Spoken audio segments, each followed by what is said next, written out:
Uber Eats has a lower fee product? I gotta remember that. Well, you know, they say in order to remember something, you have to forget something else. Okay, now that is a very cute haircut. That's like a little shag. I've never seen it before. Well, I mean, of course you have. That's the Rachel. Oh, is that your name? No, I mean, what's your name? No, I'm Jen.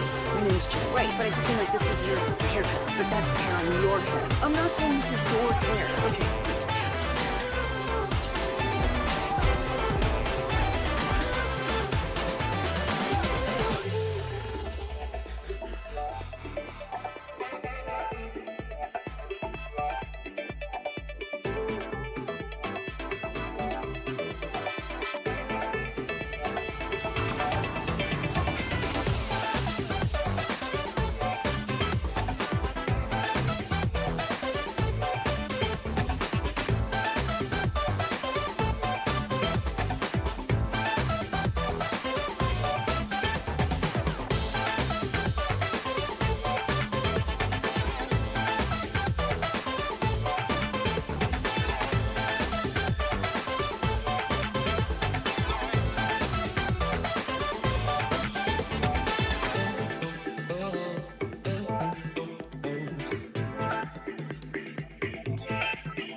Radio Row in New Orleans. This is Sean and RJ on 105.3 The Fan. Good morning, Metroplex. We are live with the Friday edition of Sean, RJ, and Roberto, our final morning from Radio Row in New Orleans here on DFW Sports Station 105.3 The Fan. Thank you for being a total that stands for Turn It On, Leave It On.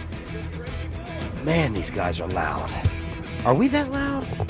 I know we're loud. I don't think so, but maybe. Sitting next to Kansas City, I mean, I can't take it. I had to put on the headphones, and that makes me have to probably communicate with Peyton earlier than I want. I had to put them on like 10 minutes ago so I don't hear these guys talking. Most unconstitutional thing of all time. Dog sniffing my bag. Yeah, what was unconstitutional? This guy's complaining about coming in through the security. He's like, this dog sniffing my bag, unconstitutional. I'm like, what? I don't understand. I don't get it. Give me my headphones. This is my former station. 610 Sports Radio in Kansas City. So I was at that table last night. Do my BetMGM show? Well. You wouldn't even know G-Bag has a show. They're so quiet. Really? It's like you can stand right next to them and not hear a word they're saying. You wouldn't even know they're on the air. Okay. I was trying to bleed in during my BetMGM show with G-Bag. We have good and bad NFL Hall of Fame news. We have safety warnings for the Dallas Mavericks and their front office. Amazing. We got a final Luke Bryan ticket giveaway during the 7 o'clock expressway. But we start with the tales from last night. Some of us participated in the group radio dinner. And some of us are not team players. Yep. Not going to name names, but it rhymes with Bobby Belt. I was seeing what you were going to do right there. Yeah, Bobby, you know what? I'm going to put that to the side. I don't want to get that angry starting off at 6:05. Horrible restaurant. Terrible suggestion from Joe Trahan. This city... Choppy, you were right. Thank you. You were right. I don't know why I had such a positive food memory. Maybe the Dallas seafood is so bad that I came here years and years ago, and I was like, oh, my gosh, I remember what seafood is like again, being from Maryland. But Joe Trahan, who used to work with the Cowboys, said, got to go to this legendary place. It is the oldest family-run restaurant in the United States, Antoine's. 1840. It's a cool looking spot. It was a cool vibe in there. Yeah. Like 14 different rooms. Huge. It was hopping. Austin Eckler, some other Cowboys personnel, people from Barstool that you guys recognize, and then they started service. Thank God that Eric Chiafalo. What's the rule about Memorial Day? You can't wear white before Easter. Okay. And after Labor Day. At least that's the old school. I don't know if that rule still applies in today, but that's the rule that we travel. Well, whatever rule Eric followed, he was lucky that he wore black pants because entire right leg covered in red wine. Huh? They spilled red wine all over his leg. All over the menu, the paper menu. I mean, those new menus that they gave us, they print menus every day, I'm sure. Forgetting appetizers, bringing French onion soup with the dinners, giving people the wrong dinners. A chaotic mess. Very chaotic. Old, stale-looking plates and service. I mean, it was... I didn't notice the plate. I mean, just, stuff feels so old. It should come with is it called a doily? Mm-hmm. Those circle, white circles. It's old. You know what I mean? So Broadus was like, yeah, great suggestion, guys. He wasn't there either. And Ruben put it well. He's like 5 out of 10.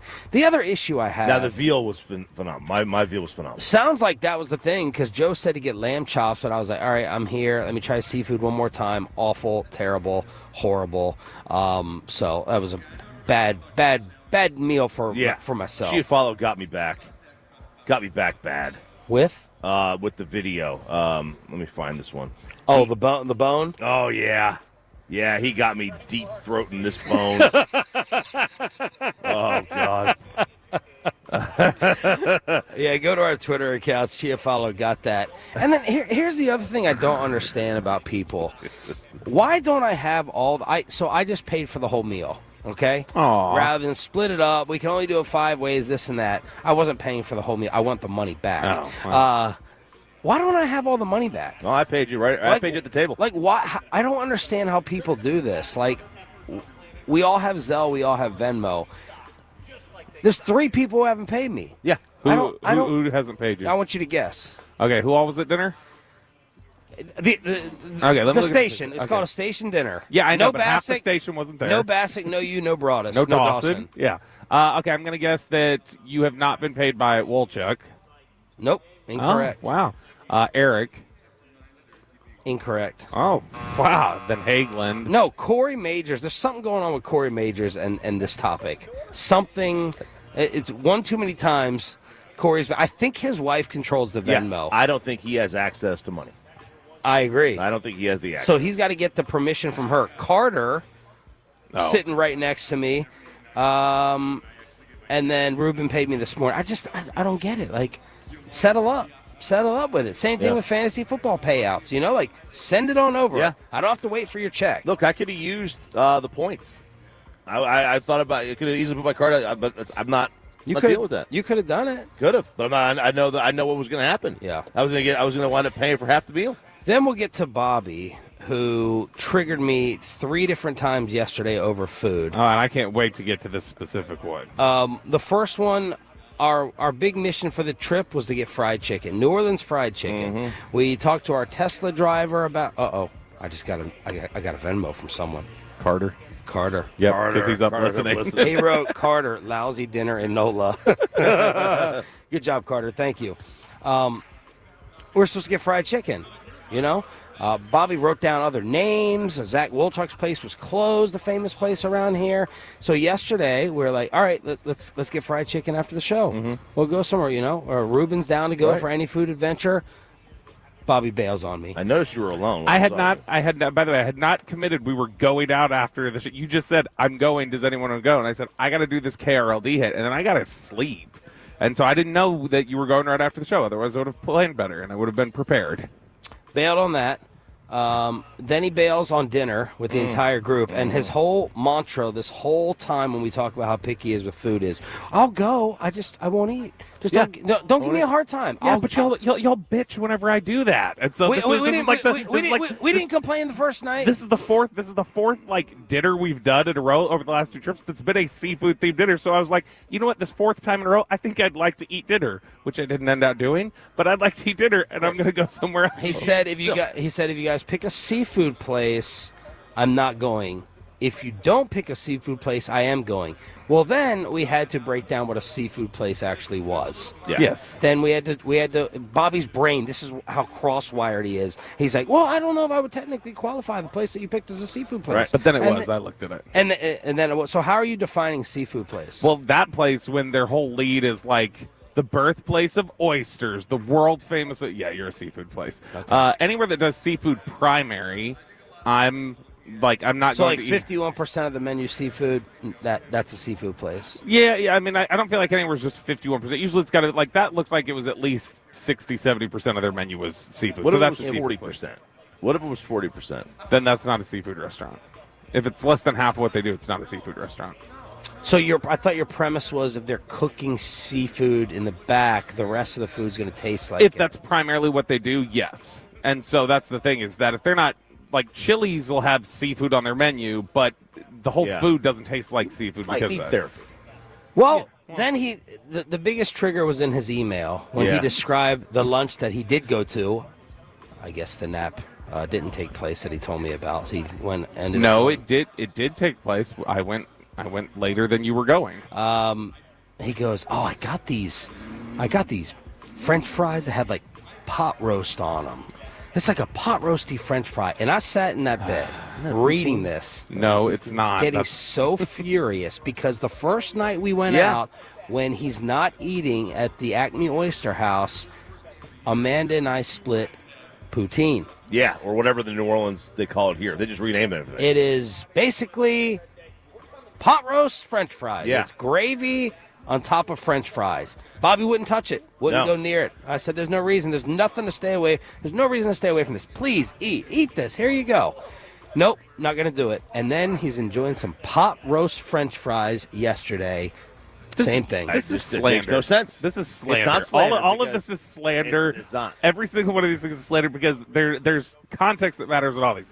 The poutine, first off, I wasn't against it because it was poutine. Again, that was a seafood restaurant. I was not going to eat anything that came out of there because it was a seafood restaurant. Second, I believe they're crustaceans, not seafood. whatever. Second, they're recalled. That's all I know. They're recall. So, It's a recall restaurant. second, if you look at what I'm looking at right now, poutine, and what was on the table the other night, this doesn't look anything like what I ate yesterday. I literally had no gravy.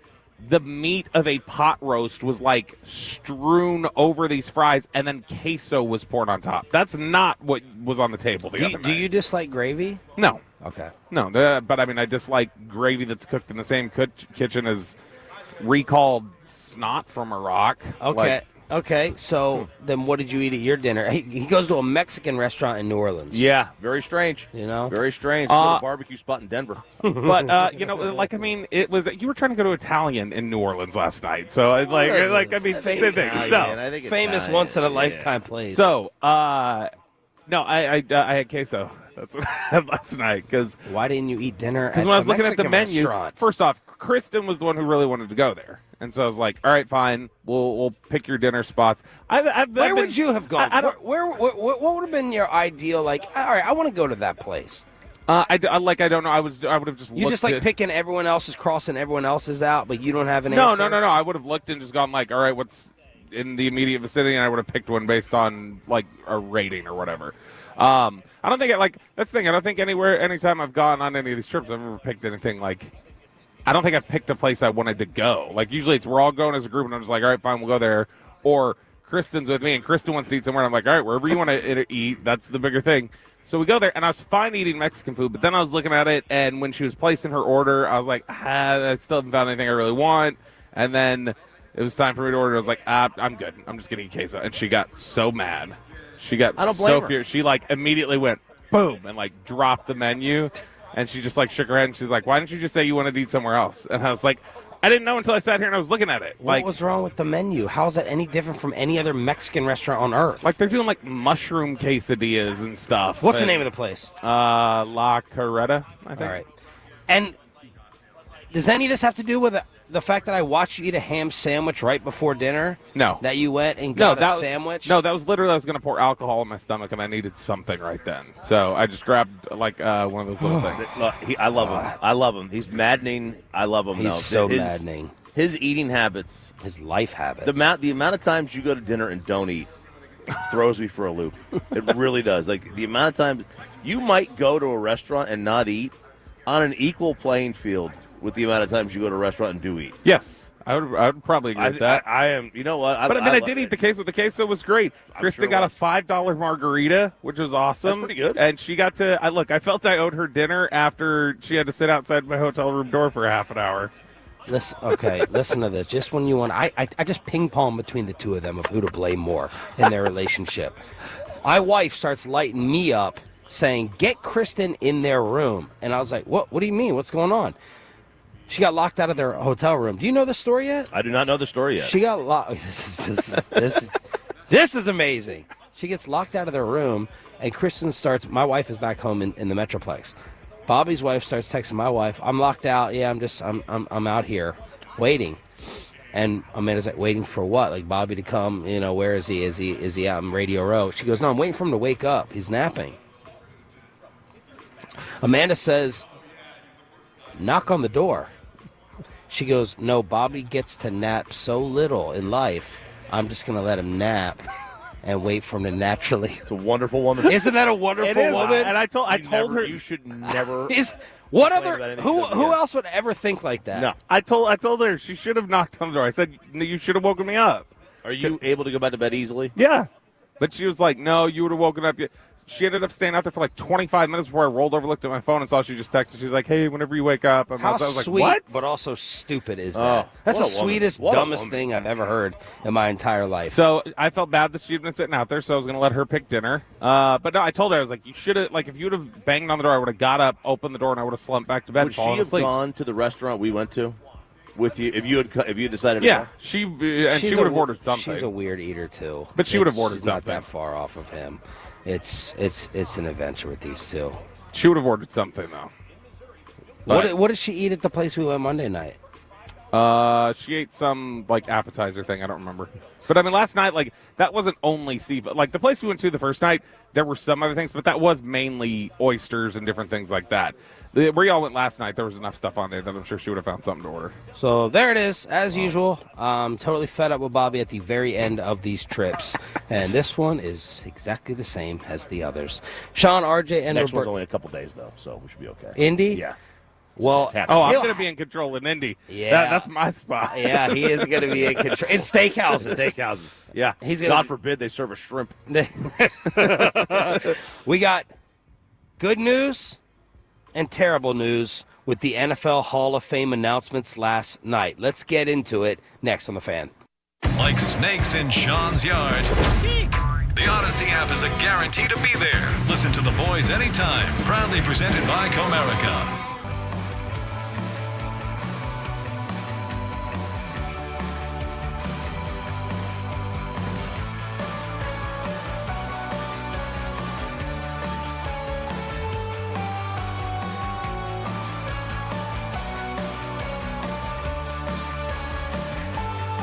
Uber Eats has lower fee products? I gotta remember that. Well, you know, they say in order to remember something, you have to forget something else. Okay, now that is a very cute haircut. That's like a little shag. I've never seen it before. Well, I mean, of course you have. It's the Rachel. Oh, is that your name? No, I mean like your name. No, I'm Jen.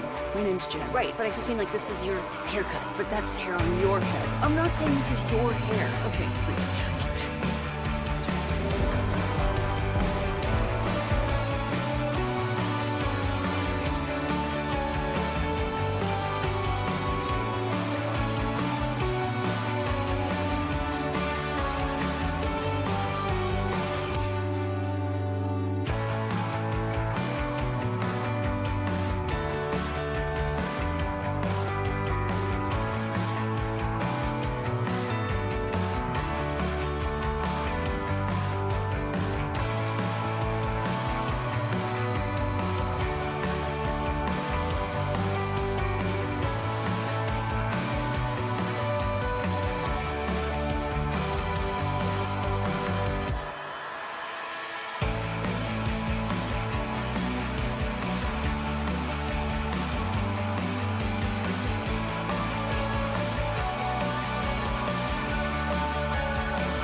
to get something else, to remember that. And handcrafted cocktails. Visit knifeplano.com for reservations. And it's back to Sean and RJ right here on 105.3 The Fan segment here, brought to you by the personal injury lawyers, Frankel and Frankel. If you've been injured in a car or truck wreck, call Frankel first, 214 or 817-333-3333 with Frankel. Frankel, there is never an out-of-pocket cost. They only get paid when you win. Frankel, the go-to car and truck attorneys in Dallas. We have hilarious news and terrible news when it comes to the NFL Hall of Fame announcements last night. Good morning, Metroplex. Sean, RJ, and Bobby. Final show in New Orleans here at Radio Row. Let's start off with the bad news. Phenomenal guest sitting down with us yesterday. The great Darren Woodson denied again. This is getting ridiculous. And I said it yesterday on Twitter, like, we need an audit of the Hall of Fame voters, like at the Pro Football Hall of Fame, because when every player from that era, Thurman Thomas sat down and said it yesterday, teammates will tell you, other opponents will tell you, like, when every single player from that era, when Darren Woodson comes up, like, oh yeah, no, that dude needs to be in. Although, to be fair, has anyone ever been asked, should that guy be in? And the person goes, no. Well, okay. To be fair, you ask anybody even away from a camera or anything else about Darren Woodson, they will tell you, like, he did change the way that position was played. Yeah. Like he completely impacted the game in a different way. Mike Zimmer I know he told Darren Woodson this years ago, and he said sort of the same thing in Oxnard to us, where he's like, I feel partly responsible for him not being in because he was so good. We asked him to do so many things. He couldn't just sit at one spot and collect stats. Yeah. If he would have been able to just stand at free safety, he would have collected enough stats, he'd be in. That's what he was telling me yesterday. He's like, I wish I would have played at one spot more. Yeah, because that would have helped him out. Instead, it was like Nate Newton told us a couple weeks ago. But the versatility gets praised for Charles Woodson. Yeah. Rod Woodson. No, and Nate, Deion going, did Deion play a little bit of safety in Baltimore later on? Late in his career, he did, yeah. Nate had talked about this with his Nate Newton a couple weeks ago, where he was like, we didn't have nickel packages, we didn't have dime packages, we had Darren Woodson. When Darren Woodson was in our lineup, he would just, hey, Darren, slide down and play the slot, now we have nickel. Darren, come down in here. All right, now we have a jumbo package. We've got these box defenders. Darren, go do this, do the. Like, he was the guy who they would just shift him, and it's like, there's our package. Now we're changing. Nobody comes off the field. And that has just not been rewarded properly. And statistically, he still is he's right up there with the safeties of his era that have been put in, statistically. Right. Yeah, that's the issue. And now, listen, like, if you want to audit the Hall of Fame voters, okay, be careful, though. You start getting younger people in there who didn't see him play, his chances go down even more. I just in general mean, like, I gotta find out if there's just people in there who, like, have no idea who he is or have some sort of weird axe to grind. And anybody who's talked to Darren Woodson off the air, I can't imagine why you'd ever have an axe to grind against. He does everything the right way. He's friendly, he's personable, he's been in media, he had the career that you needed. There's no explanation for him not being in there. And that must mean that the class was absolutely loaded. So listen to the 4 that actually got in. 4? So, I mean, they didn't max out at their 5. Okay. Oh, real quick. The average, they list them as defensive backs, right? The average defensive back in the Hall of Fame has 1 title, 3 first-team All-Pros, 7 Pro Bowls, and 13 years as a starter. Woodson has 3 titles, 3 first-team All-Pros. So he's got them matched or exceeded on the first 2. A little bit less on the Pro Bowl, 5 to 7, and I mean the years are right there. His numbers to get in match everybody. There's no reason not to. The 2025 class: Jared Allen, Sterling Sharp, Antonio Gates, setting a precedent there, and then the one that people are losing their minds over because Darren Woodson got left out is Eric Allen. So Jared Allen, Eric Allen, Sterling Sharp, Antonio Gates. I thought when we were previewing this class, we were like, hey, this is a much better class. These are a lot of tough decisions. And then when I look at these 4 names on paper, I'm like, You cannot make a case that Eric Allen is a Hall of Famer over Darren Woodson. He made 1 first-team All-Pro. So, and that's my argument with Eli. At no point, and this is my argument with Billy Wagner. Okay? Eli's got the 2 rings. At no point in his career was he a first-team All-Pro. At no point in his career was he an MVP. I'm sorry, and if you're going to make the Hall of Fame, I'm going to need a couple of first-team All-Pros from you as a quarterback. And as any position, I don't think it's too much to ask to be the best at your position a couple of times in your career. This is the smallest Hall of Fame class since 2005, but at least it does not have Eli Manning. That brought me my biggest victory over the Meatballs. We were talking about trying to go to Rayo's last night, the famous New York place with a pop-up here. When I did get into Rayo's years and years ago, I was in Long Island, and they were rewatching one of the Giants' lucky Super Bowls, and I told both of them, Goldberg and Sullivan, New York diehards, this guy, like I had to break down to them how Eli Manning isn't that good. They really thought I should lose my credentials as like a sports talk person. They could not wrap their mind around it. That's your typical New Yorker, New York fan. Got 2 titles, he's a winner. That's it. The brain can't go to another level on it. And when I found out yesterday, because I was told beforehand that Eli and Woody were not getting in, I texted them this, and they're like, "You're stupid. You should leave. They should throw you out of the Super. They should take your credential." And getting that message to them, they were crickets. It was one of the great, satisfying sports argument wins of my entire life. They can't believe it. He'll get in someday. But maybe. Now, next year, you got to add Witten, Phillip Rivers, Drew Brees. Fitzgerald. Yep. So they all get added to the list next year. Although I don't know. I mean, they keep holding. I don't understand how they keep holding out on Torrey Holt and Reggie Wayne.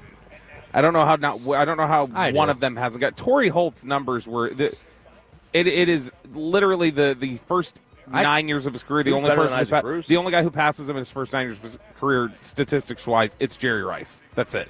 Yeah, the numbers fool me. Just in my brain, I'm like, I never thought of Torrey Holt as a Hall of Fame receiver. There was also like historically a lack of wide receivers in the Hall anyway. It's a very tough position to crack the Hall. Yeah, unless you're Lynn Swann and you bobble the ball in a Super Bowl. Pittsburgh Steelers were just such trash, most overrated play ever. I had concentration and the ball tipped in the air. My receiver, the DB fell down. I was able to catch. I don't know how I was. Do you know what Antonio Gates' average season was during his career? One shot in the butt. 60 receptions, 740 yards. Say it again. 60 receptions, 740 yards. We're talking about for his career averaging less than 50 games per 50 yards per Chargers game. Then Jason Witten better not be even a discussion. 60 better not be a discussion. And he would just say yes. Just say yes. Just like when Tom Brady goes in, just say yep. You don't even need to just say his name. That's it. Have you guys heard any talk about Antonio Gates getting busted during this build-up? No. And discussion. So they've set a precedent. There's the precedent. The Baseball Hall of Fame, they won't even let if you were in the same urinal as somebody who's shooting up, you get out. He got 4 games for PEDs. They're like, okay, fine, it's all right. I don't have a huge problem with it. His numbers are the opposite of Torrey Holt for me. I'm like, that's it. Yeah, that's it for Antonio they Gates. Put Pat Fryermuth in. That's what they did with this. Pat Fryermuth just went into the Hall of Fame with this 60 for 740. I thought of Antonio Gates more as a Hall of Fame player than Torrey Holt in terms of his greatness in the league in the moment. I'm just being honest in terms of recollection. And then Vinatieri got left out. Yeah. Which I'm okay. Like, what's the bigger crime? Is it Vinatieri? What's it? Luke Kuechly. Luke Kuechly was a stud. So they said they've done this a couple times recently where, like, DeMarcus Ware doesn't go in the first time. They've started creating this first ballot crap in the NFL. I hate that. It's so diminishing to the person, in my opinion. I know they probably don't care. I would. Yeah. I'd be like, oh, you're just going to keep putting me to the side. This is... If you want to uphold your standard, like, just don't put them in ever. Like, if you're like, no, you're not good enough to be a first-time Hall of Famer, I'm fine if you're like, all right, first ballot guy, unless you, like, totally have run out of space. But you're like, nah, on the third time. I hate that. I think it's so diminishing to the individual. Yeah, and then that's historically, I don't feel like that's been. And I love that T.O. was like, screw you. I'm not even going. I'm doing my own ceremony. I love that he did that. Yeah, I feel like Pro Football Hall of Fame historically hasn't been one of these, well, we're not going to put in a first. That's always been a baseball thing. But like the last 15 years, it feels like the NFL's moved that way. I feel like this is the hardest it's ever been to predict the class. Yeah. Like over the past 3 years, I've been way off. Like, no, that's happening. That's happening. Like right now for next year, of the first-time eligibles, it's Fitzgerald, yes, Brees, yes, Rivers, no, huh? No, Witten, yes, Frank Gore, No. Oh, man. No. He will get in, but he's not he getting should- in next year. He will get in. Okay, so I would be wrong on that. Like Frank Gore, he was never around the best running back in the league. He's a compiler. Isn't he Curtis Martin, though, or Art Monk? When you're number 2 in rushing, when you're number 2 in like one of the like if you're the second most hits in the history of Major League Baseball. Let me see his All Pros. I'm just curious. I would like to know. I would You know like what I to mean? know. Like, Frank- if you had the second most hits in the history of baseball, and you were like, yeah, I know. You know, Elvis, Edelman, no. Pouncey, no. LaShawn McCoy, no. Thomas Davis, no. Greg Olson, no. Alex Smith, hell no. Dez, no. Steven Gostkowski, it'd be hilarious if he got in before Vinatieri. Geno Atkins, no. David DeCastro, Mike Pouncey, Sean Lee, Todd Gurley, and Jarrell Casey. Those are the first-timers for next year. 1 second-team All-Pro for Frank Gore, no first team. he's not even on. Bro, 16,000 rushing yards. So he's 2,000 away from Emmett's record. Even if it's compiling, that's well. I think this is a perfect argument. I think this is a perfect guy. And I'm not disrespecting the numbers. It's freaking impressive. It's consistency. It's durability. It's toughness. But you never were like, oh my God, Frank Gore is the second or third best running back in the league. Never. Yeah. He was just a boring guy, in San Fran or Indy. Now, Curtis Martin is a great example in comparison. I thought of Curtis Martin as better than Frank Gore, even. I did too. This is interesting. Frank Gore was on the All-Decade team, by the way, and that's usually been a pretty good indicator of what the Hall of Fame voters. So one of the things they use those Hall of Fame monitors, it's like a compilation of all your stats, and it gives a number, which is your chances of getting in. And his number is actually higher than Edge, Thurman Thomas, Gale Sayers, Curtis Martin, but he doesn't meet any of the criteria that they have. Like, they've got way more All-Pros. They've got more championships or whatever. He doesn't. He has more years starting, and that helped compile his number higher. The other awards handed out last night, Josh Allen wins MVP. Kevin O'Connell, Coach of the Year. Joe Burrow, Comeback Player of the Year. He didn't look too thrilled going up there and getting that. Offensive Player of the Year, Saquon. Defensive Player of the Year, you guys were right in predicting that, and Patrick Surtain. And then Jaden Daniels, Rookie of the Year. Jared Verse, Defensive Rookie of the Year. But there it is, the MVP to Josh Allen. Yeah, and Josh Allen, the first quarterback or first player in 21 seasons to win MVP without being the first team All-Pro. That's Lamar. And the last player to do it was Steve McNair, who shared the MVP. And so if you're talking about last person period standing, that was Elway in 87. Why are people issuing safety warnings for when the Mavericks come back to DFW? Wait until you hear what went out over national television. Are you that riled up listening back home in DFW? Next on The Fan. But first, let me go ahead and get you riled up for some barbecue. It's going down at Hurtado and HurtadoBBQ.com. Hey, remember when you used to be, what was it, Pepper Lady? Cinnamon Sisters? Laser Brothers. Sapphire Squad? Nutmeg Maidens? No.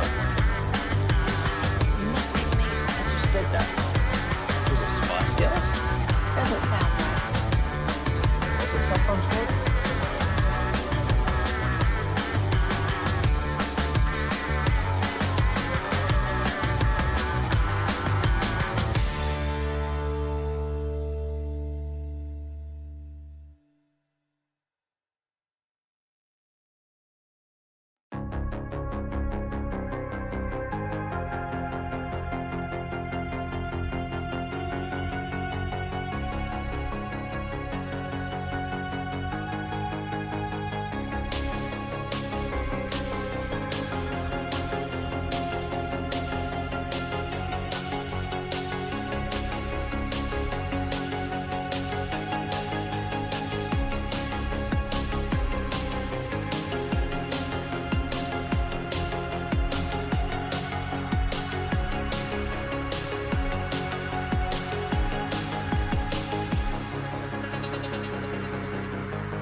Uber Eats has lower fee products? I gotta remember that. Well, you know, they say in order to remember something, you have to forget something else.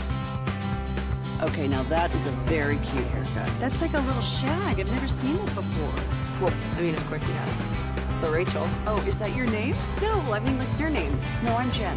My name's Jen. Right, but I just mean, like, this is your haircut. But that's hair on your head. I'm not saying this is your hair. Okay, forget it.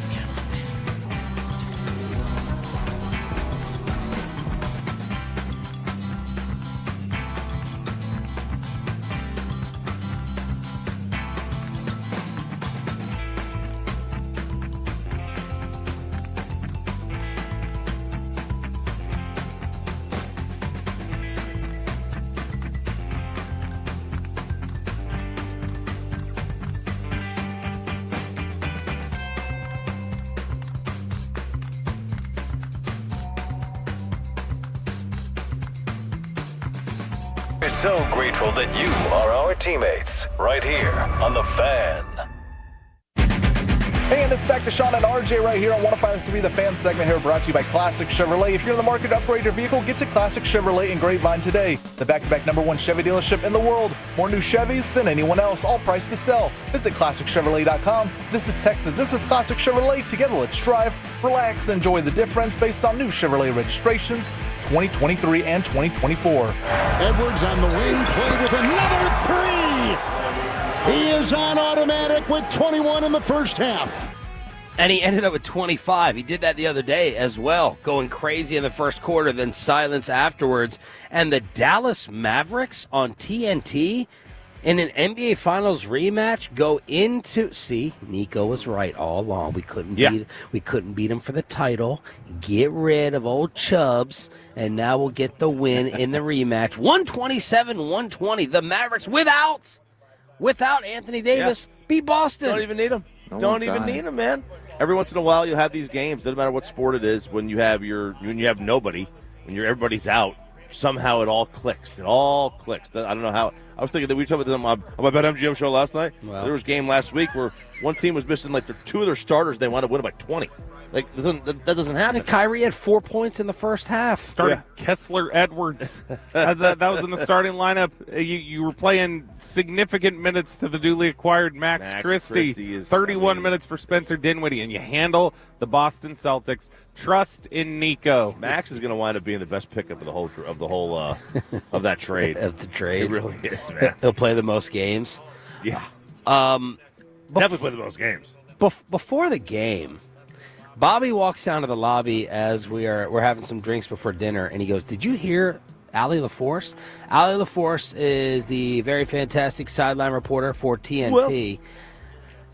Listen to what she said before the game to the city of Dallas-Fort Worth.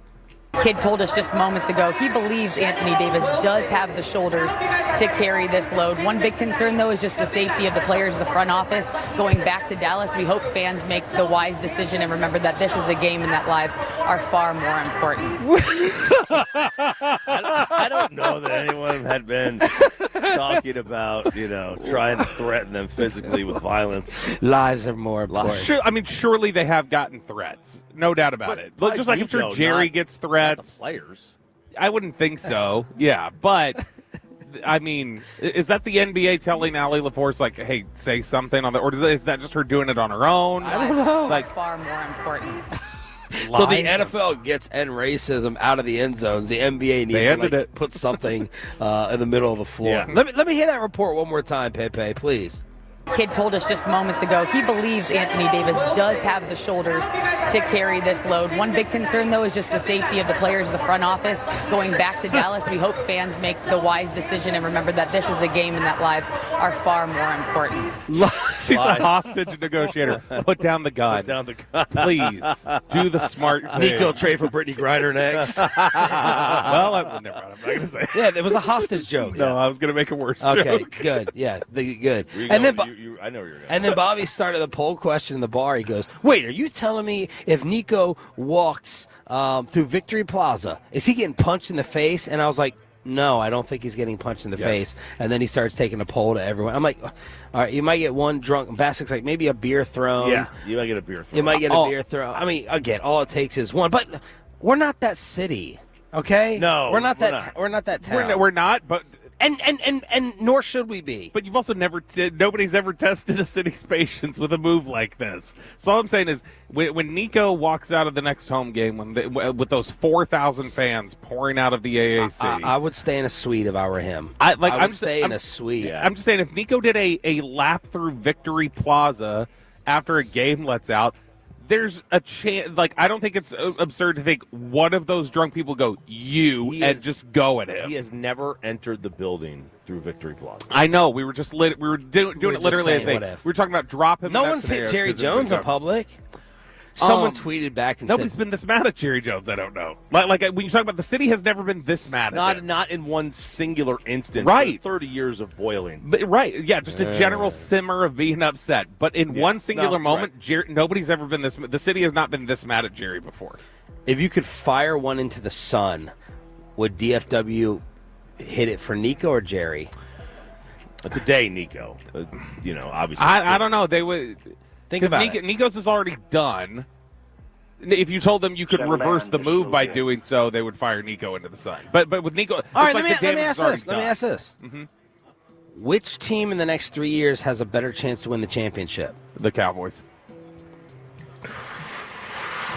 877-881-1053. 877-881-1053. Why did you answer that so quick? Because they're not winning with the current setup the Mavericks have. The Cowboys probably aren't either, but there's a better chance of catching lightning in a bottle with the Cowboys, I think. So all these people saying that they're 1-2 in the West, you think that's ridiculous? Bassick thinks they're going to be fighting to make the playoffs.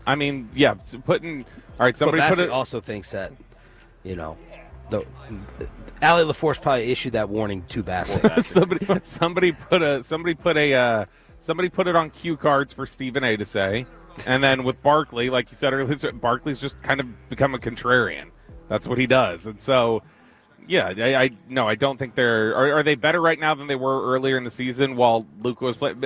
Maybe for right now they are, but no, I don't think they're a title contender. I want to know what the fan text says about which one, because you're right. In the moment, they're probably doing it with Nico. The answer is the Stars or the Rangers, but well, no duh. Stop changing our hypotheticals. I think it's the Mavs, man. Nico's he's not going to walk into Victory Plaza. I'm just deciding on if I want to fight over Dak right now or not. I'm just deciding whether I want to do that. But I think it's the Mavericks. I'm not going to fight over Dak right now. I'm just saying. I think it's the Mavericks too. Yeah, I think the Mavs have a legitimate chance this year. I think they're one of. I don't think Stephen A. and Charles are trolling. The Mavericks got their ass kicked with a pretty strong core in rotation last year. I don't think removing but Luka Boston doesn't seem the same. I'm not saying because of last night. No, right. They're not as dominant as they were last year, but they're still 36-16. They've still been great this year, and I don't think they're beating any of the top contenders in the West. Denver, if they can avoid Denver again, they got a chance. They now are a scary matchup for Denver. They are. They're scary. I just want to avoid Denver in general. Yeah. Yeah. You know what I mean? And then what happened with the trade? What the Mavs had a chance to cancel the trade in Philadelphia? So it turns out Caleb Martin. And I want to know from the Tolos which one they're picking. Which GM are they firing into the sun, and then who's going to win the title? We'll get to that in just a second. He has a and we can't really fire them into the sun. Just in case you wanted to correct that too. Yeah. And you can let Allie LaForce know we're not really going to fire him into the sun. Elon. So it's okay. Elon could do it. Caleb Martin is so old.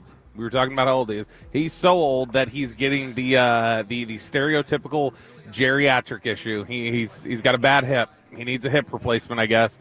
So his hip injury is apparently much worse than the Mavericks initially thought, and he was not able to pass his physical. So it was like, all right, well, you've got a chance to undo the trade if you like. And they went, nah, we like it. We want to keep him here. We just need a second-round pick thrown in. So now Philadelphia added a second-round pick to the deal. For a deal, by the way, that was, I think, graded by ESPN as a D+ for the Mavericks and an A for the Sixers. And now you throw a bad hip on top of that, in need of a hip replacement.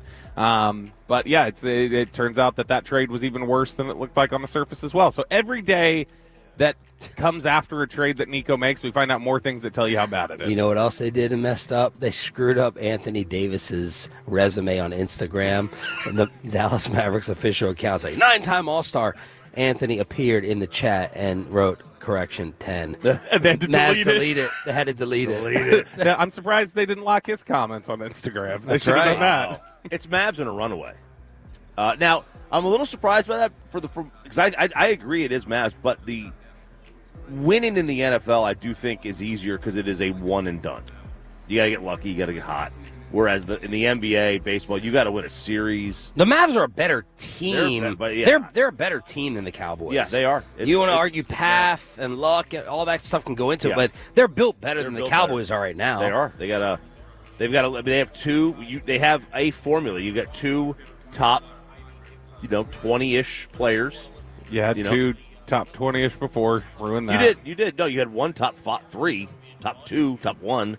Yeah. You had the guy in the league. Speaking of being built, Shaquille O'Neal had his own conditioning criticisms when he was playing back in the day. This was Shaq talking about Luka on TNT.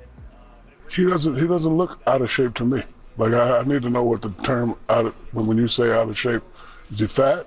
Does he have a six-pack? Does he not have it? Like, are we talking body fat? A lot of stories he's ballooned up to 270. Because one of my best friends just told me fat Luka is better than 99.9% of all the guards in the game. So, in shape Luka, 5 years, first team NBA. Fat Luka or this out of shape Luka, first team All NBA 5 years. So, if that's the case, they let him go. Obviously, I would definitely have to blame management because there's better ways to handle that. He ballooned. Like, again, that terminology is that feels like. By the way, is yellow known to be RJ Choppy a slimming color? Because he put on the Lakers shirt. That is exactly what I was looking up right now. Was that photo? He doesn't look chubby. No. Like. If I was Tim McMahon, I'd be pretty ticked off at whoever told me. This is why a lot of Mavs fans hate Tim. I think he's a beast. But it doesn't look great that someone told him he got up to 270. That does not look like he ballooned to 270. No. You could see it the other day in the sweater. Now people are like, oh, that's a cover-it-all sweater. Dude, you could see. Yeah. And I'm looking for his face to look like, it got filled with helium. That's not the case. If I was Tim, I'd feel a little burned by the 270 report for whoever told him that. They needed Luka to look. They needed him to look fat. Now the 270, was he? So I took it from when he said up to 270, about when he got the wrist injury earlier on. That's where I haven't seen him all year look like that. No, I haven't seen the whole time he's shown on the sideline. I've never seen a moment where it's just like, my God, he's eating himself out of the league. They think he came in a little out of shape. Mm-hmm. He hurt the calf. And then they're ticked off that the calf injury on Christmas Day was also because he was not in the best shape. I just wanted to play Shaq's strategy for conditioning when he played. I just wanted to see what y'all thought of this. It wasn't really a chip on my shoulder because I didn't work out during the summer because I had other obligations, family, children, and I wanted to work my way. He says this at his face with such attitude, like I have kids. Yeah. I have family, all right? Like, you're not going to guilt me into working out for my professional athlete career. Play the whole clip. It wasn't really a chip on my shoulder because I didn't work out during the summer because I had other obligations, family, children, and I wanted to work my way into shape. That was my method. It worked for me. There was a lot of so-called methods of how to get it done. You come in shape and become a first ballot Hall of Famer, you win 3 championships in a row. That's your way. My way, I did it my way, and I'm happy with the way I did it. It's unbelievable. It didn't work out in the offseason. Unbelievable. If you want a comparison, though, I still remember when he got traded to Miami, and a week later he made his first appearance in public, and everybody's like, Shaq looks in shape. Shaq looks in shape. That was his revenge body. That was his revenge summer. Yeah. Oh, yeah. We're gonna get Luka like the lady who gets divorced and just looks like a stunner a couple months later. That is gonna be Luka. By the way, yellow is not a slimming color. It is the one to avoid. It is. Oh, and he looks like that still. This is what LeBron does for people. He really gets them locked in and motivated. He's already got them 2 days in. What if he gets a tan? What you're saying about? Tan fat looks better than white fat. If he gets some LA sun with the yellow, he'll look anorexic. He will. That's the worst thing the ego could ever want. He could be not eating because of the bad breakup, depression. He's starving himself, depression starving. Big Cat over at Barstool said, it's simple. Sign him and put him on Ozempic. Emmett and Dez coming for the Cowboys. Next. How about some commercial-free Sean and RJ? And now that's some quality breakfast for your brain. It's our commercial-free expressway.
to remember that Uber Eats has groceries. No, that's absurd.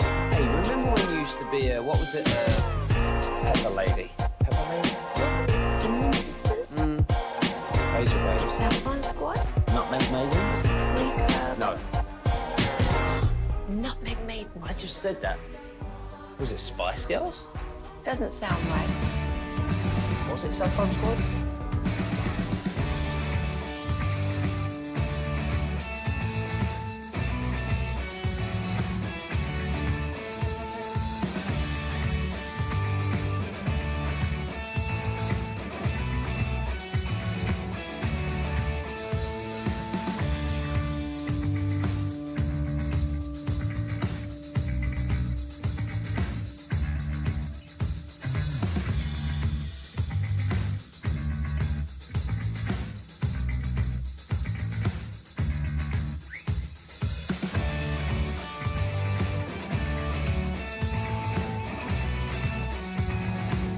Sports station. Driven by our D&M Leasing Studios, live from Radio Row in New Orleans. This is Sean and RJ on 105.3 The Fan. Who chose this porn music? I don't know. Where did this come from, Peyton? Who was this Spittle? This second half music is me. Okay. chose it. I'll tell you I put it this. in. This But the music has first never been part- on any Oh, the other first part, I have no idea. That was something I think Tim put together. Is that supposed to be like funky jazz? I mean, because you're right, it is porn music. But no, that sounds pornographic. What did you just say? It's never on any of my categories, this music. No? No. We're talking about 70s. Like we're talking about This the is very- handlebar this is very mustaches. 70s, yeah. Never this- heard of a razor. We're talking Right, about that era. That's what this is. Holy cow. Yep. Thanks for waking up with us here on DFW Sports Station 105.3 The Fan. Oh, yeah. The takedown, the Cowboy takedown continued yesterday here on Radio Row, and it was Emmitt Smith. Zach Wilczek, congratulations to him, drinking some Herradura tequila with Emmitt. He was so happy. He wore a jacket because he said, is it schwitzing? He said he was... Schwitzing, like going in the sauna? Yeah, I'm schwitzing now. He said he was schwitzing, so he had to wear a black jacket, so he didn't want to sweat in front of Emmitt. He was so nervous, but Emmitt Smith sat down with the G-Bag Nation. We'll get to that audio in a second, but first, he was with Maggie and Perloff behind us, and they asked him, Ashton Genty said, hey, I may be a more explosive. They're saying I'm a more explosive Emmitt Smith. Emmitt, should Ashton Genty be a Cowboy? Comes to the Cowboys right now, he's going to get beat up. I don't think we're ready. We don't have the right mindset. We don't have the right commitments. I just talked about commitments and being disaligned. I think we're drafting exciting pieces. Back to your point earlier about winning. Exciting pieces that get fans, oh, we got Ashton Genty. Oh, we're going to be able to run the ball. Okay. You're trying to tell me Ezekiel Elliott and Rico Dowdle could not carry their team? No. There was no commitment to run the football. And when there was a commitment, when Dak Prescott went down, Rico ran the ball well. So don't tell me we can't run the football. Dak went down. They shifted from Cooper Kupp, well, not Cooper Kupp, but Cooper Rush. It brought his passes down and created more runs for the running game. And then you start having this level of balance and start to show some kind of consistency. Need to do that the whole entire year. That's the formula that I'm talking about. And so quit trying to do what everyone else is doing in the National Football League. Your quarterback is not Patrick Mahomes. Ooh. How many stops had Emmitt made where he was drinking tequila on set before he said, "You're telling me Ezekiel Elliott couldn't carry this team?" Yeah, that's what I'm telling you, buddy. He has always been way too loyal to Zeke for some reason. But the headline of that is now the Cowboys just are not ready. They don't have the right mindset. They don't have the right approach, and it would not be great for Ashton Genty to immediately come here. They're not. I mean, they're not ready. They're not ready to be like contender status right now. They've got to rebuild a lot. That's what Jimmy Johnson was saying, right? Yeah, he had talked about that the other day. Where he said that he did an interview with media yesterday. Talked to Tommy Arsh, DallasCowboys.com, and he said they got to rebuild the offensive line. And it said the offensive and the defensive line. It's they got to rebuild the trenches before they're going to be consistently competitive. But he did also endorse Brian Schottenheimer. Said I think he's going to be a great coach. So, he's got that thumbs up. You've got to look at Detroit as the formula. Dak and Goff are kind of cut in this. They're top 10 players, quarterbacks. They're not elite. They need an offensive line. Like they both. I mean, everyone needs an offensive line. Everybody, but you know, if Mahomes or Allen doesn't have a great one, you're not gonna. You know what? It's not gonna kill you. I mean, it killed Mahomes in that 1 year, and that's why they were like, "Crap, we got to go get him an offensive line." But they still went to the Super Bowl that year. You know what I mean? It's like you know what I'm talking about. It's like they can handle it. When you have quarterbacks who aren't mobile, and you know Dak, Goff not mobile, you've got to have a line. Emmett then sat down with the G-Bag Nation and said, "I need to clarify." First of all, I never said I don't want him. Okay, let's make that very clear. I never said I don't want him. I think he's a very talented individual. I just don't know if the Cowboys are ready for him. Okay, because there is no commitment to running a rock. If there was a commitment to running a rock, then the Cowboys would be talking about upgrading the offensive line. Mm-hmm. They'd be talking about an offensive system that we don't even know what kind of system we're going to have right now. So let's get that clear. It's not that I don't want Genty. Quit trying to get all this damn clickbait and tell the daggone truth of what I said. And the truth is the kid is very talented. I'm just not sure if the team is ready for him. Oh, my. Do you know how much Zach was just peeing himself? Like, oh, no, it hates me. I thought Zach told me that went well. He never mentioned anything about that afterwards. Replay he was very schwitzing. We've got to get the video. Schwitzing a ton. Replay the first, 5 seconds where Evan goes, let's just get one thing clear. And Zach's like, yeah, right. Let's play it. It's not that I don't want Genty. Quit trying to get all this damn clickbait and tell the daggone truth of what I said. He was panicking in that moment. Right. I'm the one who brought it up and got the original audio wrong. But yeah, right. Now we move on over to 88. Des Bryant sitting down with Maggie and Perloff, and I give props to these former Cowboys, man. They're telling it like it is.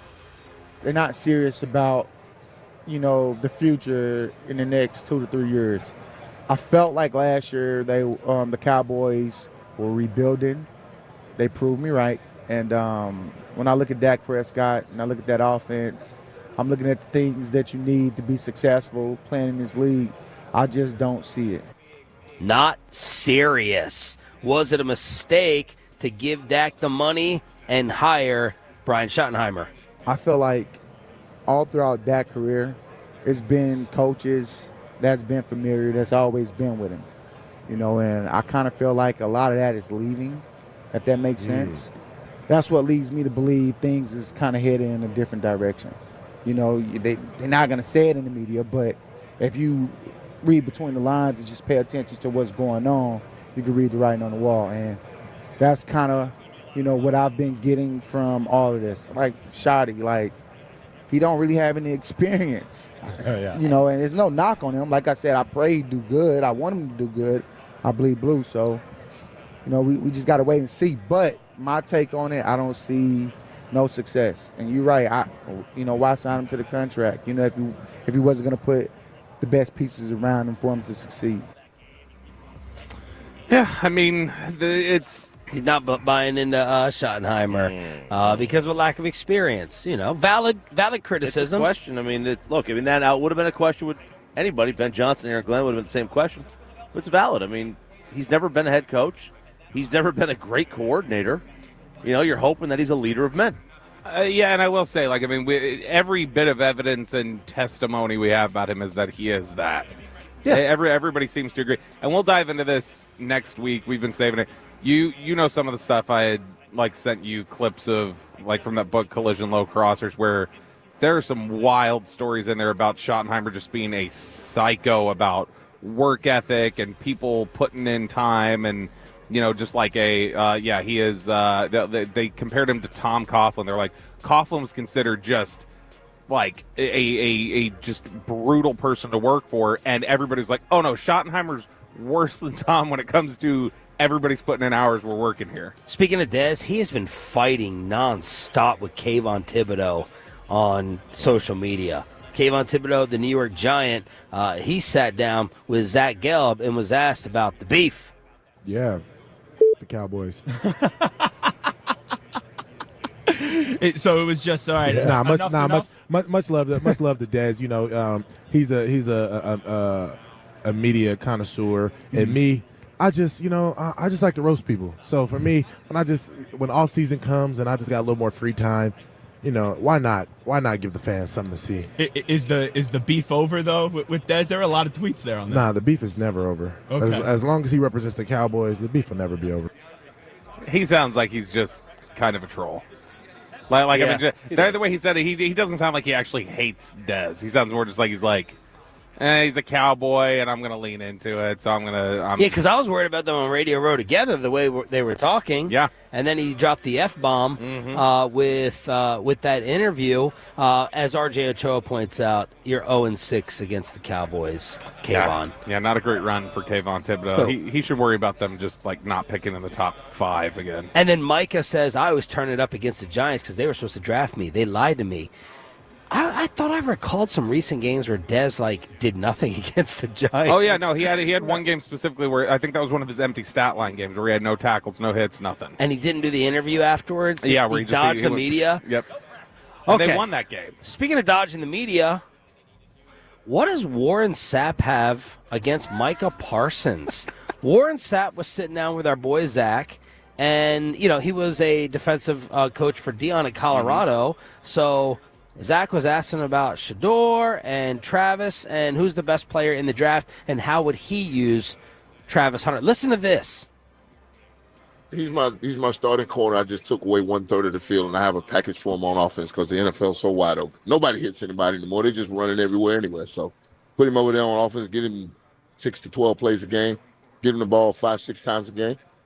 It'll really aid your football team. Is he the best player in this draft? Yeah. Where does Shador fall in that? Right behind him. Yeah. And then Cam right behind him. Abdul Carter, too, Penn State. Edge rusher. He's pretty good. All right. What was the last edge rusher from Penn State? Micah Parsons. And what rushing he doing? Hey, what pass rush he got? What? Yeah. You better look that up. Yeah. 15 what? He gets 15 sacks a year. You believe this? Micah Parsons? I'm gonna leave you on that one. We appreciate it. Thanks so much for leaving me hanging. You're leaving me hanging. Micah Parsons he's a good pass rusher. He got up and walked off the set. What is that? Is he here today? Let me make sure he's not here today. Are there any hookers on the street right now? He's the biggest jackass in here. Yeah. He's the biggest jackass. We had he was our worst Radio Row encounter. Yeah, we tried to get him on, and we're like, hey, you want to come on? And we're Dallas Radio. Dallas. He said, put a jersey on. Y'all in this game? I'm not coming here. I'm not coming on your show. He's got that nasty, you mentality, it feels like. But he has called out Micah in the past. I went and did a little homework. I'm like, what is the beef here? What is the issue? And he said that to Zach, straight face. Who's the last Penn State pass rusher? He's like, what numbers he got? It's like, he has 15 sacks a year. You better look that up. Now, to be fair, I don't think Mike has ever gotten 15. He's gotten 14 and a half or something. He's always between 13 and 14. Yeah. He's always right there, right? He's had 13, 13 and a half, 14 and 12. Like that's – what are we talking about? Warren has criticized him in the past, saying he basically shuts things down. He shuts it down when he doesn't have a chance to make a play. It was January 2024 with Whitlock. Quote, they told me Micah was the next Lawrence Taylor. I think he called him Michael Parsons. I can show you enough plays where he looked like Betty Taylor rather than Lawrence. Betty Taylor. I mean, come on. You kidding me? Come on. I pull the tape out, not running, and I'll show you. If he doesn't believe he has a chance to make the play, he's going to turn it off, just shut it down, just turn the key off. Boom, it's over. Tank sets the pace up front, and then Micah takes it off the top. Wow. Wasn't Warren Sapp a guy who should have known when to turn it off? Like when he's blindsiding Chad Clifton and trying to fight Mike Sherman walking off the Chad field. Clifton. Yeah, that whole thing. But no, that was but who is Betty Taylor? Does he? Elizabeth Taylor. Betty is the nickname for Elizabeth. Joy Taylor instead of Lawrence Taylor. Yeah. James Taylor instead of Lawrence Taylor. There were plenty of other Taylors, and he throws out a random Betty. Like, who the hell's Betty? All right, dream content for RJ Choppy, baseball and history. And the latter subject could cause some problems with those listening and on the G-Bag Nation. Curt Schilling during the commercial-free expressway and our final Luke Bryan ticket giveaway of the week for you turning it on, leaving it on, both coming at you next. Is your financial advisor offering you up to a 30% upfront bonus? Are they promising you up to 10% growth per year guaranteed for your retirement income? If not, you need a new financial advisor. I'm Jeff Jr., founder of Trajan Wealth. If you plan to retire within the next 10 years, don't wait only to find out it's too late. I've seen hard-working folks like you retire only to be required to go back to work, all because their advisor told them guarantees like these were too good to be true. They're not. That's up to $30,000 up front or up to $10,000 per year on $100,000, all guaranteed for retirement income. Don't work when you're supposed to be retired. And if any financial advisor tells you it's too good to be true, they simply don't have the options we do. Call Trajan today at 469-579-3500. Annuity guarantees are based on the claims paying ability of the issuing insurance company. Get in zone, AutoZone. Welcome to AutoZone. What are you working on today? My check engine light's on? That could hurt your gas mileage. The AutoZone...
to forget something else.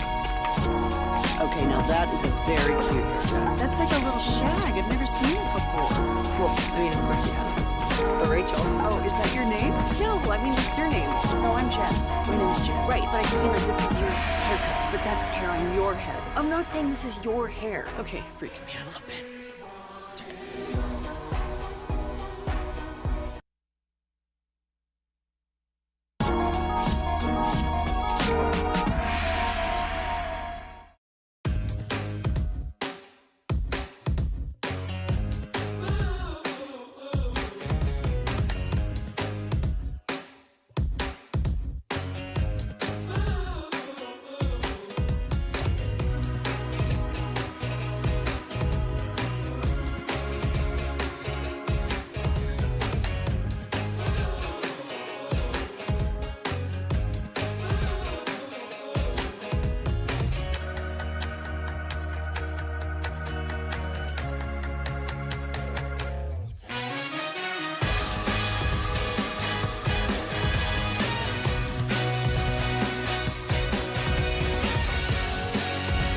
Make sure you're getting it an hour a day. Download the Odyssey app today for your chance to go to Vegas, baby. And it's back to Sean and RJ right here on 105.3 The Fan. It is the Expressway right now on The Fan, and it's brought to you by the On Time Experts. All right, we got a baseball legend here. I had to call Choppy back from the hotel to rush on over just for Kurt Schilling to join us here on the home of the Cowboys and Rangers, 105.3 The Fan. What's up, man? How are you? All right, so I'm going to vet right up front, born and raised a Pittsburgh Steelers fan. Oh, all right, so no. Really dislike the Cowboys. Okay. But who was your hated Cowboy? So I grew up in the 70s when my Steelers were winning everything, and they had to beat the Cowboys to do it. So I was never a Staubach fan. Do you think that it's time to move on from Tomlin? Because a lot of Steeler fans seem to. So I kind of, a couple years ago, I was of that, like, they were making these early exits. But then when the Antonio Brown stuff came out, and I realized how amazing he managed that, I kind of changed my mind a little bit because that guy was a train wreck. Yeah. And the thought of never knowing about that when he was with the Steelers, to me, in this day and age, speaks volumes about how he handled his clubhouse. But as a conservative American, I thought he turned his back on Villanueva when he had the team not stand for the anthem and Villanueva was out by himself. And Tomlin, to me, should have been like, okay, dude, I got your back. I was really down on him about that. But I don't know that it was his fault that they've been out early. I think it's just like I never believed in the curse. I think when you lose in the playoffs, for the most part, it's a curse of talent. They just didn't have enough people to do it. And I certainly, they were a lottery team before the season started. And now people are talking, oh, you mad that they were out of the No, they were The person that needs to go in Pittsburgh is whoever is in charge of the quarterback. Whoever's deciding that Russell Wilson and Justin Fields should be the quarterback, that person needs to go. That's the problem. Well, my biggest problem is that I can't expect – I think Russell Wilson's serviceable if you've got a running back you can give the ball to. I think the stat that blew me away this year, almost two-thirds of the way through the season, Najee Harris had close to 1,000 carries in his life and had 2 runs over 25 yards. Ooh. Like, that blew me away. Yeah. If you don't have that threat, if you don't have that alternative to the pass, you're not going to win. I think you have to throw to win, but I didn't have Saquon Barkley to hand the ball to. Right? And that was amazing to watch. How much baseball are you watching nowadays? Less. Why? It's hard to watch. It's hard to watch. The sport isn't what it was. And access or the sport? Well, the sport. Right, the access is you can get access to anybody these days, and I swore, and I'm not. I would never be a back when I played guy, but it's a different game to watch. Sure. It's not as fun to watch, and so that's one of the reasons I'm getting back into the sport. I want to do color because baseball still has the most downtime of any sport, and people don't want to hear about Shohei Ohtani hitting 305. They know that. That's in the paper. They want to know. Hey, dude, what are they talking about on the mound? Like, they're talking about that blonde sitting behind home plate. I mean, she's hot. Like, those are the and those are the kind of conversations that go on. You see it when guys are mic'd up. Yeah, they're talking about things you would never think about. Yeah. And that's from that perspective, I'd like to do that. I'd like to get back in, whether it be color or teaching, pitching. I think I know pitching as well as anybody that's ever lived, and I love to teach it. So, real quick, Chop, who is and who were your favorite analysts? Well, I always liked the play-by-play guys. Like, I feel like I was always a Jim Cott I've always loved because he talked about pitching at a level I understood, and he could talk about pitching at a level that you would understand if you weren't a pitcher. And I always liked guys that could translate that. And I always felt like that was my strength. I can talk about pitching in a way that if you don't pitch, you totally get what I'm saying. And I'm not talking over your head because I'm smarter than you because I played the game. I'm trying to make you understand why the game is so hard to be good at. It's funny you brought up Cott because I always remember his memory of like, oh yeah, I gave up a home run this. Oh, we all have it. You all have it? Oh, Because yeah. we always like praise like LeBron for like, oh, he's got this great memory. Yeah. Is that just athletes? Yes. Well, anytime you're talking about the best in the world at something, one of the things I think that and I say best in the world in the sense that I was one of the 0.5% that played in the big leagues. I can remember pitches and at-bats from 30 years ago very vividly and comfortably because they were teaching moments. I can remember innings. I can remember specific events that were transcendental in my career and changed my career forever. And I can remember watching at-bats. And it's funny because there's an at-bat that I watched that changed my thoughts about pitching forever on a Sunday night ESPN game laying in my hotel room in San Francisco. I was watching Greg Maddux pitch a Sunday night game. And Dave Martinez was up with the bases loaded. And I watched Maddux work a 2-2 count, and I watched him intentionally throw ball 3 to go to a full count. Like, the hell's he doing? And he threw a 3-2 changeup with the bases loaded and struck him out. And the next spring I asked him about it. He was like, yeah, I knew 2-2 I wasn't guaranteed to get a swing, but I knew if I got the 3-2 I could get him to chase my changeup. And I was like, oh my God, that's another level. Wow. So the San Francisco moment was not Mike Bassett against Barry Bonds. It wasn't. No. It wasn't. It wasn't. Now you tried to spell Mike's name when he came up and fanboyed out and I introduced fairly got the S and the C wrong. That's a normal. But is that a gift you think you have of last names, or you thought you remembered Mike? I remember Mike. Okay. Right. I mean, I don't care what your spot was on the roster. If you were the 25th man, you were still more talented than anybody most people alive have ever seen. Kurt Schilling joined us here, 105 through the fan. Okay, so you said you're not like a huge fan of the current game. Is the bigger problem offensive, where there's a lack of action, or if you only had to change one, or to be the pitching where it's 4 innings and you're out? Well, but 5 it's not. It's the fundamental. The game is so when I played, in my opinion, 90% of the stars in the big leagues were pitchers, which means they changed speeds, they moved the ball in the strike zone, they had command of multiple pitches. I would argue that 85% of pitchers today are throwers. They're throwing the ball as hard as they can, and that's all that matters. It's made a monumental difference in the postseason. Yeah. Because in the postseason, hitters are hypersensitive, hyper-aware, hyper-alert, so throwers get their heads handed to them far more than pitchers. That's why Mo was so great in the postseason. You have to be better, you have to throw harder, and you have to have better command in October than you did in September. And these guys revert the other way. They try and throw harder, and that's the easiest way to get your butt kicked.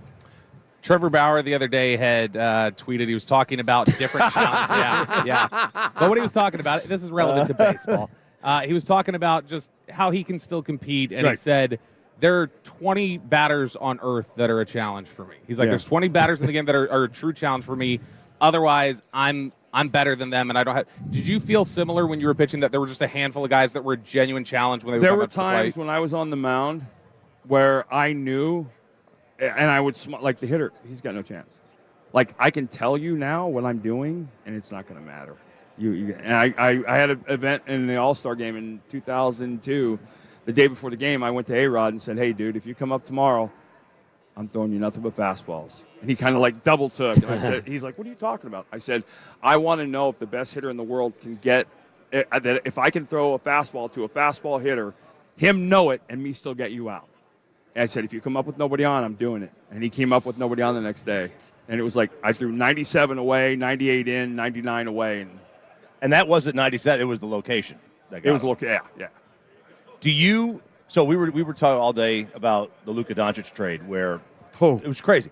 Was there a move that happened when you were playing that just shook the sport? That you were like, I can't believe this trade happened or this signing? Well, I was involved in the Glenn Davis trade from Baltimore. It was a Pete Harnish, Steve Finley, and I to Houston for Glenn Davis. Was like, that was mind-boggling, especially in the after effect. Looking back on it, it's like, oh my God, that might have been one of the worst trades ever. But having been the guy at the deadline a couple times, you know, when I was younger, David Cohn was the guy that was getting traded every trading deadline.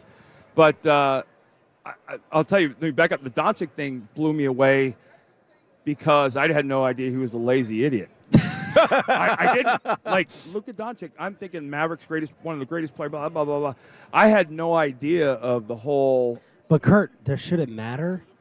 Every Mav fan is saying, who cares? Let him smoke while dribbling. It's 33-9-9. Right. Who did you play with? Maybe you were one of these guys. I don't know. Where doesn't matter if the rules are different. Manny. This guy, Manny. Manny had no rules. But no, they had no rules for him. and you know, does that have a negative effect? No. Well, on the clubhouse when you stop producing, yes. Yeah. But Manny can be Manny if it's 345, 40, and 120. Yeah. And that's what Luka was. Right. And if that's the case, then fine. But he was out. He's hurt right now. And you got to look back and go, you know, because here's the thing.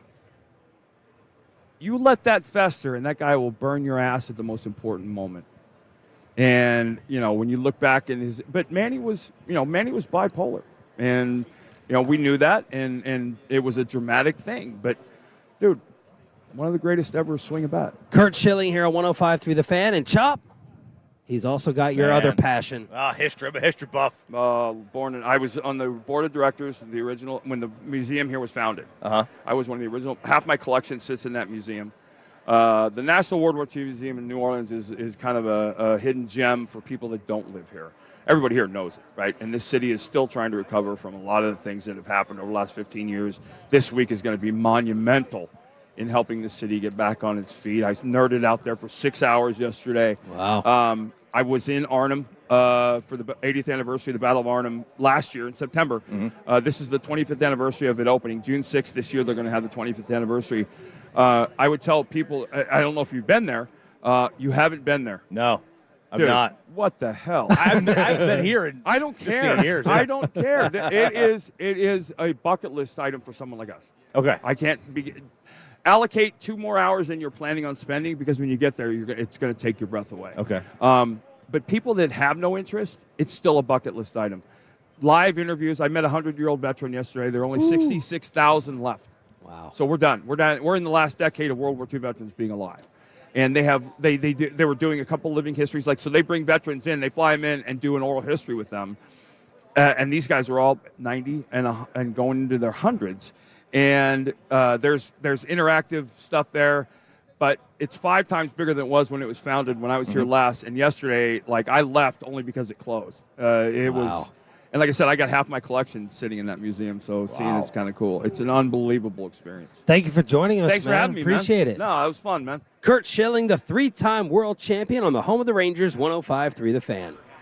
Sean, RJ, and Bobby back live here in New Orleans. Final show from Radio Row, brought to you in part by the Low T Center and Stella on DFW Sports Station. Let's go ahead and hook you up for turning it on, leaving it on, and being with us all week long.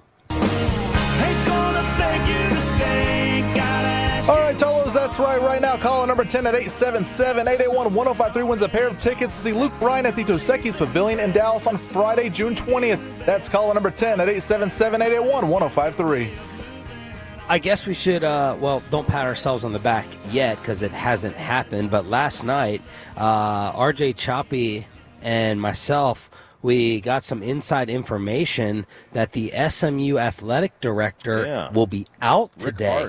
Rick Hart. Going to be out today. They got some movement over there at SMU in terms of, some of the people higher up in the university, and some changes we made. And he's done a nice job over there. I mean, SMU football obviously is in a great spot.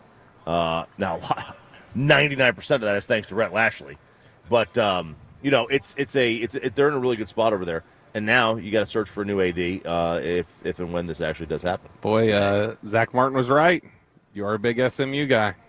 He nailed that one. Yeah, you didn't hear him say that the other day when he asked who's your team. He went, "Who are you? You big SMU guy over there?" Why was he making that joke? I think he was just throwing out a random team that wasn't as good as his. After we were making fun of Notre Dame and wearing the green jackets. Irish. Yeah, so that's the news that we got last night. I don't think anyone else has really confirmed it. Nope. And I don't think the press conference has been called or scheduled publicly, but we are hearing that SMU athletic director Rick Hart will be out of that job today.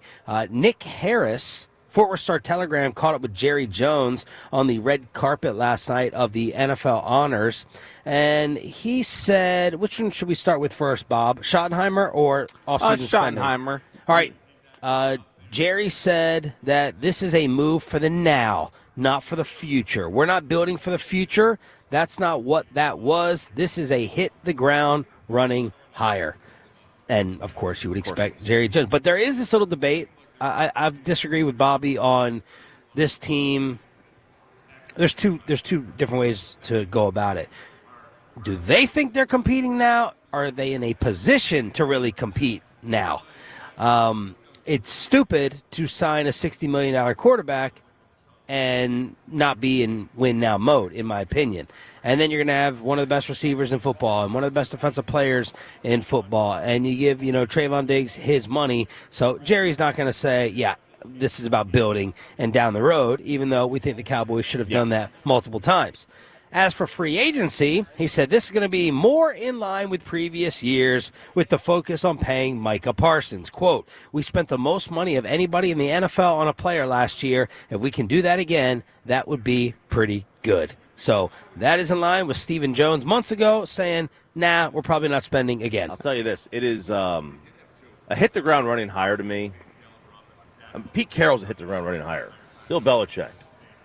Somebody who's coached before as a head coach. But they don't have the experience in the building. No, they don't. Shoddy already knows everyone. Right. We're so far ahead in terms of the relationships. But Ben Johnson or Brian Schottenheimer, those are not hit-the-ground-running hires. You don't know what they're going to be as a coach. There's learn on the job that's coming. There's going to be growing pains with this. There's no doubt about that. And so I don't think you can say it's a hit-the-ground-running hire. I mean, hit-the-ground-running hire, like I said, is Belichick. A coach. It's someone who's been there before as a head coach. So does that mean he expects them to pay Micah more than the 49ers paid Brock Purdy or something? Like, would he say, that'd be great if we could spend the most money on a single player this offseason? I will say, the more and more we're getting away from it, and we talked about this is going to show more and more that it was a phony idea for Micah, just like, I don't need that much money. I'm not going to take that much. I'm going to leave a lot left for everybody else. And then this week, Jerry's talking about, paying the most money of anybody, and Micah going, well, you can't afford me and Myles Garrett. Well, you can't have the two highest paid edge rushers. Listen to Micah yesterday on ESPN Radio. Jerry's saying, no, this is win now. Listen to Micah talking direction. Us players have to do better developing young guys, creating a winning culture. And honestly, I think it's good that we're kind of resetting. We're resetting when it comes to certain players and things, so we could just focus on building the culture. I just think there was kind of a imbalance of players between the old school way and the youth way, and I think it gives leeway for guys like me to step in and kind of take charge in the league. Okay, help me sort this out, Bobby, please. We're kind of resetting. Jerry says win now. There was a mixture and a problem with the culture with old school, new school, and that opens it up for guys like me, the new school, to lead more. My head hurts. As everyone just writes back, my favorite Cowboy response on social media from the Tolos is, we're effed. We effed. I guess I'll say DeMarcus Lawrence and Zach Martin, I would imagine their leadership style is different from the way Trayvon Diggs and Micah Parsons envision themselves as leaders, I would guess. But, man, this is I'm said sign me up for Zach and Tank if that's the case over Micah and Diggs. This is leadership-wise. This is another one, though. We're hearing, like you say, how it's Nico's been done no favors by the Mavericks locker room. They're doing him no favors with some comments. Cowboys players are giving a little bit of covering fire for a head coaching change in the last couple of weeks, where they're saying, wasn't right in there. Yeah. Just was not right. I thought Micah during the year, you were disrespected and you were discounted and you guys were, overachieving and you really champion. Full of crap. Maybe he meant it when he said, I don't really care about Mike. I'm more concerned about Zach Martin, how much this is going to hurt him. And then final clip from Micah. He was on Up and Adams, and she said, who would be the one move? What would be the one off-season decision? Jerry says it's probably not going to happen, but what would Micah's be? Yeah, let's go get Myles Garrett. We're going to make one move. Honestly, I'm a defensive person. I don't really believe in the offense because I done seen the best offenses shut down in the biggest moments, and I done seen But if you're talking about a team, like, consistently, teams that step up, always defense shows up. Like, you're dependent on each other. Like, you control the narrative of the game. You know what I mean? By just doing your job. Offense, like, you can kind of be counterproductive if they got a great corner or, like, they got a great linebackers, great, there's too many dependent pieces. Like, your best wide receiver needs the offensive line play, QB play, a good run game play. Everything's dependatory. But defense, it's like you kind of just show up, F things up, and you're there. Ooh, got Nico. Got Nico playing linebacker. It's all about defense, baby. I don't believe in offense. You don't believe in it? It's just it's not a thing that anybody's ever won with. My gosh, he does have some moments where he says some things that are similar to like when Jerry talks, where you're like, what? Yeah. What did you just say? Yeah. He's and boy, again, that sounds contradictory. Like, I don't know if you can pay me in miles. I don't know. I mean, that's a nice idea, but then he's up there going, yeah, Miles, we got to get Miles here. Defense travels. It does. That's what they say, at least. They say defense travels. It's Friday. It's Expressway. We are commercial free. And let's have a New Orleans version of the junk drawer. Did you know that Benjamin Franklin invented the junk drawer? Junkin! You want to show the Tolos your stacks? Oh, yeah. Oh, baby. Look at Rack this. of days. Look at this. So yesterday after the show, went to the room and cleaned out the rest of my colon, and then I decided. By the way, my toilet's clogged again. This time it was me. Yeah, this morning. Something's wrong. Something must be wrong with your flush power or something. I was like, I need a good cardio day, so I decided to walk to the casino. Okay, how far away? About 0.6 of a mile each way. Oh, okay. Okay, so 1.2 miles. Power walk went very, very fast, and I was like, okay, I was up at this point probably $500-600 for the trip, and I was like, I'm going to go. I'm sure it's empty, and it was. And I sat down, stood at a craps table, and I was like, I'm going to go play some craps. And they're renaming Caesar's Choppies. Okay, look at this stack. Look at this cash, baby. Look at that. I am up well over $1,000. Wow. For this week, and it should have been 900 more. They had this thing in the middle of the craps table at the top. It's called big ones, little ones, or full board. And the little ones is 2, 3, 4, 5, 6. You got to roll all those. You get 30 to 1. The big ones is 8, 9, 10, 11, 12. You hit those, 30 to 1. In the middle is 150 to 1. And that's all of them. I hit the big, 30 to 1. $5 there, extra 150. I hit every number on the little. We get down to the 2. All I needed was snake eyes. I would have won 30 to 1 and then 150 to 1. That would have been an extra $900. Snake eyes means you have to roll 2 ones? 2 ones. Well, what do you mean all? Yeah, that sounds like that is. Seems like a really difficult very thing difficult, to bank It's very difficult to do. But what's the probability of rolling a snake eyes? Probably about 30 to 1. Probably about every 30 rolls, you probably roll a snake. Yeah. But I had rolled. I had probably a 40 roll, turn. I was rolling for a good 20-30 minutes. Oh. Yeah, That means you just kept winning every roll? Winning. I mean, I just went, look how much I had. I'll show you this photo. This is what I cashed in with at the end. I put it all on the table. I mean, that was all I had. Look at those greens. Those 25s, baby. Why'd you take a picture of that? Huh? Why'd you take a picture of that? I don't know. It's like, look how little I have. Here's my picture. It's a gambling thing, Sean. It's a gambling thing. Oh, that's a lot. Oh, that's a lot. Aren't you supposed to not take your phone out at the table? Do they not I don't care? follow those rules. Oh, okay. I mean, that's $500 to 25s right there. There's another 100. Oh. There's 100 in red. Oh, okay. Yeah. So I one roll away, and I finally I crapped out, and that was I one snake eyes away from an extra $900. What are you going to do with the money? Is it smart to be bragging about this so much if Sarah's listening? Because she loves it. Or if the muggers of New Orleans are listening. No, but is that money going to be going to her, like, a payout? Oh, no. I'll put it. Like Mama needs a new pair of shoes. I'll go to the ATM and throw it in the ATM. Okay. Go to my checking account. You mentioned cleaning out your colon before you. Can we get into what I told you, the conversation he was having with Eric yesterday about his new method of cleaning himself? Oh. I don't know if you're going to be able to describe that for radio purposes. I don't know about that. It's gross. That's all. You need to do a confessional. Very invasive you need way to do a confessional for it then, yourself. because we've got to be able to get it out. But I feel clean as a whistle. That's what we got to do. I learned something yesterday, by the way, as we're talking about trips. I never believed that I was ever going to have to. The way people talk about New Orleans, I didn't think I was ever going to have to salt anything when I was here. Yeah. People were like, I got a roast beef po' boy, and it was on the verge of too salty. It was salty. And there's most everything I've eaten here so far has been really salty or a lot of spice. So this city and state has to have the lowest rate of living. That's a good question. They really have to. I mean, there's just no way. This is the worst place I could have ever gone before going to a Cabo vacation next week. This is the worst place on earth for that. I would imagine that it's cardiologists must. It's right there. There must be cardiologists, like bugs around here. 73 is the Mississippi. Mississippi's the lowest. We could have guessed that because one. it's West the poorest. Virginia is number 2, and then Louisiana, better Kentucky, move, Florio, and Arkansas. Louisiana's right there. Number 3. Yeah. Yep. Third You were one. right. Nailed it. So I go in there and I order some jambalaya, along with my wonderful fries that I ate with the pot There roast. better not be a damn piece of shrimp in that jambalaya. There better not be a piece of crab meat.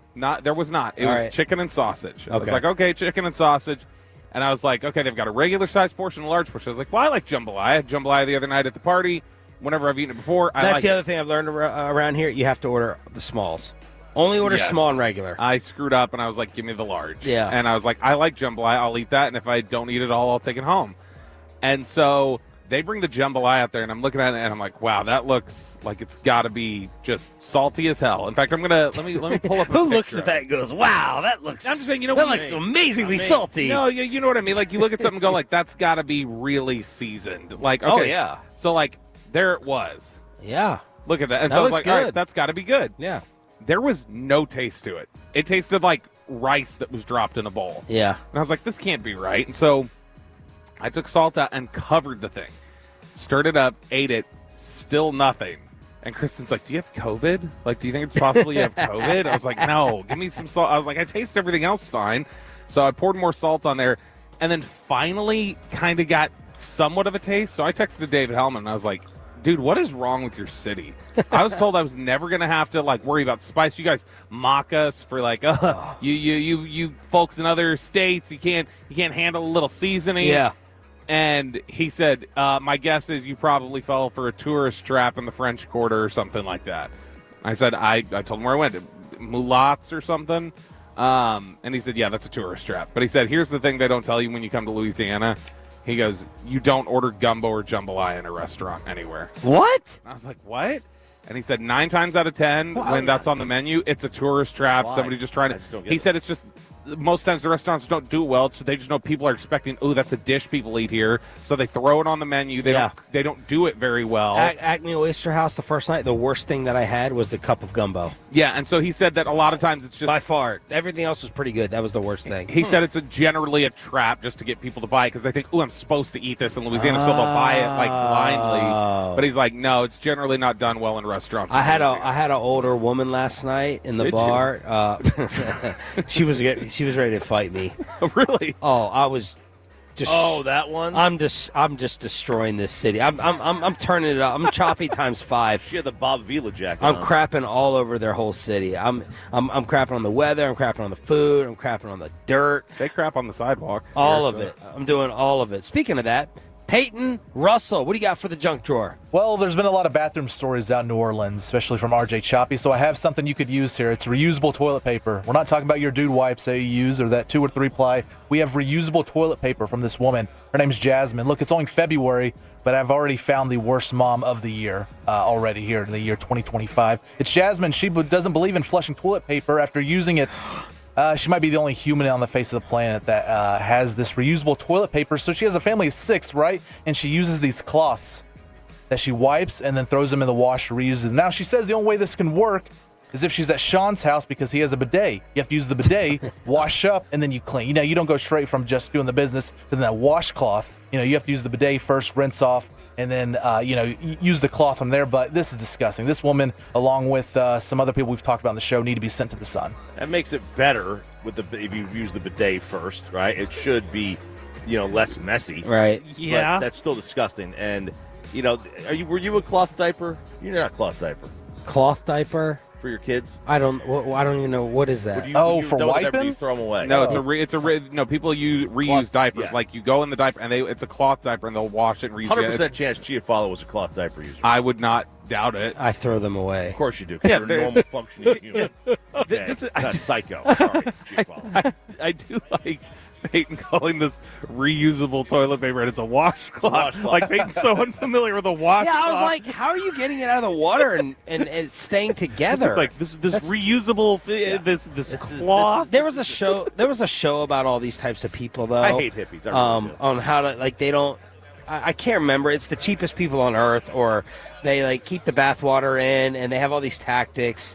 There was a show, and I would be fascinated in watching it for a while. Yeah, and there was, and I mean, look, they go out on a date and order half a sandwich. I think Amish communities will do stuff like this, where it's cloth diapers, or they'll use washcloths and So I mean, that's not something that's. In fact, it's not in poorer areas. That was not unheard of, where people would use washcloths on babies and then rewash them.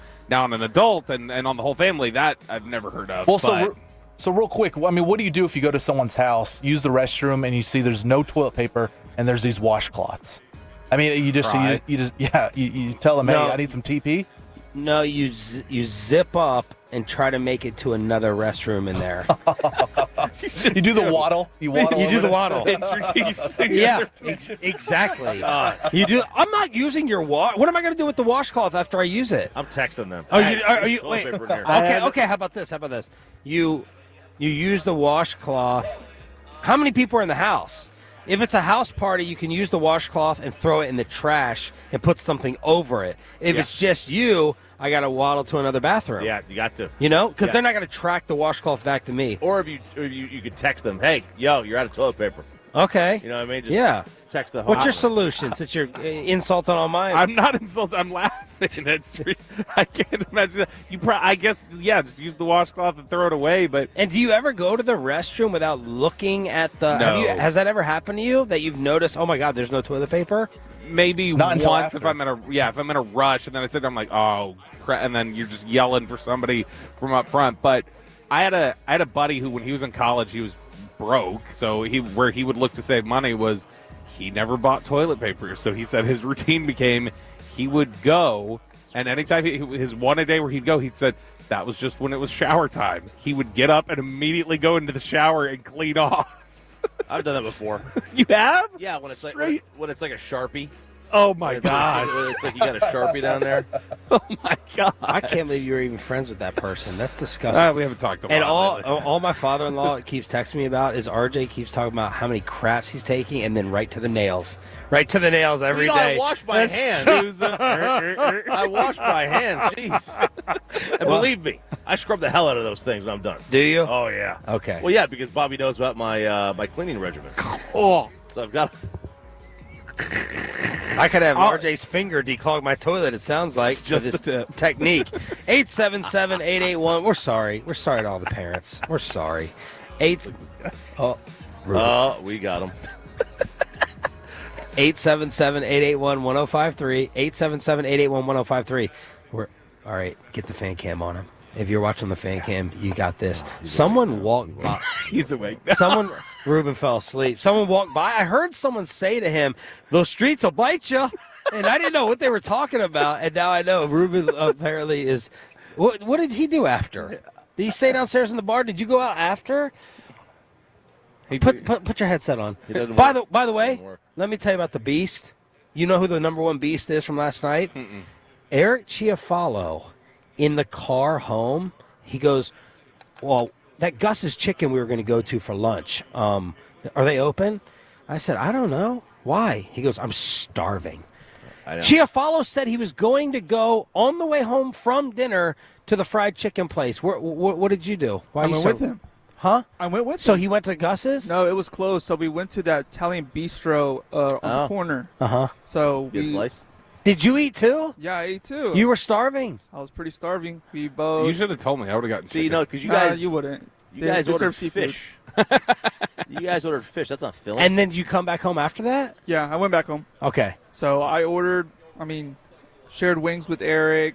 Zach went with us as well. We had a pizza as well. Wow! from dinner. Yeah, he needed that siesta over there. He's just full. It's the Joe tryptophan. Trahan, you're terrible. Brian Broaddus, you're terrible. No more food suggestions. Don't open your mouth, Broaddus. Don't look at me sideways anymore this entire trip. All right, the Dallas Mavericks are worried about what's happening for the next home game tomorrow.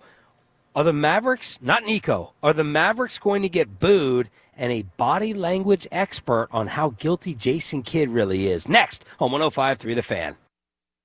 We chapter your favorite segments in.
true that you've got to forget something else to remember that Uber Eats has groceries? No, that's absurd. Hey, remember when you used to be what was it? Pepper Lady. Wasn't it Cinnamon Sisters? Basil Babes. Sapphire Squad? Nutmeg Maidens? Three Curves? No. Nutmeg Maidens. I just said that. Was it Spice Girls? Doesn't sound right. Was it Saffron Squad?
Let's go, Cowboys. An Odyssey Sports Station.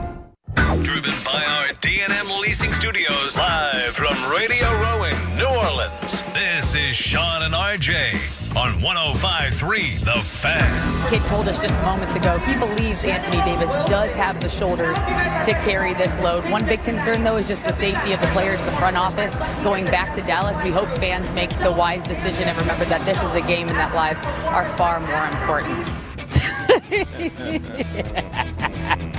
Allie LaForce with a public service announcement yesterday on TNT before the Mavericks go into Boston and actually beat the Celtics. Klay Thompson going off early. No Anthony Davis. And, of course, no Luka Doncic. Good morning, Metroplex. 8 o'clock hour of Sean, RJ, and Bobby live from New Orleans. We got 2 hours left on DFW Sports Station 105.3 The Fan. So there's some angst and there's some worry. Everyone is in full anticipation of what this crowd is going to be like for the game tomorrow. They have an afternoon game against the Rockets at the AAC. What happens when the team runs out of the tunnel? Nothing. Yeah, nothing, I would think, to them. Like I'm not talking about throwing things. Yeah, I don't think they're getting cheers, booed. boos, what? Nothing. Normal. Yeah, just normal. Normal. Now, if they show Nico on the Jumbotron, that's the only thing that would get a reaction. That's not happening. So, yeah, then there will be no reaction. Zero chance. Although I would have to think, like, their judgment on things lately, Right. maybe they would be dumb enough to put him up there. And also, like, do they normally show him anyway on the Jumbotron? No. Like, if so, they don't normally do it. They wouldn't all of a sudden add it. Klay Thompson said probably going to be a lot of heartbreak amongst the fans, probably some boos, but as a pro you have to embrace everything, and we're paid to play this game and perform at the highest level. I don't know what to expect. I know Luka was so dear to every Mavs fan's heart. We just got to win and do it on a consistent basis. It's going to be weird. That's what we signed up for.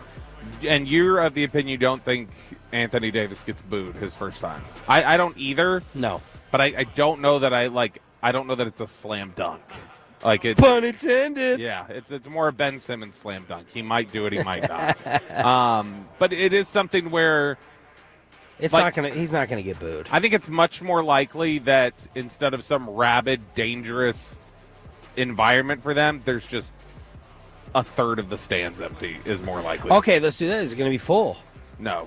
It won't be full. Whatever they've sold. Rockets AD debut? There's so many fans that are Afternoon. just like, look, I think we give Bassick a lot of crap. I think he's more the normal fan. He's more he's the baseline fan now. The amount of fans that have like just completely abandoned the team, don't even want to watch right now. Peyton, do me a favor while we're talking. Look up what the ticket prices are for tomorrow. I have them right here. I just found them. It's Saturday afternoon game, $75 for the very top. Looks to be the cheapest. You have some in the 60s. The high 60s, low 70s are the cheapest right now. And lower bowl? Lower bowl, let's see, there's 150, 280, 390. So depending on how close you get to the court. But lower bowl, under 200.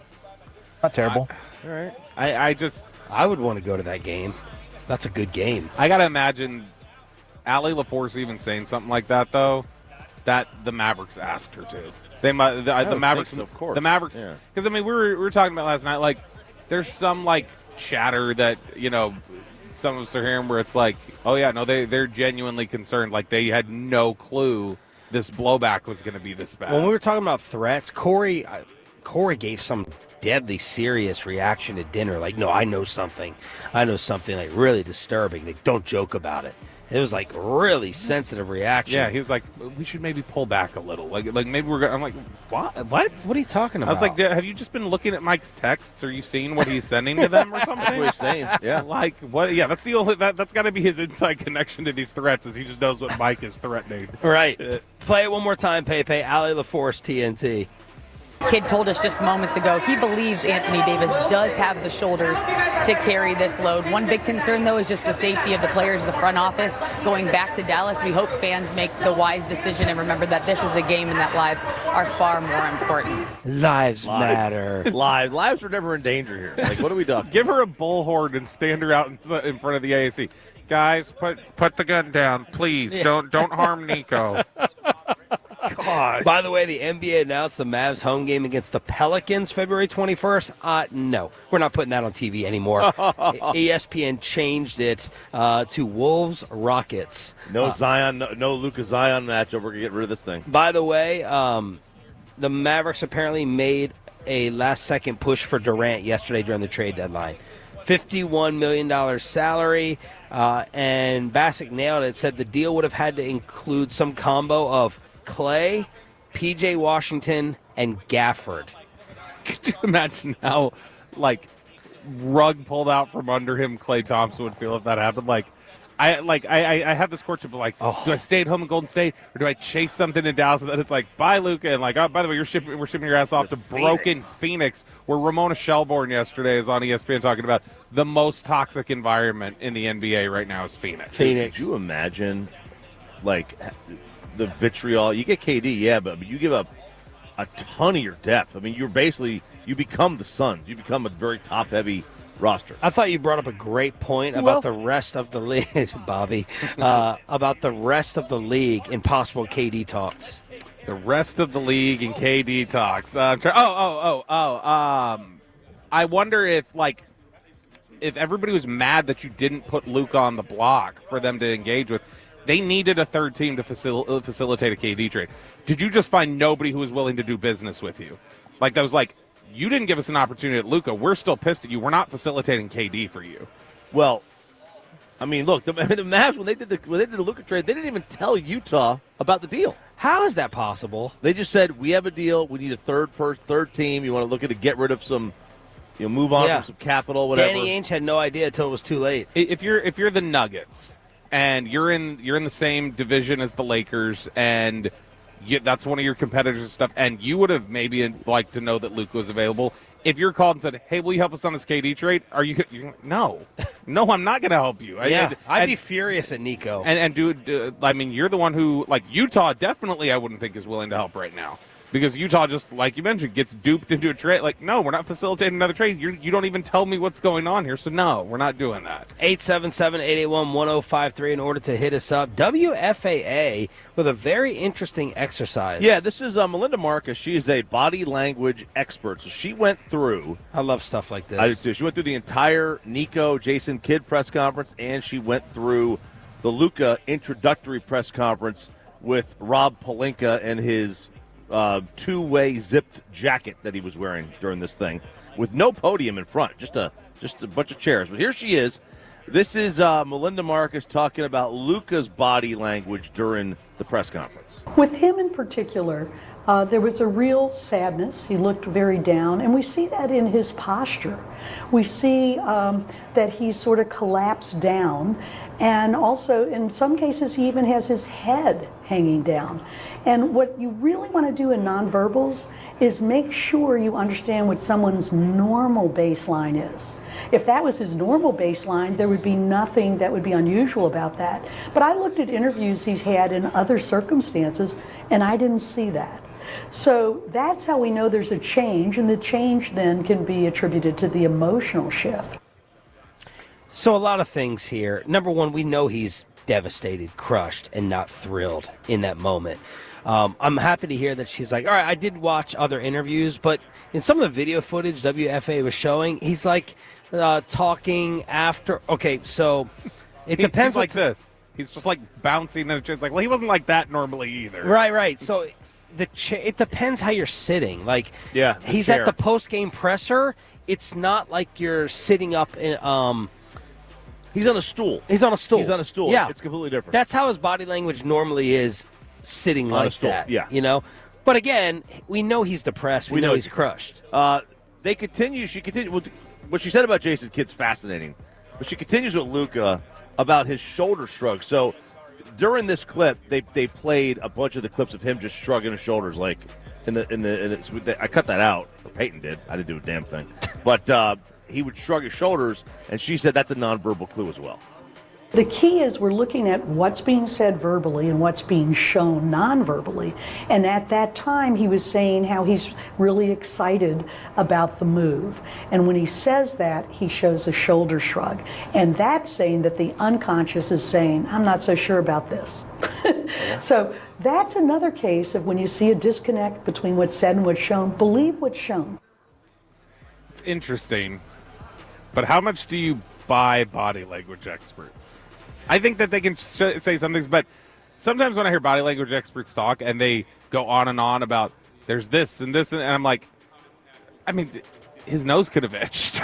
like when they're like, he did this or he did, and I'm like, Yeah. man, you guys seem like it's always a tell. I don't know that it's always a tell. Like him going, yeah, I'm excited. That made, like, if he's shrugging his shoulders, maybe it's just like, I don't know how to word this. I don't know how to say it. Like, I think it's a little too narrow sometimes. Now, what about this one? She talks about what every player does when they join a new team. This is interesting. They show the jersey. Here's what she had to say. When he was holding up the LA jersey, it was so low that the reporters in front of him actually blocked the view. And if you look at most players when they join a team, even senior players that are coming over that are already experienced, not just the kids out of college, they're carrying it up here, not down by your waist. And that, I think, is a subtle, unconscious thing that I'm not real excited about this. Holding the jersey too low like this. Clay's like up here with his Dallas presser. Or is Nico like, see, told you, lazy. Can he pull the thing up to his Can't even lift a jersey. He's so weak. He's that out of shape. Can't hold the jersey up. So this is Melinda Marcus, body language expert. Now, this is fascinating. Jason Kidd put on if you had OCD, it was like a clinic of tics that he had going on here during his press conference. And she basically said he was not happy. So in the Jason Kidd interview, particularly at the beginning, we see a frequency of stress signals, and we don't see that in other interviews with him. So he was doing things like hand on face, hand covering mouth, hand ventilating his collar, which what happens is we get hot when we're feeling stressed, so that happens. And then a full hand on the neck at one point, and that really is relatively rare unless somebody's under high stress. And there was one other signal that a lot of people might miss because it's subtle, and that's where he had his tongue rubbing the inside of the cheek, so the cheek was poking out. And that's also a way that the unconscious is trying to calm him down. I like these things because I'm like, do I do that? What does that look like? Jason Kidd always does this, though. He always does, if you're watching on the fan cam, he rubs his cheeks like moving down. Kidd's the one I want to find out about. I want to know how much blood is on Jason Kidd's hands. He has completely dodged any blame and any heat. I want to know how lockstep he was with Nico. And is he stressed? Like, even if those are stress signals, is he stressed because he's upset and or because he's sitting up there lying about like, "Ooh, I had a part in this and I'm not owning it." Like, what is the stress signal for? Or that he didn't know apparently about it. Yeah. That's what Nico said. Jason didn't know about it. He just found out walking out there. He could literally be as mad or more mad than Luka if he didn't know about it. Yeah. If you didn't know about a trade, I mean, even if you're for it, if you were not included, you may be irritated. Like, okay, this is how we're operating now. Yeah. Got it. I would be irritated. Yeah. I think he has a total right. I don't believe it, though. I don't either. I don't believe it. I think Nico's just trying to protect him. 877-881-1053. What is it going to be like tomorrow? Mavs Rockets back at the Double AC. Remember, lives are more important than basketball. Right. Darren Woodson denied again. Next on Sean and RJ 105.3 The Fan. But do not deny yourself amazing barbecue today.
Uber Eats has Lola V products? I gotta remember that. Well, you know, they say in order to remember something, you have to forget something else. Okay, now that is a very cute haircut. That's like a little shag. I've never seen it before. Well, I mean, of course you have. It's the Rachel. Oh, is that your name? No, I mean like your name. No, I'm Jen. My name's Jen. Right, but I just mean like this is your haircut. But that's hair on your head. I'm not saying this is your hair. Okay, freaking me out a little bit.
469-909-0956 or visit TolbertGarageDoor.com. And it's back to Sean and RJ right here on 105.3 The Fan segment here, brought to you by Cars for Kids. Donate today at carsforkids.org, and also brought to you by the personal injury lawyers Frankel and Frankel. If you've been injured in a car or truck wreck, call Frankel first, 214 or 817-333-3333. With Frankel, there is never an out-of-pocket cost. They only get paid when you win.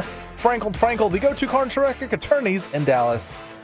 Hilarious and terrible news that came out last night on the home of the Cowboys, 105.3 The Fan, where yesterday we had the great Darren Woodson sitting down with us, Sean Sharif, RJ Choppy, and Bobby Belt, brought to you by Best Buy Windows and Siding, the Low T Center, and Stella. Thanks to all those amazing sponsors for making the trip possible here on the home of the Rangers and Cowboys. No Darren Woodson, no Eli Manning. The Hall of Fame class of 2025 will consist of Jared Allen, Sterling Sharp, Eric Allen, and Antonio Gates. No Woody, no Eli. Nope, that sucks for Woody. What I'm seeing this morning is, do you think he's not going to get in now? Like, just period? Yeah. Because if you look at, because this class of 4, you had an opening here. They had an opening. If you look at the people who are the biggest, the articles on the most snubbed, there's like 3 or 4 of them. He's not even on there. Really? No. We're biased in DFW. I don't think the national folk thinks he's even close. He's close enough to be a finalist. I'll admit, and I told Woody this yesterday, so growing up in Maryland, and you'd see Redskins, Cowboys, Darren Woodson, there were so many other damn stars on the Cowboys that Darren Woodson was never in my mind as oh my gosh. I was thinking defensively, Ken Norton, obviously Dion. When I was thinking about safeties back then, I think because of Tecmo Bowl, Steve Atwater. I'm trying to think, Ronnie Lott. I'm trying to think of the safeties I grew up with before Sean Taylor and Ed Reed and Palomalu. Before that, I never really was that aware of Darren Woodson.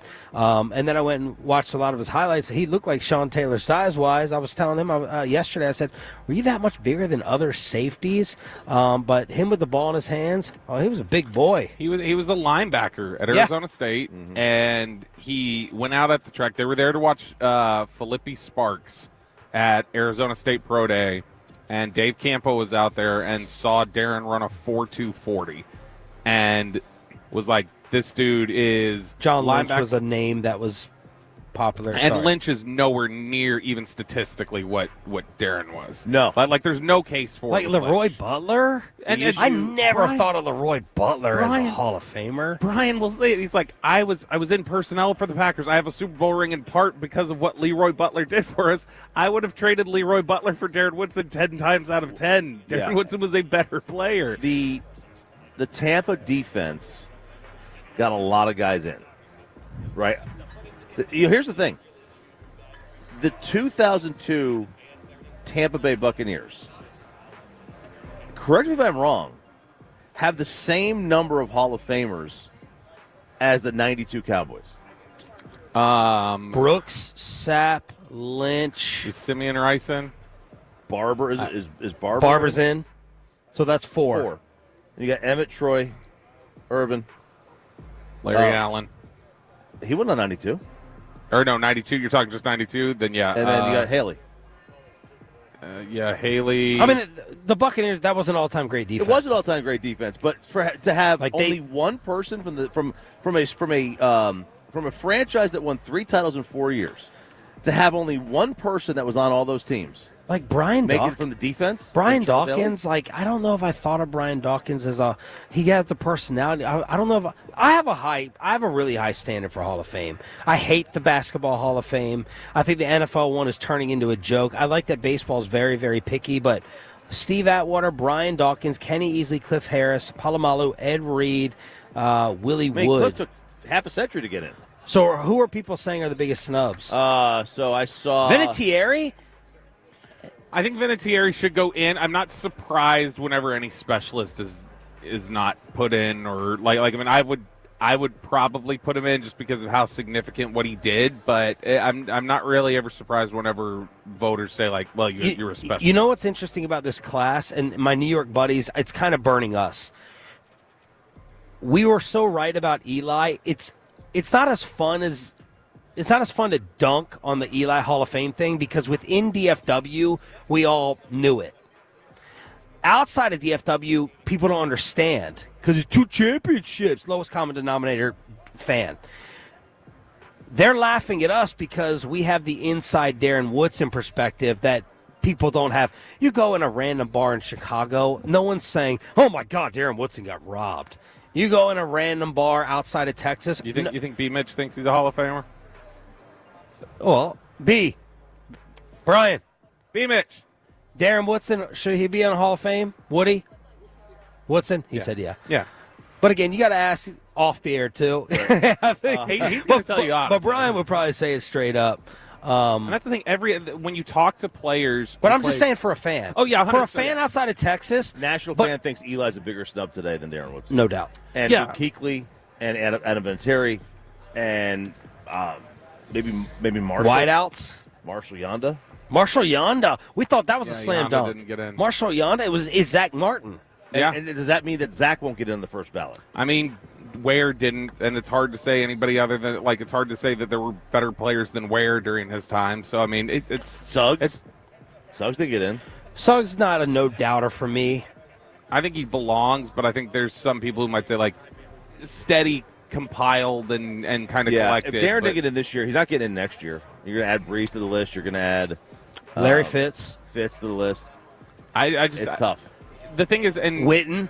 Yep, you're gonna have if Gates got in, Witten has to get in. Yeah, I would think so. Then you're going to have holdovers like Yonda and Eli and Vinatieri and Steve Smith, Holt, Reggie Wayne. This is like what? How do you separate those three? This is like what Nate had said when we had him on, where he was like, "You don't have to play football to know football. I'm not one of those guys where if you didn't play, you don't know it." He goes, but if you know football, you know Darren belongs because everybody, and that's what was troubling to Nate and some of the Kevin Smith was going off about this when we had him on Cowboys Crosstalk during one of the breaks, where he was like, anybody who knows the game and knows what everybody's job is wouldn't even question it, and that's why players say he belongs, and they will all tell you he should be in there because he did his job better than anybody else. There is such a scarcity. The Cowboy dynasty of the 90s is so underrepresented.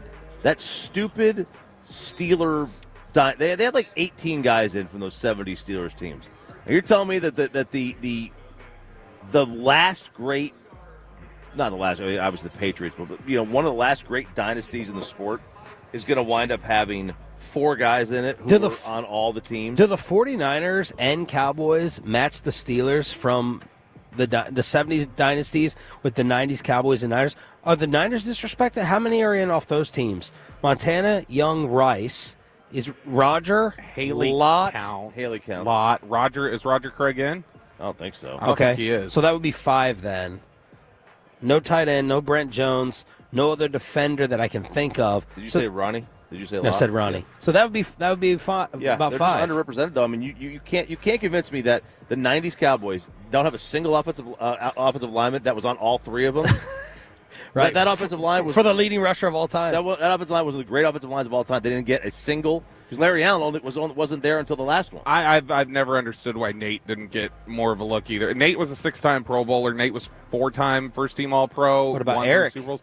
Eric Williams. Everybody says if Eric Williams doesn't get in the car accident in 1994, he's thought of as like the greatest offensive lineman. And now they're letting guys in with less years. Yeah. I mean, Sterling Sharp is sort of an Eric Williams question. Did you see the video with Shannon? I tried, but the internet here's too slow right now. I saw it. You got to plug in. You got to plug in. That's my Michelle. Explain it. Yeah, that's my Michelle. That Sterling shows up. I posted it on my Instagram. Oh, cool. Then my slow internet will get that. And so I put, and it's just Sterling comes over to Shannon's house, and he walks down into the basement in the man cave, and then there's Shannon down there in his jacket, and he's like, "Welcome." He's like, "Welcome where? To your house?" And he's like, "To the Pro Football Hall of Fame." That's cool. That was very cool. Was it? It looked cool. It looked very moment? cool. Yeah, it was really cool. All right. They don't knock anymore then. I don't know. This whole process is weird to me. Well, that guy's not there anymore, right? Baker, but still, that was always the tradition. Yeah. Like I don't know. I feel like I'm being matrixed here. They gave me the red pill, and now I see how it all works. All right, we've been having a lot of fun with the city and different cities when they host these types of events. Hopefully we'll get it back in the Metroplex in 2029, although I guess you guys are against that. Take it away. Well, let's see what the prereq is. This is what the Super Bowl and the NFL requires for the cities that are hosting the Super Bowl. They require the use of 2 top-quality bowling alleys for a bowling tournament with no cost associated to the league. Who is this from? Bowling alley? The bar that I was supposed Reader's to... Digest. Remember them? Oh, yeah. The bar I was supposed to go to the first night was Fulton Alley. I was like, oh, what is that, a neighborhood? It was a bowling alley. Oh. Yeah, so there it is. The NFL Pete Prisco. Where? I'll never forget Pete. No, the bowling alley reference. Oh, yeah, yes. That was in New York, right? The bowling alley. I don't know. Yeah. And he didn't know either. The NFL must be allowed to install ATMs in the stadium that accept preferred credit and debit cards. The league also may cover up or remove ATMs belonging to other banks. Wow. Dan Marino's such a badass. I'm sorry. He just looks Miami. I know he's a Pittsburgh guy, but Isotoner. I love. He does look Miami with his no rings on his hand. What a badass he was. Sorry. Back to you. The NFL requires exclusive access to 3 top-quality 18-hole golf courses so it can host a tournament on Super Bowl weekend with no costs associated. You got to give them? You have to give so them the the city use. has to barter with the golf courses to make sure it's They would free? have This is Rob Pelinka negotiating Super Bowl. So the city would have, the host committee would have to buy the use of pay the use of the golf course. 3 of them. If cell phone signal strength at the team hotels is too weak, the host committee must install boosters or portable cell towers, again, with no cost associated to the National Football League. The host city must give the NFL the use of minimum 20 billboards to use throughout the city, again, with no cost associated to the NFL. Next one. 16 months before the game, the NFL will send 180 people to the host city for a familiarization trip to inspect the region, again, with no costs associated to the NFL. Yep. And then finally, following the game, Roger Goodell's a mob boss. the host city is required to remove the playing field, and if the league wants, give the pieces of the field to the NFL so it can sell them as licensed products. 16-month site check, though. I mean, that sounds like they should maybe run the Secret Service then. Be on top of things. Well, should be at the AAC tomorrow, apparently. 877-881-1053 in order to hit us up here on Sean and RJ. It's DFW Sports Station. Hey, let's actually pick the game. How you're going to gamble, how you're going to win, who you're going to pick, and who you want to win the big game on Sunday. We'll do it in Below the Belt next on Sean and RJ. After Choppy tells you about Johnson Fitness and Wellness. All right. That's me. Sorry. GimmeTheVin.com is here in order to get your car out of the garage. Give me the VIN.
Remember when you used to be what was it? Pepper Lady.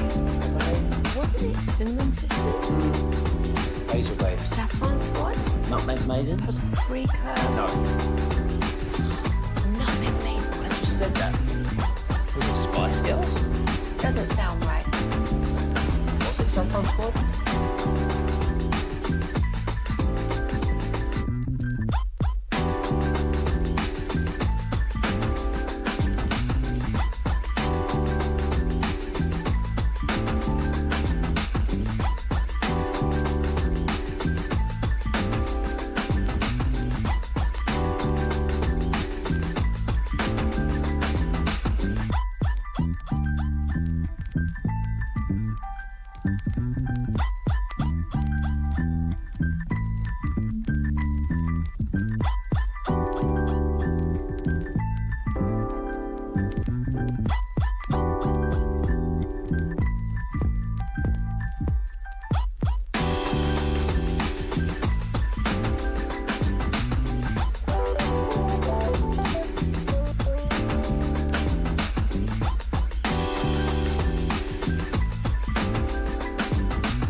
And it's back to Sean and RJ right here on 105.3 The Fan segment here, brought to you by Classic Chevrolet. If you're in the market to upgrade your vehicle, get to Classic Chevrolet in Grapevine today, the back-to-back #1 Chevy dealership in the world. More new Chevys than anyone else, all priced to sell. Visit ClassicChevrolet.com. This is Texas. This is Classic Chevrolet. Together, let's drive, relax, enjoy the difference based on new Chevrolet registrations 2023 and 2024.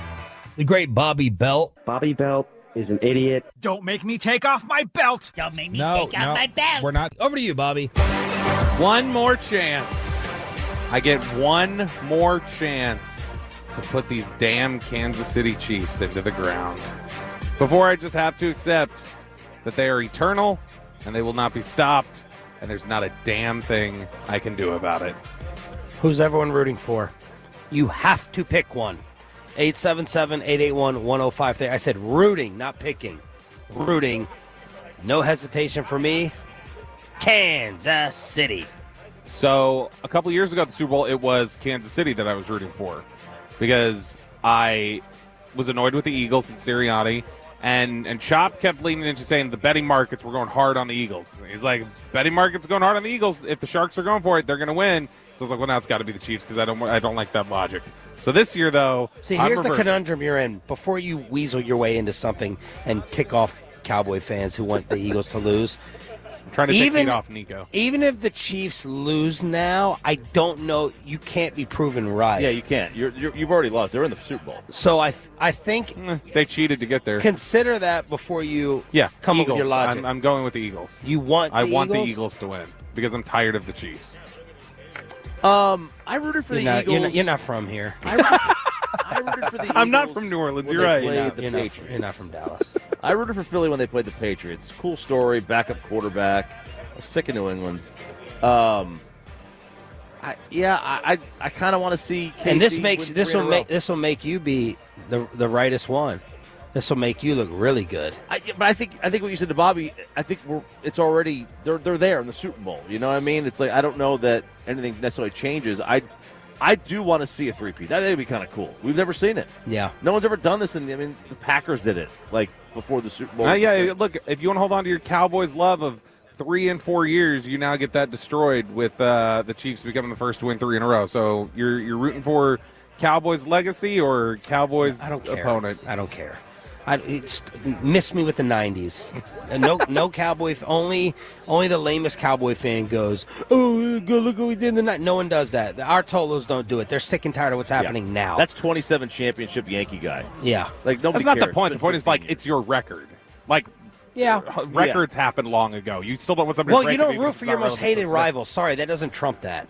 You don't root for everybody the number was rooting one for villain. the most. Are you kidding me? How many fans did we hear from that said they were rooting for the villain because they wanted Jerry to feel it? Here's how irritating it is if you root for the Eagles on our airwaves. I think you're legitimately hurting the image of the show and the way people look at you because they hate the Eagles so much. That's my opinion. It's harmful to the show for you to root for the Eagles against a team that you really. This one you might be able to get away with it a lot more because people hate both and they're sick of both. But I saying you want the Eagles to win, I mean, you're not going to find people back home doing that, I don't believe. All right, we put out a poll question, and we said, who are you rooting for? How do you think it would end up? 80-20 Chiefs. 80-20 Chiefs? Yeah. Okay. I'll tell you this. Like we always go to a Super Bowl party. Nobody that I know they're so disinterested in the game. Nobody that I know in our friend group is having one. No, I've heard nothing about a Super Bowl party. I think that's kind of I'd be worried if I were you because I don't believe that people are just not going to have a Super Bowl party. It sounds like you're not invited. Sounds like they don't want to destroy your You don't want them to. They don't want you around their bathrooms. That's how I feel about it. Well, no one has a Super Bowl party because of the game. No one has or doesn't have because of the matchup. You have one every year because it's the thing to do. Yeah, but the people who always host it, you're not going to be any more or less excited too big watching. Of Cowboy fans to watch the Eagles in the Super Bowl. Okay, well that was very important information. Yeah, like they're season ticket holders. They're not. I doubt they even watch the game. Wow. Okay. Sounds pretty lame to me. I'm very uninspired by this game, very disinterested in this game because we just saw it. And it's not like we just saw it with San Fran and KC. There was different quarterbacks. It was a different Niners team. This is the same Eagles but team. That was a really good Super Bowl. Super Bowl. Yeah, it was. It was a good one. It was a good one. No, I'm. You want to finish your segment, or you want me to do it? No, you want me to move on to now? You said you started off saying, "Are we rooting for it? Are we done with the rooting? Now we're done. Okay, all right. Who's going to win? It's going to be the Eagles because the Chiefs can't be allowed to continue to do this. They can't. This is such an unsustainable. The whole thing about Holtis talking about the block. What? Give real football analysis. Not like this is a real football analysis. This is real. No, this is real. I'm so tired. Let me pound the table. Wow, you look dumb already. All right, go ahead. You already look dumb. You already look stupid. Pounding the table. Finish the segment then. If you don't like the way I'm doing it, go ahead. It's like this just go ahead. Finish it. Continue. You've already been proven wrong. You already lost. Go ahead. They already ended up in the Super Bowl. All right, turn off your mic then. All right. Get on the damn plane if you want. Let's talk about the odds and the gambling with it, or who your pick is. All right, so my pick is Kansas City. I bet Kansas City. You can get them now about 1. The market has gone from -1.5. It went all the way to 2.5. Went back down to 1. A lot of late Eagles money has come in. Eagles money line was the most popular Super Bowl bet. Yeah.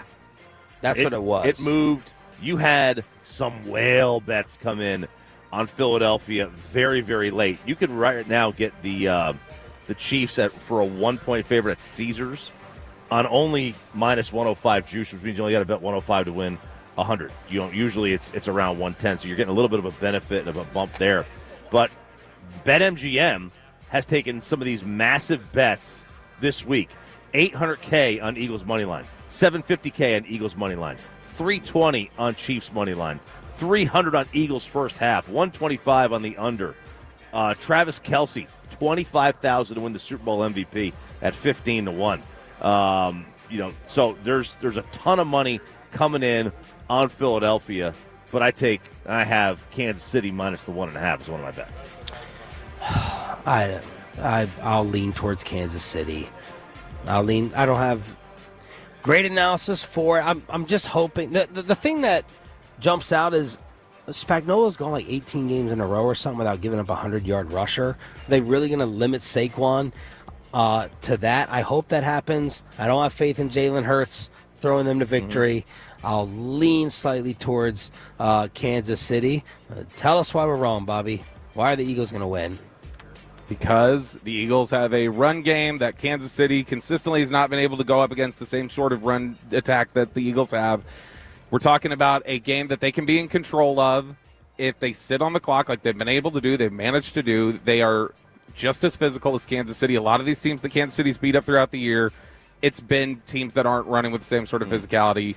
And like I said, their whole model of everything that they do is not sustainable. The stuff they come up with in terms of timely turnovers and blocked kicks that Mitch Holthus talks about, well, that's just clutch. Like, you can't consistently do that every week. It's not possible. It's not feasible. And so eventually over time, it's got to hit, just like 2 years ago with the Eagles.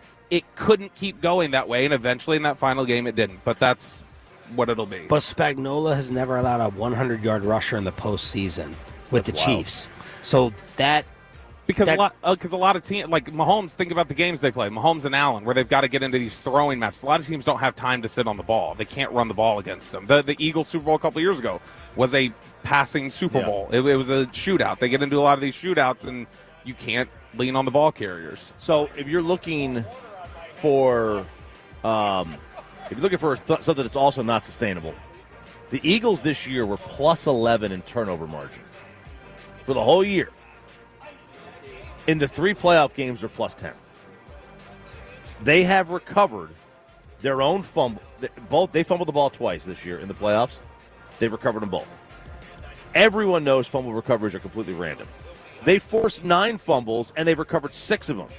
So that means they've recovered over 70% of the fumbles that were balls that were put on the ground. Bruce Gilbert, the man who hired us, stopping by. 3 playoff games. And biggest mistake he ever made. That's right. He's the Nico of radio PDs. So, like, fumbles over the course of time are 50-50, right? You know, over the course of your history, you're going to wind up recovering about 50% of them. And they've gone through a stretch where they've recovered basically every single fumble that's been put on the ground. And that's just not sustainable.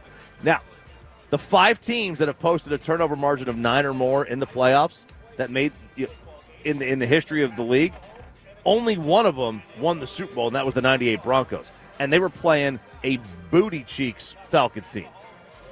Booty. Pepe, who are you rooting for? Who are you picking and why? No way in hell will I ever root for the Eagles, so I'm going to root for the Chiefs here. And this one, I'm so back and forth with it. I mean, it's like the Eagles have put up a great season, but I'm going to lean the Chiefs here, just like you, Sean. And look, if the three-peat's going to happen, if it's just fate, it's going to happen. It's going to happen.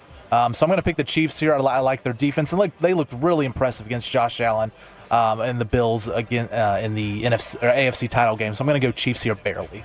Choppy, you got us all paid through Kevin Hagelin's Underdog Fantasy. Yeah. You got all the Tolos paid last week. Let's get to the Super Bowl Degenerate selections. Did you get my text saying degenerate music? No, I didn't. Here it is. Dun, dun.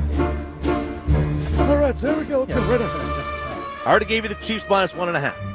These are some player props. I love a good player prop. Let's go Saquon, an anytime TD score. It'll pay you about 3-1. All you got to do is score 3-1. DeAndre Hopkins over 13.5 yards receiving. Okay. Isaiah Pacheco over 1.5 receptions. Okay. I think I got his targets as a bet. Oh, really? The targets, not receptions. But it should be the same thing. Targets should be even easier. Right, you would think so. Jalen Hurts over 9.5 rush attempts. So I couldn't get the rushing attempts on underdog. It was like yards. Okay. It's like 38.5 yards, something like that. A lot. But I guess not for him. And then finally, this one I love. Xavier Worthy over 6.5 yards rushing. That's one end around. He's got to get lucky on one. Not even lucky. He's got to find a hole on one end. He's got to get the carry. But they've been giving it. They've been giving it to him. Yeah. They've been giving it to him. And then, Super Bowl, you try different things. I expect him to nail that one. So those are my props. Saquon, anytime TD score. Hopkins over 13.5 receiving. Pacheco over 1.5 receptions. Hurts over 9.5 rush attempts. Worthy over 6.5 yards rushing. KC minus 1.5, whatever you get it at. He'll tweet him out at RJ Choppy. Final hour starting to pick up here at Radio Row in New Orleans. NFL insider Dan Graziano sits down with us to talk Schottenheimer, McCarthy, Woodson, Hall of Fame. Final hour of the week is next.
Uber Eats has lower fee products? I gotta remember that. Well, they say in order to remember something, you have to forget something else. Okay, now that is a very cute haircut. That's like a little shag. I've never seen it before.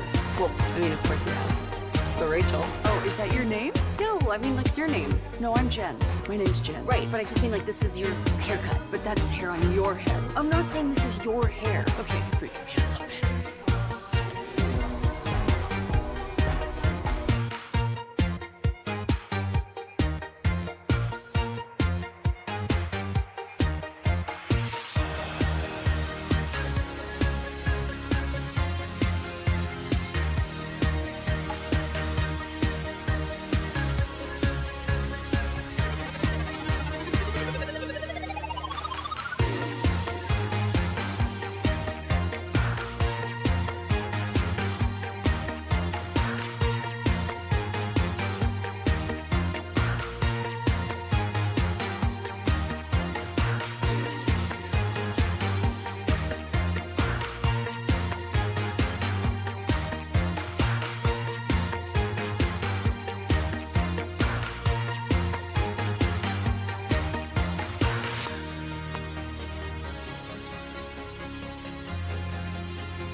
Live from Radio Row in New Orleans, this is Sean and RJ on 105.3 The Fan. Edwards on the wing, Clay with another three. He is on automatic with 21 in the first half. Final hour of the week here from Radio Row in New Orleans. Sean Sharif, RJ Choppy, Cowboys insider Bobby Bell. Ruben is getting the fist pump. We got Rob Gronkowski. We got Drew Brees. We got Eli Manning not getting into the Hall of Fame right behind us. And we have you on DFW Sports Station 105.3 The Fan. 9:20. This will be the guest for RJ. The Luka Doncic of Cleveland, Bernie Kosar. Man, boy, Bill really pissed off the city of Cleveland with that, didn't he? Yes. Oh, man. I can't wait. Bernie, this is the most awkwardly good quarterback you've ever seen. Just no arm strength, no feet, sidearm delivery. Loved him. Former Cowboy great. Had to step in the 93 NFC title game. That's right. The Dallas Mavericks somehow, without AD, go into Boston and beat the defending champs. Everyone all worried. Man, I'm getting this guy freaking out on my Instagram. Let me get his name because I like to get these people specifically. Shane Ballard is like, why are you guys making fun of the TNT report saying, remember, lives are more important than basketball? This was Allie LaForce issuing this statement before the game when the Mavs return home tomorrow to take on the Houston Rockets. And no, Shane, I'm not taking any of it back. Big trades have happened throughout the history of sports, and no broadcaster has ever issued a statement as if Nico Harrison is going to get sniped inside the building. If that happens, I will apologize. I'll come on air and say I was dead wrong. Until then, play it, Peyton. Play Allie LaForce yesterday. Kid told us just moments ago he believes Anthony Davis does have the shoulders to carry this load. One big concern, though, is just the safety of the players, the front office. Going back to Dallas, we hope fans make the wise decision and remember that this is a game and that lives are far more important. And people get stupid threats all the time. You don't think Jerry Jones has gotten a threat? You don't Probably think every day. Hate mail and stuff, stupid stuff written. Come on now, this is silly. It's silly. I apologize if I end up being wrong, which I hope I'm not. But come on, get out of here, Shane. Stop being so Stop being so serious. Lighten up. You won't be wrong now because Allie LaForce is going to step in, and she's just made sure that there's no attacks on the Mavericks. I think honestly, what this is the Mavericks just probably are not used to the intensity of these sort of just intense, angry, often empty threats that people lob when they're sports mad like this and go over the top. Nobody's saying that's an acceptable thing, like to do anything like that. But it's also like there's a lot of bluster and hot air and just irrational anger pouring out of the fan base right now that comes out in inappropriate ways that ultimately I don't think would lead to anything. No one's threatening them like physically. It's not the players. No one's mad at the players. Yeah. Like that. No one's mad. Not a single person's mad at any of the Maverick players. Yeah. They're mad at one guy. One. I got another person on Twitter saying, why are you guys talking about fan reaction? You don't know about the protest tomorrow? Yeah, there's going to be a protest tomorrow. Yeah. You know, there was one last week, too. It was one of the saddest ones you've ever seen. There's like 6 people there. For what? Yeah, the day after, right? There was like 6 people that were holding up picket signs. Like, what are we doing? By the statue? Yeah. It's not, again, they're not protesting the players or the team. They're literally protesting Nico. That's it. Yeah. I don't even think they're directed their vilification at Patrick Dumont. Or Kid. Or Adelson. It's literally at Nico. It was his idea. All right, Anthony Edwards, he had an amazing sit-down. He's checking the Timberwolves schedule because he's trying to figure out when he needs front row seats to the Mavs. Man, it's crazy. Well, he just took them to the finals. he beat me and took his team to the finals. I just feel so tried that, like, if they say I couldn't do this, I go. You know what I'm saying? Like, whatever they saying about me, I'm going to change the whole storyline. The whole campaign is going to be my campaign. He just took y'all to the finals. So you think they might have created a monster? Yeah, hell yeah. If the respect that I got for him is where I think it is, yeah, they created a monster. Hell yeah. And I'm excited to play the Lakers now, like, because they created a monster, boy. Man, what? He was getting 35 like it ain't nothing. Now, like, they finna make him drop to 240 and all type of shit. Like, he gonna be dunking shit. I'm excited to see the first time the Lakers play Dallas in Dallas. I'm super excited to see that. Oh my God. It's in a few weeks. If we not playing, I'm buying front row tickets to that. Hey, for real. Do you imagine Anthony Edwards or other NBA stars who are just like, they did, like Anthony Edwards, I could see now that he's said and it's gone viral that he would show up. And he's going to be sitting there and he's just going to be like, I want to witness greatness, and I think Luka's about – and, gosh, Luka, as locked in as he is, if he knew there were other NBA stars sitting there who came to see him put on a show, he's going to do it. Someone was speculating, though. I think it was Mark Spears, ESPN. They're like, I don't know how Luka's going to fit in that city because he doesn't want all that limelight, flash, and attention. His game fits the city, but Luka does not want to give quotes. He does not want to talk to the media. Is he as bad as Kawhi? Absolutely not. But I guess, I don't know, they leave Kawhi alone because he's more of a Clipper. I don't know if that factors that absolutely helps. That there's no doubt. Just look at like Mets, Yankees. Like Soto is going to have a ton of pub on it, but it's not going to be nearly as much as it would have been had he been playing for the other team. And the same thing with LA and the Clippers. Like if you're playing with the Clippers, you're a stepchild. We got trolled by a dictionary yesterday. Yeah, that was pretty bad. The Webster's Dictionary, which, as people know, is kind of like the standard out there.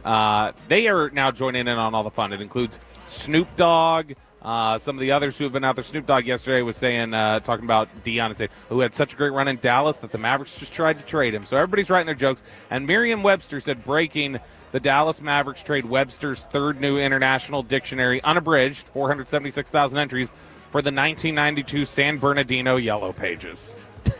I mean, look, I don't know what the Yellow Pages of San Bernardino were like in 92, but I do miss a good phone book. I think the Empire State Building said this would be like me trading myself for the Sears Tower. Or the Chicago Bean. The Chicago Egg. Yeah, the Chicago Egg. Yeah, that's the one that was. But no, like somebody, Mavericks fans are like, we're getting trolled by books now.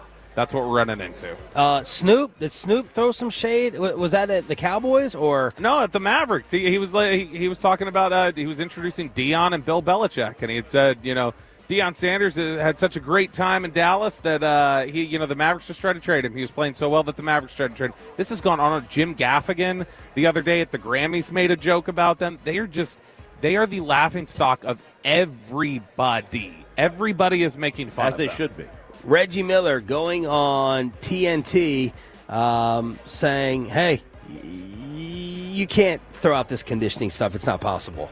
One thing I've kind of taken offense to a little bit, because I was critical of Luka too. I felt that he needed to be in better shape, but I don't like the character assassination on him floating from the Mavericks. If it's coming from the Mavericks about the reason why we traded him, he wasn't in great shape, his conditioning, he would never get in shape. You guys know this. At least I hope you do. You don't become a first team All-NBA player 5 years in a row if you're not in shape. So please stop the character assassination that this guy's out of shape, he's lazy. I don't like that because you don't get at the level at the age of 25 without doing what he's done. So there's other things behind the scenes that I'm sure we don't know about, but let's not make it about conditioning because you don't get to where he's at being a first team All-NBA player 5 years in a row at the age of 25 by not being in shape. So Reggie Miller doesn't think you can put up those numbers with the conditioning issues. Sitting down with us right now, ESPN NFL insider Dan Graziano on the home of the Cowboys, 105.3 The Fan. What's up, man? How you doing? Sorry I'm late. I was a scheduling snafu. What do you know about Brian Schottenheimer? Everybody likes Brian Schottenheimer. Like all I hear is positive things about Brian Schottenheimer. It's like, all the discussion about the decision and was it right or was it wrong, is Jerry crazy, etc. is like, everybody says, but no offense to Brian, he's a good coach. He might do really well. So I think it surprised a lot of people because Brian's obviously not out interviewing with other teams. He's not a guy that's on these lists. But, I think he's a good coach who's been waiting a long time for his shot, and no pun intended. And I think, he knows the team. Like, Well, no, but I mean, here's the thing, guys. Like, I mean, these first-time head coaches that have been coordinators, like, you don't know if Ben Johnson's going to be a good head coach. Right. You know if Liam Cohen's going to be a good head coach. Like, Brian Schottenheimer's got as good a chance as any of them to turn out. So I can kind of see why he wanted to keep it in-house. But I don't know. I also understand why the fans are kind of like, why can't we do a big wide search like everybody else does? That's do people around the league scratch their heads as to why the Cowboys operate the way they do with not really wanting to do a widespread head search? They didn't do it the last time either. I remember. They 2 guys. Yes, and I remember people were surprised then as well. So I mean, Jerry has a famous quote, right, about I could find 500 people to come coach his team, and I guess he's practicing what he preaches. Like, he feels like, I think he sees guys like, Andy Reid, Sean Payton, Jim Harbaugh making like in excess of $17, $18 million a year, and I think Jerry feels like that's too much to pay for that position. Like, not that he doesn't have it, but just that's sort of not that's overdoing it, and that's just the way he feels, and so I think that's why you see him narrow it down a little bit like that. Talking with Dan Graziano here on 105 through the Fan. Dan, one of the questions we've asked of people is why not Kellen Moore then? Like, if they want to go familiarity and offensive mind, and why wasn't it Kellen Moore? Sure, good question, because that seemed to make a lot of sense given his connections there. I don't know the state of that relationship, right, how it ended. I hadn't heard that it was bad, but I know he and Mike McCarthy had a difference of opinion when they parted ways. Could it be that Kellen has some bitterness in his memory about that? Could it be that something lingered with the Cowboys, and maybe they just felt like the continuity that Schottenheimer represented was more what they wanted than going back to Kellen? I mean, they did make a decision a couple years ago to move on from Kellen for whatever reason, so obviously there was something about him that wasn't, screaming for them to keep him there in their minds. So they've been working with Brian Schottenheimer a while. They like him. A lot. The Jones family relationships matter a lot, right? I mean, Jason Garrett was kind of part of the family for a while, and that might have kept him there longer than I think a lot of people maybe expected. So maybe they have a comfort level with Brian Schottenheimer. They enjoy working with him, and they find him a guy that they believe in by virtue of just the time they've spent. Dan Graziano, ESPN here on The Fan. What surprised you about the Hall of Fame announcements last night? So, yeah, I mean, I saw Darren Woodson here yesterday. He didn't sound like he was very hopeful, but the Hall of Fame, the Pro Football Hall of Fame is like a. Are you a voter? No, it's like a pet peeve of mine. Not because I'm not a voter, but just because I don't like their process. I was a baseball Hall of Fame voter for years when I covered that sport, and that I always felt like we got a lot of grief for. But like, you get a ballot in the mail, you mail it back in, and if 75% of them say yes, the guy's in. Right? This is like 50 people get together in a secret room once a year and like twist each other's arms. Right? It's like, it's so filthy. Like, I don't understand why they get away with it and why it's never been overhauled. So in terms of the selections, like, the guys who got in seem like they deserve to get in, but their rules and the process is so strange. I don't know, if you're allowed to put 5 in, why not put 5 in? Like, that, there seemed like there are some other guys that could have gotten that 5th spot. Were you stunned that more stunned that Eli or Vinatieri didn't get in? I didn't think Eli was going to get in first ballot. I think there's enough debate over him among that group and people in general about whether I think he gets in eventually, but it didn't seem like he was enough of a slam dunk to merit first ballot. As the parent of a kicker, I was pulling for Vinatieri. I know how much it would have meant to my son, who's a Division III kicker up in Maine at Colby College, and. But it is tough. The kickers and punters have not historically gotten a lot of love in that room. I think Vinatieri gets in eventually, but again, I'm not in there. I don't know. Is Orlovsky really that weird of an eater? Yes, and proudly.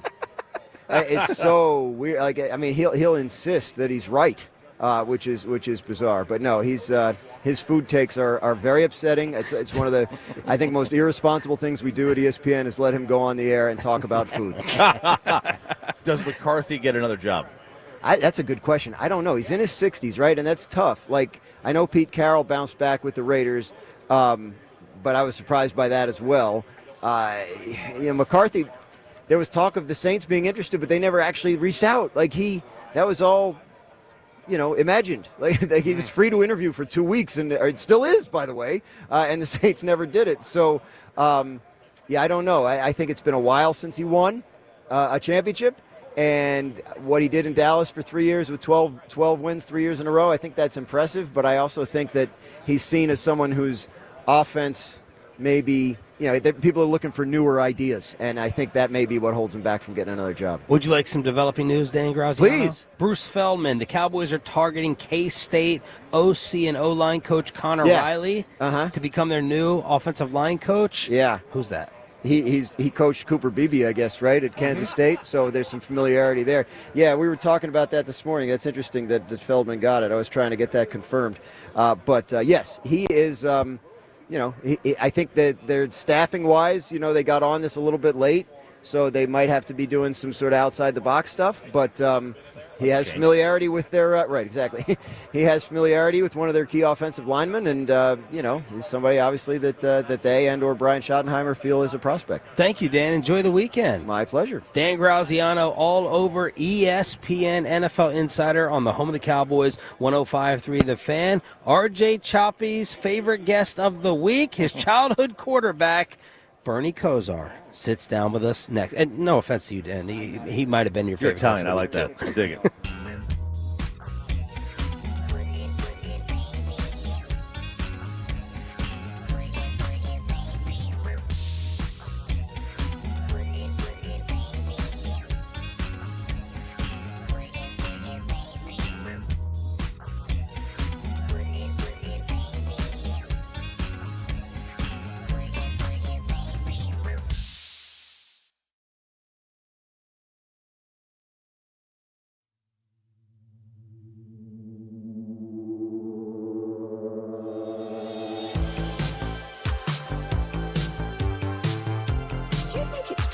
Got to forget something else to remember that Uber Eats has groceries. No, that's absurd. Hey, remember when you used to be what was it, Pepper Lady?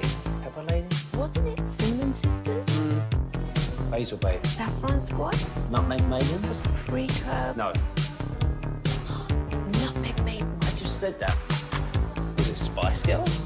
Doesn't sound right. Was it Saffron Squad?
Uber Eats has Lola V products? I gotta remember that. Well, you know, they say in order to remember something, you have to forget something else. Okay, now that is a very cute haircut. That's like a little shag. I've never seen it before. Well, I mean, of course you have. It's the Rachel. Oh, is that your name? No, I mean like your name. No, I'm Jen. My name's Jen. Right, but I just mean like this is your haircut. But that's hair on your head. I'm not saying this is your hair. Okay, great.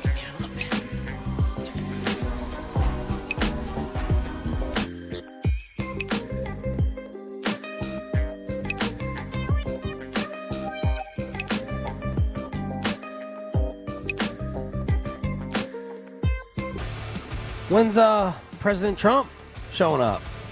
I land on Sunday. Okay, I'll be here Sunday afternoon. I'm gonna go right to the stadium and then watch the whole game.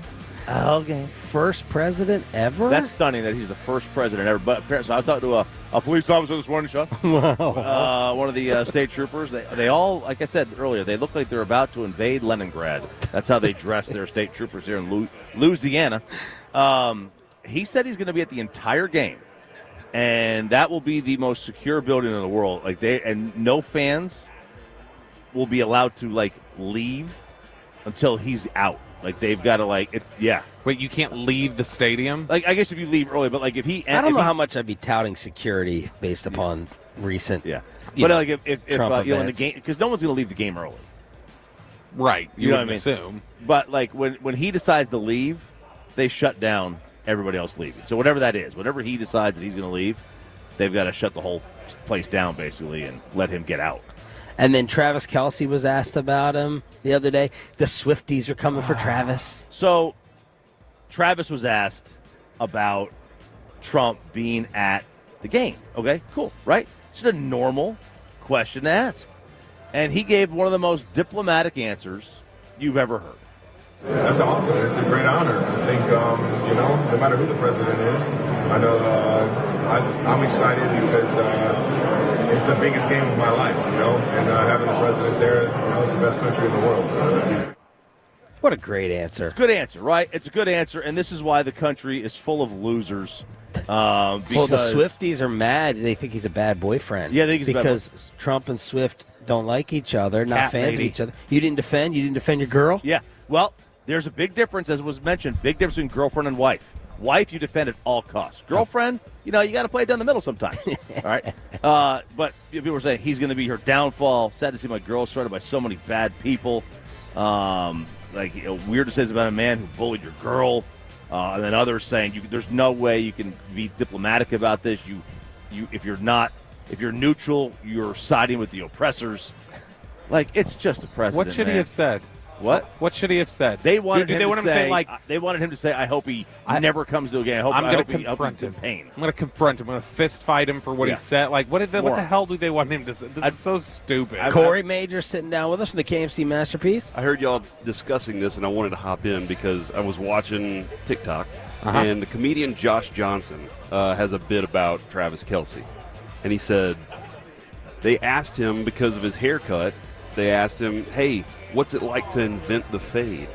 And he looked at him and he said, this is the first day of Black History Month. What are y'all trying to do to me right now? He said, I didn't invent this. I just went to a barber and got a cut that's been around for years. Yeah. Wow. the fact that they were trying to give him credit for the fade, a cut that had been around for decades. Yeah. What are we doing here? He's very aware of how he's perceived, it seems. Yeah, of course. But also, I don't know. Just he gave an answer he respects the head of the state.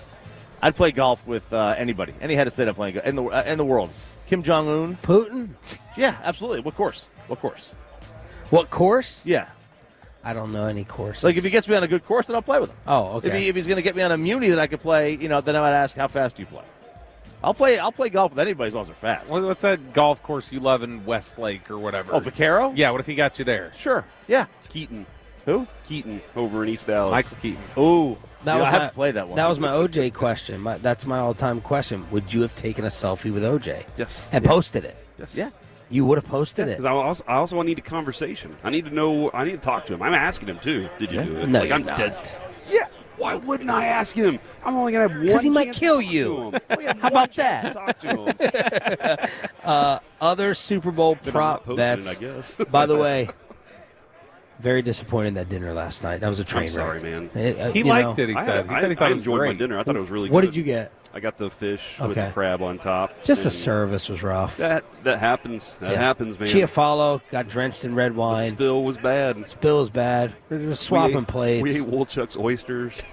Yeah. Nobody knew. That was. I thought for all the mistakes they gave us free appetizers. No, we ate Zach's oysters that he ordered and RJ salad. Yeah. It was a good I salad. ordered a salad. I didn't see it. I didn't see it. Yeah. They just put it down the table and Dude, then went to everybody else. That drink that they brought to make up for things was full. It was my whiskey was to the brim. Yeah. So it was. I appreciated that. I liked the environment. Yeah. Running into some people that we saw last night. That's what it was. It was Yeah, that's good. Good to get everyone out. All right, Super Bowl prop bets. Other ones. Will any player retire on the field after the game? No. No is minus 5,000.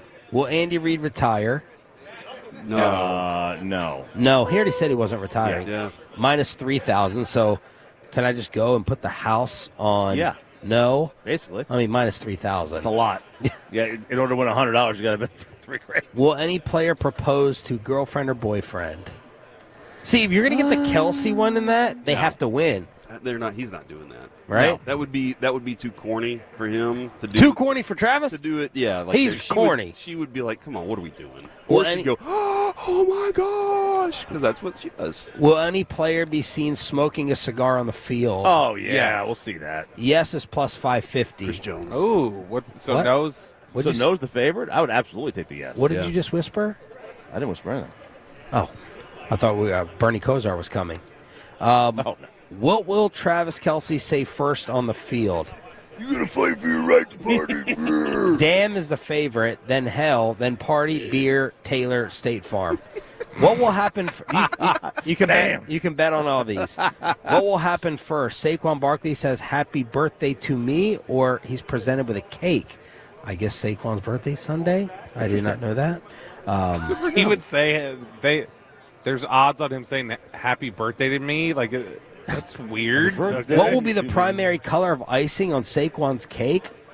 What green? Kelly Green. It is green as the favorite. Where are we getting Saquon being presented with the cake? So did y'all see the Jameis Winston video of him asking everybody their favorite color? No. He asked Saquon, and he said it's red. And he goes, "Are you serious about that?" And he goes, "Man, I should probably say green, huh?" So maybe it's red on top of that cake. Will any ref? I can't believe this is a prop bet.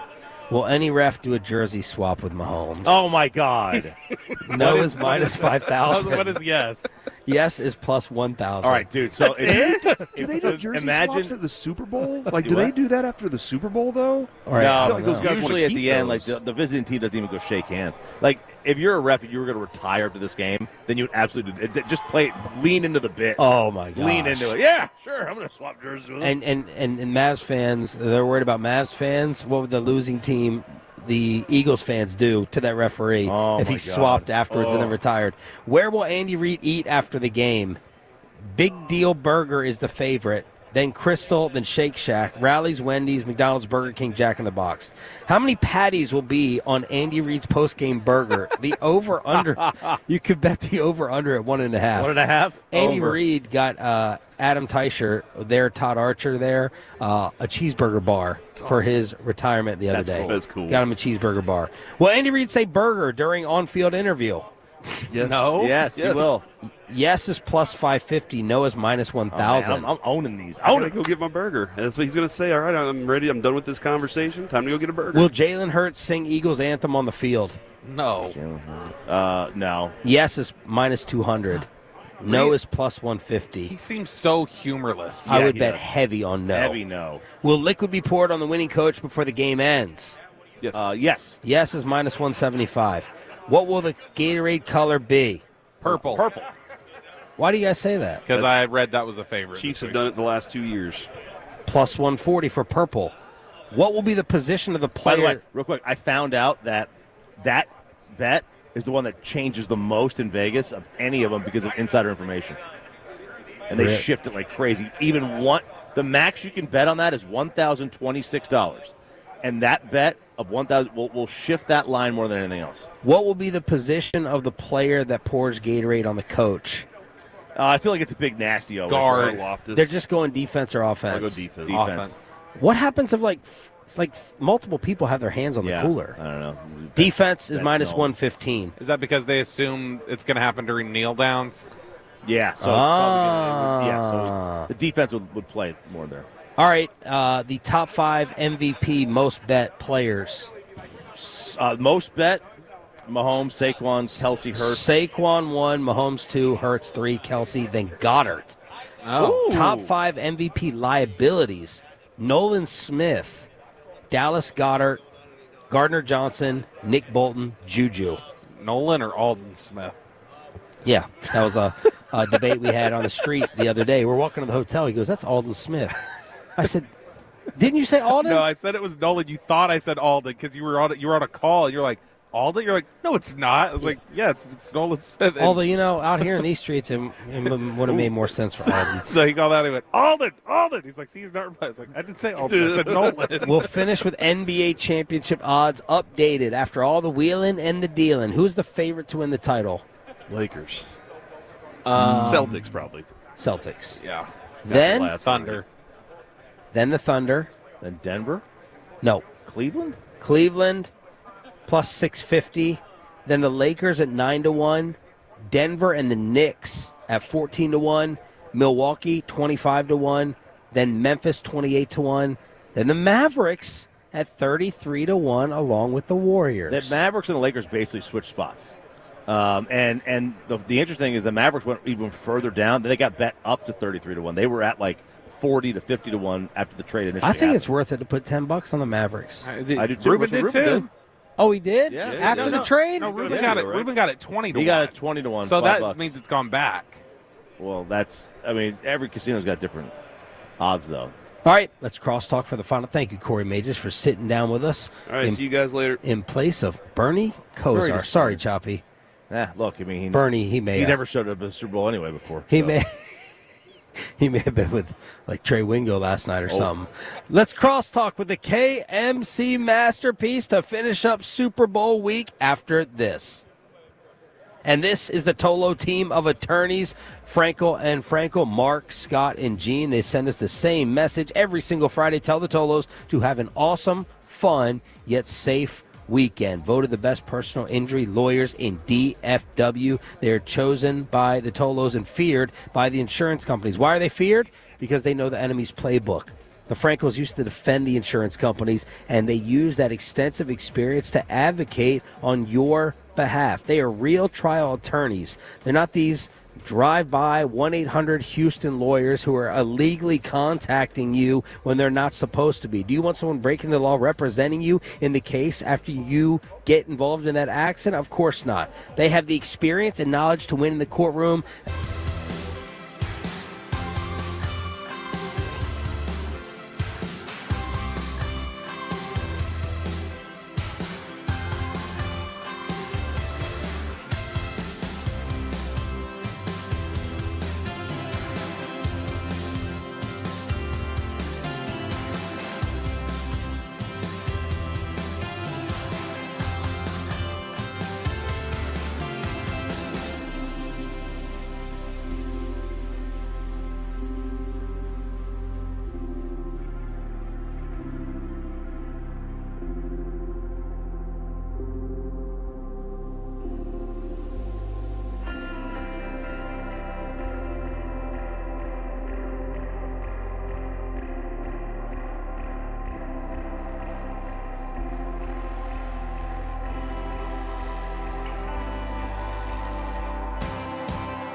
you've got to forget something else to remember that Uber Eats have groceries. No, that's absurd.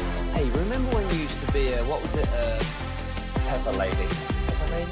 Wasn't it Cinnamon Sisters? Basil Babes. Saffron Squad? Nutmeg Maidens? Pre-curve? No. Nutmeg Baby. I just said that. Was it Spice Girls? Doesn't sound right. Was it Saffron Squad?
So I'm leading crosstalk right now, Sean. Yep.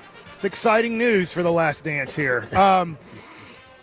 So how was dinner last night? Did you guys talk about that on the show? Yeah, we did. It was terrible. Awful, in my opinion. My food was phenomenal. You got veal veal chop. Veal Now, was that a chop. pork chop or was that just veal? Like veal steak? I assume it was a pork chop. And I also may have made a mistake because I got it medium rare, and I'm like, I thought you can't get pork medium rare. You got pork or veal? Veal chop. So it could have been a veal baby pig. A veal baby pig. I don't think so. No, it's not. it was But veal, yeah. I haven't had. You worked that bone too. Oh, after. I worked that bone, baby. It tasted a lot, honestly, like a pork chop. Okay. Like a lot. And you just had bad fish? It's just the whole experience. It was horrible traffic going out there. How far away was it from the hotel? 0.7 miles. Yeah. Should you have walked? Should have. No, I'm not gonna. It's too muggy out here All to right. be walking like It's that. muggy out. I don't know, take it away, Kev. I mean, our group was fun. It was a happening place. Service was horrific. Food was eh. See, my food was really good. I agree with you that the service was problematic. Would you get a filet? Yeah, I thought it was really good. I thought the potatoes were really good. I thought the mushroom sauce was surprisingly good. Everyone who ordered meat was satisfied. I guess I made the mistake of I wanted to just eat seafood this trip because we don't have great seafood back home, in my opinion. But it was I'm bad. with you on this. They spilled service my left red wine something to be desired. all over Eric. Soaked him. Totally Really? soaked him. Thank goodness he had red pants. That'll ruin clothes. Yeah. Yeah. And then it was so bad. Eric, Zach, and Ruben got back to the hotel and went out to eat. Wow. Is that what they went to do? They went to eat Italian. That little Italian place that plays the Mexican music. Wow. They ate there. That's how starved and desperate they were. Corey walked by there the other day and said, "I'd never trust that place." They were blasting Ramon Ayala. One of the reasons I didn't go is Freaking Luis Miguel out here eating calzones. I'm not sure if it's the bounty chicken wings. They start serving them around 11:30 here, and then they serve them till 1, and they 5 wings, and they taste pretty good. They're very good. Sorry for saying this if you're listening. Every day after the show, I have diarrhea. Oh no! That was like me yesterday. Why do you keep eating them? I don't know. They taste good. That is a good question. I'm That is a hungry and they quality taste follow-up good. question. Seems to be just like pieces of chicken, but I'm Yeah. like that something- feels like a and great maybe, endorsement of the wings. They're so good. They are good. Yeah, maybe it's the blue cheese dressing. I don't know what it Are is. you putting using the hot sauce? Yeah. Or any of the so maybe just eat the chicken by itself. Yeah, I don't know. I don't want to do it today because I don't want to get on an airplane and have that Might have to get situation. wireless going here because What? Prime is walking around outside the pen. He's got a big old group I following see him your around. tone has changed. And Gruden? Yeah, Gruden's out here too. Gruden's looking for Broadus apparently. Oh wow. Oh, did they like each other, right? Yep. Okay. Well, I'd like to show off. Yeah. What do you think is in the emails to Broadus?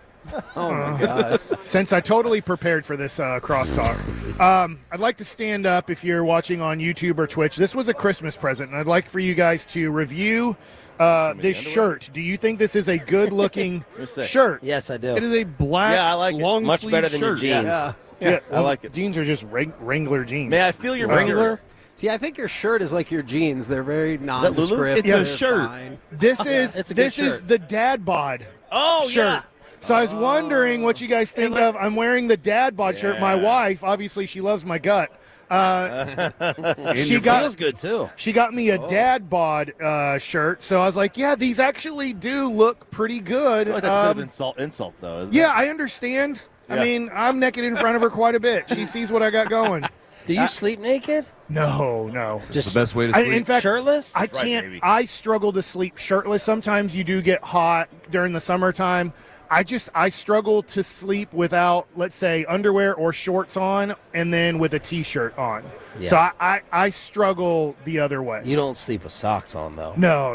Don't you sleep with socks on? I will. Yeah, but Kristen loses her mind every time she notices I have socks on. The way So you said "I will" sounded like a threat. I'll do it from time to time. I'm more interested in, and I know we can't show your whole credential What is out up there. with your What is- beard? I don't know. You're What the is only one person I don't know. whose We beard literally has- have already gone over this week. What is up with the serial killer lighting on your phone? I don't That's know. Terrifying. That's what I turned it in He as. looks and like I a was like, different man. Can I bring up something that no wife, I told you about this yesterday, no wife has ever pulled this move, no spouse in the history of hotels. Bobby's wife got locked out of their room. Oh, my God. Last night?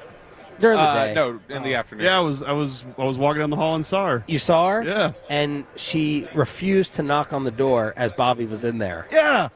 She just stood out there. She was like, "He's laying down. I don't want to disturb him." She said Bobby naps so infrequently, she did not want to disturb his nap. That's nice. Isn't that sweet? That is nice. That is nice. She And still should have stupid. knocked. She should have woke me up to come get her. Hey, Did you get a good nap in? I mean, I got an extra 25 minutes. Okay. But she should have woken me up. what type of questions do you think Eli's getting over there? how'd that vote go? How? What a victory for the Metroplex. This is one of my favorite all-time sports arguments that we have been able to dunk on. But it's just We've dunked on it for years. But DeMarcus Ware didn't get in. I'm not saying that DeMarcus Ware and Eli Manning are the same. Right. Don't get me wrong. I know DeMarcus Ware had a better career than Eli. Yeah. I don't think Jason Witten's getting in next year. You don't? No. What Gates just got? Wait, was this? What time was this for Gates? Was this his first? I just feel if like Gates got in on first, Witten has to. Yeah. Has to. You know, the thing with quarterbacks, though, like I feel And Gates cheated. They set a precedent yesterday for PEDs. Yeah. I wonder if that will change baseball whatsoever. So I finally came around Probably to not. one of your point of views, Mike, yesterday. After all these years. That Darren Woodson is not ever going to make it to this committee. Like, they were 2 people short for the modern candidates. They could have put 2 more in, and they were like, I'm good. Nah. I get it. Like, first ballot means this or that, blah, blah, blah, with Eli. But Darren Woodson was there. He was there to go in the Hall of Fame. They're like, I'm a pass. I feel like, though, with Eli, we still have won the argument. I think even we won it yesterday that he didn't get in first time. Right. Because they had an extra slot. They did. This was the smallest class They in had years. 2 extra slots. Here's the other thing with quarterbacks. I feel like you can make quarterbacks feel like they're either in or they're not. They're either Hall of Famers or not. There's no like kind of middle ground. You know? Rivers is a little tough. To me, Phillip Rivers is not a Hall Yeah, of I Famer. agree. But like to me, like if you're a quarterback, you're either first ballot or you're not. You know like because you could because like a guard. Nobody's paying attention to guards the way. Quarterbacks, you're either paying attention or you're not. You're either a Hall of Famer or you're not. What about Roethlisberger? I think he is. I think he is. Okay. Ryan, no. I think he was. I think he played himself out of it. What an interesting story from Ross Tucker yesterday about Roethlisberger and the way he was when he started and how he was the last to get there, first to leave until he started realizing his body needed, like how he had to be a better leader. It was an interesting story. Thanks for listening. Yeah. Corey, what's coming up on the show? I think we're trying to get a Jason Worth on the show today. I would love to get talk some Jason baseball. Worth. Jason Worth. So I have 2 stories about Jason Collective. Worth that I'm hoping he'll confirm. In Double-A, he was on the Bowie Bay Sox. I was on the Akron Arrows, and he blasted a home run in Bowie off of, I believe his name was Joe Roa. And I'm doing the chart in the stands. In fact, that day, Danny Ferry was sitting next to me. Whoa. Thunder Dan. He was friends with Mark Shapiro, who's with the Blue Jays now. Wow. And so I'm charting the pitch, the velocity, what happened on it, filling in all that stuff, and I look up and Joe Roa, our pitcher, charged Jason Worth when he touched third base. So there was a brawl after a home run as he touched third base. So I can't wait for him to discuss from his point of view what it was like touching third base and a pitcher sprinting at him to try to kick his butt. Isn't Worth like 6'5"? Yeah, he's a big dude. Isn't he playing old man ball? I don't know. There was a photo of him just crushing some ball on the old man league. So also Ricky Williams is going to join the show today. Oh, my buddy from Duncanville, Little Ricky, Texas Tech. Different. Oh, we grew up together. Weed Ricky. I challenge you to not bring up weed one time. Unless he's pushing Probably that. he's pushing. Well, maybe at the Is end. he going to bring samples like Emmett with the tequila? So another Jason Worth story in A-ball. Now I was in AA at the time. I had a buddy, Cody Allison, who never made it close to the major leagues. Good dude from West Texas. He was a black belt. Why do I feel like I know that name? He didn't was a make black it, belt. but he was a black belt in karate. So he gets a base hit, and Cody's telling me this story because we had heard about it in AA. Like, what in the world happened? And he goes, I got a base hit, and I come back to the dugout after the inning's over, and my bat is broken. They said Jason Worth, who was a catcher coming up in the Orioles system, took the bat and slammed the knob of it and broke the bat, then tossed it to the dugout. Now, he goes, so he's ticked. So the next time Cody comes up, or it was when Jason Worth came up and Cody was the catcher, Cody calls him out on it and says, why'd you break my bat?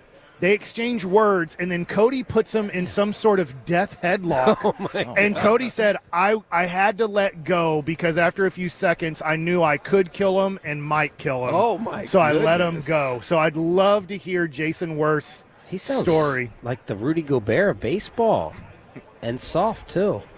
So, well, you can't be having all these guys challenge you at 6'5", unless it's black belt. Do you know what a cool feeling it has to be to know that?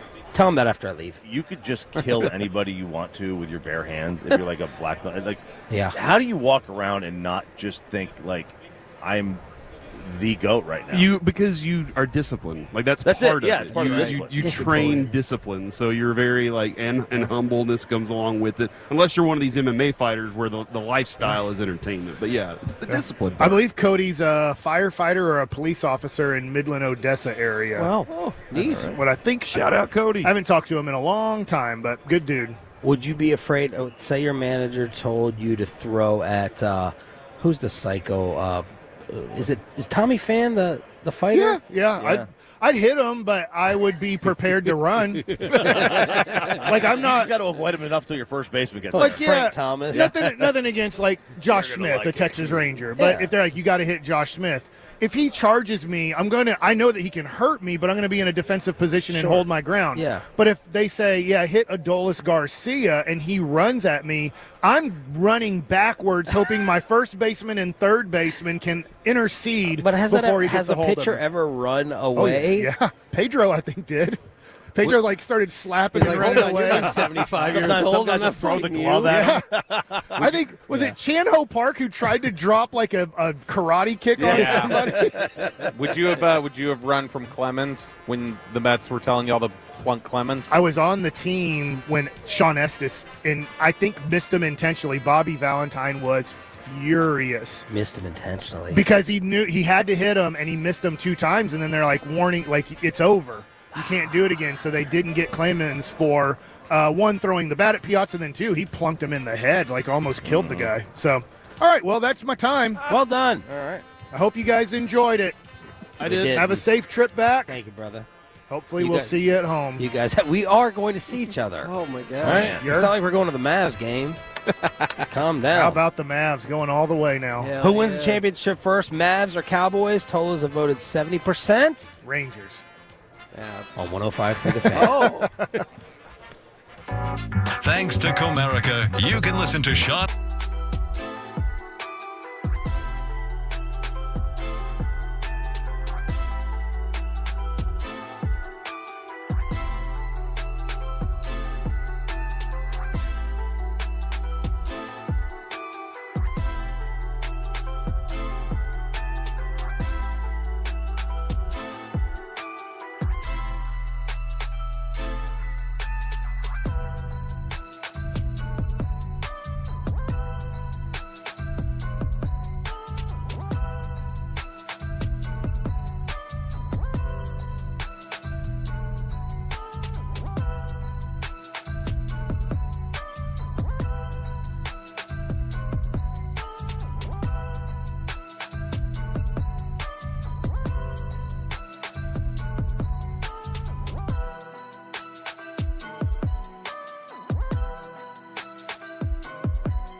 Lola V products? I gotta remember that. Well, you know, they say in order to remember something, you have to forget something else.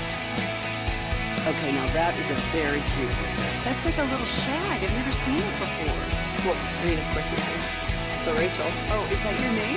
No, I mean like your name. No, I'm Jen. My name's Jen. Right, but I just mean like this is your haircut. But that's hair on your head. I'm not saying this is your hair. Okay, great.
Leasing Studios, live from Radio Row in New Orleans. It's the KNC Masterpiece on 105.3 The Fan.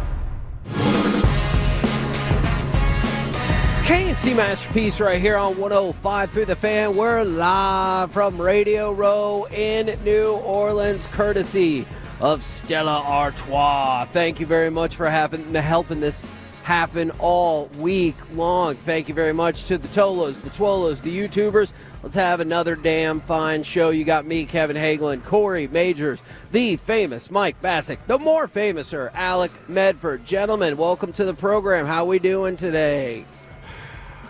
What was that noise? It is take a load off Friday. 4 hours dear left, Corey. God. Yes, 4 hours of taking a load off. And Kevin, I couldn't be happier that we get to do this on Radio Row, our first ever take a load off. I didn't even recognize. On Radio Row. Our guy Carter has a take a load off shirt. Carter is wearing his take a load off shirt. I'm stoked that we get to do this because, man, I need to take a load off. You know what I mean? I mean, how about Mike Likes It yesterday? Yeah, exactly. That's what I'm talking about. Those kinds of things. Yeah.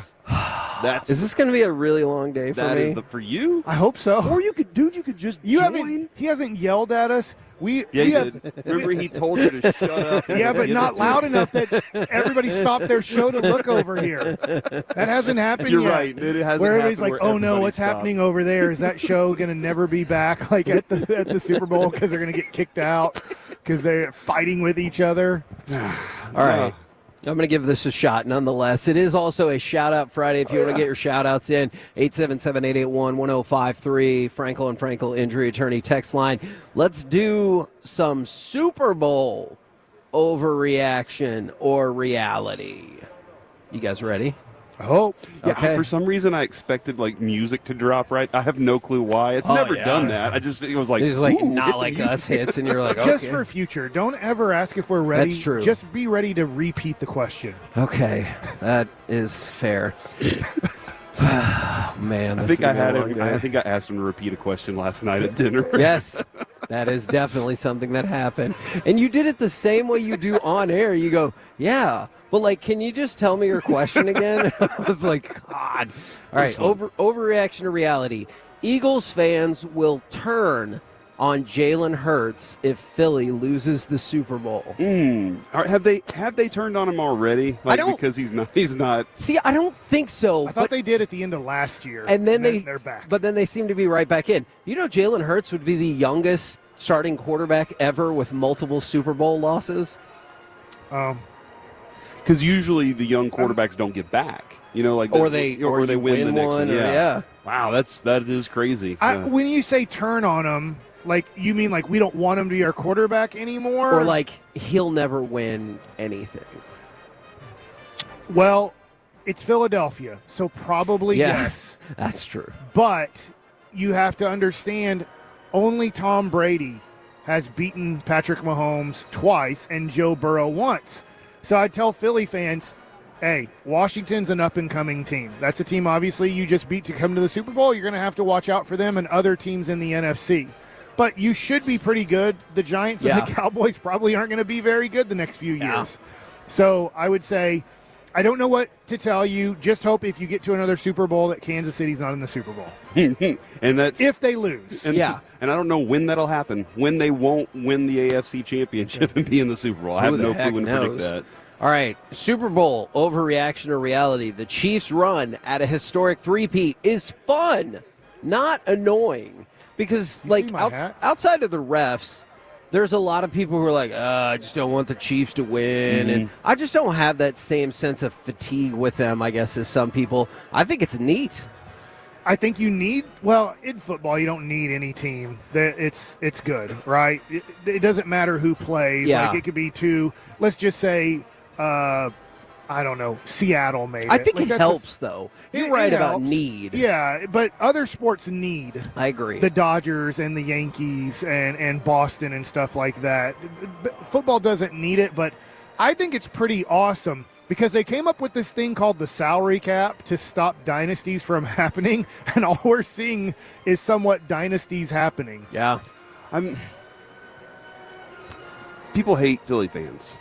People hate Cowboys fans. Yeah. Do people hate Chiefs fans yet? Like, aside from, Chargers and Broncos, people in their division. I feel like there was a time when people were really against, like, just Brittany Mahomes, but I don't necessarily get the sense that Chiefs fans in general are they're hated. on Midwest, everybody's kind of like, oh, good. I think good deal. I think they do care because they are holding away good teams from making the Super Bowl makes sense. or winning the Super Bowl. So probably if you're San Francisco and you've lost 2 times in the Super Bowl recently to Kansas City, you probably hate them. If you're Buffalo, you hate them. If you're Baltimore, you hate them. Nobody cared about the Patriots. They were like the 3rd or 4th team in their own kind of city metroplex area. Yeah. And then they took over, then everybody started hating a team nobody even cared about. Their fans barely cared about them. Yeah. Man, I want to give a shout-out because somebody texted this in from the 214. I do miss the media row days where Chris Arnold did the ooh-wee at the top of the hour, and the other media outlets would get annoyed. So, especially Jim Rome. Yes, my first shout-out is to Chris Arnold. Anybody that can annoy that douchebag is all right with me. I like this text from the He doesn't come here anymore. Yeah, Chris because Arnold? he sucks. No, the douchebag. No, Chris Arnold is great. Chris doesn't come here. He hasn't come here in a while, but I love to hang out with Chris. He's just going to say, hey, clones. From the 469, for someone who's struggled with mental health from time to time, it seems counterintuitive to work with Mike. And That's why we have the talking doctor. You know what's probably that's the reason. You know what's really like fun about that, if for how we've been working with Mike this time, is when you say something like that, the smile he makes, because he's like, yeah, that's a funny joke. He respects good jokes. I like it. I'm sorry, Carter. Stop that. I'm not sure what he's you're trying saying. to get you to say not the big game. He's trying to get you to say the other words. I think. Oh, yeah. And the you're not Super Bowl? supposed to. Yeah. oh my gosh. Well, Zoom. Oh, the Zoom. Yeah, you're not zooming with wait. us. Oh, okay. Am I I'm zooming? sorry. Zoom, zoom. I'm zooming. Okay, I'm sorry. I dropped the ball on that. Wow. All right. Take your time with this question, even though, Mike, I don't think you will. Overreaction or reality? You were excited for Kendrick Lamar's halftime show. Nope. I figured that's what he was going to say, and I figured it would be quick. Last night at the bar, they were playing some Kendrick. The band on stage was playing some Oh, Kendrick really? Lamar, and the place was rocking, dude. So I'm just I'm very interested to see how many layers he puts into this, because people dissected that 30-second ad that he did? Yeah. They dissected it and were like, oh, this and this and this and all these things that he's doing, like all these things are shots at Drake. And I'm like, okay, how is he going to do that on the, during the halftime show? Is he? Or is he just going to leave it alone and have a great performance? So I'm very interested to see it. Now, this one I've got some facts behind, and once again, they just show how ridiculous Patrick Mahomes is. Overreaction or reality? Because I believe this one. The Eagles will lose a big lead on Sunday. So check this out. In the history of the Super Bowl, Patrick Mahomes is 3-1 when being down double digits in the Super Bowl. Okay. Every other quarterback is 4-48. Like, what? Jeez Louise, man. And so just in the playoffs, Patrick Mahomes is 5-2 when trailing by double digits. So you're like, hell yeah, we got a 10-point lead, and Patrick Mahomes like, this is just the way I like it. So I actually could see the Eagles getting out to a 10, 13-point lead and giving it away. I won't say it's over, but that really helps out when you have Saquon Barkley. It really does. And then we talked about Patrick Mahomes. Because of the team he has, it's tough for them to make big plays where he throws the ball 40-plus yards down the field because they don't really have that receiver. They're hoping Worthy becomes that receiver, but it's just not happening yet. So that would be huge because the other way, I think Philadelphia's screwed. Because you don't think they're going to run their way back to it? If they get down by 10, now it puts them in more of a passing team situation and less of a running threat. And that will be very tough for Kellen Moore to say, hey, we still have whatever it is, 20 minutes to go, 25 minutes to go. We're only down by 10. I can't stop using Saquon Barkley. We have to trust that we're going to score on this drive and that our defense is going to stop them. If our defense doesn't stop them, there's nothing I can do. But we are going to have to move the ball down the field like we did and maybe hope Saquon Barkley hits a big play. Yeah, I think we know Kellen Moore. Don't you have that feeling, though, that he's going to be like, we got to score another touchdown? He's already in New Orleans for his new job. He doesn't have to leave after the game. He just does after the game. He's like, true. I'm staying here. He always tends to call an unnecessary pass play. You're like, why? You didn't have to do that. You could have just run the clock out. And he's like, nah, I wanted to light the scoreboard up. I think the Chiefs will have a significant series of plays that'll be in their favor, not because of the refs, just because they're that kind of team. Things fall in their favor. Now, I feel like this one seems like a no, so I present some evidence as well. NFL overreaction or reality. Travis Kelce will break his own Super Bowl record. All right. So Travis Kelce has the most yards by a tight end in the Super Bowl with 133. Already in this playoff run, he has a game where he had 117 yards receiving. And if you look at the NFC Championship game, Zach Ertz was able to take advantage of Philly. Now, you might make the argument that's when Philly just didn't really give a crap, but Zach Ertz was over 100 yards. So do you see this being a big game, potentially record-breaking game? Might be too far for y'all on Travis Kelce? I don't, because in the mode that Washington was in, I didn't think that they weren't particularly concerned about Zach Ertz. I think they're going to look at Travis Kelce and say, we got to stop him first. Okay. And then we'll go to Worthy, and then we'll go to this guy. Yeah. But they do have a lot of we discussed it, all the different weapons that he has to go through, and the way that Andy Reid rolls them out in waves. He's like, hey, all right, Hopkins is out there, you're off the field now. Worthy's out there, Juju.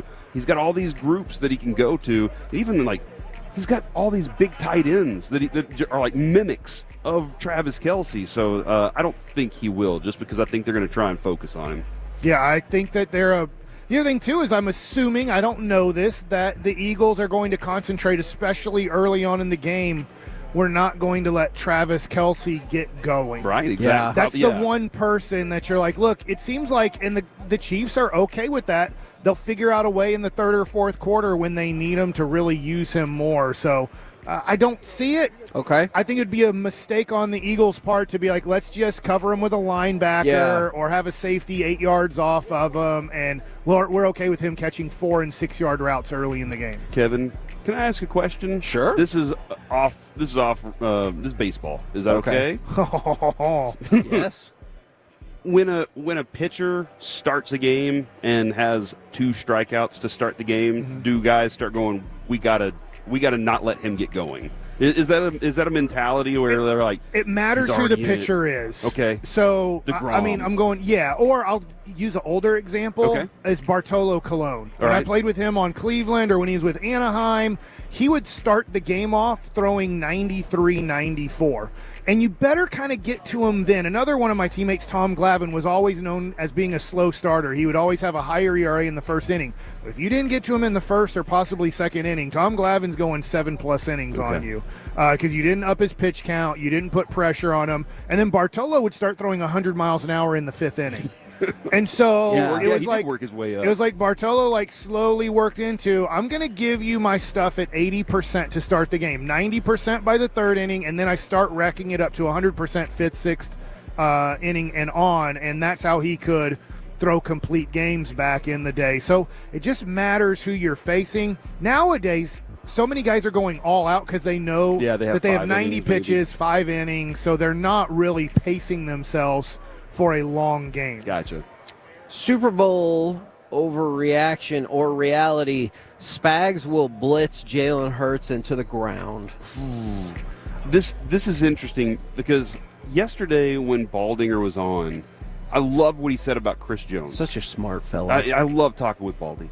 When he was talking about Chris Jones, and he was like, look, that dude lines up all over the field, all across the defensive line, and then in the 4th quarter, after he knows where his matchups are, he's been taking notes on this all game, and that's whenever he attacks in the 4th quarter on a 3rd and 8. So I think, Kevin, they're going to play. They're going to be good and sound defensively. And then at the end of the game, I think Spagnuolo is going to say, all right, all the wrinkles, let's go. I think he's going to start throwing all the disguises and do it at the end of the game when it matters most. So the good news is they just got to play Josh Allen, who's even more athletic and a better runner than Hurts. I'm not saying Hurts isn't good. I'm just saying that there's a dude who's better. I got How you. much I can't. He's I the don't, MVP. I don't feel that's true.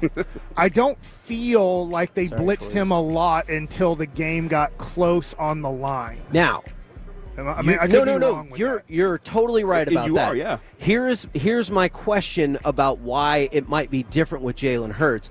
It feels like if you need to throw yourself to victory, people generally trust Josh Allen to get the job done, right?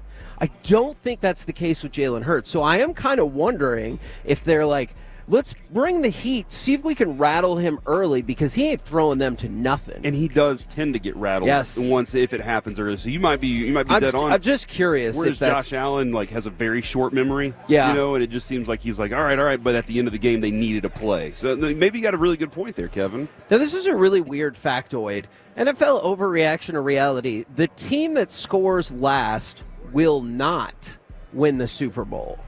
So the team that scored last has won 18 of the last 19 Super Bowls. Holy cow. And so that doesn't always mean the game has to be close, but obviously we've seen a lot of close games. I expect a close game. I expect nothing but really good football. These are two really talented teams. Houston had a chance to tie/beat Kansas City. In the end, they got up by, I believe, 11 points and took the safety, but Houston was in that whole game, and Buffalo was in the game. They obviously had leads at times. I expect Kansas City to be in kind of a mid-20s, maybe get to 30, but I don't expect it to get much past 30, so I expect the game to be kind of in that 25 to 30 range, and both teams being around that number. I would not bet on this game, by the way. Oh, okay. I'm rooting for Kansas City.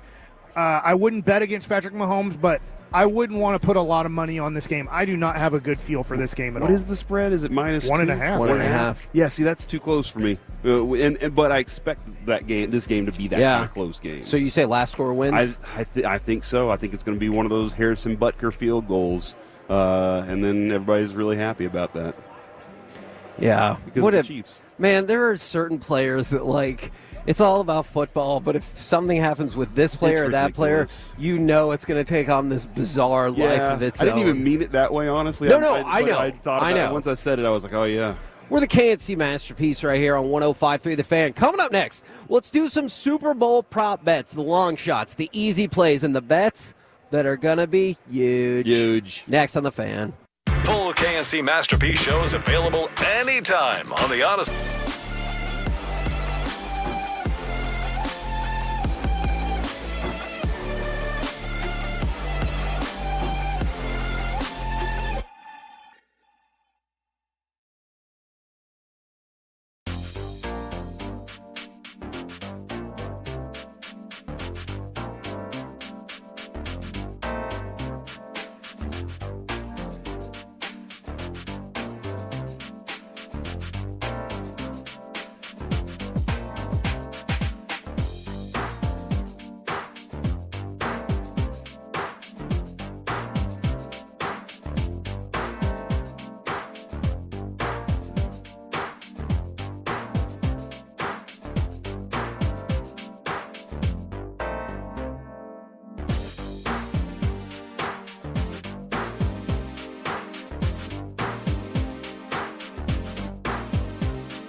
you've got to forget something else to remember that Uber Eats has groceries. No, that's absurd. Hey, remember when you used to be a, what was it, Pepper Lady? Pepper Lady? Wasn't it Cinnamon Sisters? Basil Babes. Saffron Squad? Nutmeg Maidens? Paprika? No.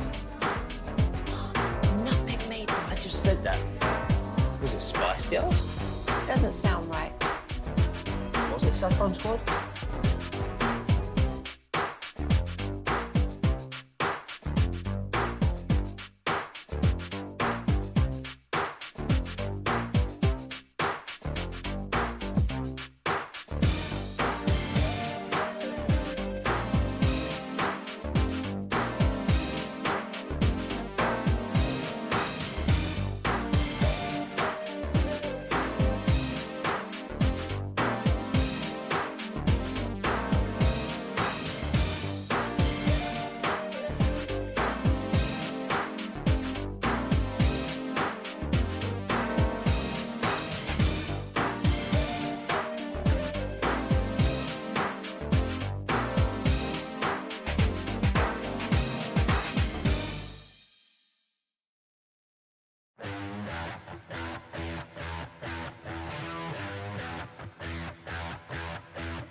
Tries to throw, line caught, touchdown! Kansas City, Travis Kelce owning this game. KNC Masterpiece back here on 105 through the fan. We're live on Radio Row, brought to you by Stella Artois. Media Row. Media Row. Media Midway. Get it right. You prefer the Media Midway, whatever you want to call it. All right. You seen a sign that said to Radio Row? It says Did the it, Media did it say Row. to Media Row? Yeah. I did Are you not see serious? that. Okay. Do you not remember what we talked about Tuesday? I do remember that. All right. So, and by the way, there's some spots where the point spread has slid down to Kansas City by 1 as opposed to 1.5. But you talked about how tough it is to bet on this game. I wanted to throw something out historically for the over-under that just surprised the heck out of me. The over-under is 49.5 for this game. Like, theoretically, what are you guys feeling on that? 25 to 25. Well, then you're That's going the over. Yeah, then you're 25 going to over. 24. Okay, well, then you're going to hit the over because you're going to overtime. First ever tie. Why would that Make happen? everybody feel good. You know? Everybody needs that to would feel just good. piss off everybody. Let's bring the country together. Okay. The Reds and the Greens come together. I don't. Just like East Coast, West Coast. Okay. Yeah. Well, that was my mistake for asking a question. So, No, I like that. the over-under in the history of the Super Bowl is 28 over, 28 under, and 1 push because there was no over-under for Super Bowl I. And last year, I think, what was the score for Super Bowl is I? when it pushed. It was a blowout. 2-0. It was not 2-0. Nobody knows. Last It year, could have been. Yeah, Green Bay won. yes, they did, but it wasn't 2-0. Last year was the first time they pushed. Yeah, why don't they put the scores on these things? There's a whole bunch of, it's like the program or whatever above us for Super Bowl I, but they didn't put the score on it. 35-10. I told you, Wow. blowout. Way to go. The minor leaguers really got hammered there. The next year was 33-14. Good Yes. God. Because the AFL was considered the minor leagues. Yes, and that's why Joe Namath and company winning Super Bowl III was so big because people were like, this game is kind of stupid. Like, Yeah. because the NFL team just kicks their ass every year. Yeah. And they were like, 16-7 in I that think game. they were 16.5-point underdogs in that game, the Jets. Something like And they scored 16. Yeah, something crazy number. And They won. wouldn't even, well, I guess they weren't the favorite team. So. All right. I got some more prop bets for you guys, but at this Exciting. rate, I fear all of the content on today's show. Will any player be seen smoking a cigar on the field? 5.5 Yes. to I've 1 never on your seen money. a player do it during a game. Yes, I think. I think Chris Jones. Well, I mean, we saw Lynn Dawson in the locker room, right? Smoking Oh, that that heater, wouldn't right? count, though. Yeah, this has to be like as he's taking the snap, right? Chris Jones is just like, Give me. I don't want this. he just puts it. He sacks Jalen Hurts Oh, and puts it on his helmet. God, this is going to be such a long day. No, I think there will because after the game, I really do think somebody's going to hand Chris Jones a cigar and he's going to have it out there while they're getting the trophy. I'm going to be honest. I almost turn off every. I don't even remember watching the Rangers World Series celebration. I'm Oh, sure really? I did. I'm sure I did. I'm not telling you I didn't.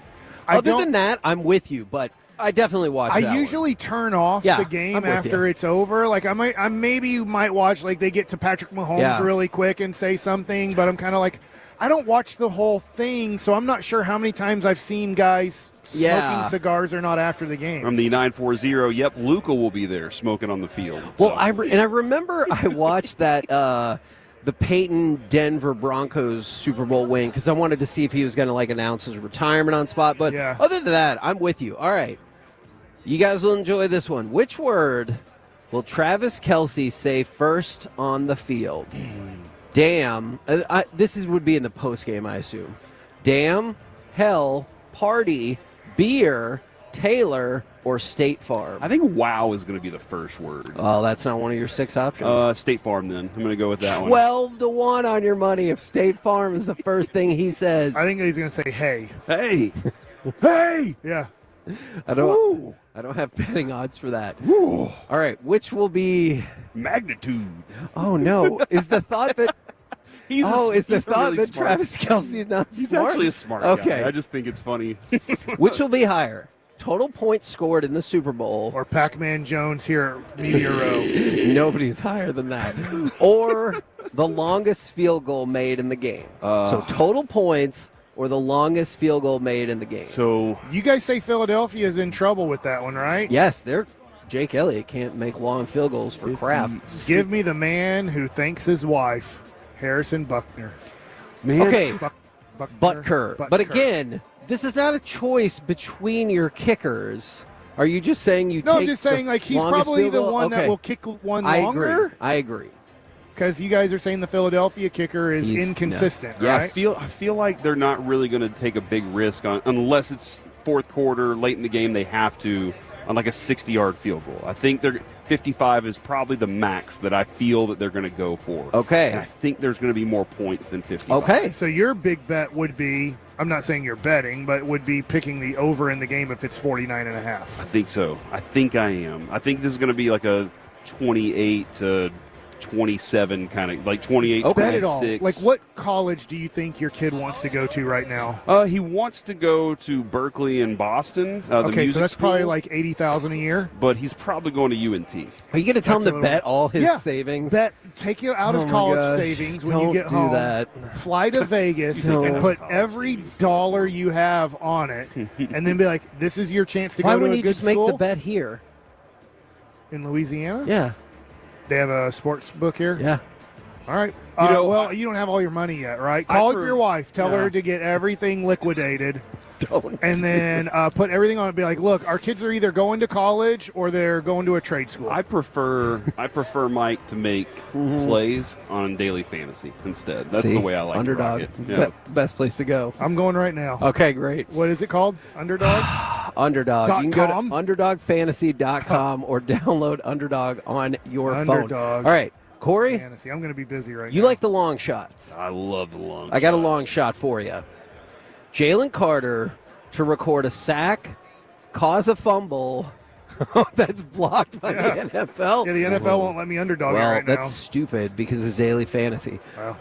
Jalen Carter to record a sack, cause a fumble, and recover the fumble on the same play. I'm not betting that. 80-1 on your odds. Oh, those are fantastic odds. Never tell me the odds. Okay, undetermined odds on that bet. That is those odds are amazing. I know. I'll bet $1 on that one. Okay, I'm totally in on. Has on to a- happen on the same play. I, but I love to bet $1 on something like that. oh man, Mike already outsmarted the NFL security. Did you block hack there. the I internet? don't know, man. Maybe I'm smarter than I know. Absolutely. Okay, Too Tall agrees. Will the 2-minute warning hit at exactly 2 minutes? No.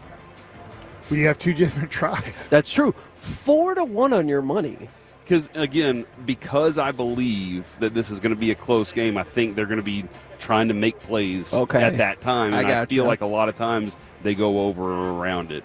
It'll hit. Okay, 4-1 if you want to make that happen. No, but you're saying you get better odds to say it won't be the 2-minute warning, like 2 minute exactly. No. If you say it'll hit 2 minutes exactly, I get more. I can bet 4-1 on your money. So Corey, think about it this way. Oh my God! You bet Oh $20,000 my on God. this. Okay, that's like a year at UNT. Or if I listen to the fan on the Odyssey app for an hour, I could win $20,000. Oh, that's true. And a Well, trip you to Vegas. can't. Well, yeah, but they can. And watch the Mavericks play in 2031 or 32. So you take $20K, bet it on the 2-minute warning. If Do it you think hits, that would send up a flag. You have now 4 years of college at UNT. Dude, that's awesome. Huh? Okay, Actually, the flip side is if you don't, All you right, lost your big deal. money. Tell your son he has to get a job. That's called gambling, Kevin. Yeah. I mean, what bad things could happen? Nobody's life has ever been impacted negatively by gambling. That's why it's called gambling, because it is a risk. Yeah. So, yeah, you got to risk it. I think it's called for the biscuit. Yeah, eat some biscuits. Hey, Yeah. Tolos. I'm still loading on Underdog Fantasy. I saw Tolo at our hotel. Oh, really? Wow. Yeah, What'd you do? he came up to me at the elevator. He's like, "Dude, I love the show. Oh wow. Hey, if you have a credential somehow in the media hall and you want to come tag in for me today, I might be up for that." Is he bald and white? I don't think so. Mike, I think he was white. Maybe. Almost ran over Olivia Culpo yesterday. Supermodel. He doesn't know who that is. Yeah, Christian McCaffrey's wife. She's a supermodel. Oh, that's good for She's her. so rich. And then I think Kyle Juszczyk's wife. Juszczyk. I think she's staying in our hotel. I saw her this morning down in the lobby. Wow, he hasn't made it, huh? Okay, guys, try to stay focused. Will the game be tied again after 0-0? Man, I can tell this is going to be the day. Like, I'm at gonna the, like spike at my- the end of the first drive, they punt and it's still 0-0. No. Tie. After 0-0. So there has to be some score on the board. I know you're like, well, they punted it after they kicked it off to 0. No. Still 0-0. No. As after No. 0-0. No. How long? You're asking how long will the game be 0-0? Oh, my freaking God.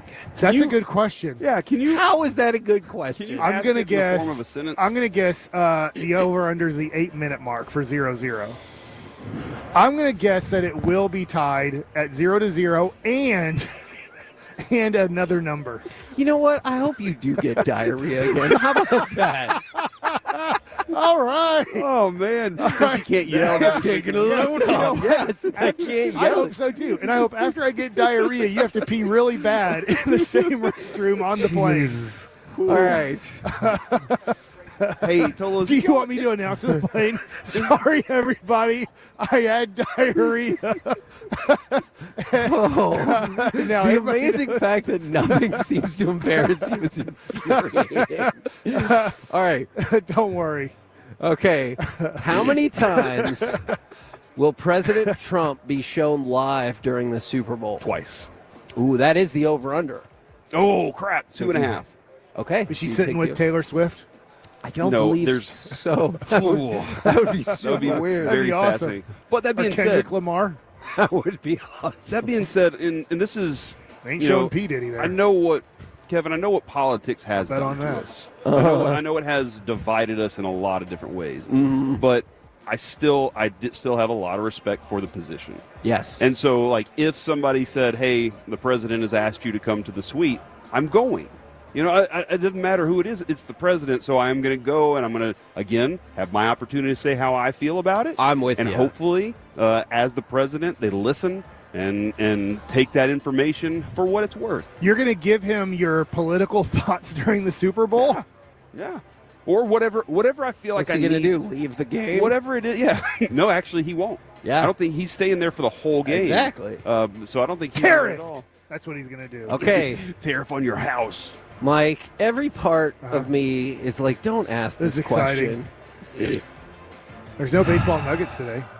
That's true. We have Chris Berman's daughter. No, on. that is not who that is. Which will be higher? Trump's electoral college votes, 312. Okay, good. I'm glad you gave me that number. Or Patrick Mahomes' passing and rushing yards combined? Trump. Okay. Yeah, I don't think Mahomes. He's been Passing throwing and for what what? combined? Like kind of 220-ish Yeah, and yeah. then running for like 40-ish? And he ran a lot in the Super Bowl last year, though. Yeah. I don't know. I'm I gonna. think I, Mike's I would right. if you made me bet take- the 312 take the over Electoral under. I'm College? gonna take under on 312. Yeah, I'm with Mike on that. It's really weird how they're setting these numbers. They just go over under 312. Like no, over under Trump's thing. That's why I It's called told prop you bet. the It's answer. fun. That's why I told you the answer. By the way, if you think an offensive lineman Did can they not have that, and you just know Trump's electoral vote is that? I looked it up. That's a lot of research. Is it? Yeah, to know that 312, and then you see that number, go, what else could be 312? And then he finds out the Electoral College is 312. The one that gave Trump. I don't even know what Biden got. 311. I Holy guess. crap, that's my kid's orthopedist. I gotta go. I'll be back, guys. How many electoral votes do you think there are? Unlimited. What? That is not accurate. All right. By the way, if you think an offensive lineman is going to score a touchdown, 28-1, stop it. I don't want to hear it. Coming up next, we will talk with NWSL Commissioner and Sports Illustrated Innovator of the Year, Jessica Berman, right here on 105.3 The Fan.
Uber Eats has Lola V products? I gotta remember that. Well, you know, they say in order to remember something, you have to forget something else. Okay, now that is a very cute haircut. That's like a little shag. I've never seen that before. Well, I mean, of course you have. It's the Rachel. Oh, is that your name? No, I mean, like, your name. No, I'm Jen. My name's Jen. Right, but I just mean, like, this is your haircut. But that's hair on your head. I'm not saying this is your hair. Okay,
This segment is brought to you by Classic Chevrolet. If you're in the market to upgrade your vehicle, get to Classic Chevrolet in Grapevine.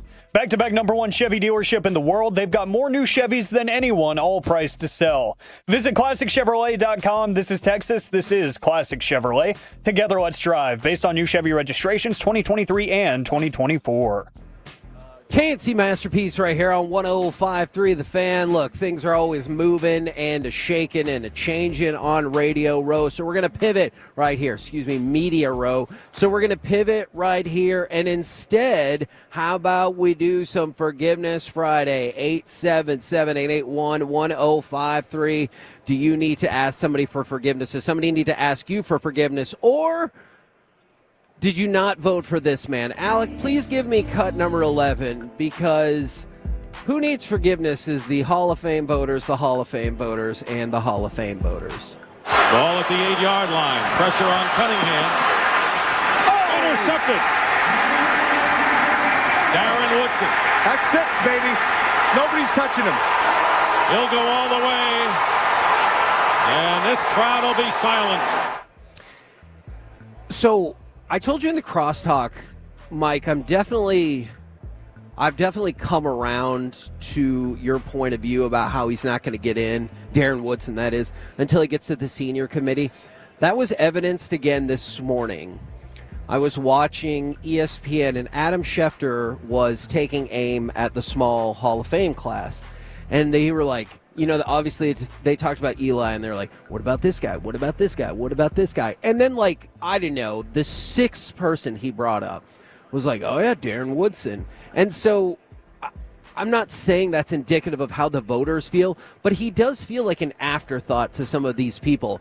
And the fact that he didn't make the Hall of Fame when there were open spots. Mm-hmm. In the past, because you get 5 modern candidates and up to 3 senior candidates. They elected 1 senior candidate and 3 modern candidates. That meant, from the modern point of view, they had 2 openings, and they did not deem Darren Woodson worthy. So, Mike, I know you've been saying this for a while.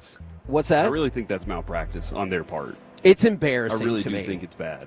Mike, we're big-time fans of Darren Woodson. Mike really never liked Darren Woodson that much. Mike loves except for he Darren wore his Woodson. number. But Mike was really, you were being very realistic with the thought on that. We were definitely going from the heart, but also believing that this dude was a Hall of Fame player. He should be. He is a Hall of Fame player. Sure. He's that kind of talent, and he's represented the NFL so well ever since, too. So that's one of the things that I just don't understand, but I guess because the fame part, he really didn't capture everybody's heart while he played.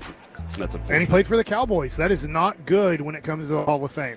Man, and you've seen it with the senior committee with Cliff Harris, Drew Pearson. That has been the avenue for multiple Cowboys to have to wait to get in. It's great in a lot of ways. It's just the one thing you'd say, what's a negative playing for the Cowboys? You will be kind of knocked in the Hall of Fame vote. They are going to knock you. Look at DeMarcus Ware. We thought he was easy a first ballot Hall of Famer, and it took him 2 times, and you're just like, wow, I can't believe it. Even he went to Denver, and he wasn't the stud defensive player then. Von Miller was their stud, but he was a really good defensive player for him, so he got the Super Bowl. He had the resume that easily gets you in, and he played for the Cowboys. He ain't getting in the first vote. So what you're saying is because Romo and Dak played for the Cowboys, they're not going to be able to get in? That would not necessarily be my reasoning. Yeah, I don't know. When you have 4 combined playoff wins between those 2, how do you keep them out? Dang it. I knew better. That's a great point. All right. Well, I mean, the people who got in must have been incredible and must have all had resumes that dwarfed Darren Woodson. Yes, for example, absolutely. Eric Allen. So Eric Allen made the Pro Bowl 6 times. Darren Woodson only 5.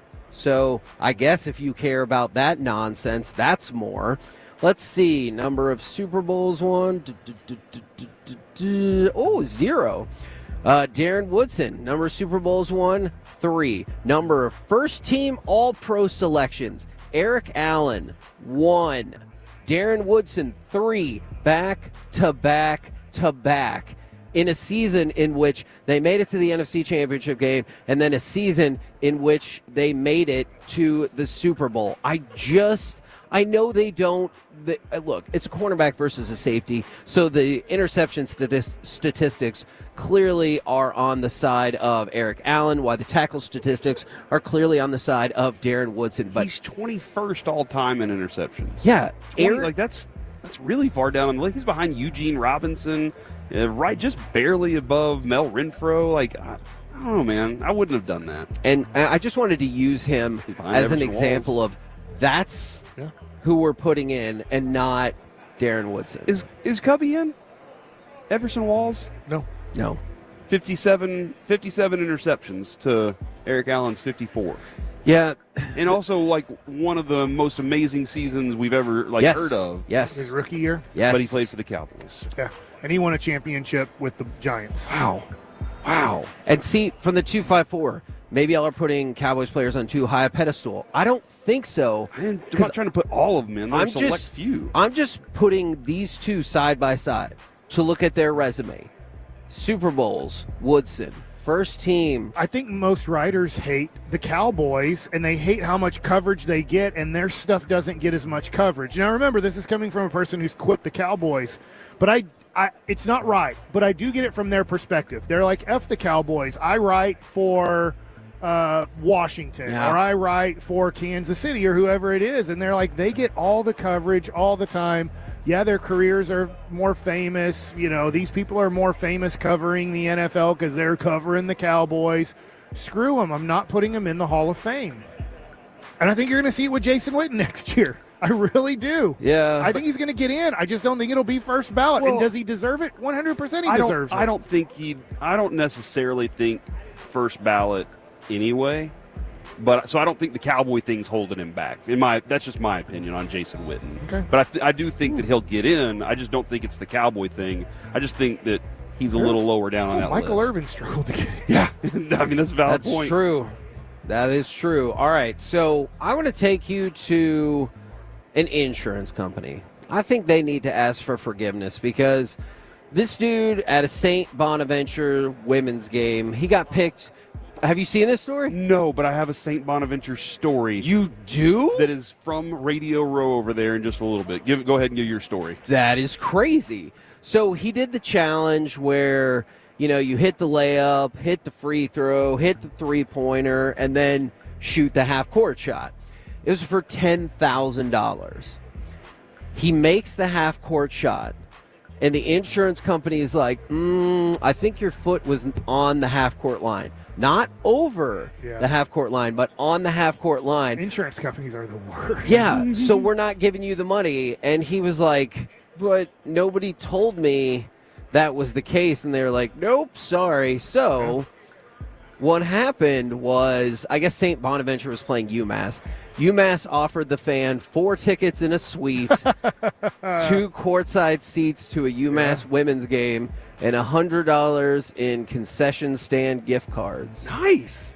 That's a haul right there. Compared to $10,000. I think that's about $10,000 worth of merch. I pretty sure it's think even. It's not. That stinks. That sucks, It's man. only $10,000 insurance company. What are y'all doing? Well, when you have $150 billion for each insurance company, it's really tough to give out $10,000 to people who actually accomplish something. Kevin, yesterday, or to doctors who actually did their work, or to parents who have paid for the insurance, and then they're expecting you to cover the insurance. And you know what makes me even madder? They take money from the doctors. They take money from us. I know I have a wife who's a doctor, but they suck off of both sides. Yes, and so we've had issues with like car insurance going up or homeowners insurance going up. And you know what the insurance company said when my wife called them? Oh, we had to pay out more on our claims than we made this year. And we're like, that sounds like your problem. We didn't make a claim this year. Like, that's your problem. That's not our problem. What insurance company was it? Ooh. You don't want to call them out? I don't remember. I know that I always wonder this, and I would never pull this off, and it's too late now because I'm 47. If you just never insured anything. Now, I know that they make you insure a car or you can't drive, but, like, what if you insured nothing and you just went like, I'm just going to pay the bills, and I'm going to never give a dime to any insurance company? I always wonder, I know that there are people in certain situations where insurance has come in play big time. But I just wonder, like, if you stay somewhat healthy, you don't have any major wrecks, any major things, like, would you make out better in life never having insurance from, like, say, the age 18 until the age you die? That's an interesting question. Kevin, yesterday on Radio Row, I'm standing over near the Nickelodeon setup. Hey, is that a wrestling person? It is a wrestling belt. Oh, that is a wrestling belt. You know wrestling? Is that not a boxing belt? Oh, that it's is a belt. Oh, it's a Yeah, I boxing. think it's That a is a boxing strap, belt. as they call it, or a championship. As I was standing around, St. Bonaventure's college radio station is here. The Bonnies. And they were over there, and I heard the host bring the segment in and say, "I'm Jim, that's John, that's Terry. Who are you?" to the guest. And I thought that was the funniest thing. Because what is rule number one? Know the guest. At least know the guest. And he threw that out there, and I was like, that's hilarious. Wow. So good luck to Jim and Terry and John-ish. Are you? I don't really remember their names. That's a great way to start it off. I bet you do. Coming up next, it's time for the Combo Platter Super Bowl Snack Edition. Give us a sports opinion, and then what is your number one food to have this Sunday? Let's do that next, live from Radio Row in New Orleans on 105.3 The Fan.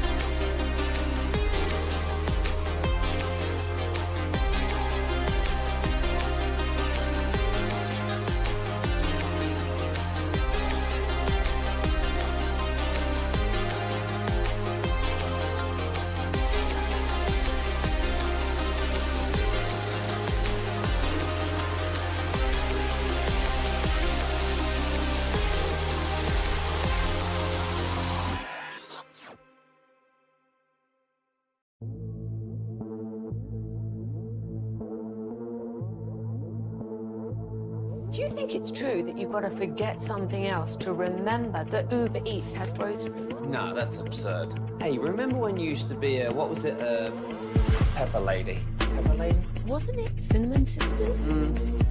Basil Babes. Saffron Squad? Nutmeg Maidens? Paprika? No. Nutmeg Maidens? I just said that. Was it Spice Girls? Doesn't sound right. Was it Saffron Squad?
Eats has Lola V products? I gotta remember that. Well, you know, they say in order to remember something, you have to forget something else. Okay, now that is a very cute haircut. That's like a little shag. I've never seen it before. Well, I mean, of course you have. It's the Rachel. Oh, is that your name? No, I mean, your name. No, I'm Jen. My name's Jen. Studios live from Radio Row in New Orleans. It's the KNC Masterpiece on 105.3 The Fan. KNC Masterpiece right here on 105.3 The Fan. Turn it up. Hey, hit us up on YouTube or Twitch or just text Heck it. yeah, 877-881-1053. Was that signature like way louder? Yeah, was that than 13 out of 10 in your everything else? ears? Because we all like jumped up and were like, oh. Let's go. All right. Last day at the Super Bowl. That is true. Have you ever been in a club where everybody started dancing to the song, like in like not line dancing, but kind of like a? I haven't been in a Cupid club in shuffle? forever. Oh yeah, I have. Last night, Carter and I and Reggie were over at this club listening to music, and everybody just starts dancing like the Cupid. Kind of. What was the song? I can't remember You can now. find me in the I was- club. I can't remember. Rub-a-dub-a-dub. It was awesome though, man. I love stuff like that. All the people having fun. On a Friday. What do you think? I think we have so much longer to go, Mike, and I just don't know. 3 more All right, hours. You got this, man. You're Not gonna much make longer, it buddy. through. Not much longer. Shut up. I know what you're talking about with the KNC Masterpiece right here on 105.3 The Fan. And I want to do a combo platter, 877-881-1053. Give us a sports opinion. And then, what is your number one food to have this Sunday? So your Super Bowl snack edition. Now, yes, I don't know if he found the audio. I hope not. This is kind of from the ill-fated list I did where I said Spanish artichoke dip. And you guys were like, what the hell are you talking about? And I just was like, I don't know. Don't people like that? You should make it up, though. Whatever. Yeah. How do you make up I'm trying to think like you put like, I don't know. What Spanish? You put some Spain in. You really lost a lot of steam on You that. have artichoke, you have cream cheese, and now you got to Spanish it up. How do you span it? How do you make it more Spain? I don't. I Put in don't the know. gladiator.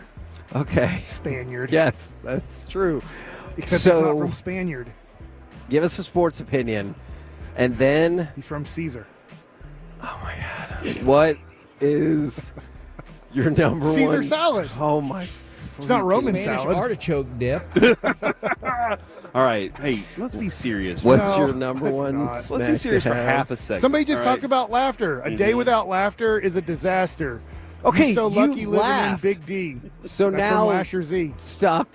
All right, All right, be serious, Corey. sports opinion. Oh, great. Over just a couple of booths over is Claire Kittle, George Kittle's wife, and I just kind of want to tell her she's awesome because I have a lot of respect for couples that really seem to love each other. Like you can see it, right? You can see when couples really have a real strong connection with each other, and they put up with their other one, but they also care about him so much. She's awesome, and I wonder how many football NFL wives are really like they are awesome like that, and it's a really cool connection that they have. So that's my sports opinion. Okay. She's not in the Super Bowl, Now- but she's here just hanging out. Will you walk up and say it normal, or will you see her walking away and be like, "Hey, I think you're awesome"? I think you're awesome. That's probably how it's going to go because I just don't want to bug her. She's really cool, man. And they're into wrestling. They're big time into Yes, wrestling. that is but true. every game, Mike, Like real wrestling? like WWE, yeah, Okay. yeah, or AEW, yeah. But every game, he walks over to her and she pushes him as hard as she can to kind of fire him up, and it's his thing. They love it. I really think that's a cool thing. She's on the sideline? Mm-hmm. Right before the game, yeah.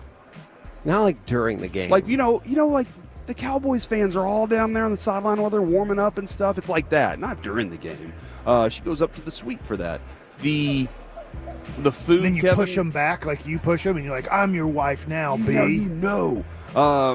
Kevin, I gotta figure out how to get some.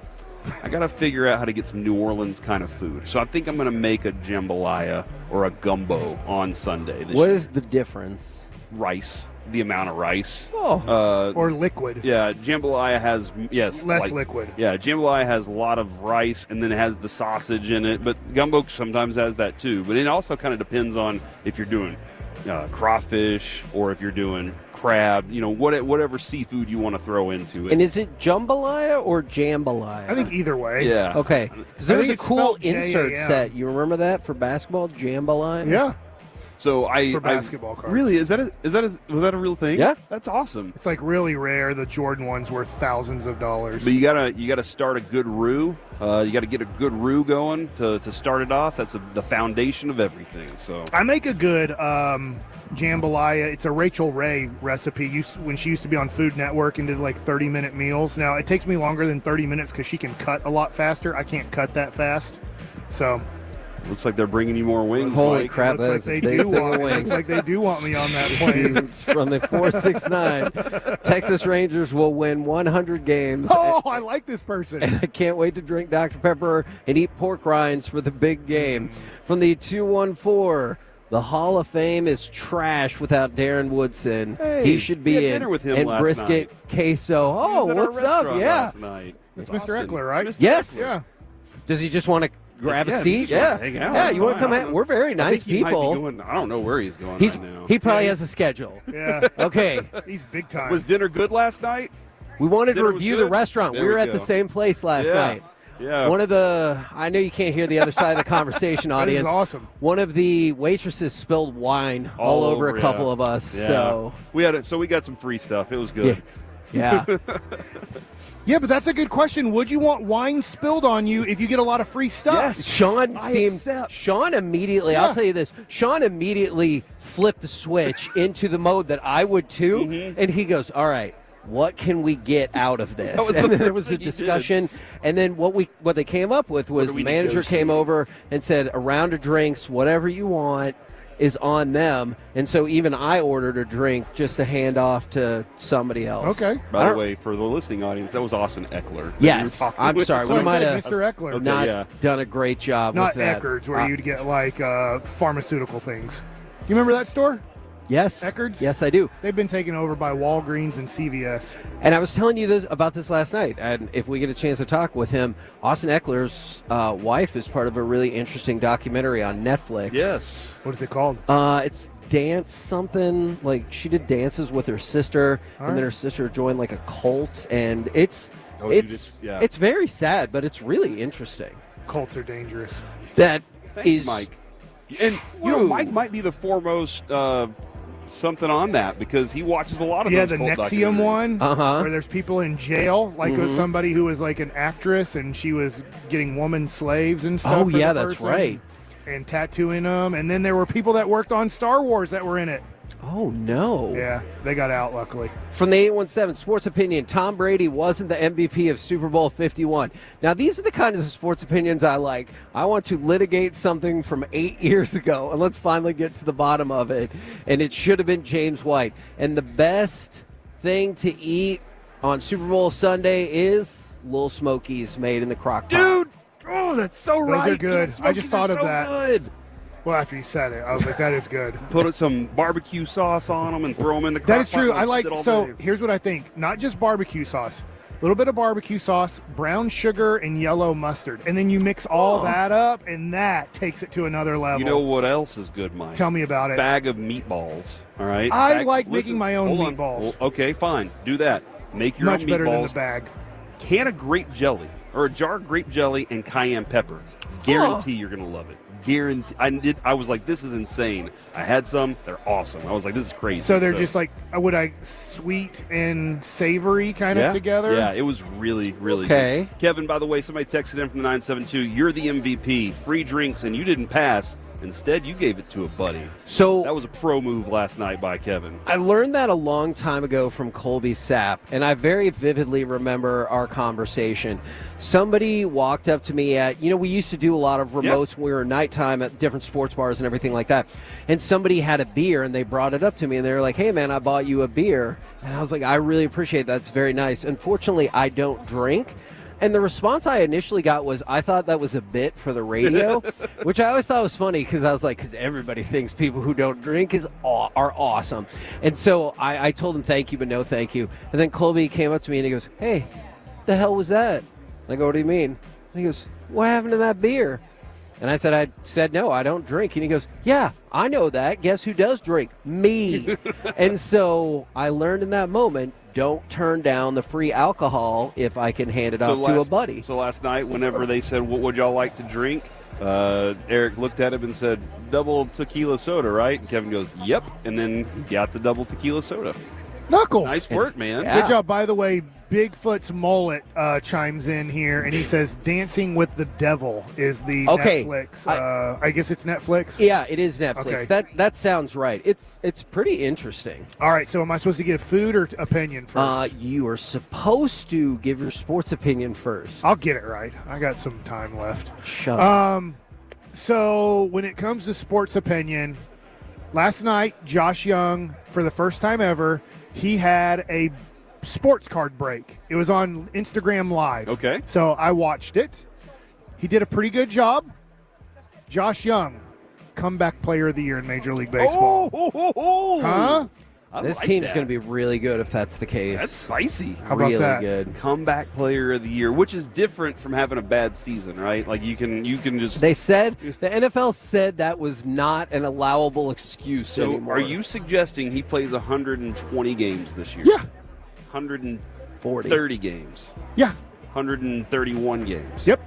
Stop that. I don't know. He can keep asking. No, We got I time. know. 162 games. No, he will not. All right. But No, what, like, I don't think 140? anybody on the team will. I don't even think Marcus Simeon will this year. What do you consider essentially? I know it's 162 games, but what do y'all think in modern baseball is considered essentially you played a whole season? Like 145 or above. Okay, 145 or above. As obviously a position player. Yeah. Okay, gotcha. All Now, right. wait, I haven't given my food thing. Yeah. How do you know that's not what I was going to say? All right, go say what you're going to say. Can you give us your food opinion now? Okay, so it's a buffalo like chicken dip I make, which I think a lot of people make. It's like cream cheese, ranch dressing, chicken, your like red hot buffalo sauce. There might be a few other ingredients I'm forgetting about, but I just got to make sure and Google it. But people are really excited. Usually like cheddar cheese, like shredded cheddar in there. So that's going to be my thing I bring to the table, and I'm leaving at halftime if my friends are listening. That's how I do. You're letting them know already that you're I don't taking care off about at Kendrick halftime? Lamar. I'm sure he's awesome. I'm sure I've heard some of his songs, but at halftime is when I'm going to take off and get home. That one has alcohol in it, Jason Worth. I was just letting that. Dude, this is my guy. You got a lighter? Or you got something I can open this with? All right. You want me to keep See if I going? get my bottle We'll opener skip right the here. break for now. I'm sorry, Alec. All right. Right now, Holy cow. we bring to you Jason Worth and Mike Bassick is ridiculously excited. He gave us a preview of multiple stories that he wanted to pick your brain about. Nobody's So- going to have these stories, Worthy, except me and you. All right. I am keeping the chart in Bowie in I believe it's 1999. Yes. You hit a home run off of my teammate Joe Roa. You crushed the ball. I am sick. Do you know where I'm going here? Oh, yeah. Okay, so No one's ever talked about this. this will I'm be the first time anybody's ever asked me a question. But I'm like, he has to remember this because it's the only time in my career, and I'm assuming the only time in your career or a teammate that this ever happened. I don't know if it's ever has it ever happened? I don't think so. I'm charting the rest of the what you did, hitting a home run, This is people great. getting knocked in, I've what the never pitch told this was, story. velocity. There's so much to this story. Jason Worth, I believe it's 1999, right? It might have been 2000. 2000. Okay, 2000. You're on Bowie. I'm on Akron. Yep. I'm in the stands. Joe Roa is the pitcher, and I look up because there's people now cheering or doing something, and I see Joe Roa and you around the third baseline. Yeah, I was attacked by the pitcher. But not until you got to third or we're rounding base. third. So this story goes back to the year before. Oh, we're playing the Indians in Kinston. A ball. We're in high A, and there's this is when in A ball they do these crazy things. We have 4-game series. We played 4 games at home and 4 games on the road against Kinston. Oh. Over this course of this 8 days, Yeah. There's a guy named I know that catcher, right? Cody Allison. Yep. So this, can I cuss on here? Nope. No, please no.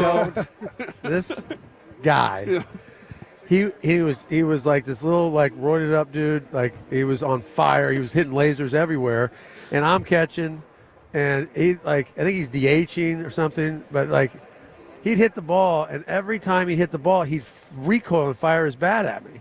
So for 8 days, I'm like, dude, you're wearing me out. Like I'm getting drilled with your bat every time.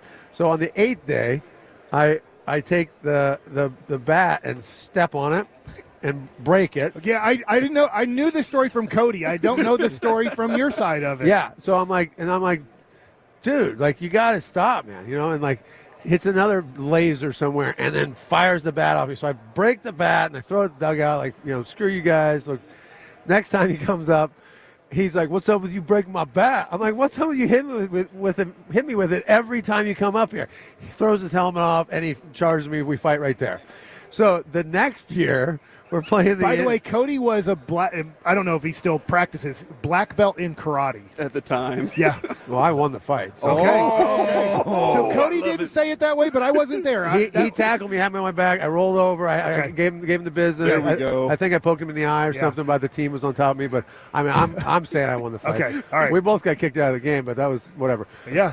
So awesome. So then the next year we played the Indians in Double-A. Yeah. Like, I'm clearly not thinking that there's anything going on. And by the way, Worthy he's a stud. He's a stud prospect. He's a catcher at the time. Yep, catcher at the very time. good hitting catcher. And I did not have a good year that year. That was my worst probably season of my career.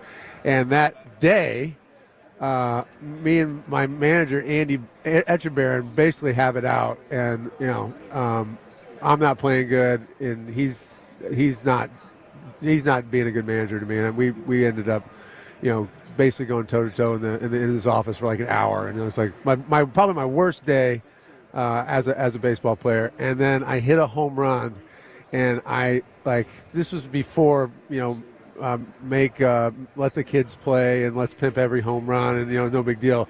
So I hit the home run and then fire my bat like I pimped a homer, But I wasn't pimping the pitcher; I was pimping my manager. Okay, like I'm charting, so I know you've hit a bomb. I'm charting everything I have to chart. I throw my bat. I'm like all pissed off, and I'm pissed at my manager. Didn't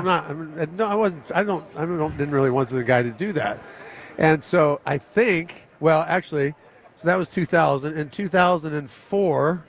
I'm with the Dodgers, and how shocked were you when you touched third base, though? And hold on, there's more backstory. Yeah, I don't even know about 2004. In 2004, I'm playing with the Dodgers, and what's the guy's name? Paul Shuey.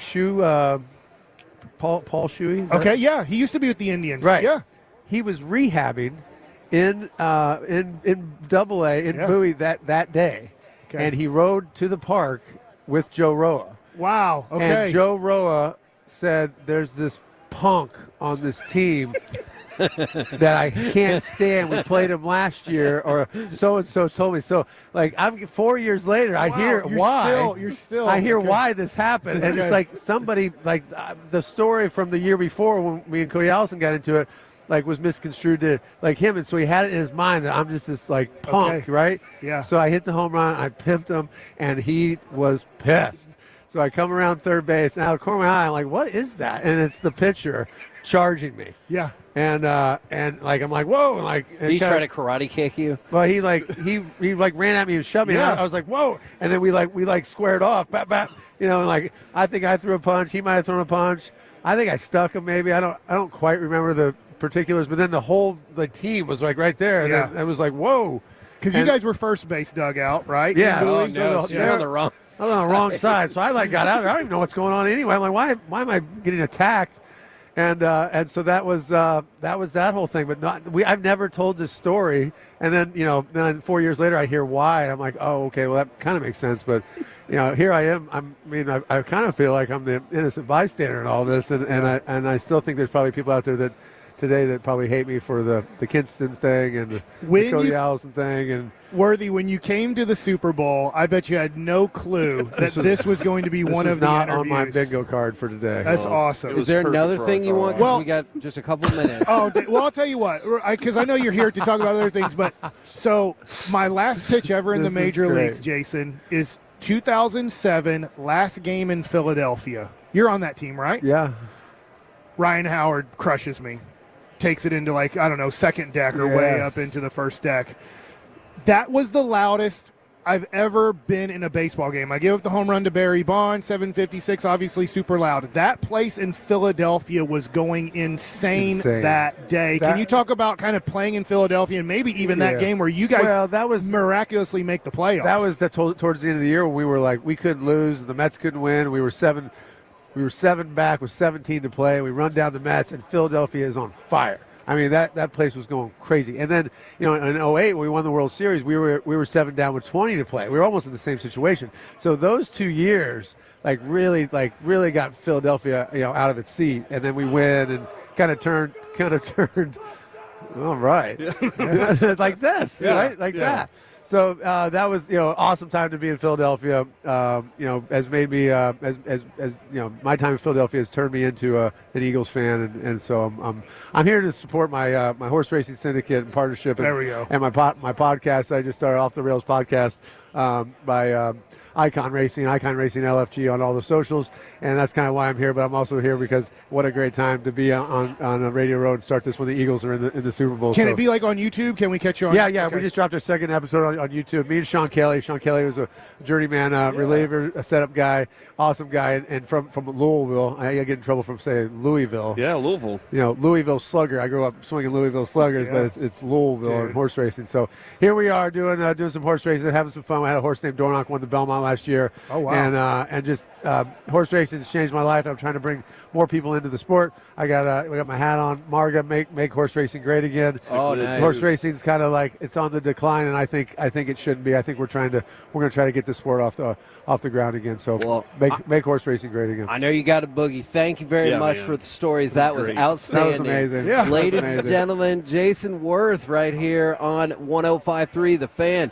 Coming up next, we'll talk with former Heisman Trophy winner, NFL All-Pro Ricky Williams right here on 105.3 The Fan.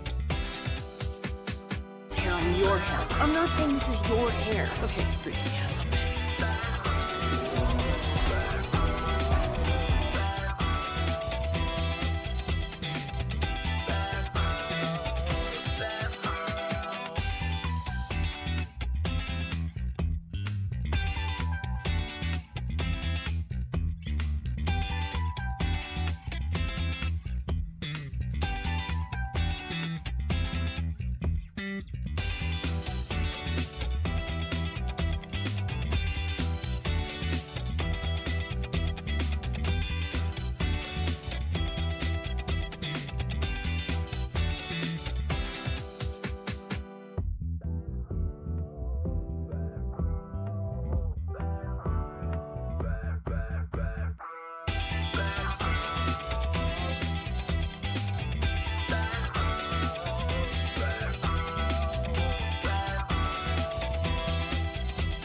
KNC.com. This segment of the KNC Masterpiece is brought to you by Cars for Kids. Donate today at carsforkids.org and the personal injury lawyers, Frankel & Frankel. If you've been injured in a car or truck wreck, call Frankel first, 214 or 817-333-3333. With Frankel & Frankel, there's never an out-of-pocket cost. They only get paid when you win. Frankel & Frankel, the go-to car and truck wreck attorneys in Dallas. KNC Masterpiece back here on 105 through the Fan. Right now, we bring to you former Heisman Trophy winner and man who crushed Kevin's football soul in 1998. It is Ricky Williams. Good morning, sir. Good morning. Was that a Nebraska reference? No, that was an A&M reference. A&M, even better. Because, look, our really good teams are few and far between, and you're like, oh, that's neat. I think it's nice that you have a really good little team. Check this out. And, then to have the definitive run that essentially, maybe it was already done, but the definitive run that essentially clinched the Heisman while stomping all over our national championship dreams. It hurt a lot. Yeah, and every... What is it, November 27th? You have to watch the run over and over again. I do. I mean, it lives rent-free in my head, though. So I will tell you that. At least the game's back now. That's nice. At least the game's back. That's true. Yeah. Yes. And I will say, win or lose, I was just really excited that it was back because, my kiddos don't know that in their life. And, I was there when the bonfire fell and everything like that. And so I'm glad it's back, even if, obviously the game this year did not go the direction that I wanted. It was a good game. Yeah, it was. A good game, yeah.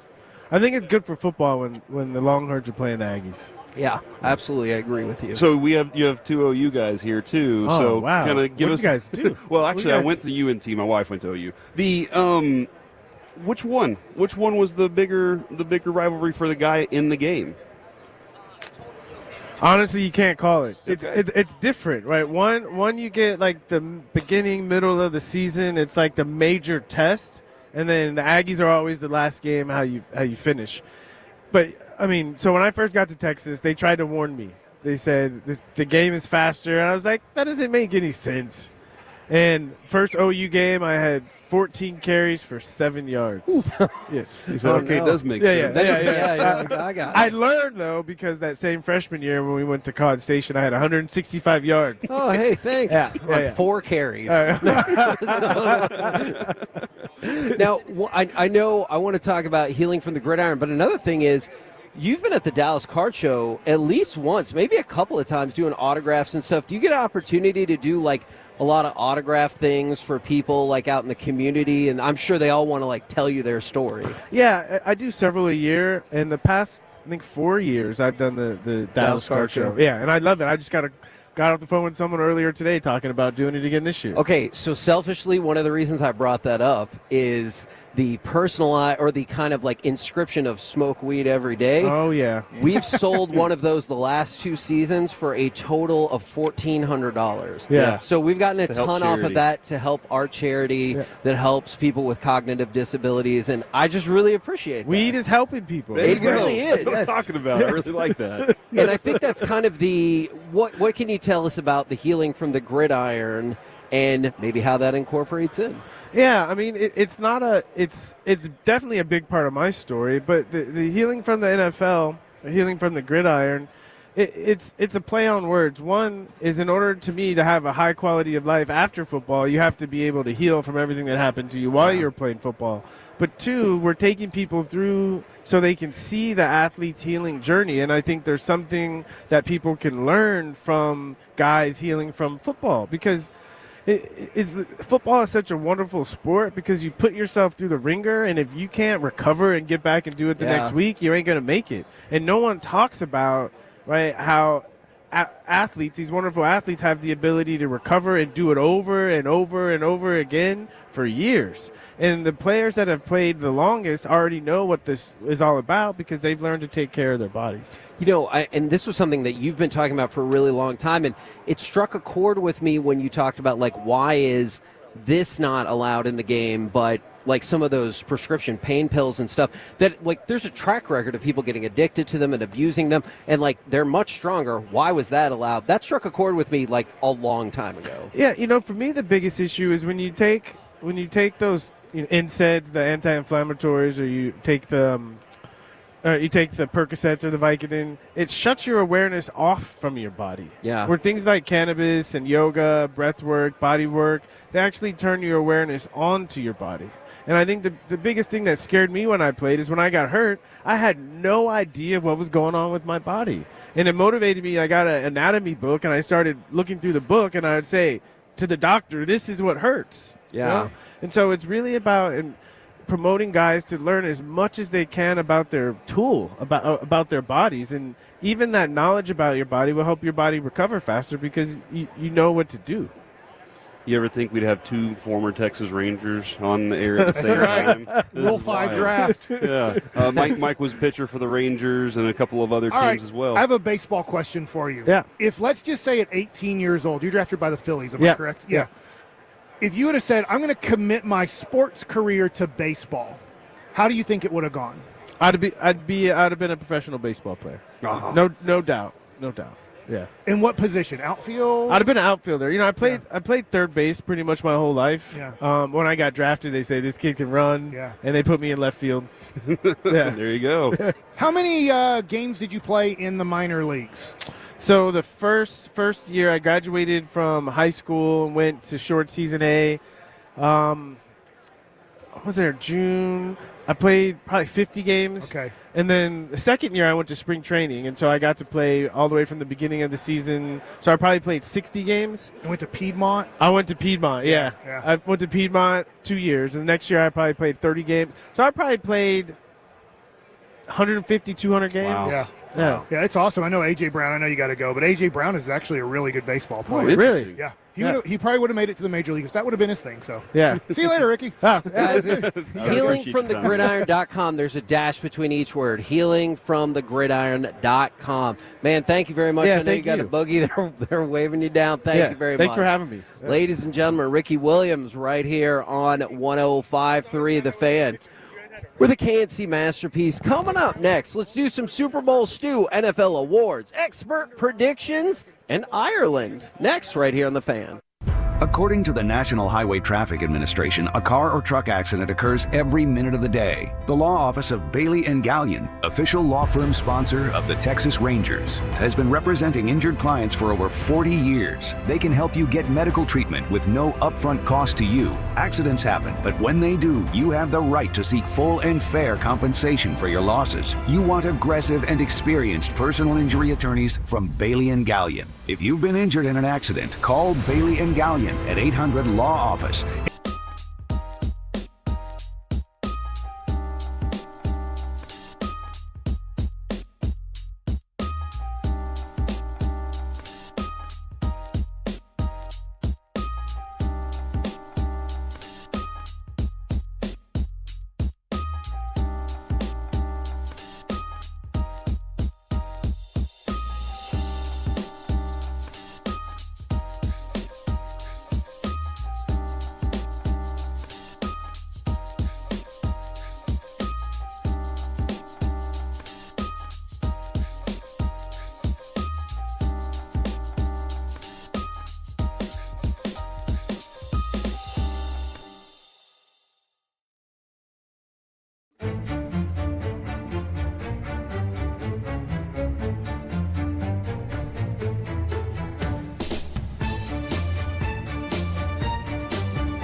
true that you've got to forget something else to remember that Uber Eats has groceries.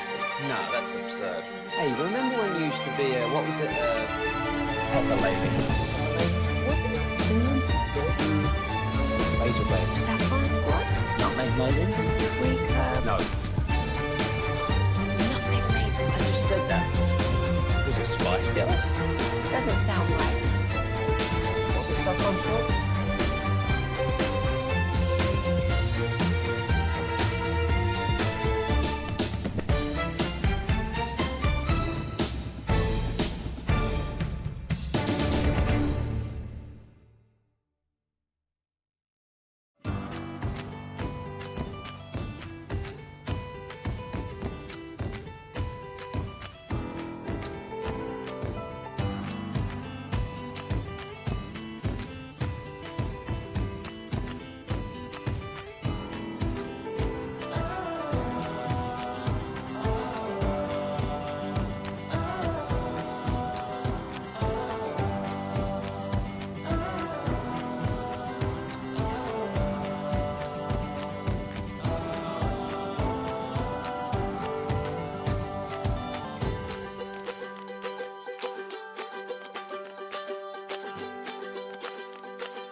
Since 2023 and 2024. But they snap it.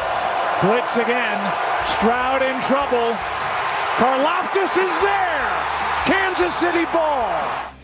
KNC Masterpiece back here on 105.3 The Fan. We are live on Radio Row in New Orleans. Thank you very much to Stella Artois for making that happen. Also, thank you to the Lowe T Center and, of course, Best Buy Windows and Siding. Hopefully, you've been watching those confessional videos. But right now, it's time for yet another helping of Super Bowl stew. And yeah. Oh, that was nice. Is that what we're supposed to do? Kinda. Okay. And you stewed it instead of gravy it. That's true. We start with Josh Allen. Josh Allen is the MVP, as we predicted. It was really weird to see all these people like shocking turn of events, and I was like, not really. If you followed the betting lines, we told you what was going to happen. Did you see that text I sent you yesterday about how drastically the betting lines changed at like 5 minutes before they made the announcement? Yes. It just turned out of nowhere. I thought that was wild. They're like, nope, we got it.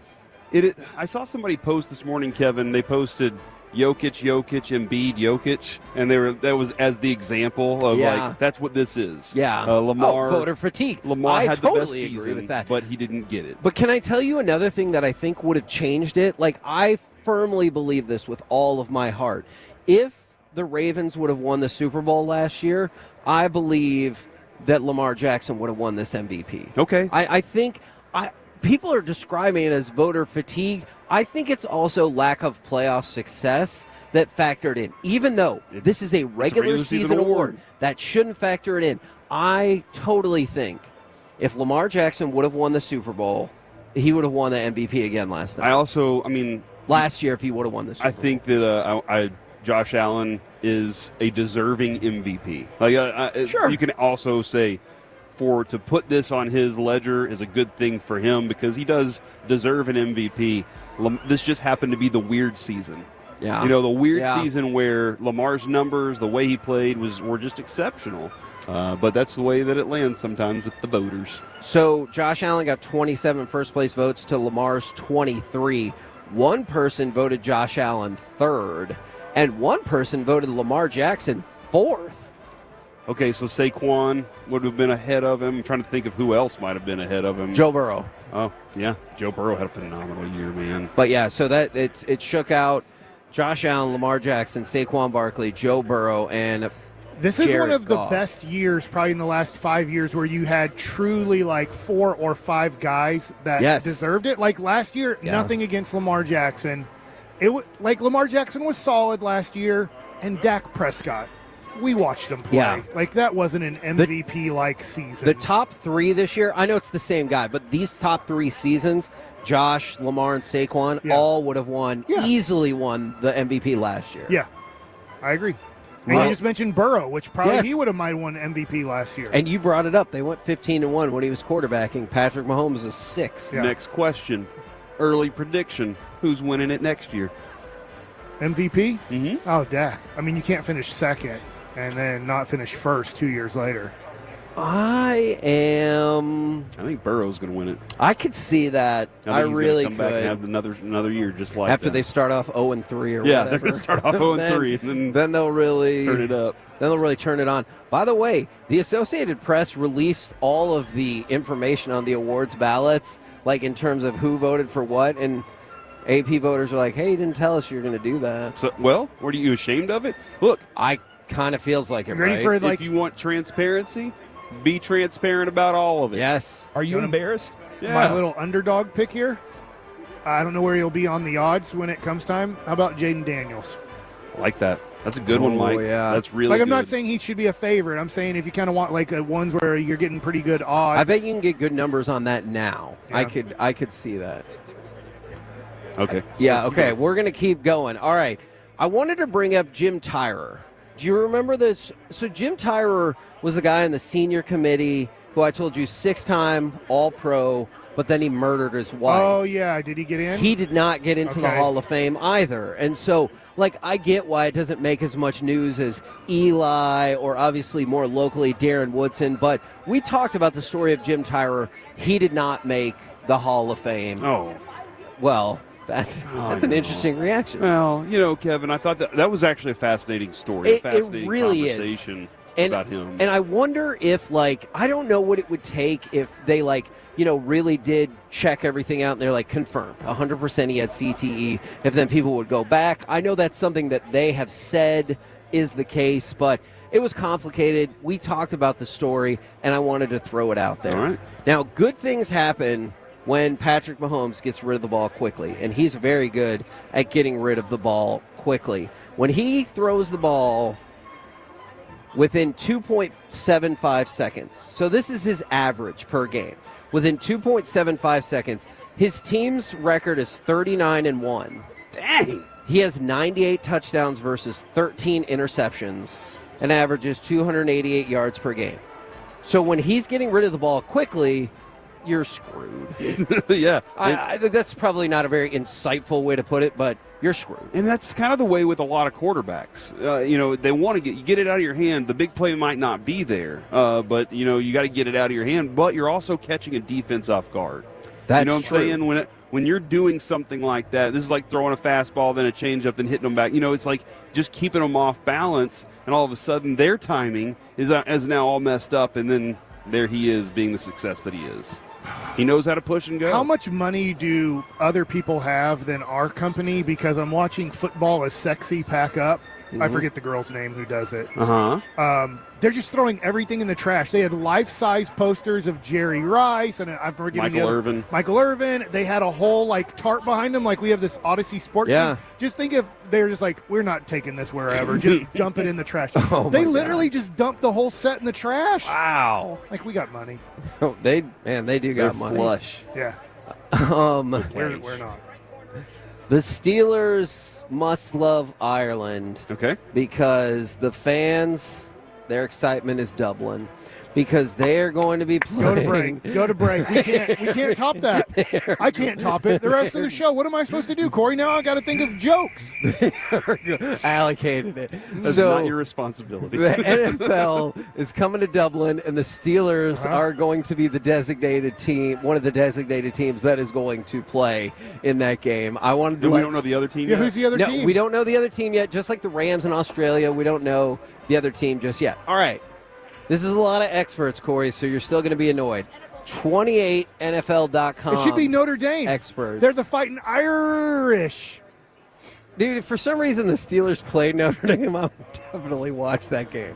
All right. Because Ireland. No, I get it. I did. I liked it. Irish. I got it. Ire of the Tiger. Oh, my God. Bengals. You just named the team. Yeah, you gave it away. You're welcome. Bengals. Because they're a tiger. Yep. No, I got it. I promise.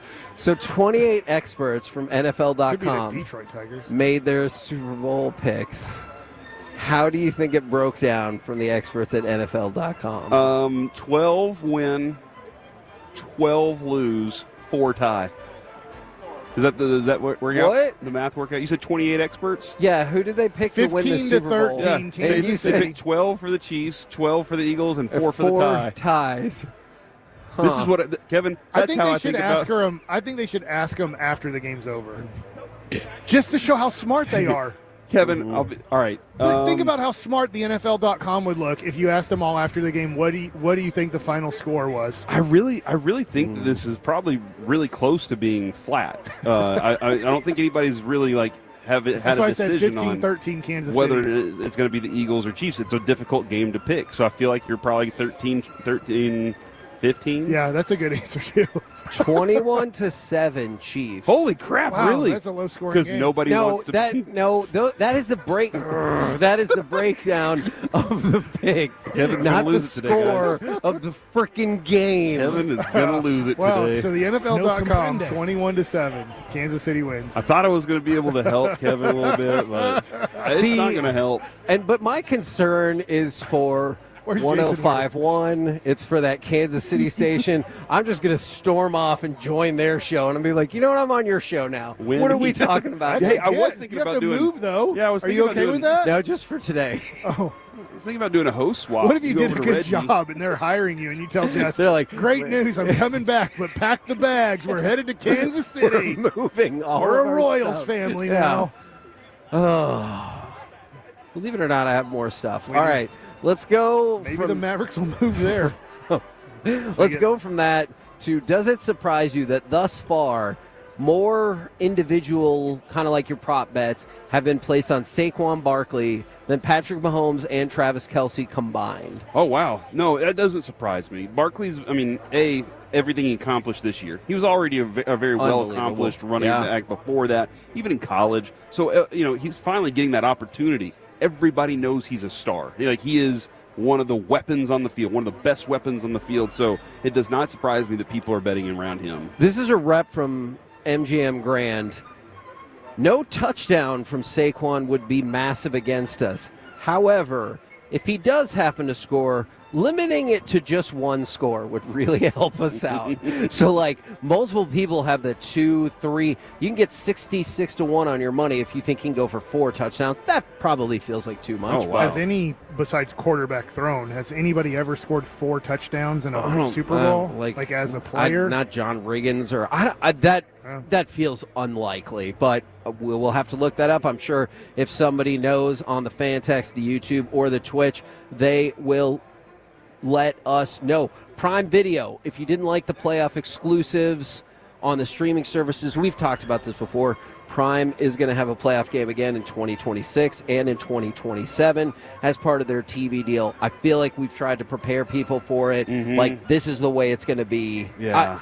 You like it or don't, that's the way it is. And, you know, there are going to be some times where I just miss anything that's on Peacock. I'm just going to miss that. That's the one that I don't have, and I'm not necessarily going out of my way. I do happen to have most of the other ones. You get all the wrestling. Yeah, well, Yes. yeah, I understand that. Yeah, that's good. Now, let's talk some more about Quinyon Mitchell. We haven't really had an opportunity. I know you brought up Mitchell and DeJean yesterday, but in their 3 playoff games, DeJean has given up 10 catches for 97 yards total.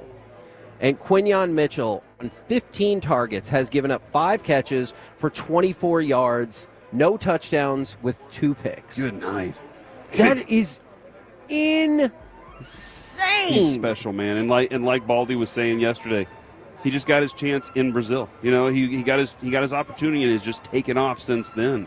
Every opportunity he's had. So that's just very impressive on his part. Very impressive. We're going to do a little producing on the air. I assume you want me to just keep going? All right. Sorry, Alec.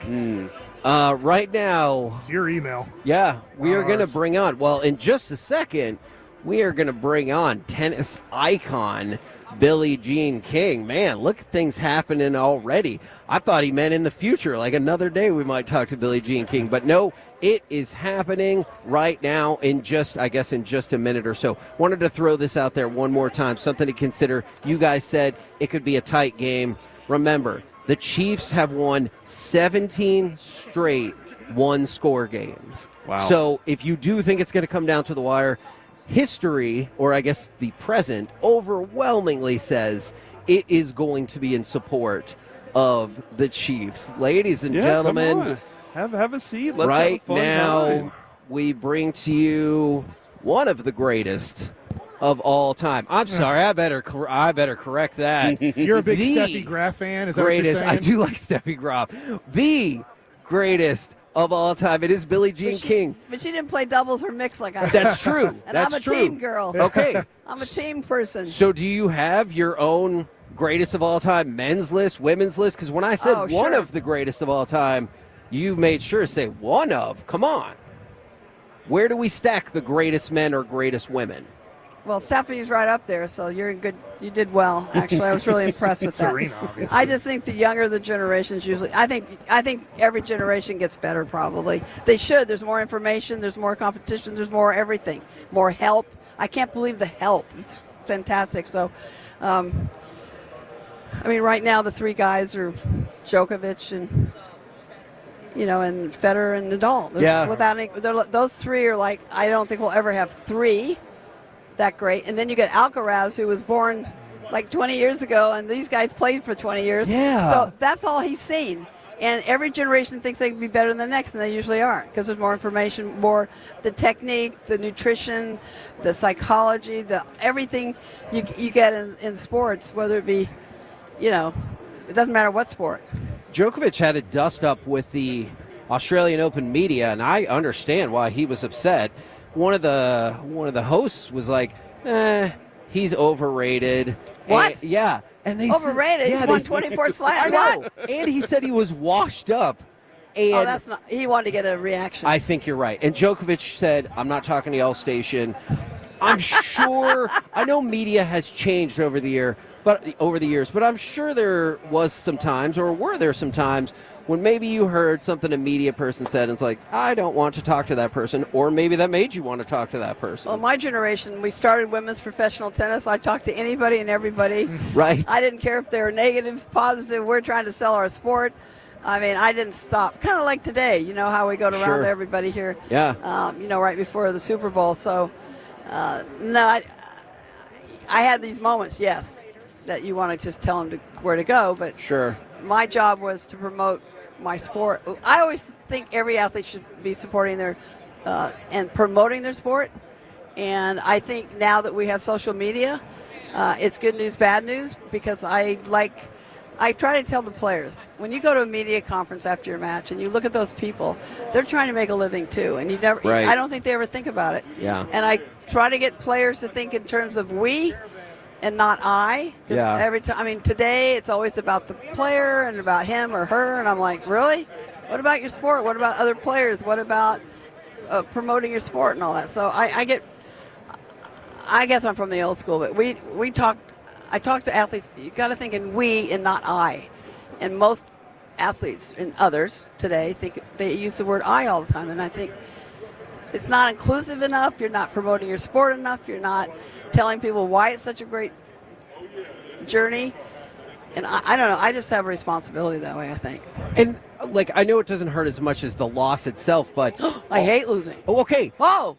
See, I hate it. But I was going to say, as long as y'all recognize a lot of those reporters don't want to be there either to be like, hey, tell me about why you lost. That's not a fun conversation either. Do you hate to lose more than you like to win? Yes. Okay, I'm the same way. Oh, can't stand it. Some people don't understand that. Oh, though. it never leaves. The losses never leave. The wins go whoop out the window, right? Pretty quickly. Yeah, absolutely. Yeah, and then you go on to the next thing. Exactly. Now, maybe I shouldn't say this, but since you brought it up, is there a loss that immediately jumped to the top of your head when you said the losses never leave you? I have so many. It's amazing how many losses you do have in your life besides wins. And yet you've won more. I'm not saying me, but players win more than anybody else. And yet, if you look at their journey, you learn a lot. I always ask players when I'm coaching, why did you win? And you cannot believe how they give me the stare like, huh? I go, why did you win today? You would not believe how they're stymied. Now, if they lose and I ask why, they can tell me. Lots of reasons, But yeah. I want people to know why they win. That's what makes greatness. And winners practice their strengths every day. You can't be great at every part of the game. You're going to have some parts of your sport better than others, like your backhand or forehand or your volley, your serve, half volley. There's so many strokes in tennis. So it's like, what do you do great? What is your best? And make sure you practice it every day. And I'm talking about life. If people out there listening, think about your life. Don't keep harping on what you can't do.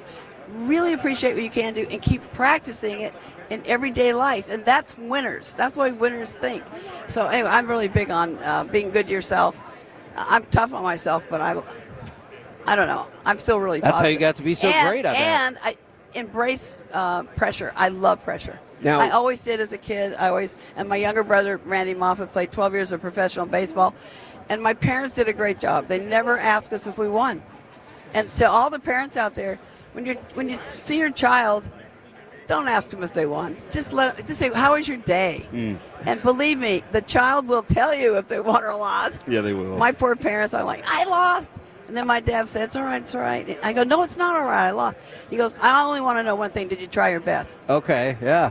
I'd be remiss if I didn't ask you about Dove. Oh, yeah, Dove. And the commercial you guys got coming up. What can you tell me there? Well, the great thing, the reason I'm here is that Dove, first of all, it's got great products, but more importantly for what we're doing is that 45% of girls drop out of sports because we're told we don't have the right body type. And girls are always taught to be perfect and look great and all that. And guys are taught to be brave, which they can't be brave all the time either. That's baloney. Right. So I don't like the way we're socialized. But Dove is doing a great job of changing self-esteem in women and girls.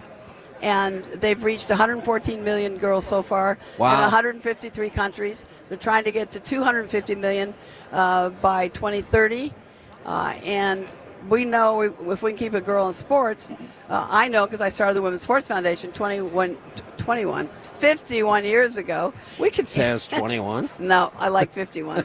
We've been going longer, giving more money back, millions and millions of dollars for local programs and grants and that and other things, travel and training. So anyway, it's fantastic because it's a long-term effort by Dove. It's not this little come in and out for a campaign for 2 months. That's why I decided to go, because I looked at what they're really doing. Yeah. And it's really effective. They're trying to teach us much stronger self-talk and visualization and all that, which that's what I've always done, and it really works. So I just want girls to do something because they love it. And I was told I could never be number one because I wore glasses. And of course, I always wanted to be number one. I didn't want to be number 2 or 3. I'm kind of fanatical. And everyone said, you'll never make it because you wear glasses. And I remember I was 12 years old or 13, and I said, I'm going to show them. And I did. So it's like, you should never tell a child, just let them go. They'll be fine. Well, I've learned how to outro this correctly now. You consider singles, doubles, the whole package, the greatest women's tennis player No, I like of all it. time. Most of the players today only play singles. Okay. Ladies and gentlemen, Billie Jean King right here on 105.3 The Fan. Coming up next from the NFL Network, football's resident data scientist, Cynthia Freeland, right here on 105.3 The Fan.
Uber Eats has Lola V products? I gotta remember that. Well, they say in order to remember something, you have to forget something else.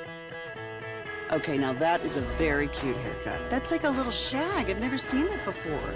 Well, I mean, of course you have. It's the Rachel. Oh, is that your name? No, I mean, like, your name. No, I'm Jen.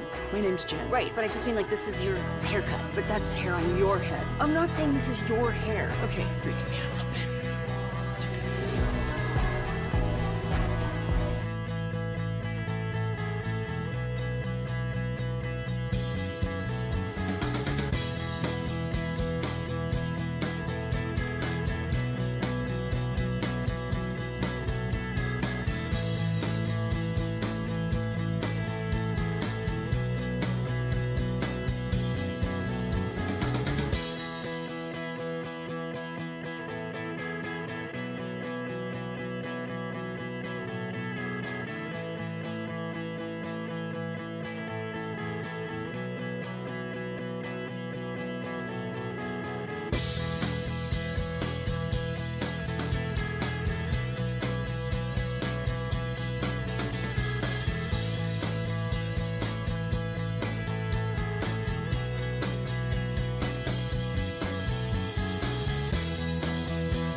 It's the KNC Masterpiece on 105.3 The Fan.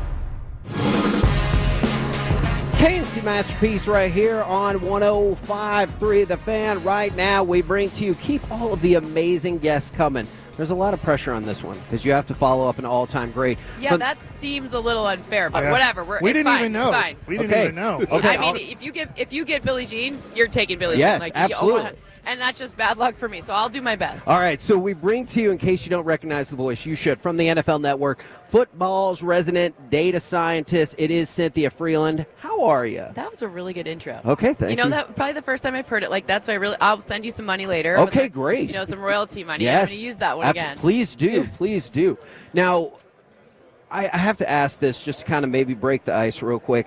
Are the Detroit Lions and their fans ever going to have nice things? No. We're not. Impossible. No, the best thing, with the draft there, I'm from East Lansing, Michigan, where Michigan State is, and grew up a Lions fan, and the best thing to come out of that Lions past year, I mean, it was a great year, let's be clear. Goff was 5th for MVP, I believe. Great. But I rescued a dog from the Detroit draft. So this year, you know, that we did have something lasting. Okay. So I do have one nice thing from. Did you give it a mutt or is it a breed? Well, I thought he was a mutt, but turns out I did his DNA and he's a full husky. So okay. I mean, he's crazy, but he's 100% husky. Okay. Did he get like a fun football-y name or? His brother's name is Gordy after Gordie Howe. Okay. He's a rescue, another rescue husky. But I let my fiance name him because I kind of just brought the dog home without asking my fiance. So my fiance went with Clyde. So that worked with me too. We already had a dog. Yep. My wife wanted another dog. Yep. And she said, you can name it whatever you want. That's right. And this dog's name is Boba Fetch. I love it. And so that was the deal that we Perfect. made. This is a dog that I found out this morning, thanks to the Dallas Animal Shelter, that has been named Majors, which is my name. And I sent that to my wife, and she said, "Can I has him?" And so I was like, "We already has a dog." And she said, "But we needs two." And I said, "All right." I we'll will figure something say, out. two is they're better. They play with each other. They have That is mine true. are like best friends. Yeah. They don't like being apart even for 15 minutes. That's so, amazing. Yeah. See, ours are best friends and also worst enemies. But that's part of being a best friend. It feels very brother sister kind of like. Oh yeah. I enjoy getting a second dog. My son, who's now 15, says he's going to pick up all the extra poop, and obviously that lasted 1 week. Can he come to my house? Oh, okay. I bet he does not. No. No. So that's my job again. Kids. My 16-year-old's always like, "Hold on, $25 now," and I'm Right. like, "No, Right. that's not what we're dealing with here." Now, yesterday we had a situation happen because God. I got done talking with Jane. Yep. And she said, "Cynthia is my best friend." Oh, I love Jane. And I was like, "That's amazing." Well, when I told Mike this, Mike Diana Rossini was sitting right next to us. Oh, we're And starting to fight. Yeah, Mike goes, "But I thought Diana Rossini was her best friend." Yeah. So I caught up with Diana, and Love it. this is a little audio I have to play for you from Diana Rossini yesterday. Okay, so what is it like knowing that Cynthia Freeland is now Jane Slater's best friend? Well, as the original best friend of Jane, Ashley Slater, I will tell you that I've discovered that she is very best friend slutty. Oh my gosh. She just hands out that title. Essentially, if you say hi to Jane, best friend immediately. Besties, hashtag best friends forever. I'm done with it. It's over, Jane. Oh my gosh. Can you be a best friend group, or is it only one? You have one best friend. It's not a plural. You pick one and you stick with it through the thick and the thin. The problem with her is she bails when it gets bad, and so she just picks up more. So it's been bad for me, as you can tell. I get it. I understand. Well, thank you very much. I have a theory. This was a great interview. All right, there it is. Here we go. This I is have a a great theory. interview. Yeah, this is a great interview. Thank you. I have a theory. Diana's husband, Eagles fan. Oh. Eagles fans and Cowboys fans are Gross. going to have I don't like it. some sort of Yeah. rift between them. It can't exist. They can't exist like that. You're right. I think that's completely really agree. so. You can't just look at like what she actually said. Look at the big picture, Yeah. right? We would put our tinfoil hats on. We'll make sure, but I think that might be it. Jane, is she very good at bringing lots of friends into the mix? Is that how she Jane- does it, though? Jane is the ultimate connector. Okay. Jane, there are so many of us in this whole league that cover the league, that work at networks, different networks, and there is no better person than Jane to like bring us like she makes you laugh every time. She's there for you whenever. She's just ride or die, and she means it. So she probably is the only person I know that could have multiple best friends and actually mean it. One of the reasons I saw you walking around, I was like, oh, I love this because my co-host is Beautiful Mind math guy, and like we always ask People him make to split fun of the me bill. for it. Same. Like He's our last human year, calculator. Same. So. we went to a restaurant. There was 15 of us, and they said they don't split checks. And I was like, show me the check. Everyone put your initials by it. I got it. Perfect. Huh? And he figured it all out. So I wanted y'all to have a numbers off for this Super Bowl. Great. I'm going to lose this. I do not want to compete. I was just going in to this. let y'all ride with it. So actually, I did kind of have a weird numbers question because everyone is talking about, Chiefs stopping Saquon, their playoff defense, especially against the run, has been so good. How do you quantify or how do you judge the strength of the Eagles' offensive line? Because we were talking with Brian Baldinger, and that was one of the things he goes, hey, that's great.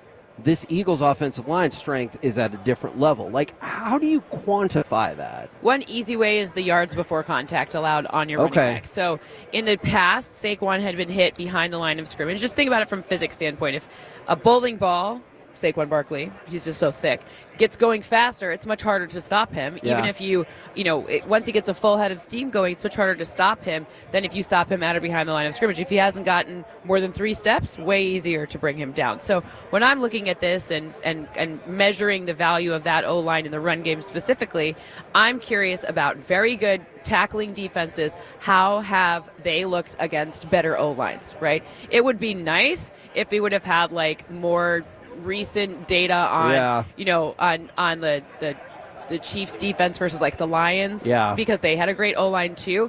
But you got to kind of take what you're given from that. How difficult is that in terms of stopping Barkley when he also leads the league in yards after contact? That feels like a daunting But think about task. it. Think about it. If I'm running full speed, that contact is much less. It's not going to hurt me as much, That's right? true. It's not going to stop me as much. That's true. But if I'm not, so it kind of makes sense that if you're yards before contact go hand in glove with yards after contact, because it's not like and just the same thing with yards after the catch. If you're running in space, you're going to get more yards after the catch than if you have to possession and then start running, right? So let me ask if this analogy would work for you. It's kind of like if you're ever stuck in traffic on the highway, you can't just divert to another lane. You got to get at least a little bit of a rolling start, so then you have the opportunity to cut into that other lane. Okay. Yep. And then you get the guys like Sean Alexander. They're like, I'm trying to avoid contact by just brushing. Like I'm just trying to get a brush on somebody. Right. How do you This is something we've never been able to figure out. How do you quantify the value of defensive tackle and there's no real. The Cowboys said 0. Yeah, the Cowboys have just not moved believed in it forever, and I'm trying to figure out how to get them to understand this. Well, Jalen Carter and Jordan Davis are pretty special teams. Yeah. And yeah. It's going to be a problem. Milton Williams has also really stepped up. Well, I think part of it is when you're watching the evolution of where we get the pass rush from, right? It went outside, and then you had interior pass rush, Aaron Donald was make it whatever, and then it'll go back outside. There's kind of this ebb and flow, and a lot of it has to do with supply and demand of players. If you don't believe in or want to pay a defensive tackle what the rate is, but you'd rather want to pay Micah Parsons, you can't pay everyone. So you kind of do have to pick your poison there. Plus, this draft is very good for defensive tackles, so this is a very strong defensive tackle class. So perhaps now they could take their strategy and adjust it a little bit because they'll be able to get a rookie contract for it. Kevin, one of the best defensive linemen in the draft is Mason Graham in Michigan, and you know how Cowboys fans feel about Michigan guys after Taco and Mozzie. He could be the most amazing football player you've ever seen. If the Cowboys draft him, Cowboys fans will be so furious when that goes just down. Because of the helmet. That's it. Just because the that jersey. Winged helmet gets you every time. Yeah, it is a bizarre thing. So I'm trying to figure this out for myself, and we've talked about this all week. I see so many advantages for the Eagles in this game. I think they have the better roster, and yet I just come back to the default position of it feels dumb to pick against the Chiefs, even if I'm this point. Does that make sense to you? I feel exactly the same way. My math picked the Eagles to win. If you go unit by unit and say who has the advantage matchup, you're going to come out with more Eagles advantages than Chiefs advantages. And other than I mean, quarterback though, it's hard to quantify how much more Patrick means. And it's not. I feel bad because I'm not throwing shade at Jalen Hurts. I just think Patrick is probably the best we're going to see in our lifetime. Whatever. So that's just a difference.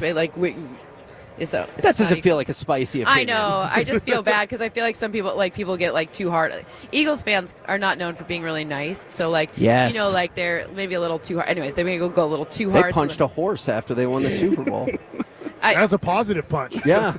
They were happy. Yay! Yeah, they were excited about that one. Right, so. right. So, I mean, I don't know. I feel like you go unit by unit, you're going to pick the Eagles. But to me, it's like how? What is the easiest path for the Eagles to win? And like if the Eagles are going to win, to me, the easiest path is Saquon clipping off 6, 5, 7, like 6 yards per clip. Yeah. Not having an average of 6, but having one explosive run, then getting stopped at the line of scrimmage 6 times, right? I'm saying just making that defense 4, work. 7, 5, 8, like pretty in that variable range. Just chunky runs, and they don't even need to be the explosives. Like you close your eyes, you obviously think of the Rams game and those like really long touchdowns. Doesn't even need to be that. It just means chunk. That's death by 1,000 paper cuts. That's how they would. My forecast for the easiest way that they would win. But on the other side, you can't count Patrick Mahomes out. Like you just feel like there's always something there, and you know who else feels it too? His teammates. And I think that mental standpoint and that kind of psychology of that does change things. Like if you know Patrick Mahomes can make this crazy throw, it's not like you're sitting there, you're like, well, like maybe he's going to do it or maybe not. Like you're like, no, like 9 times out of 10 he's going to make this. We talked about this earlier. When they're trailing by 10 or more points in the Super Bowl, the Chiefs and Mahomes are 3-1. Like that is a mind-boggling statistic. And everyone on the sideline, if you fall down 13, 14 or whatever, is going to be like, we'd still win. Like, no problem. I do not feel that way if the Eagles fall behind. They're like, we're screwed. Because they're not getting – Saquon struggles to get the ball in that situation now. Obviously, whenever you give Steve Spagnuolo a little bit more obvious pass, run, whatever it is, Steve Spagnuolo's done it for so long, you have to give him credit for being able to dial up the right kind of blitz in the right situation and the right, whatever coverage he wants to. Great. We've seen them give up yards to tight ends. Okay, maybe Dallas Goedert has the opportunity to get some yards if they're really attacking Saquon, but they have a plan for that. They can surrender the yards, but not the like full touchdown or what would be a devastating blow. Hey, so here's my football question. Who's your favorite football player of all time? Maybe your favorite time? Maybe your Detroit Lion favorite player. Ooh. Well, Barry Sanders is the reason I became a football fan. So Barry Sanders, what if like in year 4 of his career they would have just traded him for a really old guy and maybe just a draft pick like we are dealing with Luka Doncic getting traded to the Lakers. And they would have traded him to like, let's say the Bears or the Vikings or Packers just to really like rub it in. I actually thought that was fake. I thought we all did. There wasn't a human being who didn't think it was real. I saw that and I was like, wow, this is a good spoof account. Yeah. Like they really like this spoof account, like like the Adam Schefter, and it'll be like Schefters with an S or whatever. Yeah. Yeah, I'm not over it. Okay. Who's your pick? I know you said Eagles. I'm going to go with my math. Okay. My gut says Chiefs, but my math says Eagles. Ahead of the season, my math was Eagles over Chiefs. So that was before the season got even, like, one game got played, so I was just pretty happy. Like, I can't bail on it now. I'm with you. Like, my wife jokes with me. She's like, do you see in the movies, they're like, trust your heart, not your brain. I was like, that's so stupid. I trust my math. Yeah, trust my brain and my math, for sure. Thank you very much. You guys are awesome. Appreciate it. Thank you. I think you did a good job following up Billie Jean King. Hey, listen, someone had to do it. I'm glad it was me. Jane told us the other day. She said, "Hey, she gets on air, she's gonna blow everybody's minds." I'm glad we 2 legends back to back. Yeah, look at that, legendary. She hedged her bets though, and she said she's no Rossini, but she's solid. And now Golick Jr. has to follow you. Okay. Oh, coming man, he's in big trouble. Up next. Go Joe and Golick co-host from the DraftKings Network. It's Mike Golick Jr. next right here on 105.3 The Fan. You've made us #1 in DFW. Don't care what they say. Thank you for laughing and enjoying some quality sports conversations on the Fan's KNC Masterpiece. Always on the Odyssey app, presented by Comerica. Prescriptions require an online consultation with a healthcare provider who will determine if appropriate. Restrictions apply. See website.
you've got to forget something else to remember that Uber Eats has roasted. No, that's absurd. Hey, remember when you used to be what was it, Pepper Lady? Cinnamon Sisters? Asian Lady. Saffron Squad? Nutmeg Maidens? Paprika? No. Nutmeg Maidens. I just said that. Was it Spice Girls? Doesn't sound right. Was it Saffron Squad?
Uber Eats has Lola V products? I gotta remember that. Well, you know, they say in order to remember something, you have to forget something else. Okay, now that is a very cute haircut. That's like a little shag. I've never seen it before. Well, I mean, of course you have. It's the Rachel. Oh, is that your name? No, I mean, like your name. No, I'm Jen. My name's Jen. Right, but I just mean like this is your haircut. But that's hair on your head. I'm not saying this is your hair. Okay,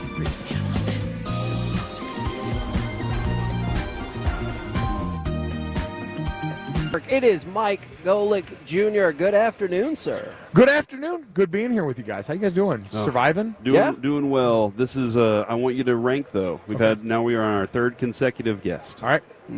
Billie Jean King. Wow. Cynthia Freeland and yourself. Give us a ranking. All right. Well, I mean, listen, all respect to the GOAT. Billie Jean King's got to be number one on that list. I think that's an easy one there. Cynthia, listen, got the numbers dialed down. She's been crushing it for a long time in NFL net. Infinitely smarter than me, and so I got to give her number 2. So I'll take myself at a comfortable third, and I feel like being on the podium here, it's one of the, what's the line? It's an honor just to be nominated. Yes. I'll take that. Yeah. How often do you think people mean that? Very, very infrequently. Yeah. But in this situation, I feel like he's being honest and humble. Yeah, 100%. This one's easy too, but like when it's like an award show like that, and like especially, God forbid you're one of those people like at NFL Honors last night that thinks like you're Lamar Jackson. You think you got a real shot to win this thing. Everyone's telling you you're going to win it. You're acting happy for Josh, but you got to be kind of pissed. So the most unbelievable version of this was at the Academy Awards several years back.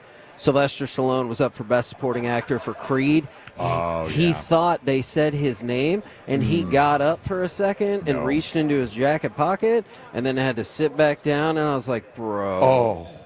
Like, I thought he was going to win, too, but, like, you got to make sure they say your name. I don't even remember. Did it sound like Sylvester Stallone? I don't think it did. No, it was like A. Aronson or something, yeah. He was just so convinced it was going to be him that he had that foot up no matter what. Okay, walk me through, if you have a strong opinion about this, the disconnect between like what some people in the sports media say versus the betting odds, because the betting odds had it down as a stone cold lock almost that Josh Allen was going to win the MVP. Sure. And then, but all the people in the sports media is like, feels like it's Lamar Jackson's to lose, feels like it's Lamar's to lose. And I understand the AP first team and all that stuff, but there was such a disconnect that we had like multiple conversations with people like, yesterday, Lamar's going to win. I was like, he's not going to win. And he didn't. What do you think leads to that disconnect? Well, I think a lot of it is just from the media side, it's more people's opinion working their way into this than the people on the betting side dealing with legitimately like maybe what they're hearing about votes they're polling and things like that. Because on the media sentiment side, I can understand. I was one of the people that thought Lamar Jackson should win MVP based on what we saw this year. And so I think a lot of times that seeps into the analysis of it where you present it as a certainty because you feel that way so strongly, even if it may not be representative of what the actual situation turns out to be, which, listen, was a close vote. It wasn't like pulling for either of those guys was something that was going to steer you wrong. It was, like a difference of 20-some-odd votes? Yeah, 27-23. Yeah, so it wasn't a massive delta between the two, but it's still, I do think that opinion seeping in is a huge part of that. So I've heard some people say voter fatigue. I disagree with that so much. Here's my contention. If the Ravens would have won the Super Bowl last year, Lamar Jackson wins MVP last night. I think he lost it because people are like, he's the only two-time MVP that's not even been in the Super Bowl, let alone won a Super Bowl. We can't put 3 times on him. And I think that's why some people voted Josh Allen instead. Well, I mean, that is voter fatigue in its own right then. Like that is, when you think about it, it's the Nikola Jokic factor, right? It is we at a certain point when your level of individual accomplishment exceeds a certain level, and now all of a sudden you're scraping all-time territory with your age and accomplishment. We do prorate postseason success, right, wrong, or indifferent for stars in the NBA and for quarterbacks in the NFL. Even if I don't think quarterback wins are a real thing, you have the most influence on the team, and so that's going to be tied to you. And at a certain point, you're allowed to expect it. When the Ravens been as good as they have been for as long as they have been, and he's driving the bus, subconsciously, I can understand that seeping in. Do I think that's how it should be if we're drawing this up perfectly? No, I got you. It's supposed to be a regular season award. It's supposed to be year to year, but we are human beings, and so I do believe there's some version of that, and there's also an acknowledgement for Josh, who is a deserving winner of this, is that team made the shift that we've seen the Kansas City Chiefs make at times, that, depending on what happens with T. Higgins, Joe Burrow's going to have to make coming up, where they said, hey, you're enough to where we're going to have to let some of this also this fade into the periphery. Stephon Diggs is probably going to go. Obviously wasn't in his prime anymore anyway. We're going to really build this around you, and you're going to be able to offset whatever other losses we have positionally. And Josh did that at an incredibly high level. I think, did you post the Jokic, Embiid, Jokic thing over? Was that you this morning? Okay, there it was, Kevin. Do you think that was somebody at ESPN who said, I think you should vote upon these specific guidelines about which race somebody is, and that's what skewed the race? What?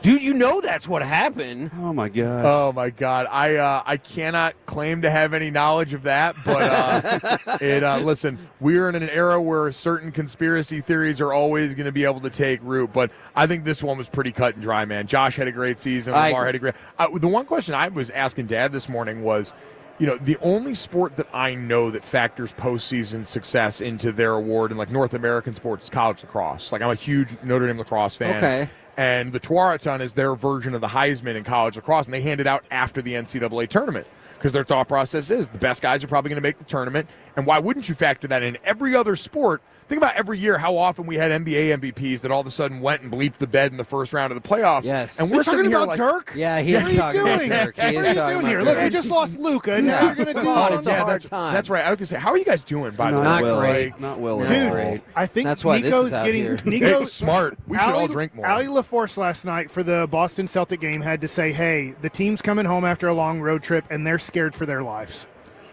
That's how Dallas is taking it. Like, you destroyed a franchise. And Nico's gotten death threats, which we all agree is like wrong. Yeah. Wrong. But that just gives you some insight into how people are People have feeling. called and canceled their season tickets. I get it, man, and that's the part of this that's so baffling is Nico Harrison signed up to expedite his own clock as a GM. Like, you got the get-out-of-jail-free card. You got Luka Doncic on the roster. You can point to that as, hey, we've got this foundation of a franchise player to point to for the next decade as we make moves. Now when he said we can win now and later, but later's 3 to 4 years, like, dog, we have a different understanding of later. Yeah. Can Ashton Genty save the Cowboys? Boy, that poor young man. Yeah, I'm saying. I tell you what, he was God's strongest. The Boise State roster around him, O-line was very good, quarterback, defense, all strong, but he carried the load on that broken tackle machine. I think Dallas's offensive line still needs some, especially depending on Zach. Like, if Zach's back and healthy and playing like prime Zach Martin to go along with some of the young guys that stepped up with them that are going to have another year under their belt and feel better about things, like, he could certainly help. Like, Ashton is the kind of running back that can make lines better because there's a difference. We're seeing right now in this day and age, the running back conversation is going to be real interesting this offseason about how people handle the success of Saquon Barkley and Derrick Henry, because it's not just running backs are back and anyone can do this. It's like, no, the takeaway is environment matters. Exactly. And that you can have a Hall of Fame caliber talent like Saquon Barkley that's stuck in an adverse situation, and that rose is not going to bloom through concrete. But you go to a place like Philadelphia that has a bunch of hosses up front, and now all of a sudden it's a different story. So I still think you need your house in order, and I'm not sure Dallas's house is in order enough yet to fully maximize that. Like, I have to give them their due. They are usually good at finding and developing O-line talent. They've earned that respect throughout their history, but that is a group that's not right in the place where it would look like Philadelphia, Baltimore, Josh Jacobs in Green Bay even, I think, right away next year. All right, so let's say I'm having you and your family over for the Super Bowl, and I'm making burgers. Ooh. What do I need to have at my house to make sure I make you the perfect burger? I would say, cheese, bacon would be ideal. Just like regular cheddar cheese? Regular cheddar cheese, yeah. I mean, you can give me yellow stuff, white stuff, don't really care. Kojak, all of it works. I'm not really picky there. I'm a garbage disposal. I was fat for a living for a while. But I would say those. I would say bacon for sure. Ketchup, mustard. If you got like Thousand Island dressing or something too, sometimes that's fun to mix in. But really, I don't require a lot. I would say the base of it would just be cheese, ketchup, and mustard, and maybe throw a little bacon on there. Some lettuce for texture. I don't really like lettuce, but it it feels aesthetically pleasing. See, that was my burger bar, Mike, and you're throwing it. He would be perfect at my burger bar party. What's the dispute here? That you should have more for more people.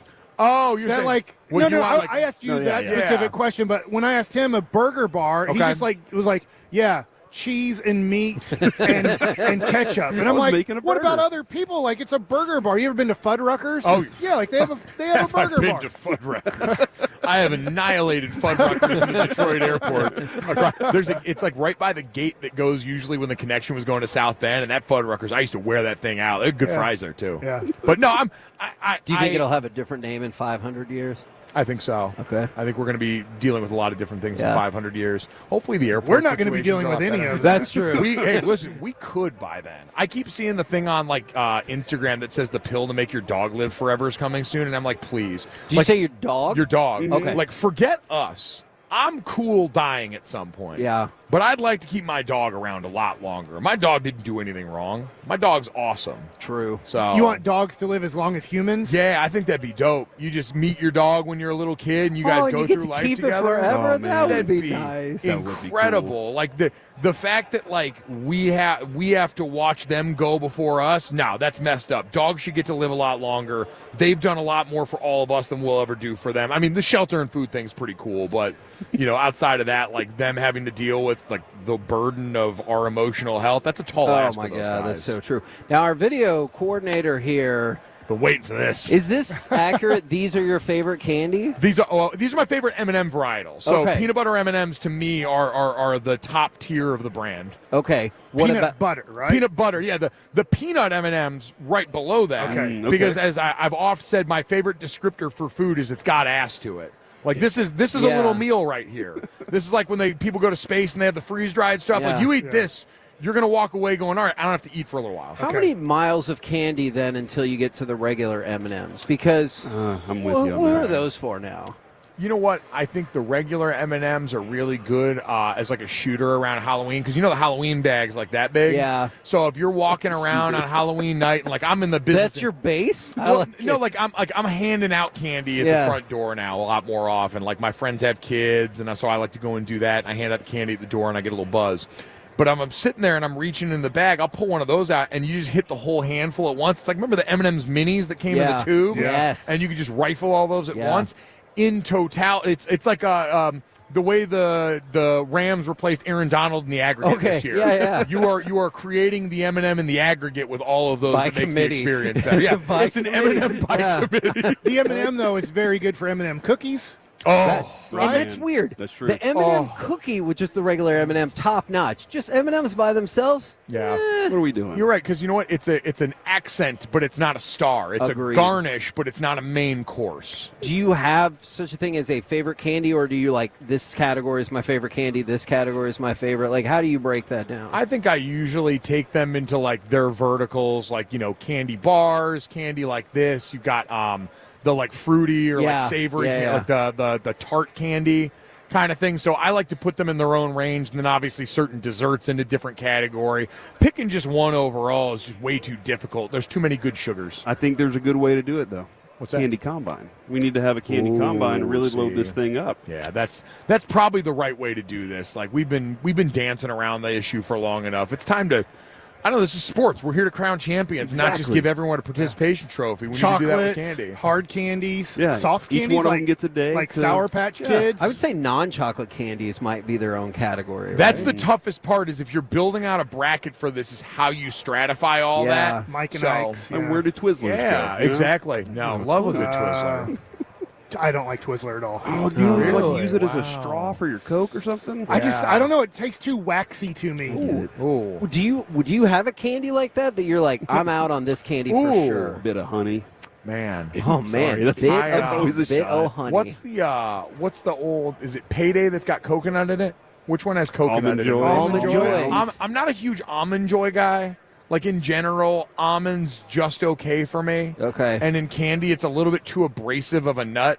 Like you go peanut. If there was a candy bar that had cashews in it, I rock with cashews heavily. Cashews they're the best. There's a They're good the best soft one. nut with a lot of flavor, but peanut, it's the perfect nut for a candy bar. Almond, to me, it's too abrasive. It's too grating. Yeah, it's a little bit of work to chew through that thing. It is. Although I've seen, is it Snickers that did a Snickers? I don't know if you guys are pecan or pecan people, but they do a Snickers pecan now. Yeah. That I missed Oh, out on. It's good. I just saw that Yeah. commercial It's fantastic. yesterday. I've love it. heard great things. I was stuck in the Atlanta airport overnight after Notre Dame lost in the national title, and someone tried to send me on a message. Yeah, listen, we've all suffered a loss recently. I mean, you're talking to Dallas. We get it. Yeah, we lost Luka. I get it, yeah. We won the World Series. I know we can talk sports all day, but I've also been following your Twitter, and Grater's Skyline Chili ice cream sounds like the worst. Oh, yeah. Wow, that's you guys. Did he zag when everyone else thought he was going to zig at the end of that? It sounded like when I saw it, I was like, "There's no way." Because when Cincinnati went to the Super Bowl, one of our listeners was a big time Bengals fan. He brought us some Skyline chili, and I was like, "All right, I'm doing it. I'm making the pasta. I'm going to try and do this at home." And I was like, "That is not what I expected. The current flavor and all that stuff." Oh, yeah. How did they make it good ice cream? So cinnamon is one of the primary spices in Skyline chili. I don't know if everyone outside of the Cincinnati, Northern Kentucky area knows that, but cinnamon is a strong part of that flavor profile. So they leaned into that. The way I've described it is in terms of making it a Skyline chili collab, the oyster crackers in there do a lot of the heavy lifting. It's really like Cinnamon Toast Crunch Milk in ice cream form. Okay. So they leaned into that side of it. It is delicious. I'm not kidding you. They sent me, the Graders people are phenomenal. Ohana means family. They are my Ohana. They sent me like 6 pints. 3 of them were those. I nuked those 3 in like 2 days. Worse than the Fuddruckers? Yeah, worse than the Fuddruckers. These stood no chance. It was all I could think about while it was in the house. I might be an addict. Okay. I'm telling you, I was watching Twitter, and it was like every 10 minutes he was like, "It's just getting better." It was like truly every bite. I'm like, "Oh yeah, it's really settling into itself." So if you're out there, I understand the shock value. That's what they were going for. Sex sells. You described it like a TV series. You're like, man, by the second pint, they really got their feet under them. I know. It's like when people talk about Breaking Bad. It's like, just make it to season 2 and it's going to be great. Yeah. They're hour-plus episodes each. It's a tall order. That pilot episode, nobody really knew what to expect there. No, well, you like the Fly episode. I did love the Fly episode. I really did. Nobody else did. It's a good one. No series ever finished as strong. I guess our point to all of this is, who are you picking in the Super Bowl? Yeah. I'm sure is what that led all up to. No, God bless the broken, delicious road that led us to this question. I'm picking Kansas City. Like I coming off conference championship weekend, that last bit of information we were going to get to take in before 2 weeks where we overcooked the hell out of this.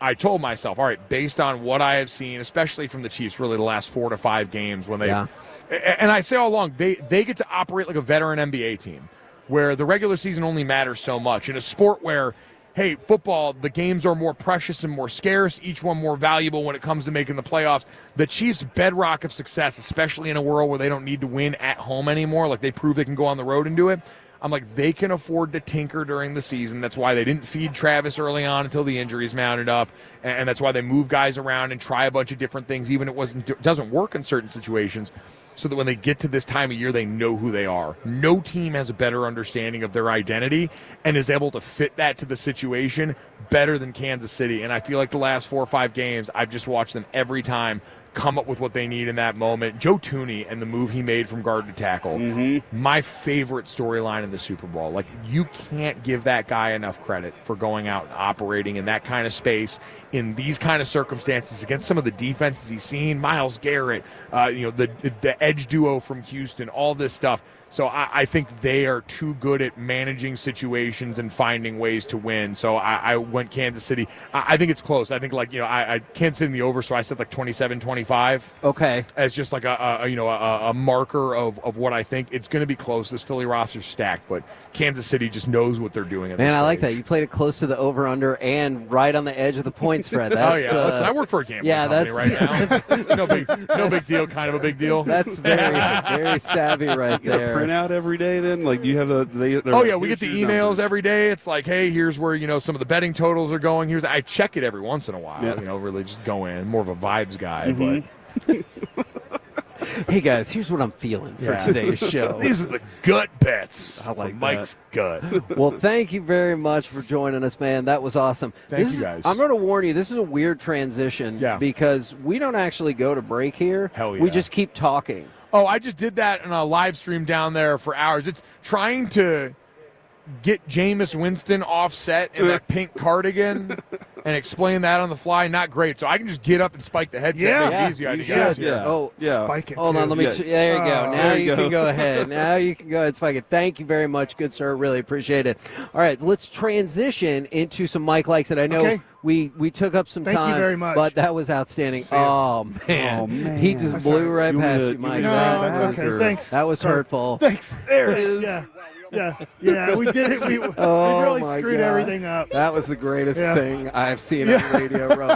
So what happened was Mike Bassick put his fist up. Yeah, and then handshake. It walked just was right past him. Yeah. And then we made a big production of it. Just like when Luka did the high five thing and it was like, and then he left to L.A. So I don't know what the lesson is to be gleaned from any of this. All right, Mike, what do you want to talk about? So my agent sent me this, and I know this is weird, but I just find this amazing because Nolan Ryan never won a Cy Young. Right? And I know this is weird to talk about, but MVP Derek just Jeter happened. never won MVP. Right. Yeah, there's Nolan Ryan had 198 career starts where he had a quality start and didn't receive a win in that game. His ERA in those 198 quality starts that he didn't receive a win, he had a 2.27 ERA in those games. Didn't get a win. 0-107 in those games. You see when he had a 2? That's how bad the Angels were.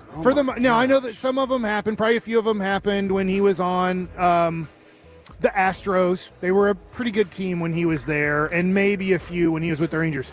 But you want to talk about somebody who played on such a bad team and still got to 300-plus wins? 198 starts where he had a quality start, and he was 0-107 in those with a 2.27 ERA. I'm always kind of he went to the Angels. Was the money the thing for him? Was he? Well, he was with he was not. I don't want to. This is going to sound weird. He wasn't very good on the Mets. Right. He was an up-and-coming dude who threw 102, 103, but it was like he couldn't control his fastball. His breaking ball was inconsistent. And then when he got to the Angels, if you ever watched the Nolan thing, it started all clicking. Unfortunately, he was on the worst team in baseball. They did not care about their team. Yeah. So it was just it's like one of those weird things that it has nothing to do with the Super Bowl or anything, but I was just like, what a crazy stat that somebody would lose 107 games in those 198 games, and his ERA would be a low 2 ERA. That is... How frustrated do you think he was, Kevin? Oh, or my do you think he was just like, whatever, I did my job today? We've talked about this before. There are moments where a player should just be able to walk into the clubhouse or the locker room and be like, no, I don't want to hear it. Whatever you have to say, I don't want to hear it right now. You just wonder this. If he would have been on an average team instead of the Angels, and that would have got him in those 198 starts, 50 wins. I don't know what that is. It got deleted. It was supposed to say wings. It was. Yeah. Do you want wings or not? Don't give him wings. No, I had diarrhea. Okay. Oh my gosh. And Kevin wants me to get diarrhea. No. I mean, I guess that did happen earlier in the show. So, anyways, when was the last time you had diarrhea? I was sick not that long ago, Mike. Oh, but that was with your throat. Yeah, there's other stuff that led up to that. I was sick, during the holidays. That was. Oh, and that was what's happening. Yeah, you text us that. Yeah. Did you just ever? did the words. Did you ever have a start, or do you remember a start where you walked into the clubhouse and you're like, I don't want to hear nothing from nobody? No, not really, because I was pretty crappy those other ones, and so I was like, I really don't want to, I can't really take shots at these guys if they're like, hey, way to give up 4 in the first inning, Nimrod. That was awesome. Glad that we had to score. We knew we had to score at least 4 to tie this sucker up after 5 minutes in this game. Okay. So, no, I do think this. I had heard of guys like Cal Ripken Jr. was definitely a guy who might say something. But, I think when you can back it up with all right, he's that good. He's the guy of his team, and he's the guy in the American League. I think you have to be careful when you start calling out teammates or your other side of the ball, right? If you're talking football here, if you're an offensive player and you guys are averaging 31, but you guys are a 500 team, you do have to be careful because you never know when all of a sudden your defense is going to show up they only allow 17 points and you guys only score 13 that game. Yeah, no, I got you. That absolutely makes sense. We're the KNC Masterpiece right here on 105.3 The Fan. Watch out now. Coming up It's Bounty next. Wing time. It's time for the C Block starring Corey Majors. Hey, I want to have a deep conversation about players and culture. Let's do that next.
forget something else to remember that Uber Eats has groceries. No, that's absurd. Hey, remember when you used to be a, what was it, Pepper Lady? Pepper Lady? Wasn't it Cinnamon Sisters? Those are those. Sapphire Squad? Nutmeg Navy? No. I just said that. Was it Spice Girls? Doesn't sound like it. Was it Sapphire Squad?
Ladies and gentlemen, it's time for the C Block starring Corey Majors. Thank you very much, Kevin. I really appreciate that conversation that we've been having all day today. And that conversation is, who's going to win the Super Bowl? You know, everybody's got their picks in. Hopefully the Chiefs. It has been, so far, Kevin, I feel like everybody says the same thing. Yeah. Except for Cynthia Freeland, who said my math. But everybody has said, I can't pick against Mahomes, and that's I think that's the vibe that everybody's just going to kind of go with into Sunday, and it's very understandable to feel that way. Yeah. And I wonder if anybody will ever say I can't pick against Andy Reid, because that combination, you know, this is very similar to they've never done it together without each other. I guess Andy Reid never did win one without Mahomes, so that is the X factor for him. And I don't want to throw you off or anything like that, but do you think for some people, Andy Reid, doesn't get enough appreciation, or is in that Phil Jackson category? Because there are some people who are like, Phil Jackson's awesome at coaching. There are other people who are like, oh, yeah, you had Jordan and Kobe. Good job. Yeah. And so I wonder if, Andy Reid, by some people, gets slotted into that. You have Patrick Mahomes, which I never think it's as simple as you had this player, so you're automatically going to win. I don't think it works like that at all. Yeah, Belichick had Brady. Yeah. And we all, everybody in the world considers him the best football coach of all time.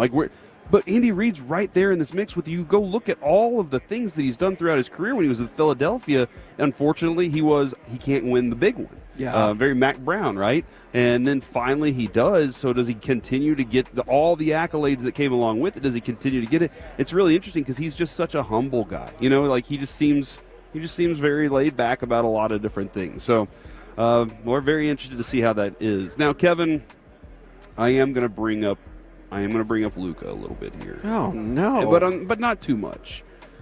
I was about to say, I was hoping we could move beyond that, but how dumb is that? I mean, Saturday the Mavericks are going to play a home game. There's a protest. Like, we're not going to be done with this for a long time. I was sitting at the bar at Malat's. Until they moved to Vegas, right?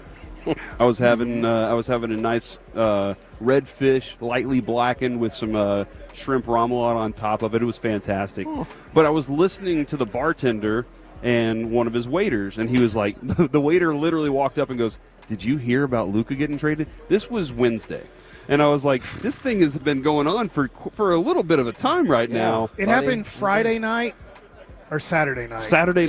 Saturday. Because remember, it was after the Royal Rumble. Yeah. In our Uber yesterday, I was sitting right next to the driver, and he heard the Luka conversation, and he goes, "Oh, yeah, he got traded, man. That's crazy." And then he goes, "What team did he play for again?" And I was like, hold on. What do you mean that's crazy? And you don't even know what team he played for. I just got a note, by the way, for the press conference that's going to be happening with Anthony Davis, Max Christie, and Caleb Martin. There are only 3 microphones set up, and Nico Harrison is not scheduled to speak today. So you can, whatever that is, like I feel like maybe he's saying, "Hey, look, I already answered all my questions. That's all I'm going to do." Since there's no more trades to be made, no more, like, he's going to, when I say this, he's going to go away from the public. Like radio interviews after games or before games.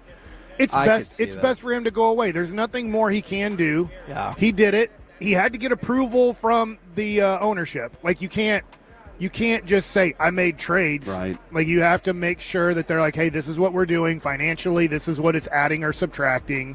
And then ownership can say, "I don't care," or "Sounds good." Yeah. But the conversation was whenever they started talking about the Luka trade, and then I was like, "Hey, by the way, we're in Dallas. We got some thoughts here. Let me explain to you what's going on." So we started having a really good conversation. They started grilling in and saying, "Hey, yeah, but at least you got Anthony Davis because in New Orleans."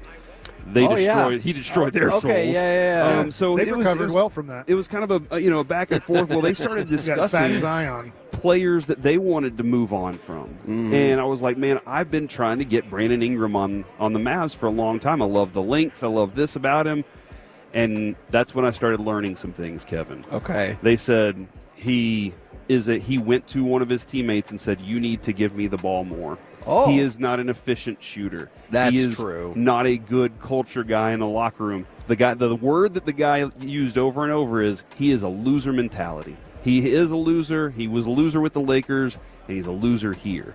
Wow. And I started thinking about that mindset because when you go to certain organizations, we talked with Torrey Smith about this. You go to certain organizations, you walk in the door, there's a level of expectation. Right now, I think with the Mavericks, I do think the new guys coming in are going, I got to hit the ground running with this team. And so I started kind of questioning the difference between culture and the player and which one has the bigger and stronger effect on the other. Is it the players having a stronger effect on the culture of a team? Can he go in and wreck it? Or is it the culture's too strong to let something like that happen? I can only speak about baseball. When I made it up to Cleveland, you knew it was about winning a championship. Like, that's where you were in the 90s and early 2000s with the Indians. It changed. Did practices feel different? Like, did it feel like, okay. You knew that if you weren't here to win, Kenny Lofton, Jim Tomei, Juan Gonzalez, Charles Nagy, all of these guys, I'm leaving some guys out, I'm not trying to. Travis Fryman and Ellis Burks were very big leaders on that team, even though they weren't the best players. They're like, get the F out of here. Get him out of here. Mm-hmm. I remember being at a Cowboys practice, and Jason Witten destroyed some dude on, like, a goal line play for a touchdown. He's like, get him out of here. He ain't. Now, I'm not saying the Cowboys had a winning environment. Right. But you knew. But Jason Witten was a winning environment kind of guy. The Mets was weird because it was supposedly a winning environment. They just went to the World Series in 2000, but then they had brought in Mo Vaughn, Roberto Alomar, Jeremy Burnett, Roger Cedeno, all of these different guys. There's too much to bring in. So Mike Piazza and Al Leiter and John Franco it was just too much change. So they had lost that, and then it just became people didn't want to be there, and you could tell, and it was weird, and that was weird. But when I went to the Rangers, no winning culture at all. Not saying nothing against Michael Young, nothing against Hank Blaylock, nothing against Mark Teixeira. These were young and up-and-coming guys. And we actually did have a very good year. 87, 89 wins, something like that in 2004. They're still learning how to navigate. But it was not like, you're coming here, and if you're not here to help us win a championship, get the F out of here. That was Cleveland.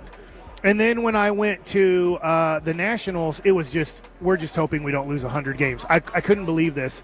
The ownership, the Learners at the time, is their first year of being owners in 2007, if I have the year right. They threw us a party in New York when we won our 63rd game of the year. Hold on, why is it was the losingest thing I've ever seen in my life. I love the Nationals organization. The Learners are great. I'm not trying to, but I was like, we're throwing an effing party for winning the 63rd game of the year. And there were still, like, I don't know, let's say 12 to 20 games left. We were predicted to be the worst team in baseball history. We were predicted to be the Chicago White Sox of this last year. And we ended up winning, I can't even remember, I don't know our record. We didn't lose 100 games. But it was like, you shouldn't celebrate this. Like, the Learners didn't know any better, but it's like, you do not throw a party for the players because we won our 63rd game of the year when it was like we were 63 and 83 or something like that. I mean, we were out of the playoffs. You weren't going to have 100 losses. But we're going to have 100 losses. So they celebrated not having 100 losses. That's a losing culture. And so when you step onto a team, if you're like, this is about either winning a championship or get off of our team, or we're here to, hey, play your best, whatever, make the money. There's a lot of money in this sport. Make as much money as you can, worry about yourself, and then we move on with our lives. And I'm curious about the timelines on that. Like, I know when you got there, it was already like that, but I'm always curious, like, how long does it take to build up to that point? Well, how long does it take to wreck a room, too? See, because wouldn't you make the argument, I would make the argument, and you can tell me if you guys think this is off, I would make the argument that it's significantly easier to wreck the room than it is to build it up. Really easy to wreck a room. Really quick, and it happens really easy. To build the culture, have the culture, keep the culture is so tough. For the Nationals, for example, it changed. Ryan Zimmerman was on the team I was on. He was a very young player coming from University of Virginia. But then what changed? I wasn't there for this, but they got Davey Johnson, who was considered a winning manager, a veteran manager, who won with the Mets, who was a playoff manager with the Baltimore Orioles later in his career. And then you started drafting these very talented guys and then adding guys. We just interviewed Jason Worth. Jason Worth was a champion with the Phillies, and they added him. And then Steven Strasburg came along, and Bryce Harper came along. So they started adding this incredible young talent. Then they added a veteran manager with veteran players, and it looks like somewhat different, similar, the way that the Rangers all of a sudden went from a losing culture from 2017 to 2021, and then they added guys. It did not turn around quickly in 2022. Then they got the manager who said, I'm old. I'm about to die. I know this wasn't his speech. I'm here to win. I believe in you guys, and I believe in this team, and I believe in Chris Young. I believe in this. That's why I'm here. And if you're not here to win, I'm too old to go through crap. Yeah. And so see, that's the other thing too, like these GMs, John Daniels was really thoughtful whenever he was putting that team together at the time. A lot of times, Mike, we've discussed this, you kind of have in baseball specifically a Latino section of the clubhouse and everything else, because the Latino guys will talk to each other in their language and everything, and they have their own little culture in that room together. And John Daniels was like, how do I make that flourish a little bit? Let me bring Vlad Guerrero in here. Yeah. Hey, Nelson Cruz isn't quite ready for this role yet. Oh, you know what? Now he is. And so those guys, and Elvis was young and in that, but making that chemistry in a clubhouse, in a locker room, I think is very important. And knowing, like, here I am going, length. Brandon Ingram's, like, I love all these things about him, but then there's that other element of, but when you add him, is he going to go, you know what, I'm around winners right now, and I want to win? Or is he going to go, you know what, I'm just going to go out there and do what I've always done? How tough is it that he was on a losing Lakers team, then the losing Pelicans, and now you get into year, 9 or so of his career, and you're like, he's only been on losing teams. Barely above 500 teams has been his best bet. So this is a theory. I hope this fits in with what you're saying. I think it does. I'll tell you if it doesn't. Okay, thank you. And then you could just cut me off and be like, you're done talking. This is a theory I have about Luka. And I respect what you said earlier, Mike, or you've said this several times in the past, of like, nothing has been the wake-up call for Luka yet. I think what might happen is he makes his way over to Los Angeles, and maybe it's the culture as a whole, but I think it's going to be one individual person who controls the culture in LeBron. Yep. The most finely tuned, well-conditioned athlete in the history of the world. Yeah. And, like, you can tell me you don't think he's better than Jordan. Like, I'm not talking about that. I'm talking about the fact that he's played at an elite level for – look, he just became the oldest player to score more than 40 points in a game. He's also the youngest player to score more than 40 points in a game. And so I think that's going to get him on track with his body and stuff. And Luka's great, no doubt about it. But I do kind of wonder a little bit, and I hate this, that he'll be even greater with the Lakers because of what's in the room. He could. LeBron doesn't care about winning anymore. That's the tough part. He cares about his son. He cares. He's caring, and I get it. They're 30 and 19 or whatever. You know, like they're in a decent position. Yeah, they're solid to maybe, but I don't think LeBron is the same LeBron from when he joined the Lakers, and I definitely know he's. And I get his game has deteriorated a little bit. It's still unbelievable how great he is. For sure. But I'm not sure LeBron cares too much about winning basketball. The rest of it, he only fascinating. I think it's all about his son. Yeah, he set everything up for his son to make it. Who I hate telling you this, LeBron knows he's not good enough to be in the NBA. LeBron's not stupid. Yeah. LeBron's a smart guy. He knows, and so he's talking like, about his son. Yeah, he's like, I got to set this up. If I want this Griffey thing to happen, and I want my son to have a somewhat NBA career.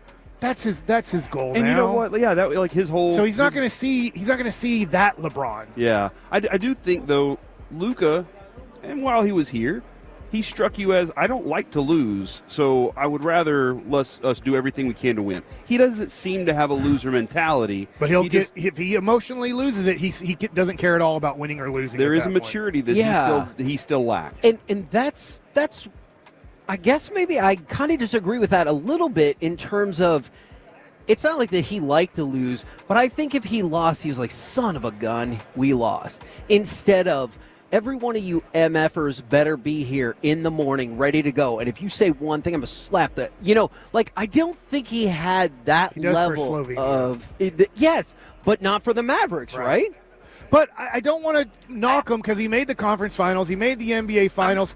We were just hoping he could take it from like extra. There's like little extra. He's 5 to 10% away from being the best player in the league. Yes, because I don't want that to come off he didn't care if he lose. No, he did. I just mean he didn't have that extra little cutthroat version of like only whenever he had the ball in the fourth quarter. Yes, you know, that's when he had that element. Yes. You know. Yes.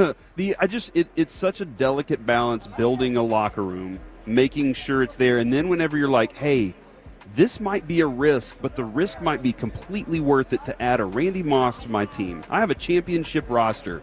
Let me put a Randy Moss in there who sometimes can be volatile. You never know when it's going to happen, but we feel like we have the structure that can do it. If you feel like you have the right community built in there, you got to have a lot of trust and a lot of faith in the other guys in that locker room and in that clubhouse that they're going to police it, that they're going to make sure that it happens a certain way.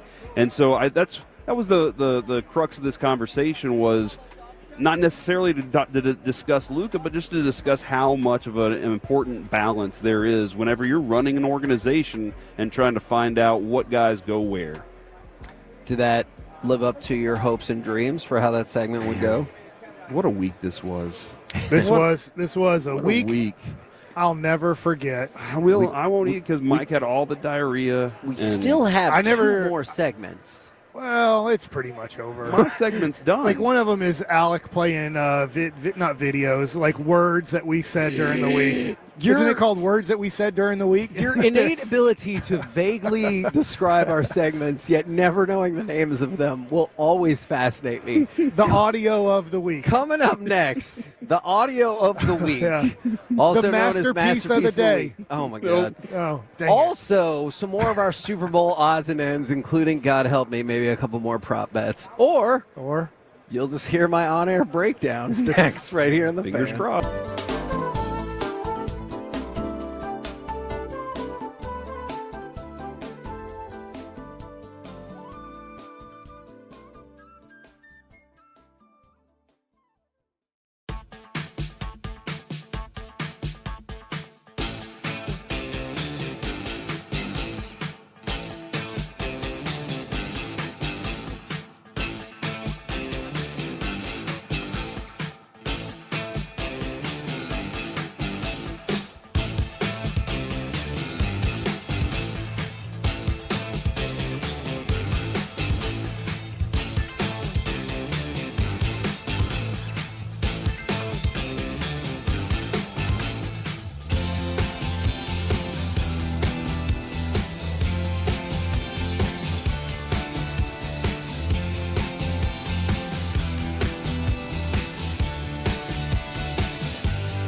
products? I gotta remember that. You know, they say in order to remember something, you have to forget something else. Okay, now that is a very cute haircut. That's like a little shag. I've never seen it before. Well, I mean, of course you have.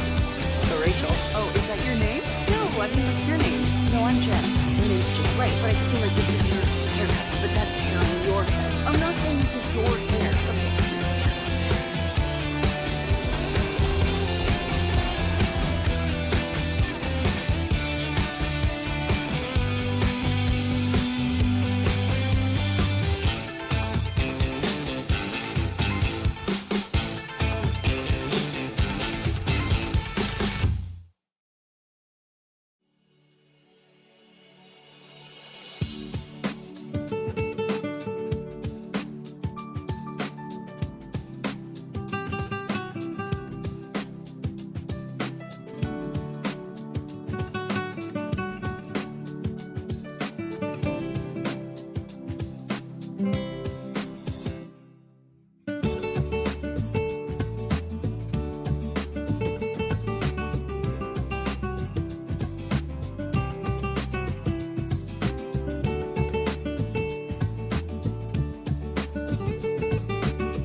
In Dallas. On first down, he goes to Barkley. He breaks a tackle. He's on his way.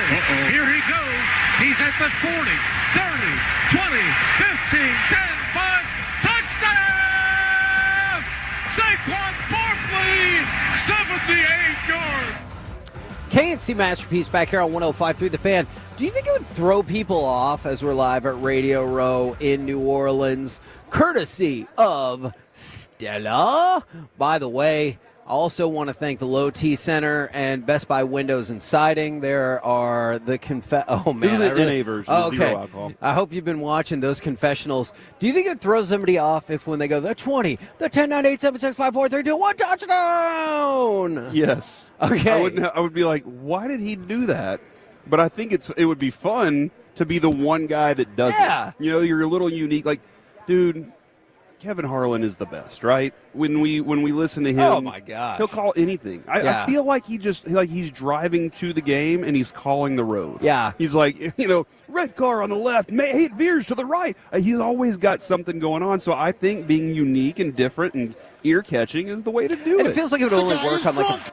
That guy is drunk. It feels like it would only work on a breakaway too, when otherwise he might get tackled. Yeah, exactly. Now, Mike, I didn't think that Kevin was going to make it this far into the show. Honestly, today I thought we got this segment left. We really do. So we got our best opportunity try to antagonize to try and push him over the edge. But I really, Kevin, at the beginning of the show, I was like, he's not going to make it today. I'm proud of you, bro. I'm proud of you. Thank you very much. It turned out to be a really good show. This an awesome show. I hope people look.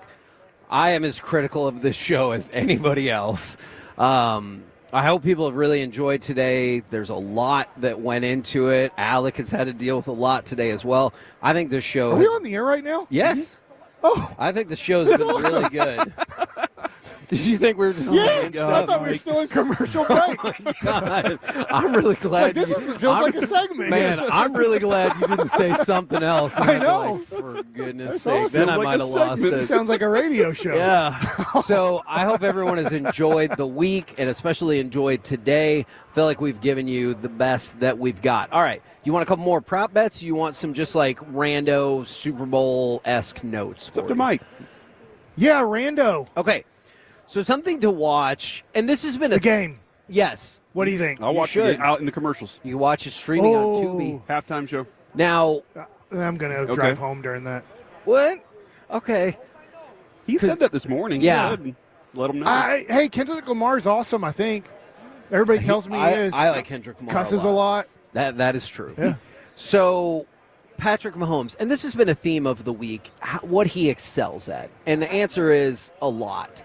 But if it's third or fourth down with 6 or more yards to go. So if you're the defense, you got to feel like, hey, we've done a good job. This is an advantageous situation. Let's go ahead and close it out. Patrick Mahomes converts 51% of the time. When it's third or fourth and 6 or more, he converts 51% of the time. No other quarterback with at least 100 dropbacks in the past 5 years has been above 50% for a season, including playoff games. And that's just where he sits. Well, speaking of 51% and Patrick Mahomes' conversion rate, Corey, when it comes to your conversion rate with your wife, when it comes to what I'm talking about here is not going to be a football question. If there's a discussion or argument or what do you feel like your conversion rate is in turning it into a positive? I'm probably going to have to apologize. So that's the positive there. That is actually, this is actually not the question I thought you were asking. Yeah. You thought he was asking about sex. Yes. Okay. That is what I thought you were. That's too personal. Well, I mean, that's private. If I have a good conversion rate with these arguments, then my conversion rate in bed is probably going to be better, Kevin. You know how women are. Yeah, thank you, PJ. I really appreciate the conversation there. Yeah. But yeah, first off, what if his quote was, "You know how Nico is"? How excited would you have been to use that this week? I wouldn't have been excited. I'd been like, "We didn't know. We didn't know, PJ. We had no idea. Nobody knew." All right, one more question for you guys. All right, I'll turn it. Yeah, you will. The Eagles win the Super Bowl. Saquon wins Super Bowl MVP. Is this the greatest season ever for a running back? Now, the reason why I bring that up, and if you're like, well, what does it compare to? Obviously, Dickerson in the regular season, but Terrell Davis in 1997 had just an incredible postseason run as well. Saquon Barkley already has 3 60-plus yard touchdown runs in the last 2 games. That's more than so many of his contemporaries. He's already got more 200-yard playoff rushing games than Walter Payton. Though, to be fair, Walter Payton had 2 that were at 199. But, my point is, he has been doing amazing things in this playoff run. They call me the cowboy hater sometimes. How about 1993, Corey? Okay. I mean, you see what Kevin's doing? It was just a question. He's pounding down Emmitt Smith and when Ricky Emmitt Waters pounded the NFL and kept pounding him until he won the MVP in 93. And who won the MVP of the Super Bowl in 93? I bet it's Emmitt Smith. Emmitt won 2 MVPs, and he wants to say Barkley's better, and it always has been better. He was just on the Giants. How in the world is that what you extrapolated from that? Well, you said this is the greatest season ever from a running back if he wins the MVP in the Super Bowl. How does a question automatically assume your opinion? We could tell where you're going with this. You're like, I don't like the Emmitt guy. You leading the witness. You wanted to interview him at the Super Bowl, and he said no. No. For the record, if you saw how that went down yesterday, by the way, Emmitt Smith was phenomenal on the G-Bag Nation. But afterwards, and immediately, I can't remember, I'm so sorry if it was Zach or Eric was like, oh yeah, we need to do a shot. And he was like, yeah, we can make that happen. And then he pointed at one of his people, and they pulled out these like plastic shot cups, and like they all took a shot, and it's definitely not his first of the day. But the interview was phenomenal. But right afterwards, he signed our football they're ready to do for the Guns and Hoses Foundation. But you know how I am, Corey. Yes, I do. It's a charity. Let's give it a shot. So I procured a bottle of tequila, just walked right up to him and said, hey, is there any way you would autograph this for our charitable auction? And he goes, sure thing. Autograph to Emmitt Smith. So that's awesome. We have an autograph bottle of Emmitt Smith tequila coming. I guess you'd rather have Barkley autograph it, huh? That's what it sounds like. Hey, how does Mickey say that it did the year he won MVP of the season, MVP of the Super Bowl, that he didn't play in those 2 games, and it didn't matter. They were losing them no matter what. I'm with you. I do remember that day. I know that it's stuck with you for a while. I know. Maybe they would have, but he was the MVP of the league and the MVP of the team that won the Super Bowl, and he wouldn't have made a difference in the 2 games they lost to start the year? I am not here I think they lost to defend Buffalo 13-10. Yes. I'm not here to defend that opinion. All right. Right now... This is it, the audio of the week. Take it away, Alec. She said, Liz, say words here. Liz this. I will say words, Mike, and I will play words because the recorded words. It is time for Masterpiece of the Week. I get to have my fun this week now. Here we go. These are all the funny, uncomfortable, and oftentimes very concerning things said during this program throughout the week. And you guys know very well we have a tradition. We pick on people who are not here. Like Reggie. Yes, and I have one person that is definitely not here anymore because he told us he was only going to be there for one day. He goes by the name of Pac-Man Jones. Oh, God. So we're just going to go ahead and get this one out of the way. Stoner! Okay. Because I'm a stoner, I'm a stoner, I'm a stoner. See, I tried to recount that That was story pretty to special. people. Stoner. I was so invested in trying to get a question off with that. And he was just like, I'm going to keep singing this song. And that was a glorious moment. And now, Kevin, we have that audio forever. Yeah, just like the P.J. Washington audio. He did give us the best answer of the week, too, with the city of Florida. That's true. Do you think we could create like a mashup of that and Stranglehold for an intro? Okay, because you know he had the the stoner song. You know how he had his glasses on? I don't know if y'all could see, but I could see the sides of his eyes. I couldn't. So when you said any particular one, you should have seen how he locked for a second. Like he froze up, and I could see it in his eyes going, oh no, I really answered that one wrong. You could see it in his eyes. Yeah. Well, Blake Elliott, you can now rest in peace. There you go. No. Let's see. Damn. He's vindicated now. Like he can now rest. Yeah. Yes. Okay. I mean, no, he'll be on the night show tonight at 7. That's a tease. Let's see. Corey, Kevin, or Mike. And Kevin, you've been stressed today. I'm going to let you pick who we pick on next. You know what? I pick Corey. Yeah. Okay. You're going to do Corey first, Deal with it. Oh. Well, I don't know why I'm so You guys are entertained. best work friends. I knew you were going to freaking say that. That thought went through my brain. Not real best friends, just best work friends. Let's get Diana Rossini to talk about that one. I don't know why I was so entertained by this, but Corey said this. I mathed it in your face, math. Dude, listen, man, there's not a lot of times where I get to stand over math and be happy. All right? But on whatever occasion that were was. you Ali just taunting me on the ground? There's not very many occasions where I'm really superior at the math moment. But in that moment, I had done it well. So I wanted to brag a little bit about and let the math know. Okay. You know what?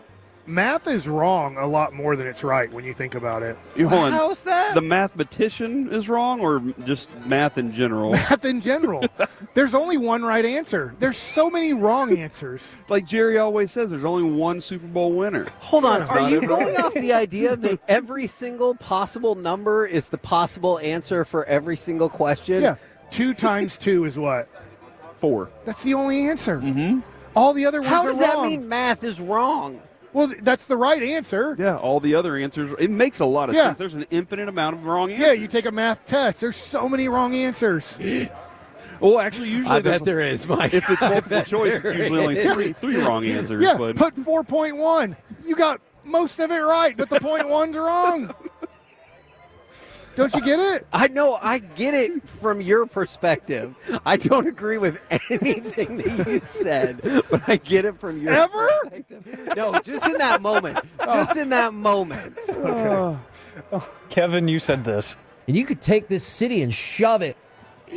Dude. Is that New Orleans? Oh, You hate no. New Orleans? What city? I don't know. Sean basically Hopefully said Philly. that this morning. Yeah. Sean was calling out New Orleans this morning. He's like, I hate this place. He was so mad about our dining experience last night. I thought dinner was tasty. So Maybe it was an my food- Italian experience. Like, it was just like, we're going to take our time here. And spill wine on you. You know, maybe that's good luck here. Maybe, Mike. You know what? I had a pretty good night after that. So See, and that's what frustrates me about you, Mike. You end so many sentences with something that I can't technically disprove. And I'm just like, dang it. That wasn't a compliment. Oh, I thought it was. I thought you finally agreed with me on something. Sounded like a compliment to Yeah. me, Mike. Oh, my God. Yeah, I'm on that side too. Mike, you said this. Yeah, I woke up, wanted to gag myself. Oh, no. Oh, like the guy from NXS. Dude. Oh, that's probably. I'm sorry, that's probably too dark.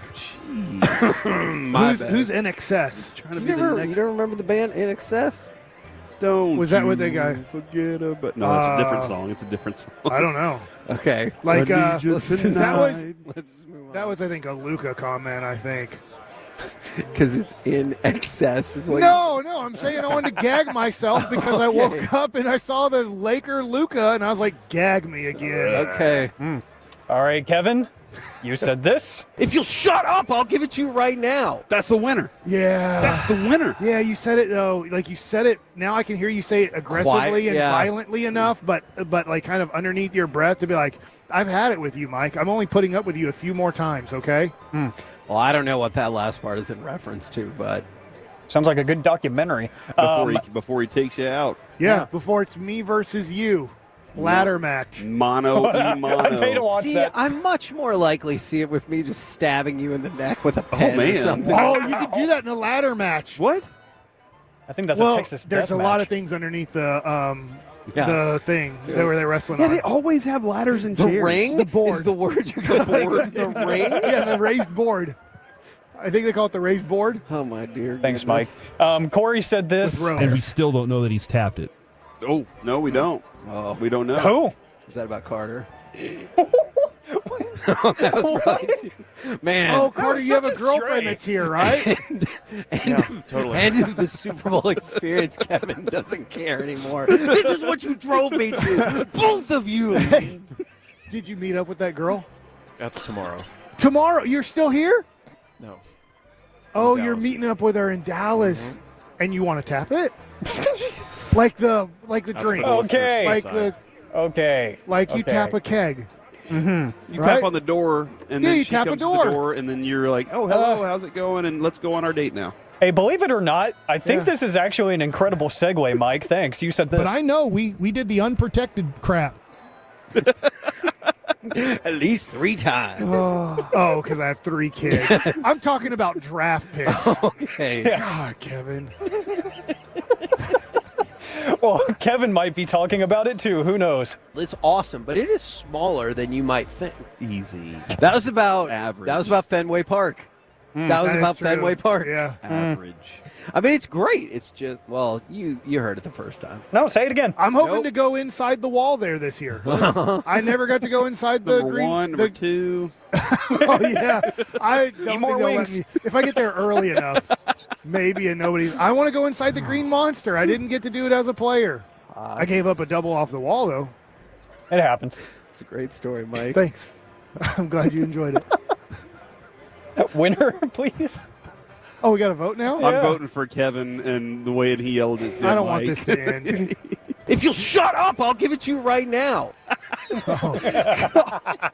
That's all I ask is that you get to it. You know, I was holding out so long. Fine, you keep making me talk. I'm asking for it, and then you finally gave it to me. I'm voting for it too because you gave If it you'll to me. shut up, I'll give it to you right now. Kevin. Oh, was that about the Gatorade story? And you're like, how does that have to do with anything? And I was like, well, just let me tell my damn story. It's because he picked the year, and I think you said it right, and then you wouldn't give it to him. That's right. And I The was like, give it to 682. us. This segment is getting me to the weekend. Thanks, y'all. You're welcome. Please don't sit by me on the plane. Why not? Oh, Adrian said that on. I got her a flight B. home. I got a B seat where I. Me too. I checked in late. Her- Did you check in for me? I'm B3. I'm later. She said that her flight had like 10 people on it, and our flight out had a few people. So I think even if the plane's empty, we should all sit next to each Do you other. like on the a same window row. seat? Yeah, I do. I'll sit Mike in the can sit in the middle, and I'll sit in the. Yeah. I'm a middle guy. Remember that time when we had a layover and there was like 4 people on the plane home? That actually was really fun. I'm going to vote for Corey asking about the likelihood of tapping it. And we still don't know that he's tapped it. We don't know to this day. Okay. Kevin, you know what it's going to be, right? Yeah. You know it's going to be a gentleman's sweep. Yeah. If you'll shut up, I'll give it to you right now. And So that was aggressive. it was yesterday. That clip encapsulates everything about our show because I can feel how mad I was in that moment. But I tried to lower my voice because we're at the Super Bowl. Yeah. But I was trying to go in a direction, and Mike was continually like, "What if I throw you here, here, here?" Good luck. Should we verbally say goodbye to the Super Bowl really loud when our show's over? I want you to do an ooh-wee. All right, I will. Oh my God! I mean, during crosstalk, you Coming up you only next. live once. Let's chit chat with the fellas from the G-Bag Nation, and Mike comes back with an ooh-wee. All right, I will. Next on the Fan.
Do you think it's true that you've got to forget something else to remember that Uber Eats has groceries? No, that's absurd. Hey, remember when you used to be a, what was it, a pepper lady? Pepper lady? Wasn't it Cinnamon Sisters? Basil Babes. Saffron Squad? Nutmeg Maidens? Pre-Curb? No. Nothing made. She said that. Was it Spice Girls? Doesn't sound right. Was it Saffron Squad?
you're in good hands with Allstate. Savings vary. Terms apply. Allstate Fire and Casualty Insurance Company and affiliates, Northbrook, Illinois. Get in zone, AutoZone. Welcome to AutoZone. What are you working on today? I think my battery's dead. With free battery testing and charging, we can help you get back on the road. Get in zone, AutoZone. So what if I need a new one? We have the right Duralast battery for you, only at AutoZone. Get in zone, AutoZone. And what about my old battery? We can recycle it right here at America's #1 battery destination. Get in zone, AutoZone. Restrictions apply. GiveMeTheVin.com salutes the House of Windsor. Following the death of her father, King George VI, Queen Elizabeth II ascended the throne of Great Britain on this day in 1952. She would become the longest reigning monarch in British history. When it comes to British imports, nobody knows them better than Give Me the Vin. From Land Rovers to Jaguars, Bentleys, and Mini Coopers, get a fast offer from the only car buyer AAA Plus rated by the Better Business Bureau. Sell us your car, mate. Sell us your car. GiveMeTheVin.com. So easy you can do it in your underwear. If you're new to the van, welcome. You'll hear us refer to our listeners as Tolos. That's simply short for turn it on, leave it on. It's all about bringing you inside info, breaking sports news, with lots of laughs included. Together, we're making this happen, Tolos. And we're so grateful that you are our teammates, right here on The Fan. This segment is brought to you by Classic Chevrolet. If you're in the market to upgrade your vehicle, get to Classic Chevrolet in Grapevine. Back-to-back #1 Chevy dealership in the world. They've got more new Chevys than anyone, all priced to sell. Visit ClassicChevrolet.com. This is Texas. This is Classic Chevrolet. Together, let's drive. Based on new Chevy registrations 2023 and 2024.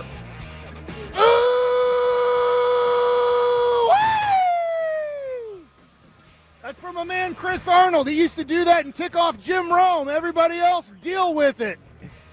KNC Masterpiece back here on 105 through the Fan. It took 0.1 seconds for me to realize how embarrassed I was going to be by that. Plant the flag. Nice job. Planted the flag. Chris Arnold, my man. He does it 10 times better, but I don't know. That was pretty impressive. You guys told me to do it. That was amazing. A primal screamo. It's like a growler. That is my basic. Good. Good job, buddy. Yeah. And waving to people. Try my best. That's what Billie Jean King told us. Did you try your best? Yeah, That's you the did. best I got. You stared the tables down, too. Yeah, they all looked at us like, what's going on over here? Screw you, Eagle fans. That's a key element of the ooh-wee. You got to make eye contact with anybody looking your way. I'm so sad I missed that, like in the Super Bowl confines.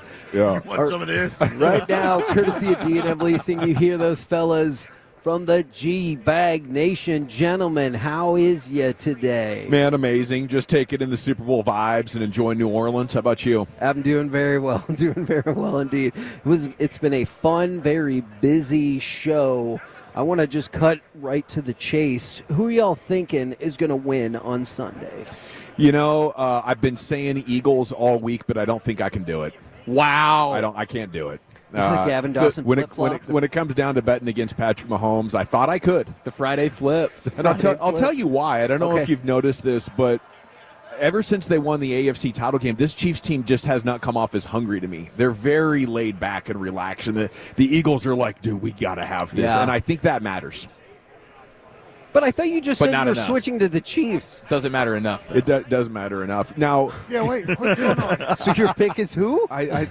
It's the Eagle Chiefs. I don't know. I can't make a pick. I want to City bet the Eagle game Chiefs. really bad. But I can't bet against Mahomes. That'd be like betting against Brady. And sure, you might have a couple that don't go your way, but I think, over the long haul, like betting against Mahomes, if I woke up on Monday, I would have bettors regret that. Yeah. What about the rest of y'all? Chiefs. Yeah, it's all about the Chiefs. And Mahomes needs 20, he'll get it. 30, he'll get it. 40, he'll get it. I'm going Kansas City in this one. They'll find a way. Yeah, they are perpetually the team that gets better as the season goes on, particularly the postseason. You know you're going to get the best version of the Chiefs that you've seen all season. For sure. It'll be on Sunday, and they have the coaching advantage, the quarterback advantage, and they got the eye of the freaking tiger. Broadus, I want to ask Real you quick, that. Dick Fangio is not as good as Andy Reid. Horseback. Andy Reid versus Dick Fangio. Dick Fangio Huge. is much better than Andy. Yep. It's not better than Andy. That's Reid. pro Andy. So I was curious, not only your pick, but did you learn anything or get a different perspective on any of the matchups this week that you're like, I hadn't really I thought. honestly didn't even look at it. Okay. I didn't. I mean, to me, when I'm always one of these guys, when my team's not in it, I don't care. Yeah. So I'm just going to try and enjoy the game. You can go through all the next gen stuff and kind of pick some things out that might be, the way that both teams will, one's going to have to play run defense. We'll see how the other's able to get pressure, and keep guys in pockets. But, there's nothing to really – I didn't sit down and say, okay, I'm going to grind this game out and kind of figure all this out because, like I said, I'm just going to enjoy it and see what happens, and I hope Andy Reid wins. That's kind of my approach to this thing. Do you take in all the commercials, the halftime show? I don't know. It's tough for me. I'm weird. I'm so weird about this because when my team's not in it, I don't care. Yeah. I don't care about football anymore. So you might find me with it on in the background. I might be listening to it on the radio and just watching college tape or something like that. Okay. It's a weird thing that I have, but hey, I everybody appreciate enjoys the it different ways. dedication. Yeah, for sure. All right, what do you guys got coming up on the program today? Pure Gold, as always, thanks for asking, Hagee. I'd like to draw your attention to the 3 o'clock segment where former Cowboys quarterback, proper Texas legend, Clint Sterner the Sterner. did an amazing interview with Wolchuk and Chiafalo. It is hilarious. It is interesting, and it's insightful, and that's at 3 o'clock. All the big stories of the day here out of the gates at 2. All right, roll home with the G-Bag Nation. We have in the KNC Masterpiece. We'll be back with you on Monday in the Metroplex, 10 a.m. to 2 p.m. right here on 105 through the Fan. Say good night, Kevin. Good night, Kevin. 12. Stoner! It's your haircut, but that's hair on your hair. I'm not saying this is your hair. Okay.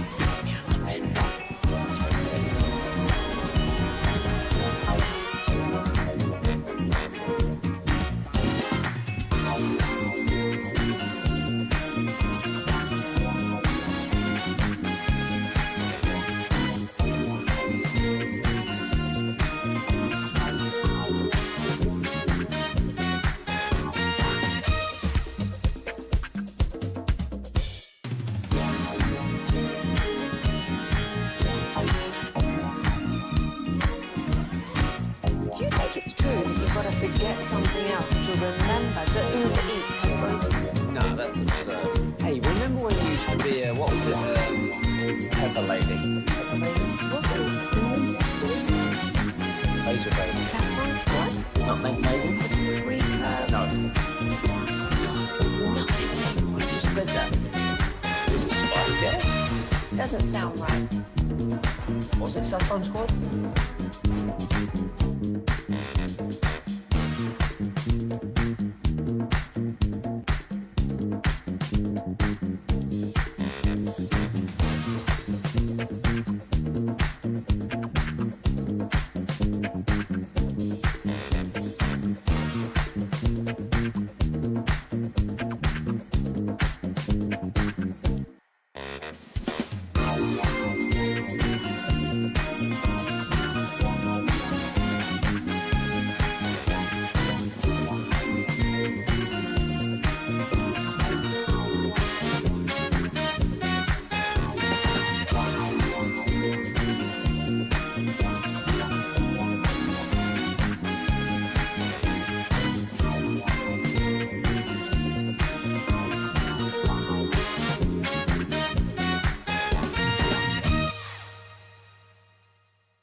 Here we go. It is hour number 1, G-Bag Nation. We're live in New Orleans on Radio Row. Our coverage brought to you by Stella Artois and the Low T Center. Let's get some football in here. General at your service. Howdy's.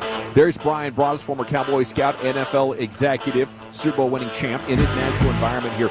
It's a double natural environment for Broaddus, not only on Radio Row, around his NFL peaks, but also in Louisiana, where he dominates and learned the crawfish trade. You have, of course, Lucius Alexander in the Pimp Cup back there. Master Control here, 75 and fits you. Ready to go 5 hours flawless once again. Woolchuck and Chia follower here. You have Ruben Portillo, remote engineering, along with DJ Pridemore. Tim Collins producing here, Radio Row. And, of course, Carter Freeman coordinating your video. You can watch us at 105thefan.com, Twitch, and YouTube. Check out our confessional videos on social and 105thefan.com. They're brought to you by Best Buy Windows and Siding. All right, here it is, final show, guys.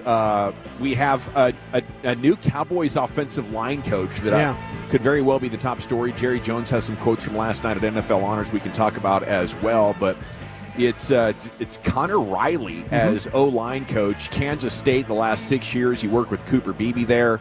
Won 5 national titles with North Dakota State. Considered one of the best offensive line coaches in college football, from what I can tell, Brian. Yeah, no, everything about him has been really positive from scouts that have gone through Kansas State that I've talked to. You know, and and it's like I say, you get to a point in time, you're like, well, what's in the negative about him? I'm like, what any negative about this guy? And it's like, no, this guy's a really, really good coach. And he's a really good developer of players. And, Kansas State has, kind of goes back to the Bill Snyder administration. Kansas State has always been a team that's, run the football. They've always been physical, and that's their demeanor there in Manhattan, Kansas. But everything about Coach Riley has been just super positive from scouts all across the league that I know that make that call to Kansas State. He took over play calling duties as well as OC the last 2 seasons after their OC, I believe, came to A&M. They averaged 34.6 points per game the last 2 seasons. That ranks 19th nationally. Cooper Beebe, by far their most accomplished offensive lineman that's come out of there. So it's not like he's doing this, just cranking out first-rounders, and they're bringing him like 5-star guys to go pave roads with. This is a guy that I believe checks the box of being able to do more with less, Chief. Yeah, absolutely. This is a guy that is a true developer of talent. Yeah, absolutely. And I mean, Cooper Beebe being a defensive lineman, and then him and probably some others on that offensive side of the ball going, I don't know. I think we got a spot for you here on the O-line, and look what's happened to him. So yeah, I think this is exactly the type of hire that you want. And when you look at, I mean, the K-State gets a lot of credit year in, year out for their offensive line, just a well-oiled machine. Despite not having those top-tier type of recruits on the offensive line, they're always being recognized in the Big 12 for one of the best offensive lines in the conference or whatever. So I think they were a third. They were one of 3 teams nominated for best O-line overall this year. The Moore Award for the offensive line play. He also does a great job of and I found this out last year with Cooper Beebe. They will do a lot of, hey, we're going to change positions. There you go. Practice. That's what I was going to say. You practice different positions. Yeah, so like you've got an understanding for now everybody's role along the offensive line. So now if I miss my assignment, I now get an understanding for okay, now I've really screwed over my right guard. So that's how Cooper Beebe, as a freshman, he did play center. But in games, if somebody's got a shuffle, if there's an injury, everybody's prepared. He sounds like a guy that's all attention to detail matters a lot with him. Blogging the Boys has a pretty good piece and just some details of it. 11th in rushing yards per game nationally this year. An impressive feat considering 3 of the teams ahead of them were triple option offenses. So that's cool. You put him with Clayton Adams, your new OC, and Shoddy, and it appears they have a real big commitment to getting this thing coached up. I remember, we were wondering, is Adams going to coach O-line and be OC? But they want to bring a lot of guys in here to try to get this right. Yeah, and you look at the teams in the Super Bowl, and especially with the Eagles with Jeff Southland, and where he came from. That's a college coach that has adapted to the NFL life. I mean, he's got some great players. Don't get me wrong. But there's some a little bit more about the hands-on stuff that you have to be in college football. And you mentioned sometimes you don't have all 5-star recruits.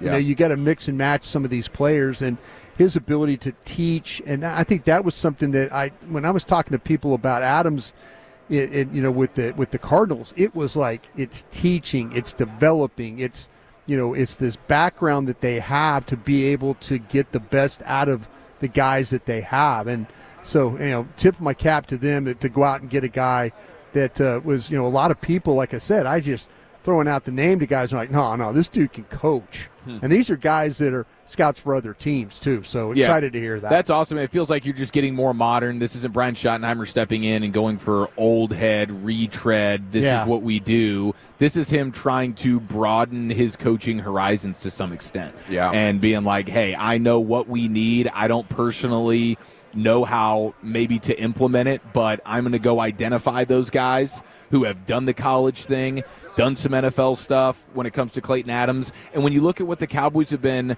for a long time, it's inside zone, it's outside zone. Inside zone, outside zone. That is pretty much what they do. Yeah. Over 30% inside zone, over 20% outside zone, right. And then everything else is just a small percentage of trying to mix in different concepts. But when you look at Clayton Adams and when you look at this new O-line coach that they just hired out of K-State, I mean, in 2024, it's 20% inside zone, 18% outside zone, 15% man, 15% counter, 15% power, 13% pull lead. Yeah. There's an emphasis on diversity. They're not just, hey, when a team shows up, when defenses show up to play the Cowboys over the last few years, inside zone, outside zone, that's it. I mean, what an easy week at the office for an NFL defensive coordinator. Now all of a sudden you're practicing defense for the week, and we're like, crap, guys, we got 6 different concepts of the way that they're going to want to attack us here. Yeah, you can't necessarily trust your eyes in that situation. No. I mean, against the Cowboys, you see a play flowing one way or another, and you can almost guarantee that if you arrive in that hole, it's not going to get cut back or you're not going to get tricked. Okay, Jerry Jones said he's trying to win now.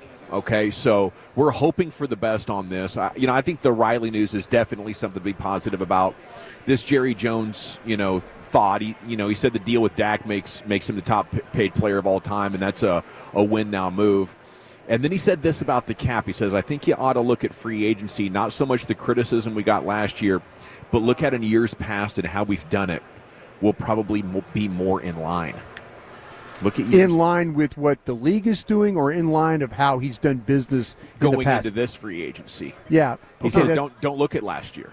Okay, so he's thinking about maybe it's how we've done it will probably be more in line with the years past. Maybe it's less about signing Oso Odigizua and trying to sign Jordan Lewis and guys like that. Less of our own guys, and go instead of they've been a little burned by some of the second contracts that they've given, and when they've tried to draft and develop and sign their own, they've gone off the path. And now, if you tell me that they're going to say, okay, we're going to let Osa walk, we're going to let Golston walk, we're going to let Jordan Lewis walk, we're going to let guys walk, and we're going to go out and try and trust our pro department to evaluate the Buccaneers, to evaluate the Saints, to evaluate all these other teams, and maybe that's the way that you're going to do a little bit more of some business. I mean, some of their best signings have been finding guys in free agency that are undervalued. Exactly. And so that's why they don't want to spend big in free agency, right. at least in the past, is because I'm going to have to pay a premium for you, and I'm not even sure we haven't had you in the building. Right.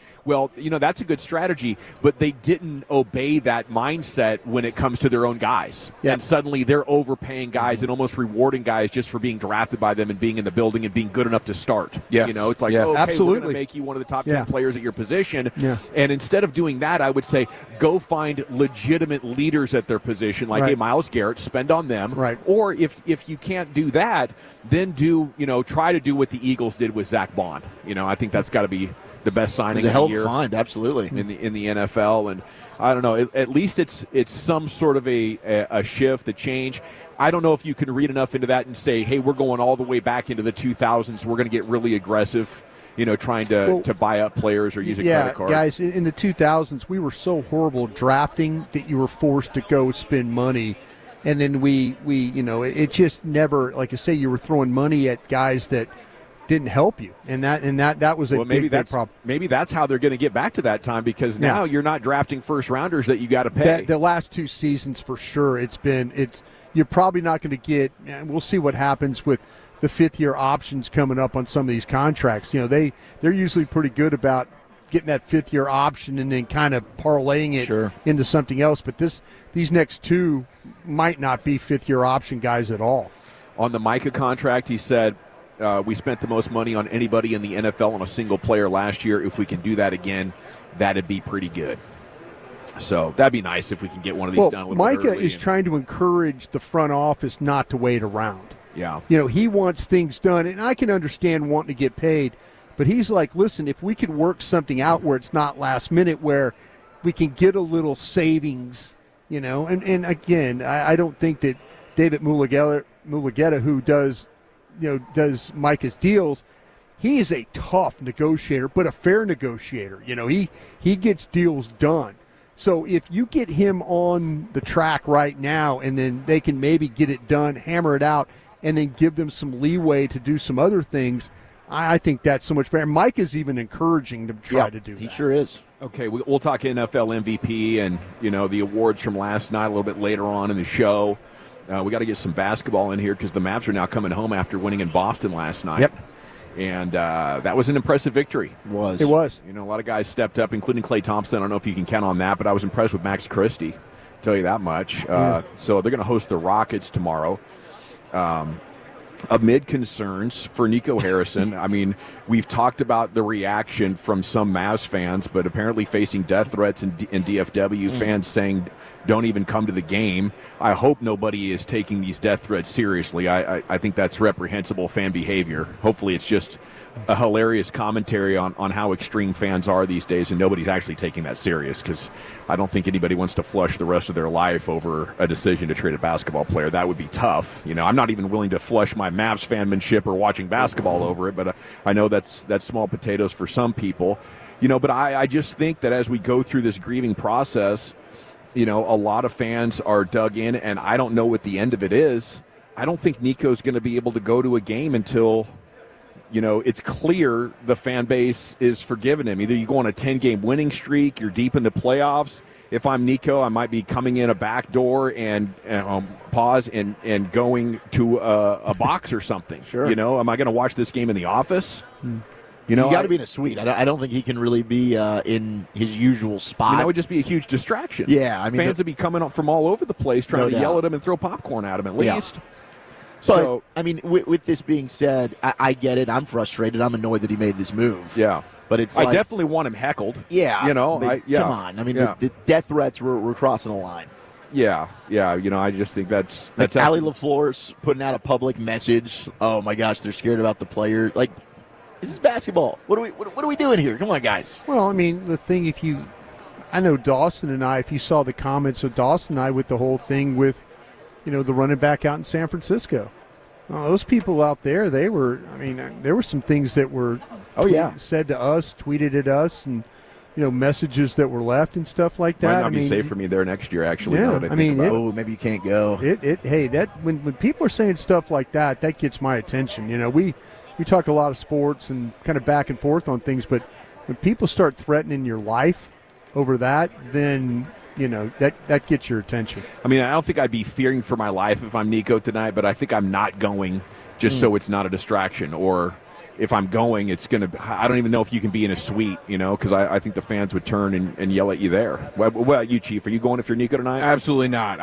Didn't Cuban have like a little suite or something down there? Well, he sits next to the bench. No, but I know, but doesn't he? He's got like a little. There's like a little owner suite. There's almost like a little apartment kind of thing that he had. A lot of the arenas have one way up top. I think Cubans, from what I remember, is somewhere down in the bowels of the arena. Yeah, it's under. So that's where he would have his step machine and all that stuff. Yeah, so maybe you park it on a comfy couch in there. You watch the game that way. You're still within striking distance of all the people you need to be in touch with for whatever reason, I guess, as a general manager on a game night. But yeah, absolutely not am I walking out anywhere near that crowd. They're going to start throwing stuff. Sure. There's no question they're going to start throwing stuff, and the entire place. I'm still expecting some big-time Bleep You Nico chants, whether they see him or not.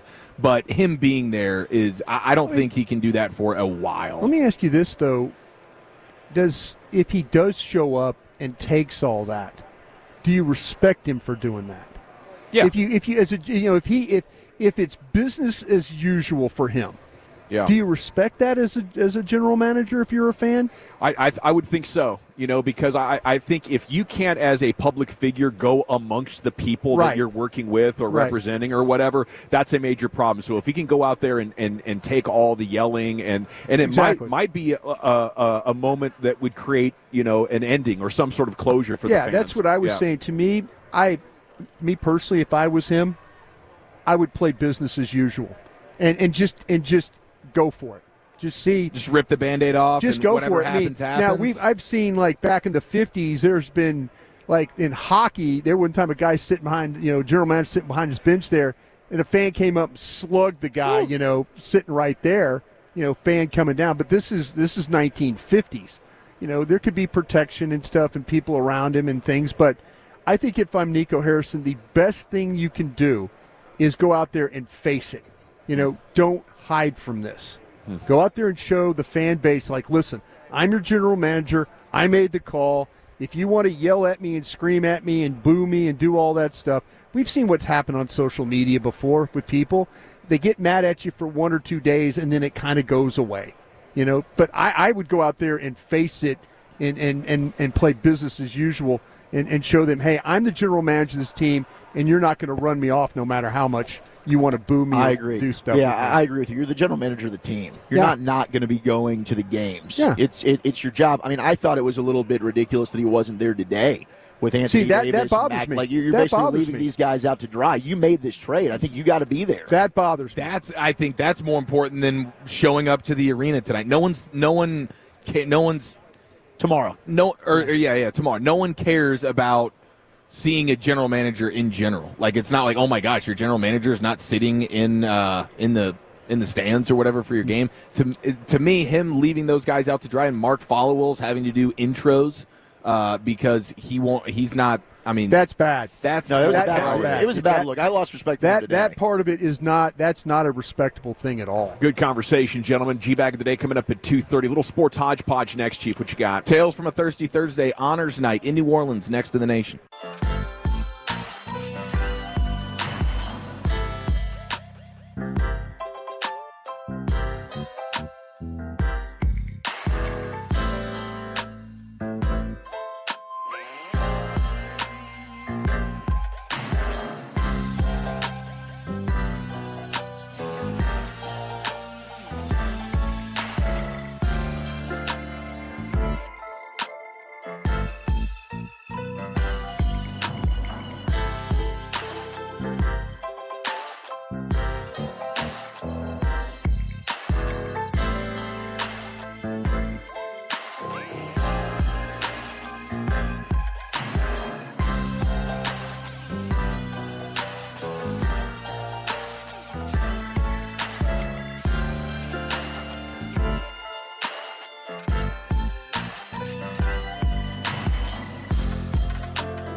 Uber Eats has Lola V products? I gotta remember that. Well, you know, they say in order to remember something, you have to forget something else.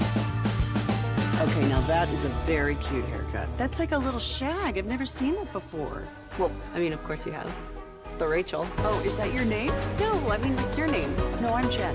My name's Jen. Right, but I just mean like this is your haircut. But that's hair on your head. I'm not saying this is your hair. Okay,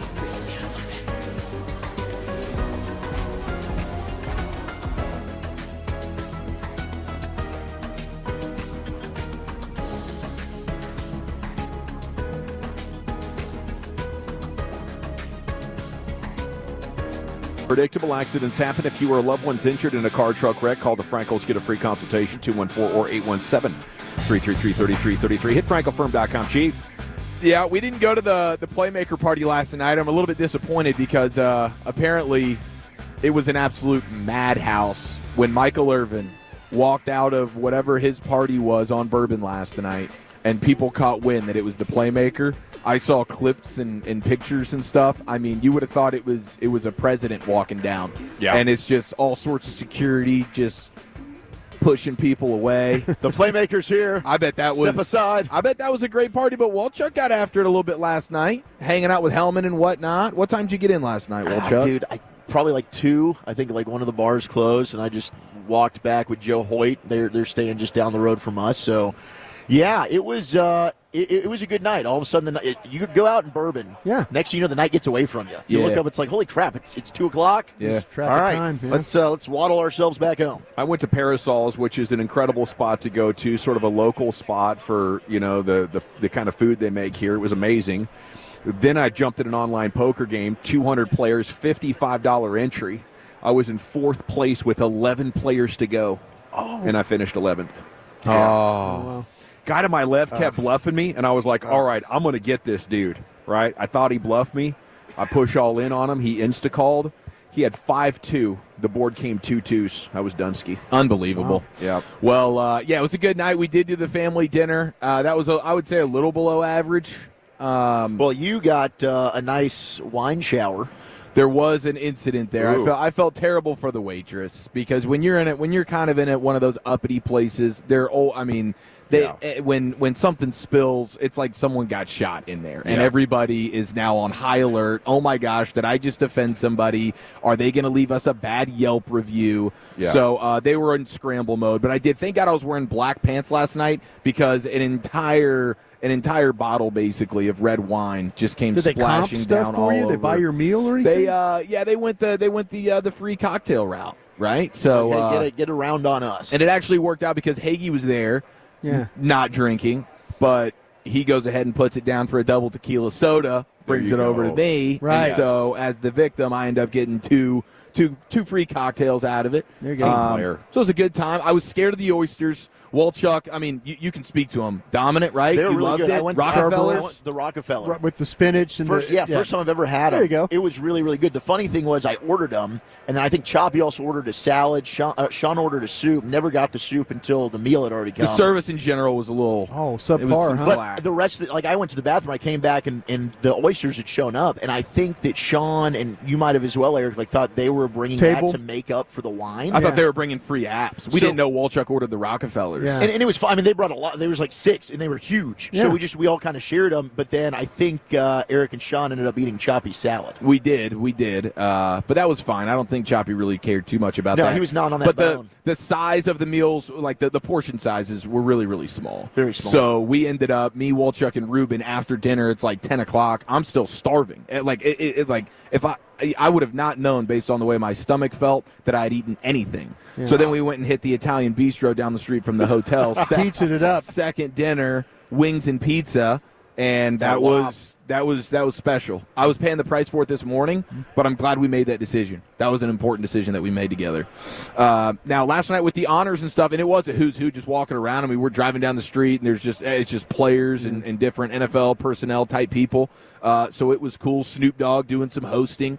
Cracking jokes on people. I didn't know if Broadus got emotional about Saquon not winning the MVP, but he was the O-Poi, so everything's fine. I turned it off at that point. When they announced it, I just turned it off. He didn't get a single first-place vote. That's amazing to me, honestly. It's just what he was able to do. We have the dumbest pregame show in America, ladies and gentlemen. Barkley didn't even get a freaking vote for first place because the people that are actually voting for that have a little bit more self-respect and understanding about the sport, unlike the Hall of Fame voters. They don't know what the hell they're doing. No, the Hall of Fame voters, they took a big L last night. Now, I think the biggest surprise, did you guys see Jaden Daniels not be unanimous for Offensive Rookie of the Year? He got 49 out of the 50. There's one schmo floating around Radio Row right now who decided to go another route. When we get to the finals, we'll call that guy out because I know who he is. I know what he's about. You know who it is? And he screwed it up. Yeah, it's one of the guys. We know. It's one of the guys that you don't like, or they don't like you. It's one of those PFF. Oh, it's Mike Kliss? No, it wasn't. No, it's not Mike Kliss. Kliss is in Denver. He really hates me. Kliss is not a guy. No, he hates me. No, Kliss hates you. And I call him out every time at the combine. Well, he's an idiot. Yeah, I'm like that hack, and I can say it loud enough where he can hear me. And I go, they got this hack reporter in Denver named Kliss. And I say it loud enough, and he looks over. I'm like, yeah, I'm talking about you, Mike. You know, and he got on me that one time. It was probably Steve, wasn't it? Legendary. Palazzo? No, it was the smaller bald one. Yeah, the Irish-looking dude. Probably has some leprechaun deal. Is it numbers based? Yeah, numbers based. And he went Bowers, I think, right? He went Bowers. Wow. Okay, thank you, Chief. More of the finest coming up at 5 o'clock. We'll have a lot of football news throughout the day, of course, live on Radio Row. Time to go into the Pimp Cup, where Lucius has your G-Bag today. Be mine. All right. Let's make this fast. This is Dave, number 5 for you right here, Mr. Broadus. Yep. If you win today, you'll be nominated for G-Bag of the Year for 2026. Yes. That'll be amazing. Been on fire. This will be the third one. Wow. Would it be? Yeah. Yeah, it would. Third in a row. Good for you, bro. Good for you, man. All right. Hey, Broadus also peeped into that advice you had for Nico. Yes. What was that advice you said? What, show up? Don't be a coward. Don't be a coward, yeah. Show up. Just show up, man. Show the people that you are the GM. He didn't show up for the press conference. He better wear a bulletproof vest. Oh, whoa. I'm not going to be at the game. I'm just saying for his own sake. Whoa. Yeah, that would be quite a visual, wouldn't it? Yeah, it'd be kind of badass. Show up like Drake with the holes in your hoodie and the smoke coming out the back. That's an entrance right there. Amongst the fans, too, with many men comes down. Many men's playing over the loudspeakers. Yeah. All right, man. Here you go, Mr. Broadus. You were talking about sleeping bags and sporting goods stores right here. Mm-hmm. I would have gone and bought a sleeping bag from like Dick's or one of those sporting goods stores and just said, here, listen, just get in that. If you get cold, zip it up. Zip it up, yeah. I just can't be sick, Well, speaking of Dixon Sports, big L to all of us. We lost. I knew you were going to do something with that. Well, we lost. I was thinking of another sporting goods store, and I couldn't think of another name, like Oshman's or something like that. Sports Authority Academy. I couldn't. Yeah, and Dick's immediately came into my mind. Pause. You said it with your mouth. That was 5? I didn't know you went 5 times there, Brian. Very fitting. There we go.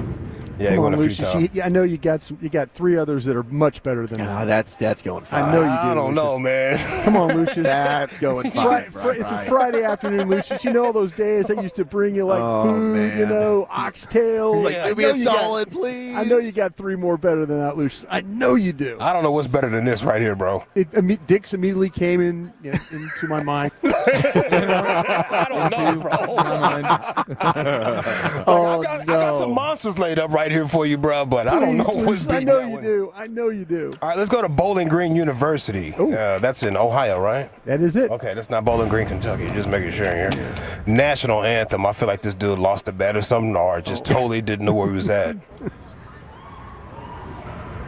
Oh, say can you see by the dawn's early light were the ramparts we watched were so gallantly streaming o'er the ramparts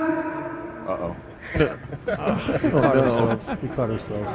Oh, say there you go. I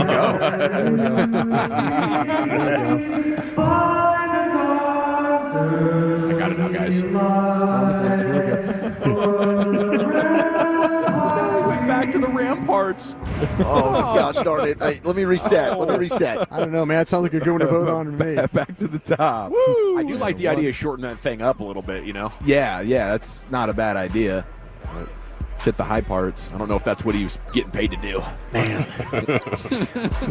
All right, let's go to Way FM Radio. Now, this is the one in Nashville. I think Way FM Radio They're all over the nation, I believe, or maybe in the local region. I'm not totally for sure, but they're a Christian radio station. Cowboys fan called into the wrong damn station and started just venting and ranting and yelling at all these ladies. Yeah, I'm on the radio? No, I'm recording you, but it's not live on the radio. Okay. I just want to make a comment about, all of this stuff y'all promoting about Ash and Jenny. I don't want to hear that no more. Sure. Hey, I really appreciate your passion. I think you have the wrong number. Hold on, sweetheart. Let me correct you because you sound like Will McClay. I had to correct Will McClay. This is not passion. This is testosterone. I don't think you called the right phone numbers, was what I was trying to say. Okay, all right. So whatever phone they'll call in the fan I can talk to or whatever. See, that's the problem. It's too much passion in Dallas. No, y'all need testosterone on that field. This is you called a Christian music radio station in Nashville, Tennessee. I think you have the wrong number. Christian Nashville. Oh my God. Okay, thank you. Oh my God. That's good. Oh my God. That's good. Yep. Oh my God is right, sir. Oh my God. Okay, thank you. Exactly what we're here for. Oh, that's really good. Yeah, he has a smoke for Will McClay. You heard that? Yeah, oh yeah. I already told Will McClay. We need more testosterone. T levels up.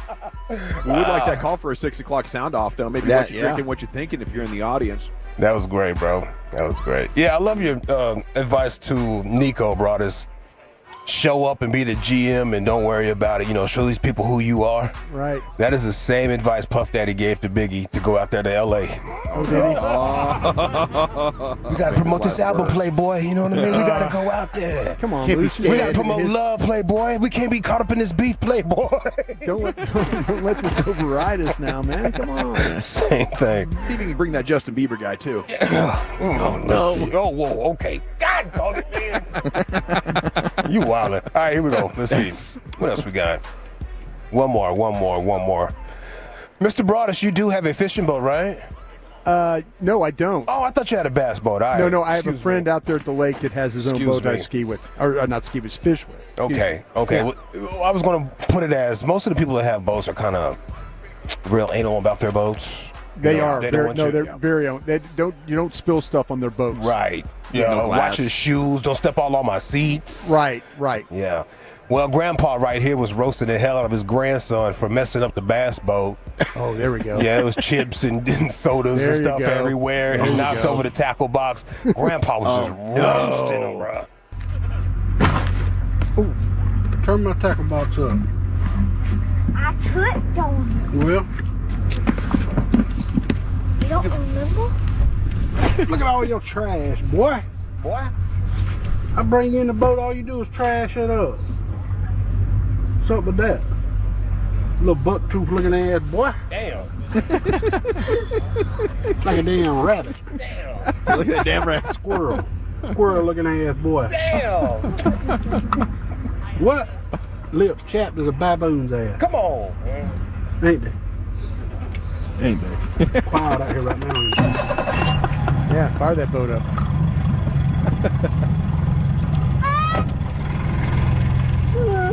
Did he cry? Yeah. No, he said, Grandpa made fun of him with the. Oh, wow. Is it our four-time champ? Broadus looking for 5. Is it the Bowling Green University National Anthem? Way FM Radio, or Grandpa roasting grandson for making a mess of the boat? I'm going with Broadus. Chief, how about you? Yeah, me too. Lucius? I want to see Nico go full heel and start antagonizing the crowd. Putting his hand around his ear, cuffing it. Yeah. Defense. Defense. Waving the towel. Defense wins championships, baby. How you like that block? Guys got it right. Oh, goodness. Hilarious. All right, I'm going with Broadus, man. Oh, Jesus. Come on, dog.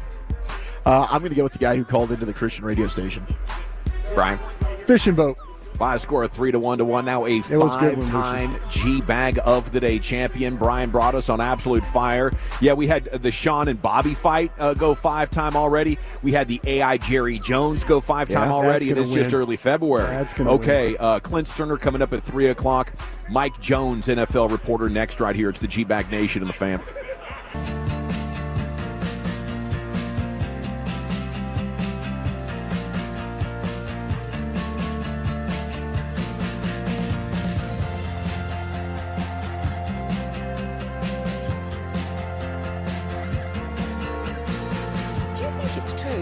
Forget something else to remember that Uber Eats has groceries. No, that's absurd. Hey, remember when you used to be a, what was it, Pepper Lady? Pepper Lady? Wasn't it Cinnamon Sisters? Razor Babes. Saffron Squad? Nutmeg Maidens? Freaker? No. Nutmeg Maidens? I just said that. Was it Spice Girls? Doesn't sound right. Was it Saffron Squad?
Lucius, national NFL writer at The Athletic, Mike Jones, joining us live on Radio Row now on your home of the Cowboys. And a good afternoon, sir. Thank you for joining us. Hey, thanks for having me. Man, it's great to have you here. It's great to be, Football Friday on Radio Row. Cowboys made another hire here. Connor Riley, the offensive line coach and offensive coordinator at Kansas State, coming aboard. They hired Clayton Adams. Are they heading in the right direction here? If you're looking at the NFL and seeing maybe a return to running, both these guys are well respected for how they put that together. Yeah, well, I mean, and then we've got to see what talent they bring in right there. You can't just plug anybody in, expect to get amazing results. You might be able to get serviceable work, but it's too bad they didn't put this type of emphasis on there last year. But maybe you learn from your mistakes, but we'll see.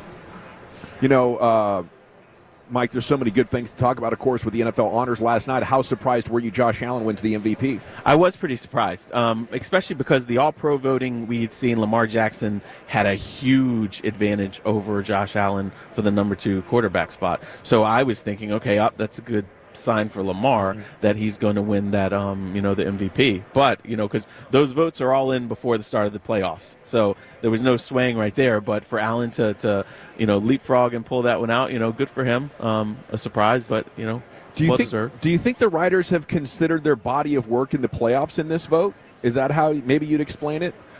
No, well, we have to have the votes in before the playoffs even start. I know, but Lamar like, Jackson you mean in has the struggled. past? Yeah, are we going to give this guy 3 when he can't win a lot of playoff games when this guy has and they're close? I don't think so. I don't think it was that. I think that people looked, and I was back and forth on who to vote. I voted for Lamar because he had a historic season, first to pass for 4,000 yards, rushed for 900 in the same season, had 40-some touchdown passes, only 4 interceptions. But I was very close to going with Josh Allen because of how little he had to work with, And I think a lot of people said, look, you take his number 1 wide receiver away. You don't really replace him with anybody of, Stephon Diggs' talent level. And they continue to compete, and he's got them, they had the number 2 seed. So what he had to work with was less than what Lamar did, and so I think that's why people gave it to him. I don't think they thought about the playoffs, because Lamar, just a fantastic season. But again, when you compare their rosters, Josh Allen was working with a little less. Did you have any consideration for Barkley? I did, very much so. I was so close, but I also, the thing I take in my mind when I'm trying to pick my MVP, I'm like, okay, if I take this guy off of this roster, what are they? And the Eagles would have still been good without Saquon Barkley. I think they would have passed more. And we saw them get to the Super Bowl 2 years ago without Saquon Barkley. Now he added a new level, a new dimension, and a level of dominance. But I was like, you know what? Losing Lamar Jackson or Josh Allen would be a bigger hit. And so I voted for Saquon to be Offensive Player of the Year. Do you feel like, though, that if the reason that maybe Philadelphia is going to win is because of Barkley? That is true. In the biggest game of the year. Right. And the reason why, he was a difference maker in the playoffs. Definitely during times during the season when the passing game is kind of sputtering, he carried them. And if you look at the last time these two teams played in the Super Bowl, Jalen Hurts played out of his mind. I think he passed for 300 yards. Sure. He rushed for 70 yards. He was their leading rusher, though. The other 3 running backs combined for 50 yards. So now, in that game, they lost, with 8 seconds left. Sure. So now, Saquon Barkley, he's going to rush for more than 50 yards, we would think, unless Steve Spagnuolo's got something magical planned up. He's going to roll out of bed and get that. So that would definitely be a huge X factor. And if the Eagles win, I think it's because he has a monster game. Sure. And is the difference maker for them right there. Do you think you would have voted for him if he had broken that iconic rushing record held by Eric Dickerson? No, I don't think that. Because he could have broken it. You know what I mean? That wasn't because he wasn't able to. In my mind, it's like, it's too bad. Because there was another game when he played the Giants that he came out. You know what I mean? Yeah. So he could have, so I didn't hold that against him. Obviously fantastic, and it would have been great to see history if he did get it right there. Again, I was back and forth between the 3 of those guys again and again and again, but I leaned towards the quarterback. Is there any chance that that either a Steve Spagnuolo or Dick Fangio could end up getting back into a head coach opportunity? I don't think this year. Because certainly yeah. But in general, could either one of those guys level back up to being a head coach? I don't know if Vic Fangio. I don't know if he would want to be. I didn't get the sense that he was loving being a head coach. The first time around. Some people, and he's a guy that is very much a creature of habit. And now that he's back to being a defensive coordinator, I think this is what he likes to do. I think that he's comfortable. Look, he drives the same Lexus that he bought in 2012. Sure. He just doesn't. Hey, it's paid off. Right? Exactly. Well, probably was the day he got it too. But but anyway, but he's just like that. Now Spagnuolo, I think that we could see him. I think he wants to be a head coach. I think it's ridiculous that he did not get any sniffs. I know. This time. I don't understand it. Like because the Raiders instead of Pete Carroll, I'd be going Spags. Right. So yeah, I don't understand why he hasn't been yet. And Andy Reid even said it. You're looking at a guy who has been the mastermind behind a really dominant defense. He knows how to lead men. You learn something the first time around, and now he's definitely got multiple Super Bowl rings. I think we'll see him as a head coach again. Mike Jones, NFL writer for The Athletic, with us here in the G-Bag Nation. What do you think happens with Myles Garrett? How does this play out? I think we wind up seeing him stay there. Oh, really? They have been adamant that they're not trading him. They don't want to rip this thing down and start all over again. They've invested. They made a big mistake with Deshaun Watson. They should not have. But they still have a good defense. And if they could just get, like we saw the year before when they had Joe Flacco in there at quarterback, they were still competitive. And so I think they feel like, look, if we can keep our defense together right here, we figure out our quarterback situation, we can still compete. And so I think that they wind up trying to fight this thing. Now, look, I guess you never say never. It depends on how much of a D-bag that his agent wants to be and make it really uncomfortable. But, he's a pro.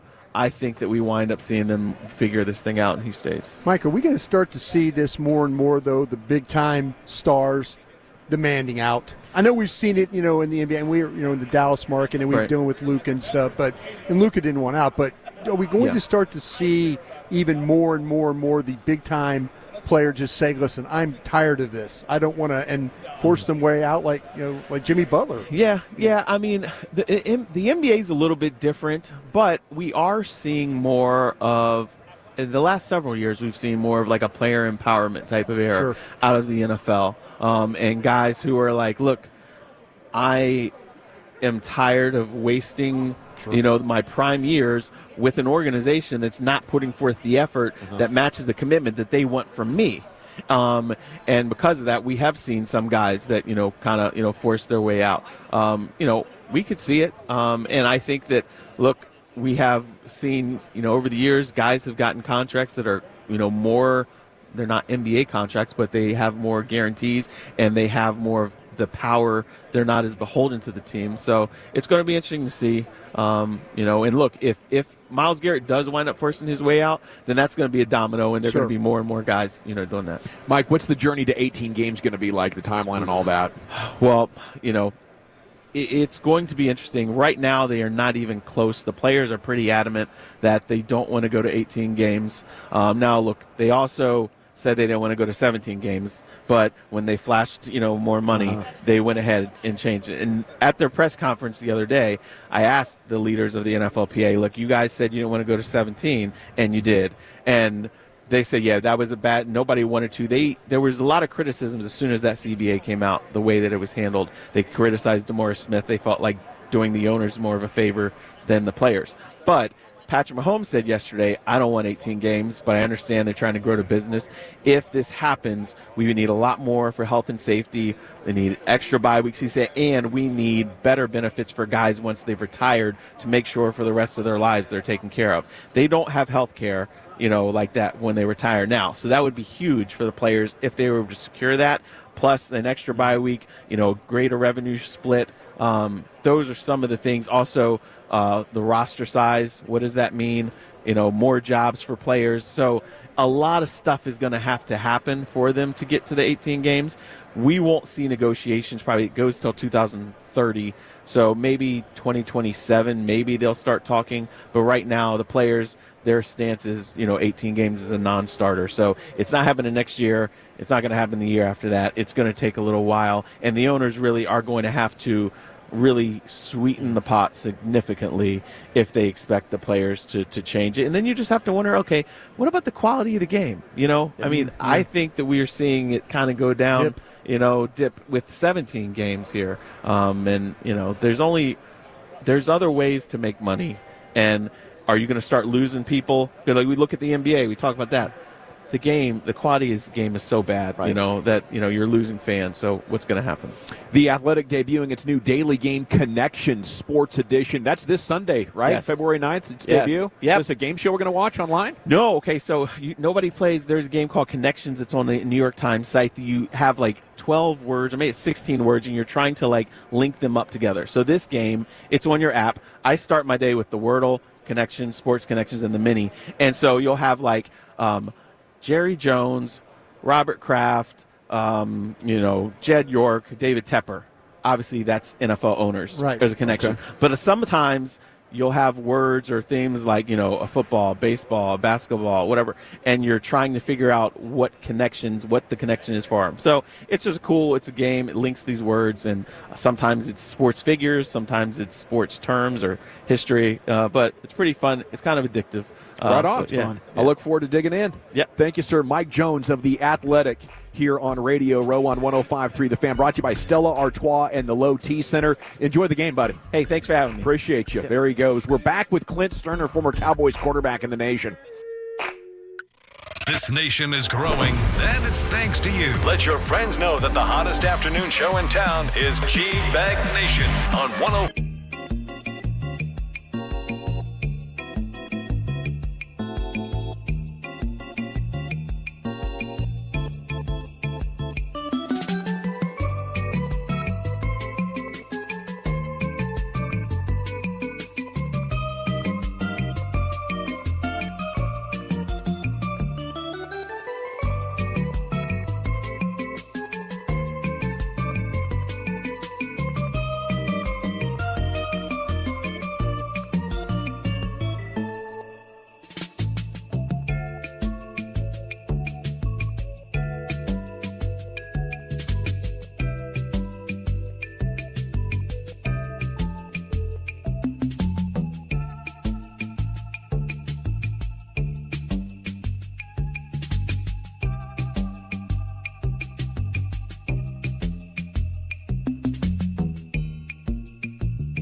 Uber Eats has Lola V product? I gotta remember that. Well, you know, they say in order to remember something, you have to forget something else. Okay, now that is a very cute haircut. That's like a little shag. I've never seen it before. Well, I mean, of course you have. It's the Rachel. Oh, is that your name? No, I mean like your name. No, I'm Jen. My name's Jen. Right, but I just mean like this is your haircut. But that's hair on your head. I'm not saying this is your hair. Okay, freak me out a little bit.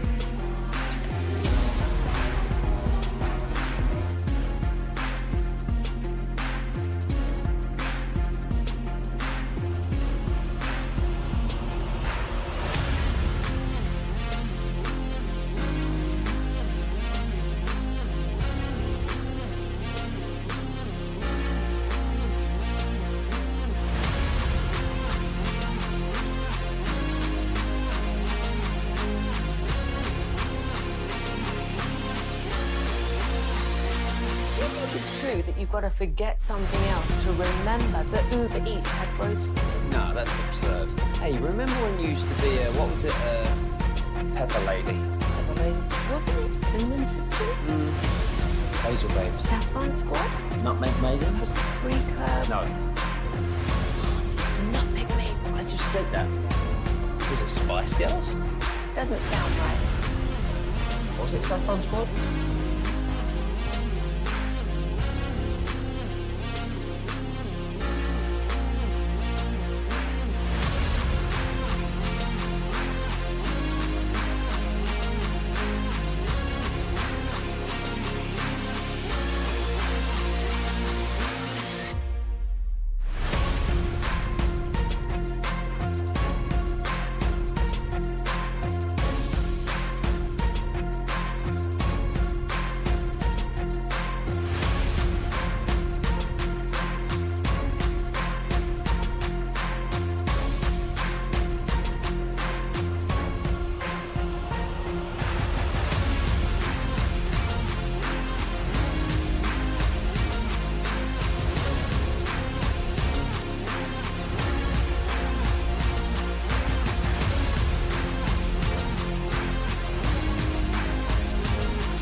G-Bag Nation Radio Row here in New Orleans, and this is a special opportunity here as we're kind of nosebleed seats take over the G-Bag Nation here. It's Zach Wolchuk, Eric Chiafalo, along with Clint Sterner, Sports Radio 610 in Houston, the same station that our old radio partner, Reginald Atatula, now is working with. Now, I got to say, Clint, you are a former Arkansas Razorback, Dallas Cowboy, phenomenal radio host. But apparently these chef skills that you have, I've been seeing all over Reg's Instagram so far. You're getting up in the morning and cooking for all the boys? Well, chef is that's a pretty strong title right there. Truth of the matter is, man, I got a 1-year-old and a 3-year-old at the house. I do evening radio, so the only time I get with my wife and my 2 kids is breakfast. Yeah. So breakfast is my thing. Okay. And I've got the cheese and eggs and the right spices in there along with the bacon. You got to put in there about 20 minutes, guys. 400, about 20 minutes. Okay. Slightly burnt. Don't overdo it. Nice. Good crunch. And make sure you got a good avocado in there. Love it. No brown spots. Get the seed out, right? Get the stem out, right? I got all that stuff down. So I thought, hey, I'm 47 now. It's about time I pull a little bit of my own weight here when I go on a boys' trip and we got 10 guys in the house. I feel like I ought to do a little bit of cooking somewhere along the way. No, you're right. And I hope my wife's not listening because I got a 1-year-old now at home too, baby girl. And she's going to say, hey, you should do the same thing in the morning. So There go you ahead go. and take care of us. I probably should make strides in that area. They will call me, man. I can help you in that department for sure. 1-year-old and 3-year-old at 47. Yeah, man. Unbelievable. Dude. Yeah, I held out as long as I could, boys. That's that low T center stamina, huh? Hey, low T center means a little more to you, boy. Yeah. Low T means a little more to you, boy, right here. Yeah, man. I ran the streets, as many folks in Dallas know. I ran the streets, had a great time for a little bit longer than most. It took me a little longer to grow up and get responsible and get a real job. But boy, I found the right one, man, and it was easy to say, all right, I'm done. Yeah. And I knew, hey, she was young enough to where it was like, it's time to have some kids. Right. Let's go. And here we go. Got 2 baby girls, both of them baby girls, man. So I absolutely love it, man. Hey, he's got the baby girl. I got 3 baby girls. Come on, you got man. 2. So all girl dads. we're doing it, Hey, man. we're going to keep the world going, boys. There's no doubt about that. We're in this thing together. So we do want to talk some Houston Texans with you, but I do want to revisit your time with the Dallas Cowboys. We are the home of Dallas Cowboys football, and you were with, it certainly was a challenging time then. Brian Broaddus was one of the scouts. He's on our show with us, and he doesn't speak great about that. He's like, man, we effed up so many damn things. It was insane. But what stands out to you when you think back about your time with the Cowboys? Well, first of all, I appreciate Broaddus making those mistakes and the organization making the mistakes, because it ended up with me being there, getting a shot. Let's be honest. Look, I was with the program, with the organization in some very, very dysfunctional years, some down years. We were 5-11 all 3 years, but lucky for me, I caught the tail end of some Hall of Fame careers. With Larry Allen and Emmitt Smith and obviously Troy Aikman. I mean, I shared a quarterback room with Troy Aikman and Randall Cunningham at one point, and then little old me. I don't know what. Tell me who didn't belong, right, boys? But yeah, I mean, look, man, it was a dream come true for me to get the opportunity to play. I think one really good thing about my experience there, and I joke about, socially, some of the streets I ran and the hunting that I did in the city of Dallas. But the reality of it is I never took it too serious, right? I mean, I knew that I was on borrowed time. I knew I was renting that locker. I wasn't going to be the next guy that was going to play for 20 years and was never going to be taken real serious in terms of getting the opportunity. And so I was able to soak it all up and, again, probably too much soak it all up, but enjoy it. And man, it was a great place to play. I can only imagine what the years are like when, nowadays they're winning 11 or 12 games, or back in the day when Emmett and them boys were winning Super Bowls. I can only imagine how the city treated those players at that point in time, because we were 5-11 and they treated us like kings, man. So it was a hell of a time, there's no doubt. Man, you mentioned Larry Allen. Yep. Is it true about the snuff he used to keep in his sock or whatever? True. For whatever reason, Larry Allen was one of those guys that didn't talk to many people, but he took to me. I don't know why. I don't know why, but he took to me. He would actually talk to me, and I mean, we'd go to lunch during training camp. Right, and it was one of those. It was a quiet lunch. He paid about a $1,300 tab at the Palm one day and sent it to me and him.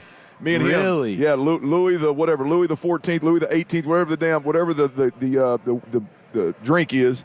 He'd have 2 shots of those. It's 14, right? He'd have 2 shots of those, and I thought one's for me. He said, no, one's for him, and another one's for his cigar. I said, okay, well, I'll just take a steak then.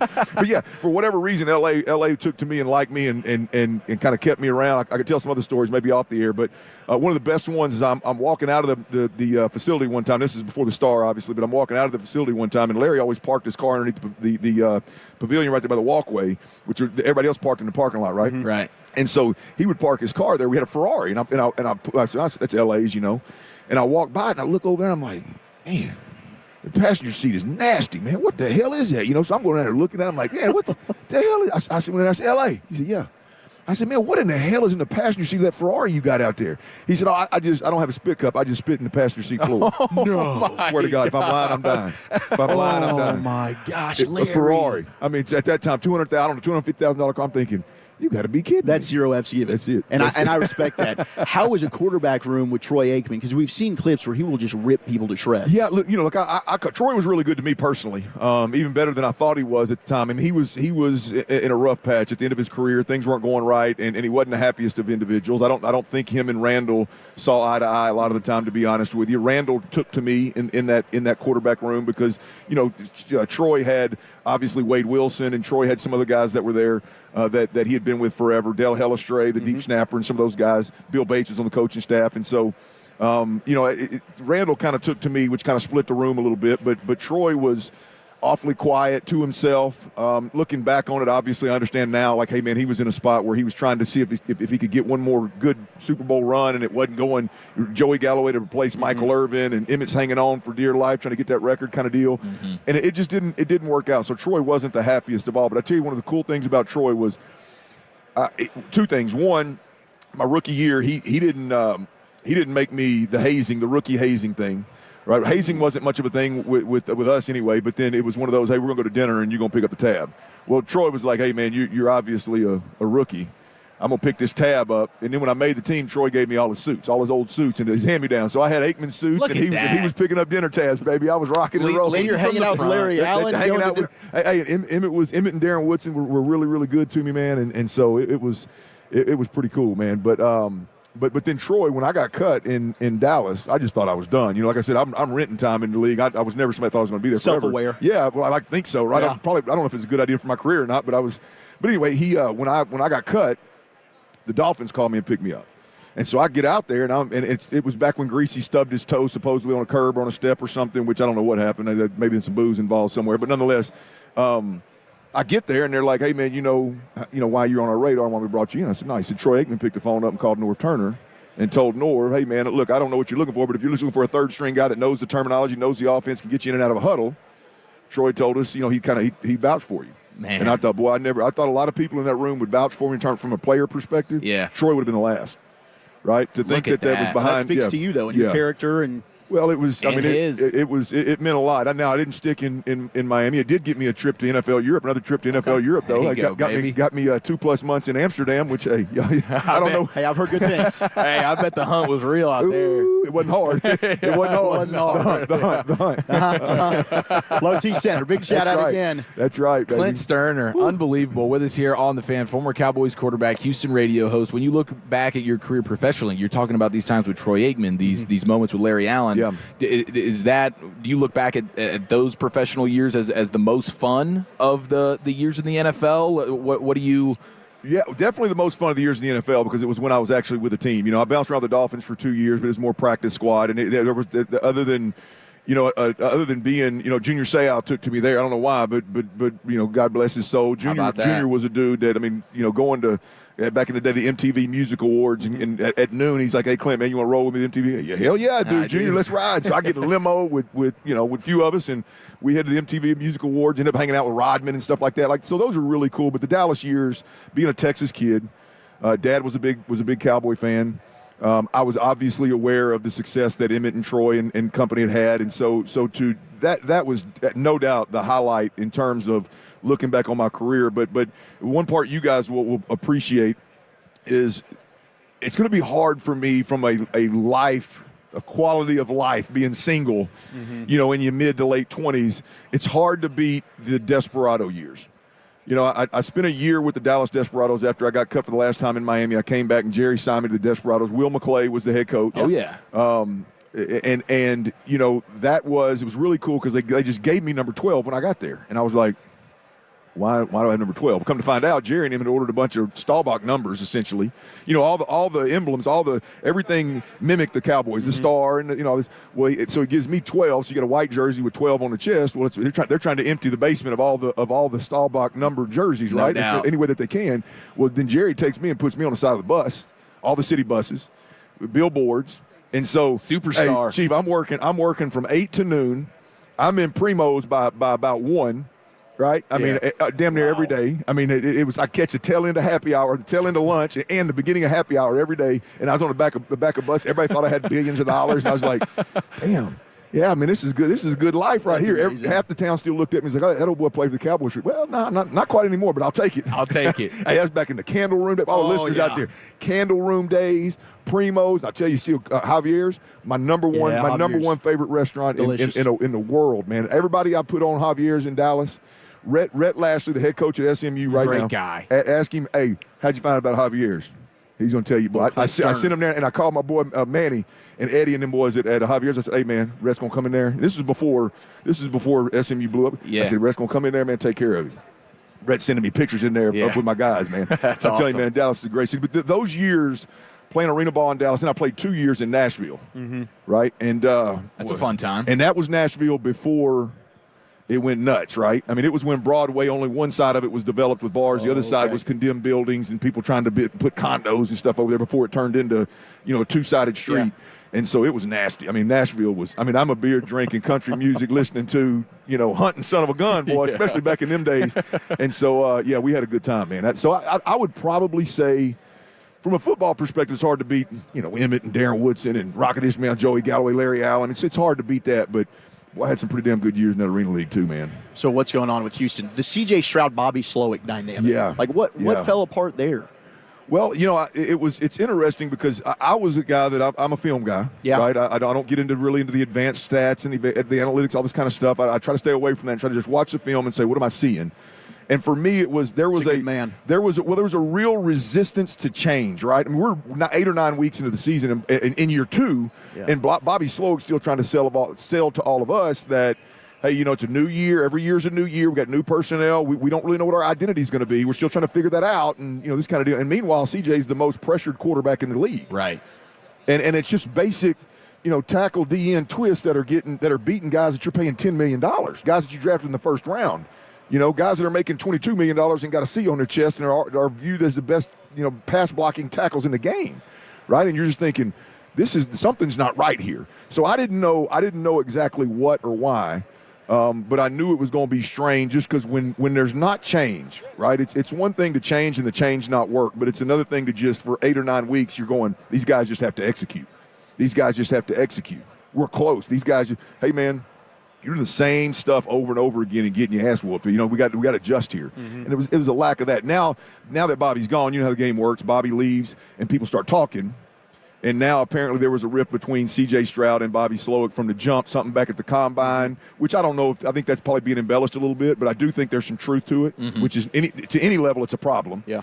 Right? And so I think in that building there was a rift between those two. And when the going's good and everybody's up for Rookie of the Year, you're leading the league in yards per game passing. You're leading the league in touchdown interception ratio. Everything's gravy. But when that adversity hits is when all of a sudden you start having problems. And I don't think they handle adversity very well on the offensive side of the football. And again, that falls at the feet of Bobby Slowick. I believe I'm one that says it falls at the feet of C.J. Stroud as well. Mm-hmm. I mean, both of those guys got at some point. C.J. Stroud's got to take the team over, like all the greats do. So yeah, it's a hard one to put your finger on because they were they had the tight end Dalton Schultz is as soft as I've ever seen, and we know that firsthand. But bro, it's not even just like, hey, he's just not a physical dude. Like there is a disinterest in delivering any kind of blow whatsoever. He doesn't want to block. Yeah, but it's beyond. It's embarrassing. Yes. He, like I don't know how they watch film and go, hey, we're gonna run this guy back out there next week. Like I don't know how you watch film and do that, right? But it wasn't just Dalton. You got receivers that are running. We got dig routes with cut splits running the same depth together. You got receiver issues. You got tight end issues. You got the quarterbacks, regressing and no accountability. Sounds none, like, none. There's no dog in them. There's no. I said it before. Like the offensive lineman that I played with, go back to Larry Allen. Like if even the years we went in 5 games, if we couldn't run the football, Emmitt Smith and Larry Allen were irate. Like they didn't sleep at night. They were, and we went in 5 games. Now you can argue Emmitt's chasing the record, so there's a little bit more to it there. But these guys that can't run the football, no big deal, man. We just take the week off because my thumb's injured. You can't pass protect your quarterback. You don't even turn around and help him up. You just keep on moving on. So it's you could from the outside looking in, you're looking at like something's not right. This isn't winning football. Very talented. They did a great job with the roster. They're going to win 9 or 10 again this year, playing a poor division. So they're going to be back in the playoffs. But as y'all know, in Dallas, you can win 10 to 12 games. And when you get in the playoffs, if you can't manage the clock down the stretch when you get a 30-yard gain, right, get the ball spotted and clock it, right, that's going to get you beat. Right? You're not going to have sustained success when those things are happening. And that's just a small example that happened in Dallas. It happens everywhere. It's just when you're up against Andy Reid and Pat Mahomes and they're working on a fourth quarter, we got 1 play from the 10 to win the game. What are we going to do? And they've got 3 to pick from. They're trying to perfect it, right? Situational football to the 9s. And we're over here going, hey, how do we protect the quarterback? Right, you're not going to win. No, you're it's not elementary. It's it. You're not going to win. And so that's where the Texans are right now. They're going to consistently win 9 or 10, maybe 11 games. They're going to play on the road in the playoffs.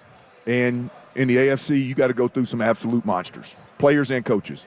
And until they get those little things right, man, they're going to have a hard time winning. Okay, Clint Sterner with us here on The Fan. I know we got to get you out of here. Were you a blue 42 guy? Cadence. I was a white 80. White 80. Okay, I love it. White 80. Wide 80. My cadence was strong back in the day. That was a good hard count, bro. My cadence was strong back in the day. Inflection on the hut. White 17. White 17 was another one. White 17. Yeah, okay. I was a white or black guy. There was no, some guys would try to use purple and all that kind of stuff. You obviously couldn't use red and green because they were typically hot and go numbers, so colors. Okay. But yeah, I was a white 80, black 80, white 17. Those are my color number combos right there. Okay, you get to pick one coach for the biggest game. You get Steve Spagnuolo or you get Dick Fangio. Who's your choice? Spagnuolo, without a doubt. Let's go. I love it. Without a doubt. Clint Sterner, ladies and gentlemen. Brother. Thank you so much. Shout out to Low T Center as well. Yeah, absolutely. Low T Center, baby. Let's go. Father time. Come on now. Know your number, your fellas. Your T levels ain't in question. Your T levels are right, baby. Let's go. I got some dads. You bring them dads on, baby. Come on. There he is, Clint Sterner. Thanks, with Clint. us here on 105.3 The Fan. Thank you, homie. All right, boys. Y'all be good. They are Wolchuk and Giafala with Clint Sterner. That was outstanding. Nico Harrison has hired full-time security, by the way. Probably the right move at a time like this. Game tomorrow at 2 o'clock. Nate Taylor covers the Chiefs for The Athletic next on The Fan. Rolling home.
protest planned before the game tomorrow at 2 o'clock.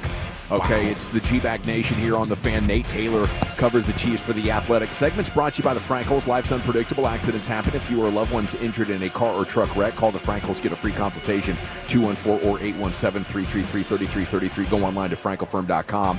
This is perfect, Nate, because I'm trying to decide how I'm going to bet this game on Sunday. Okay, the only thing I've been able to observe this week is the Chiefs seem kind of laid back. And I'm wondering, okay, what do you think?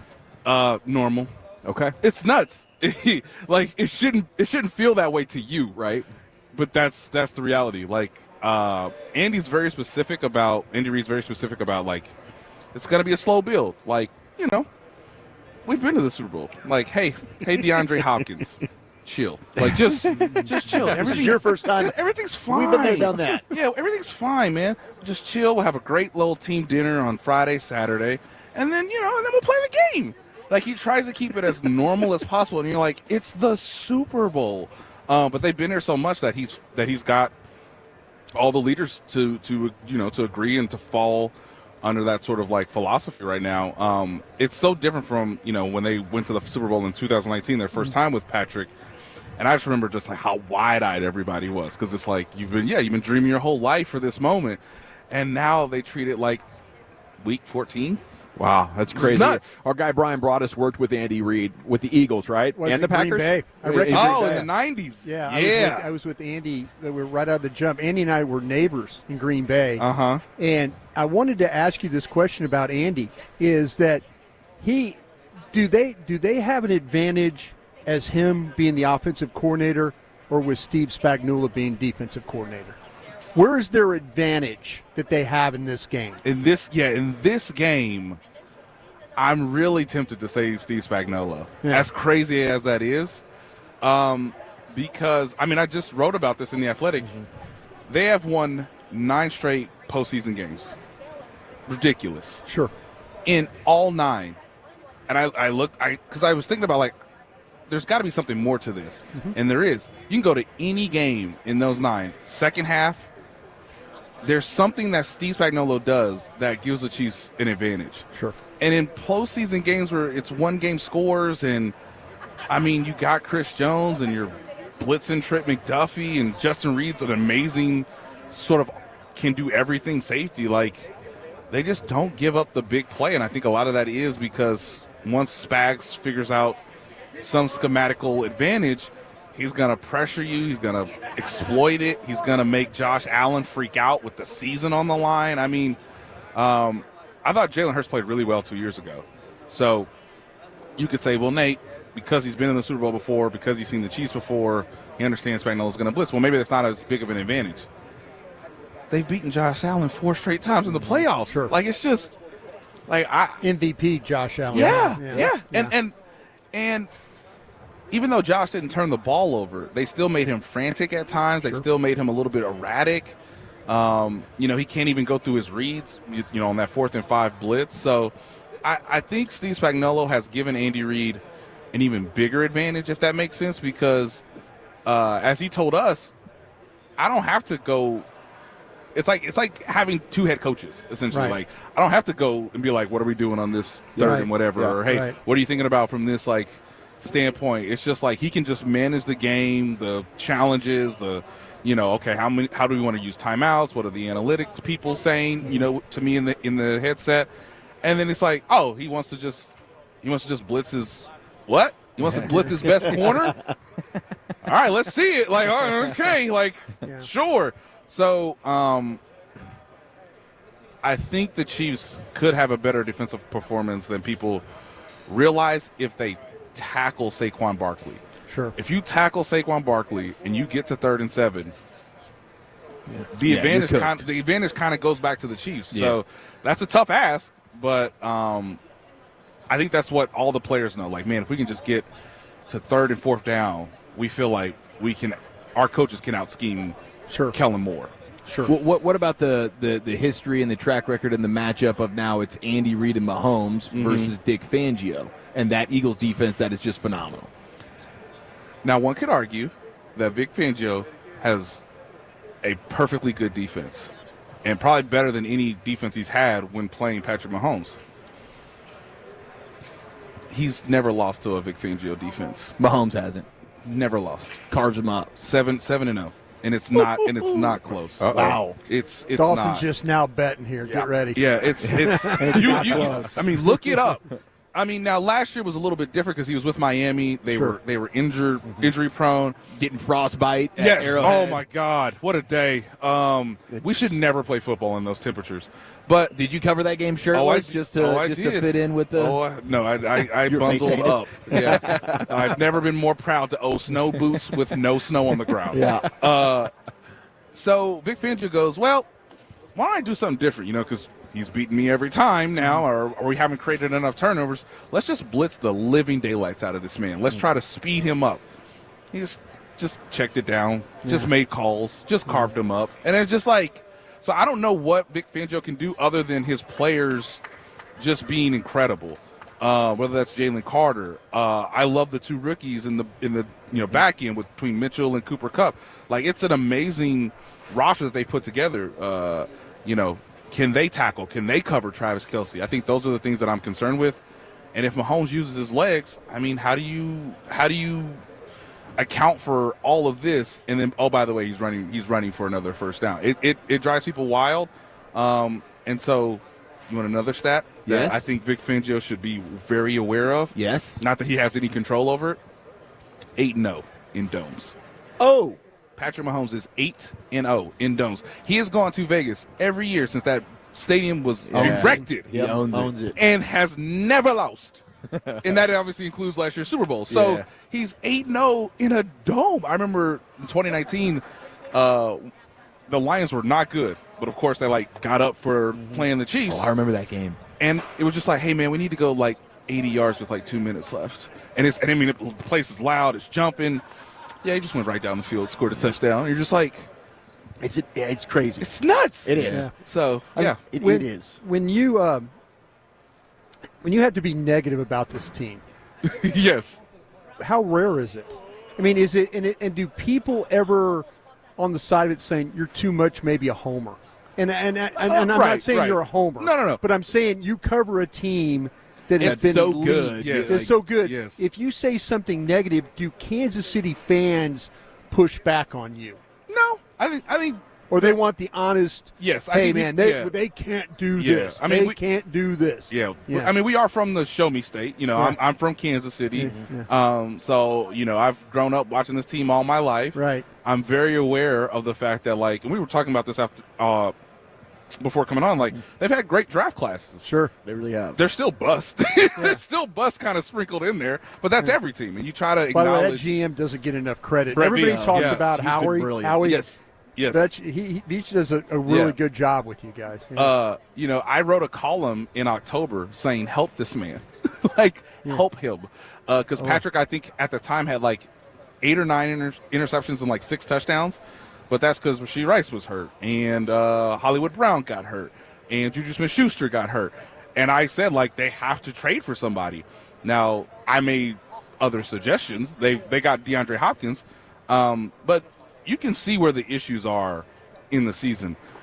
The brilliance of the coaching staff, though, is that, as you said, the general manager finds something to help you with. He works really well with Yes. Andy. Andy loves him, by the way. Yes. Hey, I think we should. Anybody could have had Kareem Hunt.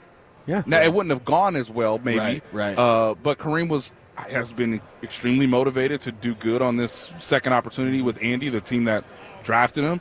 So you have the general manager that is willing to go out and solve problems in the middle of the season, and then it's the brilliance of the coaching staff to be like, okay, we've tried that for 2 months, no more. Okay, ooh, that's interesting. We should try that. They didn't run RPOs for half the season, and as soon as Hollywood Brown comes back, they're like, oh yeah, we should just do RPOs because it's A, not on film, and B, now we have the receivers to do it, and this Xavier Worthy kid who's really, really fast, we should use him in now he's emerging RPO action. Yeah. It's just so again, they solve problems. It's hard to explain to people that because everybody in Kansas City in November was like, oh no, we've lost to the Bills. Yeah. Oh no. Uh-oh. Oh no, we're gonna lose the 1 seed. Oh no. And I was like, we've seen this every year. Like, Sure. it's okay. You can't judge them in the regular season. Yeah, it's very hard They're to. doing all this winning, but they're not Yes. doing it the way that you imagine they're a not dominant that team good. to They're do. winning by one score. Let me ask you this. Do you get a really good feel for your team in the preseason, the way that Andy plays them in games and stuff?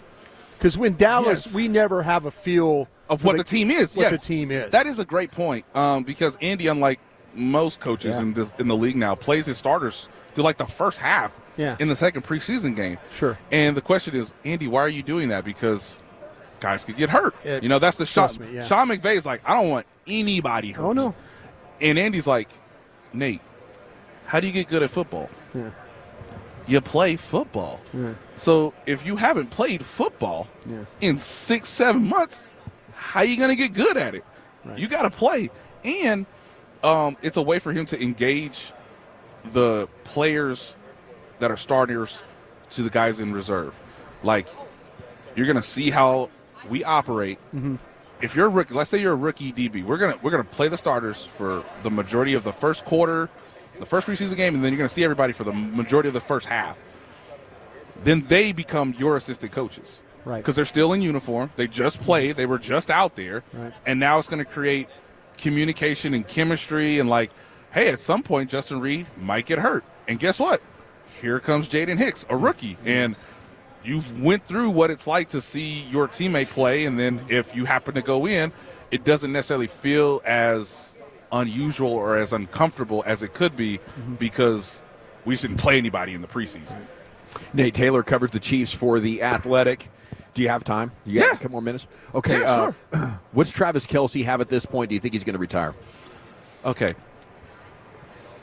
This man cannot retire. Can he not? Not right now. Just give me like 5 months, okay? Because obviously I've written what feels like a book. People have asked me, is he going to retire after the game? And I was like, I don't need that stress in my life. I don't need to write more things on Super Bowl Sunday.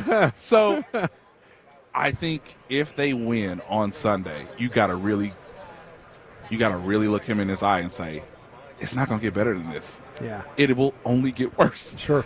He's somehow, and he's a great route runner. He's very durable. I think that's something that people don't totally acknowledge a lot. His body is held up incredibly well. And you're 35. And it's not like you're going to get faster.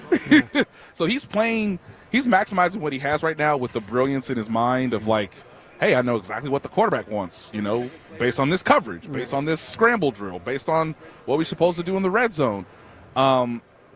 Clark Hunt told me on Monday night, and this is what happened with Jason Kelce, we're going to give you about a month, regardless of what happens on Sunday. So if the Chiefs win and he has some, great game, great performance, you ready to settle down with her and start a family? Yeah. You get a month to like figure that out because it'll be March and then it'll be free agency and we need to figure out what the roster's going to be. So it's going to be compelling. But I would love for him to retire on like March 10th. Don't do it on February 10th, please. Yeah, I could see that, Nate. I mean, this has been an absolute grind of a week, grind of a season. I did end up going money line on the Chiefs, by the way. Oh, smart man. And if they win, I'll send you the best brisket sandwich you've ever had. I cannot wait to be in Dallas next year. We were talking. Jerry World is the last stadium I will have gone to or completed to scratch it off the list. You're going to love it. What we need to do, though, is open the roof after you gave us that Please. stat. Please. Yeah. I mean. Not that will matter. Now, 2022 season, my friend, the Houston Texans opened up the roof. Yeah. Guess what? They lost. They lost to the Indianapolis Colts. All right. So Jerry, on Pro, we need the roof open that day. So on Pro Reference, on Pro Football Reference, it says, hey, there was a sky. Sunday, The Athletic debuts their new game, Connections. There's a sports edition here, right? Yes, it's going to be so much fun because of the jargon that we all talk in sports, of the examples we have of how certain things connect to life and pop culture. If you like playing any of the New York Times game, the quiz, obviously, the word cross. I love Wordle specifically. They had me do an ad 2 years ago, and I was like, this is silly. But yeah, I've been a guinea pig for it. I've played it. It's a lot of fun. Get addicted now. Get addicted on Sunday. There's going to be so much time for us, and I always have to remember this. Like, you know how excited we are when you wake up and it's Super Bowl Sunday? And I especially remember this as a kid during those 90 Cowboys. I'm like, man, like, what's Michael Irvin going to do today? What, Dad? It starts at 6 p.m.? It's such a long time. Like, you know, the run-up, you know, that day, it takes a while. So, yeah, give a little bit of a couple minutes. It's free. Give a couple minutes to play Sports Connections, because I imagine there will be some Super Bowl themes there we go. For you to play on. Nate Taylor of The Athletic. Fantastic report, man. Hell of a job. Congrats on your success. And everybody follow him on X and read his stuff on The Athletic. Nate Taylor here with you on The Fan. Krusty's Corner coming up next, buddy. Where you taking us? I got some questions about this trip for my guys. We'll do that next.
Cinnamon Sisters? Basil Babes. Saffron Squad? Nutmeg Maidens? Paprika? No. Nutmeg Maidens. I just said that. Was it Spice Girls? Doesn't sound right. Was it Saffron Squad?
Medicine, QC Kinetics. We put in those treatments, then it sends out like little signalers to your body. We're able to make the body focus on the areas that need the most healing. QC Kinetics has gathered brilliant medical minds like Dr. Caravelli and Dr. Mitchell Shinecup, a pioneer in the field of regenerative medicine, to lead the way in these innovative pain treatments. So at QC Kinetics, we have a whole team working nationwide with cutting-edge research to reach our patients and treat them and know that surgery is no longer their only option. The consultation is free. Find out if you're a candidate. Call QC Kinetics today. Call QC Kinetics, 972-972-8610. That's 972-972-8610. 972-972-8610. Gearing up for the big game? We are too. Join us on the Moth Podcast for a special episode dedicated to hilarious true stories about football, family, and growing up. I loved Franco Harris so much that in 1975, I invited him to my bar mitzvah. And it was so cool that he actually sent me a telegram. Each week on the Moth Podcast, we share stories that are funny, strange, and above all, true. Find the Moth Podcast on the free Odyssey app or wherever you get your podcasts. It's a slam dunk prize for you and 3 of your buds. Picture this. The 4 of you fly to Vegas. Your flight and hotel are paid for, plus each of you are receiving $5,000 in cash so you can watch the first 2 rounds of college basketball's national championship. The best part, you don't even have to jump through hoops to win. It's so simple, and you probably do it already. From now until February 23rd, download the Odyssey app. Listen to your friends at the Fan for an hour, and you get your daily entry. That's it. It's all part of an Odyssey national contest. And if you listen daily already, just make sure you're getting it an hour a day. Download the Odyssey app today for your chance to go to Vegas, baby. If you're in the market to upgrade your vehicle, get to Classic Chevrolet in Grapevine, back-to-back #1 Chevy dealership in the world. They've got more new Chevys than anyone else. All prices sell: Silverados, Tahoes, Blazers, Malibus, Equinox, and more. Visit ClassicChevrolet.com. This is Texas. This is Classic Chevrolet. Together, let's drive, relax, and enjoy the difference. Based on new Chevrolet registrations 2023 and 2024. Thank you, Lucius. Nick Chubb, David, and Joku going to answer the Dick Fangio question coming up at 4 o'clock with the Nosebleed Boys. Here's Krusty's Corner with Brian. Yeah, we got to hurry up and get to that. So I got a couple questions for you guys about this trip. Eric, I'll start with you on this one. All right. Better the short walk to Radio Row each day or the short flight home? Ooh. Oh, my gosh. Wow. What that's a Put your brain thinking buster. cap on. Woo. Yeah, that's a tough question. They are both of the utmost importance. I guess I will, as miserable as it is to be on a crappy long flight, it's still more of a Band-Aid ripper when you consider the fact that it's just 1 or 2 coming here and leaving. All week being able to just walk here and get in the mix, I think, is a home run. I love having the short flight home, but I will say the convenience factor here, just going back and forth during the week, I'll take that. I think that's why this has probably been my favorite Radio Row trip so far. The short walk is clutch for me because of my hip and my knee and my ankle. But I'm going with the flight, dude. That was freaking amazing. Yeah, what, especially about how empty it was. Hour 10 Yes. on that whole thing? It is a breeze. Yeah. Okay. How about this one, Wooly? Something you heard about New Orleans that you wanted to do, but you just didn't get it done. Oof. There was some, like, Acme Oyster House didn't hit up. Several, the Drago's Oyster Bar. Like, I definitely wanted to do some raw oysters, but we couldn't end up doing that with the Parasite deal. So we did the Oysters Rockefeller. So I think going ham on the oysters. And Cafe du Monde never went. Yeah, all of the above for me as well. And then I didn't get a chance to actually get on bourbon at any point. Last night we were in a pretty good area at Antoine's. It was a pretty fun high-end party vibe, though, just like out on the streets. It felt like if I didn't know any better, it felt like it was bourbon, Yeah. But I never actually got a chance to get over there, and I'm kicking myself for that. Dawson? I wanted a good gumbo, Brian. Yeah. You know that, and I'll tell you what, though, I think gumbo here may be a little too salty. It might have been something where you got, I don't know, man, I've had this before, and it's sometimes the gumbo, you have to go to places that you really like, these screen door places, but there's sometimes they will over salt it for tourists because they worry about it not but I mean you could have some times where it's not not the best that way, but I see what you're doing there. Okay, Dawson. Yeah. Favorite guest you got to visit with this week? Sammy Kadira. Sorry if I nerded out on it too hard. No, you did a great job It was handling awesome. the questions. Legend. Used to play with him in FIFA. Sometimes yeah. I'd sub him out because I need more firepower. Kadira! But I still love him. Yep.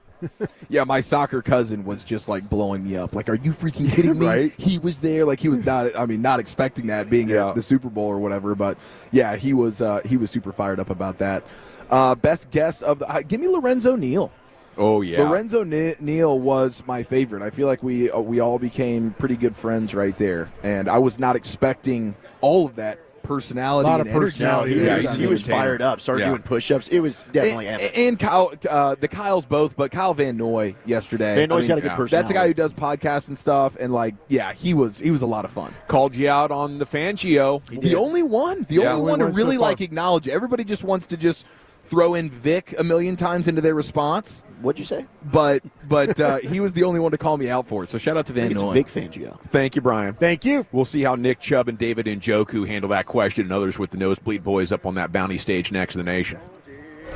Commercial-free G-Bag. Salute. It's our commercial-free expressway. Afternoons at 5:20 on 105.3 The Fan and on our Odyssey app. Presented by Comerica.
KRLD-FM and HD1, Dallas, Fort Worth, and Odyssey Sports Station.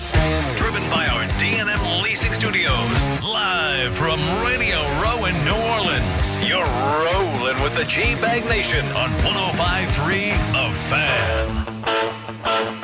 Here we go. It is hour number 3 of the G-Bag Nation on 105.3 The Fan. Hope you're having a good day as we're off and running here once again on Radio Row. Our coverage brought to you by Stella Artois and the Low T Center.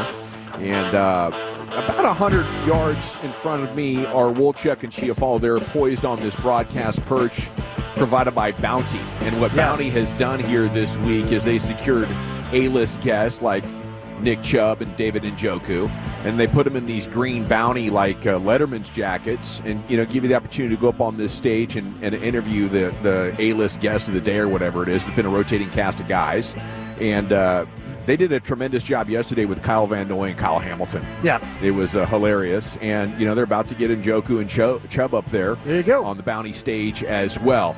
Okay, as we do that, Brian, we should reset for Cowboys fans out there. What I think is some pretty positive news. Sure. Exciting news for the future. We'll see, but new offensive line coach Connor Riley from Kansas State, one of the best rushing programs in the country. Very physical offensive line. As you mentioned, you said it earlier, Dawson, we started the day. Doesn't do with a lot of 5-star recruits. A lot of tough guys, a lot of Midwestern kids.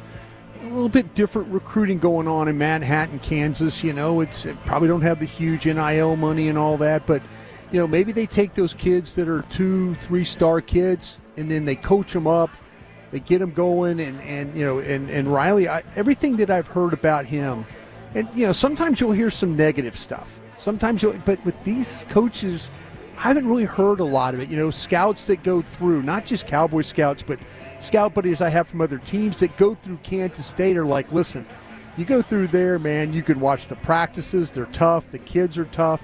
They coach them hard and all that. And, coach them hard in a way where they get a lot out of them. Yeah. So, but everything was super positive about him. And, you don't always, like, the Eagles went the route with Jeff Southland coming, Alabama, that kind of that collegiate background. And you got to be able to, coach up a lot of guys. You got to be familiar with all the schemes. you got to be able to interact, and your guys got to play hard for you. And it seems like to me, listening to people talk, that Coach Riley had that kind of support from not only the university but also the players that he coached. I mean, it's you're coming off a season where you got 4.6 an attempt with Rico Dowdle. Yeah. And to me, that's encouraging, Brian, because while their pass protection might have issues and your rookie left tackle was doing too many penalties, to me that shows promise. How much more talent upgrade do you think along the offensive line that you'll need? Is it just a runner and we could have a top 5 rushing attack next year? What do you think? I'll tell you what, Gavin, the news about Simmons and the patella, it shook me. I'm not going to lie. It shook me a little bit. I dealt with the patella a couple of The tackle from Ohio State. The tackles from Ohio State. I'm sorry. Thanks for helping me out on that one. But the thing that shook me a little bit, because he was my best offensive tackle. And now I have to look at 12. Do I feel comfortable grabbing Banks, the tackle from Texas, and playing McGuard? Campbell from LSU. I saw the kid play 4 years. I think he's a better guard than maybe a tackle. It's just not that group of guys that I look at. I've done over 100 players, one center so far. It just hasn't been. And then there's a couple of true guards there. This offensive line group is not as buttoned up as the groups I've seen before in the previous drafts when you and I worked together here the last 4 or 5 years. We've talked about offensive linemen, offensive tackles, and all that. But it's just it's going to be a little bit of a dice roll on some of these guys. But the runners are there. That's the thing about it. The runners are there. If in fact, and it could be what you have currently with the coaching staff, with the scheme, with the commitment. But can you get the runner to make all that work? I mean, if you're going to make a commitment like that to the run game, which it appears they are, we're going up to the Bounty booth here where Wolchuk and Chiafalo were standing by. Gentlemen, we got you guys. Hello, guys. Wolchuk. Chiafalo, you're live with us here. Okay. Yeah. There we go.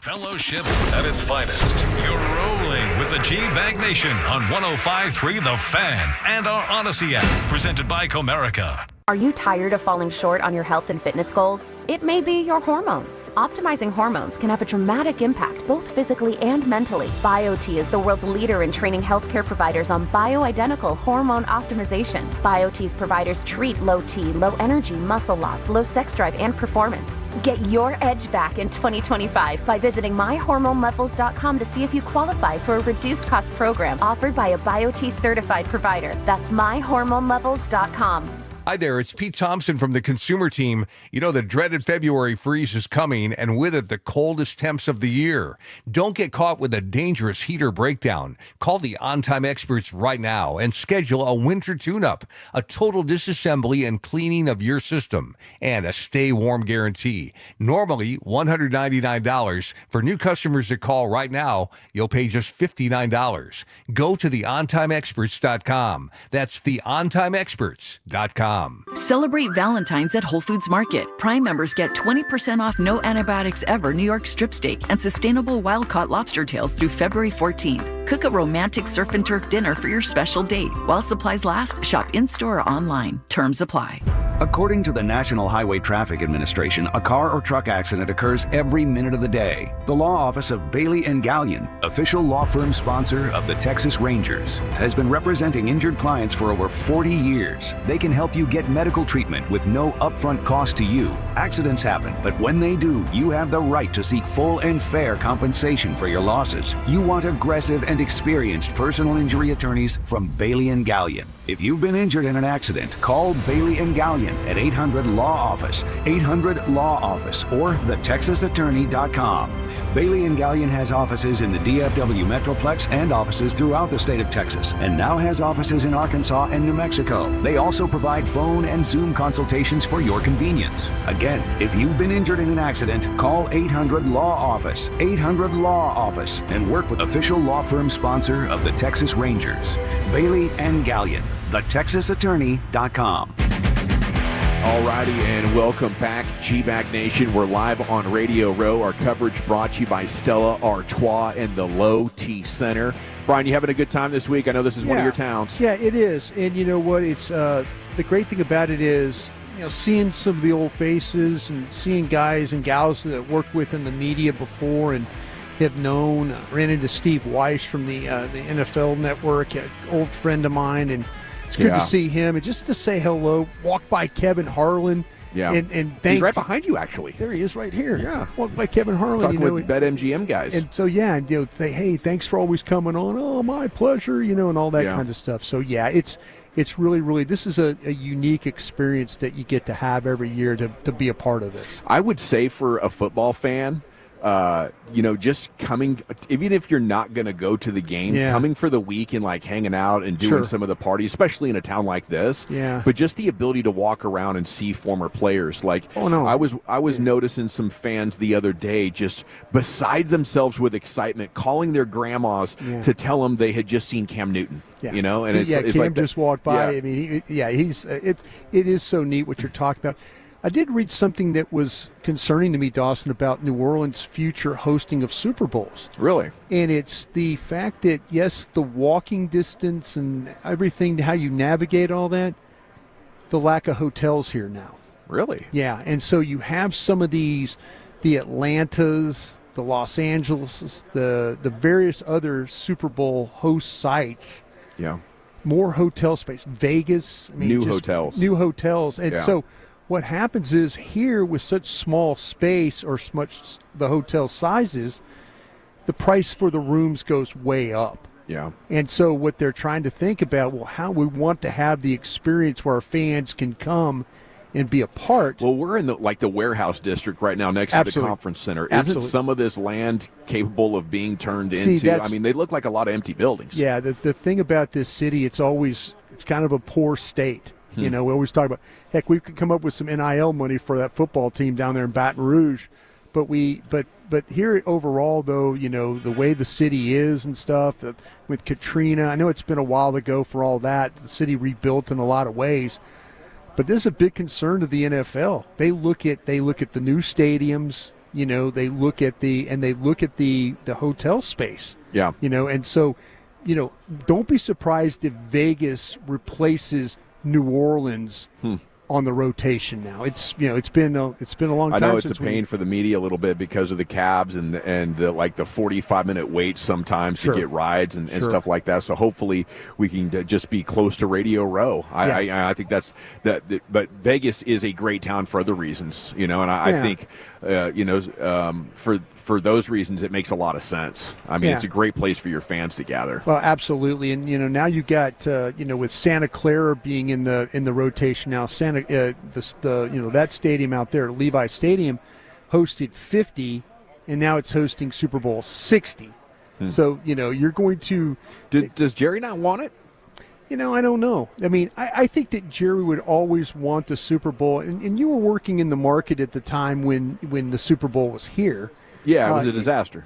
Yeah, and see, is there other things? I wonder if the NFL trusts them, after that debacle with the seats. I think that's your issues right now that you kind of deal with is do the Joneses want to go through that, and does the NFL want to go through that? And so that's kind of where you're at. Kind of a difficult conversation to get going. The biggest story of the day back in DFW, of course, saw a Tim McMahon Sports Center piece report that he did on it. Obviously, the Alley La Force from last night there on TNT. Nico Harrison's facing significant threats. The Mavs and Nico have decided he will not be sitting in his seats tonight. Don't want to subject him to that threat, as death threats have come in, some involving racial terms, which is always ugly. And, the real downside of, what we're seeing here with the Luka trade, I wonder if Nico knew what he was in for, when he made that move. I wonder if whatever piece of information would allow this story to make sense needs to come out. Yeah. Like, is there something else that you need to tell a reporter about Luka specifically, other than he was 10 pounds overweight? Yeah, I think that he wants this thing to go away quickly. Yeah. But it won't. It won't go, and it will always be reminded. We're all now going to watch the Lakers and see how they play.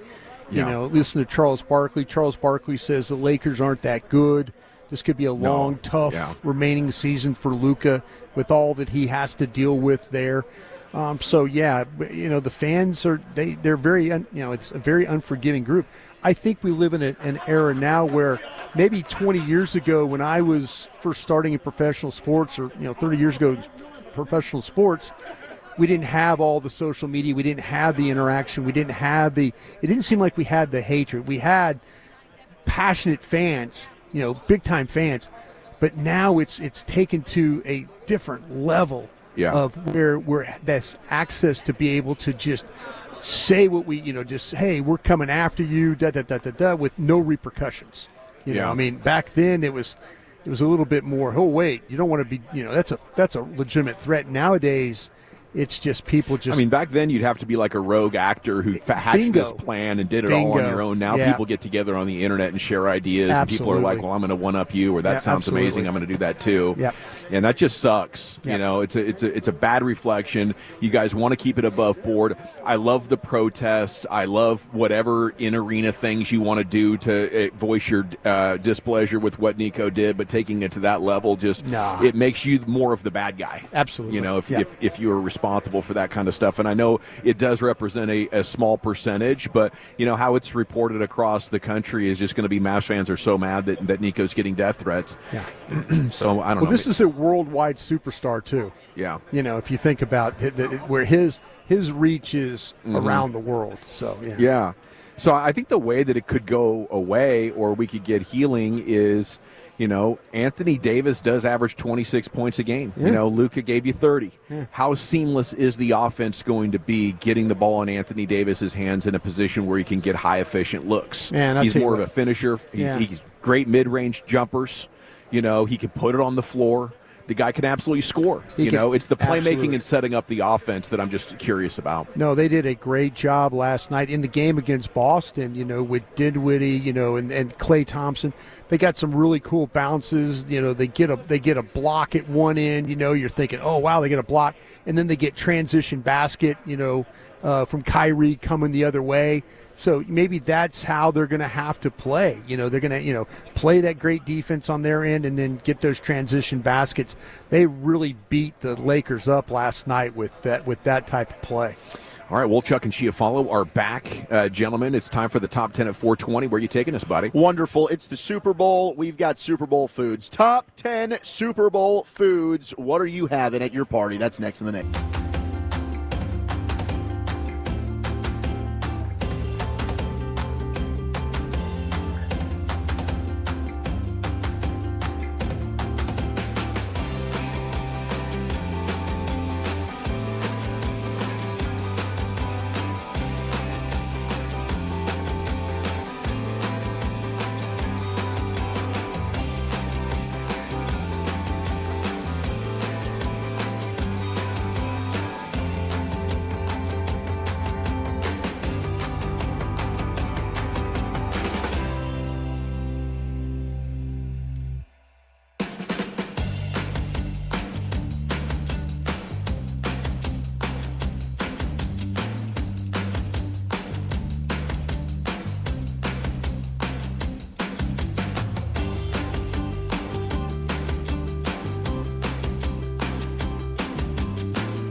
Okay, now that is a very cute haircut. That's like a little shag. I've never seen it before. Well, yeah, of course not. It's the Rachel. Oh, is that your name? No, I mean like your name. No, I'm Jen. My name's Jen. Right, but I just mean like this is your haircut. But that's hair on your hair. I'm not saying this is your hair. Okay.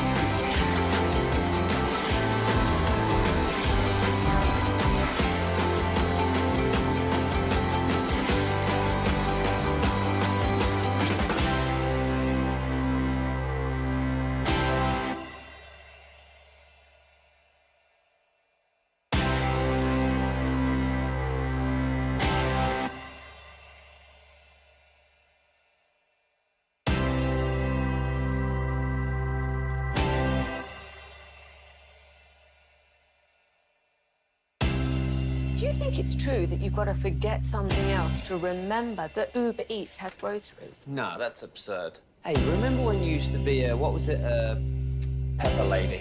Pepper Lady? Wasn't it Cinnamon Sisters? Basil Babes. Saffron Squad? Nutmeg Maidens? Paprika? No. Nutmeg Maidens? I just said that. Was it Spice Girls? Doesn't sound right. Was it Saffron Squad?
Top 10 at 420. Segments brought to you by the Frankels. Life's unpredictable. Accidents happen. If you or a loved one's injured in a car, truck wreck, call the Frankels. Get a free consultation.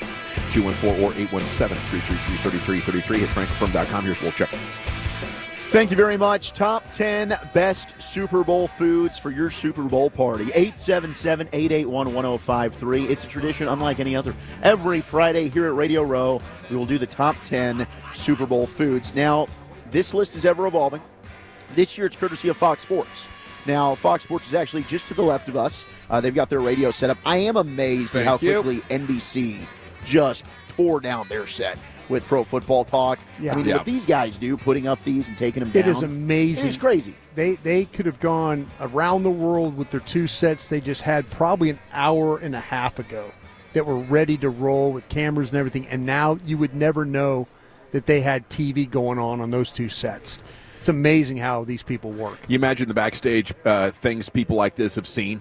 You know, this is a roadie right here. Oh, yeah. Probably working at concerts, the roadies take the setting up stages, taking them down. Yeah. Enjoy the show. It really is incredible. Jackson Brown. 877-881-1053. What are you planning for your Super Bowl spread on Sunday? Now, I think we're all locked in. We are taking the Chiefs. As a show, we are all taking the Chiefs. Made it there. I made it back home. Now, Lucius, are you in on the Chiefs with us, which means that I think, is this the kiss of death and the Eagles are going to win? It could be. It could be. It's always nice when you have at least one lone wolf out there that's willing to take one for the team, so to speak. If I need to be that guy, I'll be that guy. No, don't do that. I'll start ripping out some ESG. I thought it was going to be Dawson. I thought you were just going to go with the Eagles and can't do it. I think the Kansas City rider. Some of those nuggets, those stats that he had, like undefeated against Dick Fangio, undefeated in a dome. I think maybe I was doing a bit a couple of days ago trying to get under your guys' skin because when it came to actually betting it, I've been thinking about it for 2 days. I can't get on there and bet Eagles. Right. You know? And if you did, you'll be watching the I worked there and I can't pull for them. Screw them. I just can't. I am happy that they're gone. The whip, I don't know where they went, but they're no longer 2 tables down doing their chanting and singing and all that I thought crap. my highlight of the trip so far is with you and the Eagles suck chant that you tried to get going.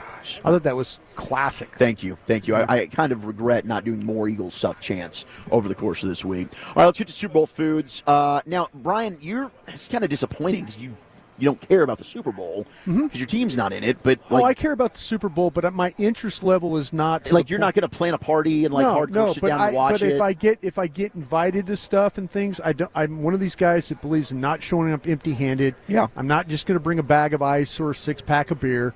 I'm probably going to bring my crock pot full of some stuff, maybe some kind of exotic warm dip that I have to kind of keep an eye on, something that somebody has never had before.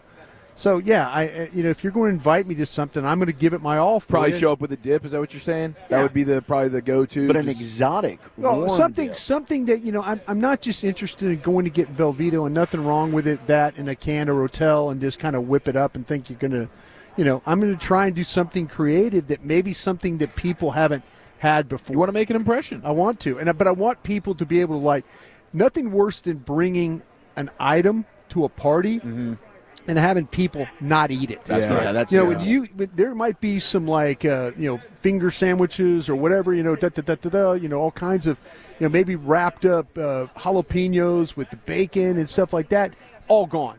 And then your little item that you brought is, and even the grocery store deli cookies are gone. That's the and thing. Yours isn't. That's the thing. Yeah. If people are eating those stale chocolate chip cookies that you stopped off at Tom Thumb and picked up on the way because you didn't want to show up empty-handed, man, if your stuff's getting beat by that, you just retire. Yeah, that's you a need tough to get one. out. Man, we got some good texts. 583, my buddy is smoking a brisket. I'll provide some beer and wine. That's a hell of a play. Super Bowl in this time zone is the perfect brisket a place to be. Yeah. 6 o'clock game.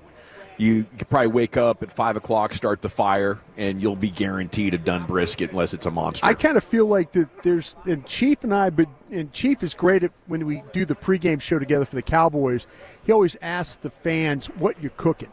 And sometimes if you have those 3:25 games or a little bit later game, remember, Chief, we always recommend if you have people coming over, go for little brunch items. Kind of do it in shifts. Don't have just don't start off with. Kind of lead up to, so you have it's a marathon kind of day. Yeah, you have the brunch items, you have your dips, and then you have the big meal right before the game. Company's coming early. Yeah, that's what I'm saying. If you got people who's showing up and they're kind of hanging out with you and stuff, so yeah, make sure you just don't do it all early and then phase out at the end, or you just fall apart.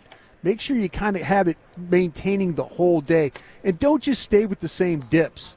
Make sure you kind of rotating. Hey, if one's not looking good, pull it out. Put something else in there. Wow. You're working it like a butler. We got buffalo chicken dip. We got some spinach and artichoke. Absolutely. Now we're going to mix in a 7 layer. We got our case. But announce it too. Like, hey, we got some buffalo chicken dip here. Boom, put it out. And then people hot. Everyone comes and gets it. Let's go. I want it hot. I want it hot. Yeah. Boom. Sometimes you put the dips out early and they get picked over. The chips, always maintain the level of your chip bowl. Yeah. Don't leave people like little pieces of chips to try and dip.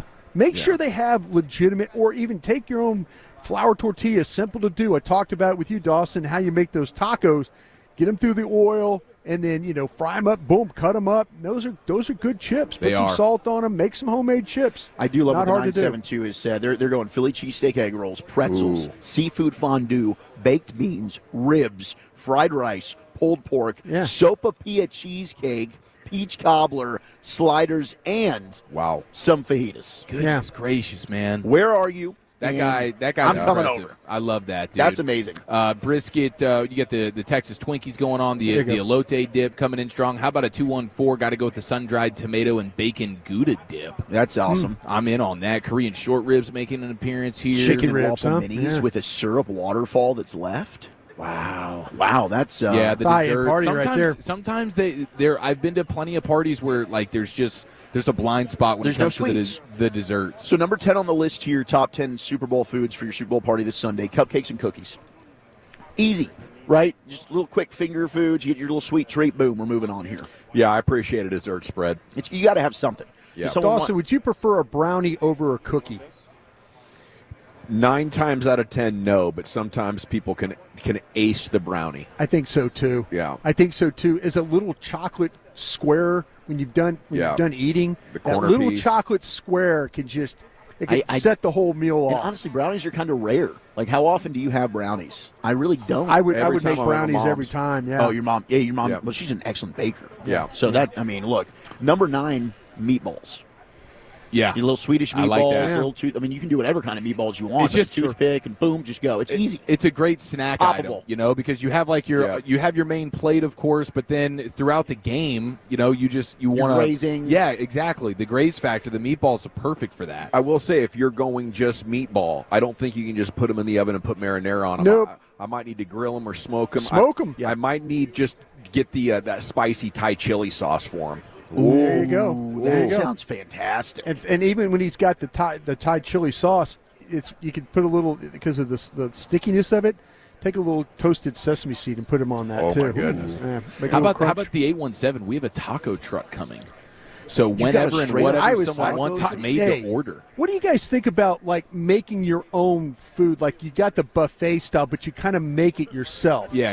Is So, that a good yeah. way to go? Because That's a great way to go. Because Dawson might not like. Okay, I've got guacamole over here. Dawson doesn't want me to put guacamole on his. No. So he wants to be able to skip that, skip the sour cream. Do and it then- yourself. Yeah, Make do it your own yourself. plate type of deal. There you go. Buffet line, not Yep, a bad thing. that's with, a good with one. those dishes, those chafing dishes. 682, oh, you love a good chafing dish. Said, I saw on TikTok bacon crackers. They're making those. It's a club cracker, little strip of bacon, brown sugar on top with a little Cajun seasoning and a tiny bit of red pepper flakes. You make it in the oven. It looks really, really good. And then somebody asked, does Thanksgiving or Super Bowl Sunday deserve more love? I mean, both are great. Both are national holidays. Yeah. I mean, it's hard to say I mean, which it's one. different. Like Thanksgiving, you're obviously having Thanksgiving food. And then the Super Bowl, you're going to have a variety of different things. Like number 8, we got chili. Chili comes in at number 8, and I think chili's a fantastic Super I think Bowl chili dogs is a damn good. Oh, yeah. If you want to start with a good a lunch item, the game's at 5, but you want to serve something at 1, maybe 2 o'clock.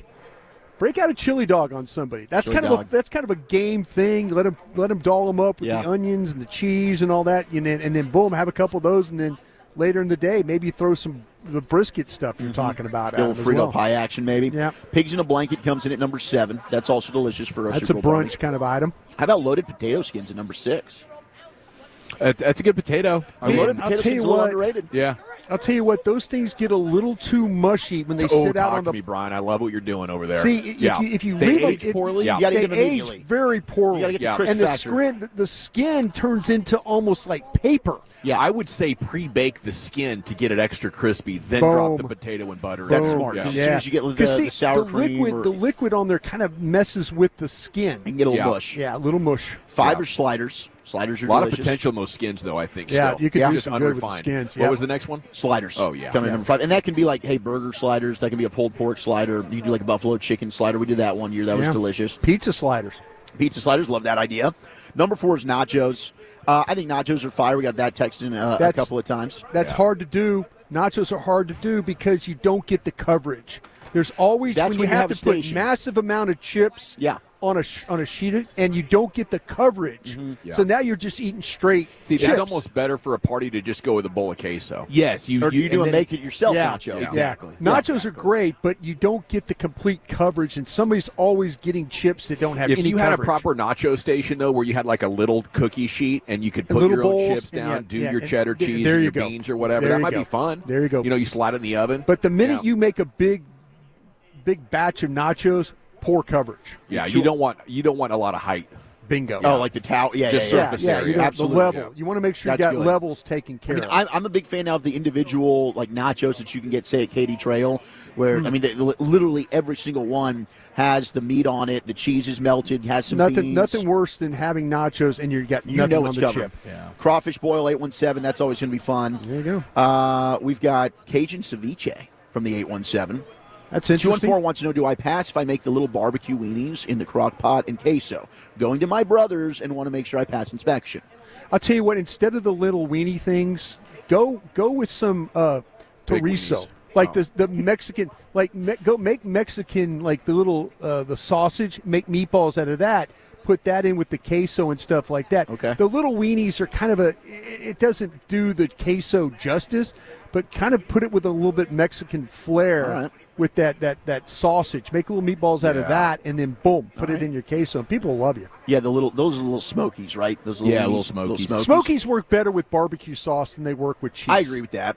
3 are chips and dip. You've got to have some type of dip. It's absolutely delicious. Number 2 is pizza. Pizza coming in at number 2. Homemade pizza. Homemade pizza. It's the biggest pizza. It's the biggest pizza day of the year. It's got to be. Let me tell you another thing. I think squares. If you're doing it, go squares. Make it on a sheet. Okay. Make square. It's square. They're easier to the triangles.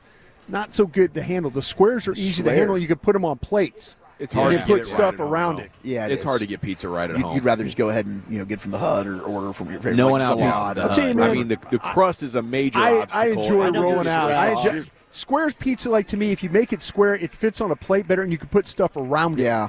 That's what I was thinking. I mean, if you're an experienced man like Broadus, maybe you go with the homemade pizza. No. I think if you're just starting out, your guests YouTube will are gonna help be you wanting to about order rolling Domino's dough at and stuff like halftime. that if you're interested. You've Seriously. got the pastry dough stuff down. Yeah. Like, I should take some notes there. Number 1, though, top Super Bowl food is Stella. wings.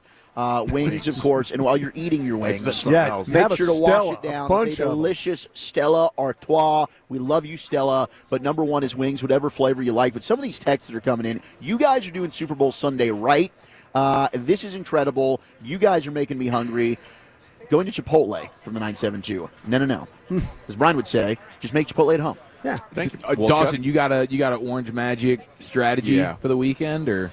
Yeah, you can slap Orange Magic together pretty quick. That's on YouTube, right? Go, If people want to go and look at your Yeah. I think it's on 105thethefan.com as Okay, well. If you there you just go. Google Gavin Dawson Orange Magic. There you go. Worth it. Yeah, you just need, party wings thawed out and in Frank's Red Hot, and then you hit them with, I do the Holy Gospel from Meat Church. Yeah. That's the official rub of the Orange Magic wing.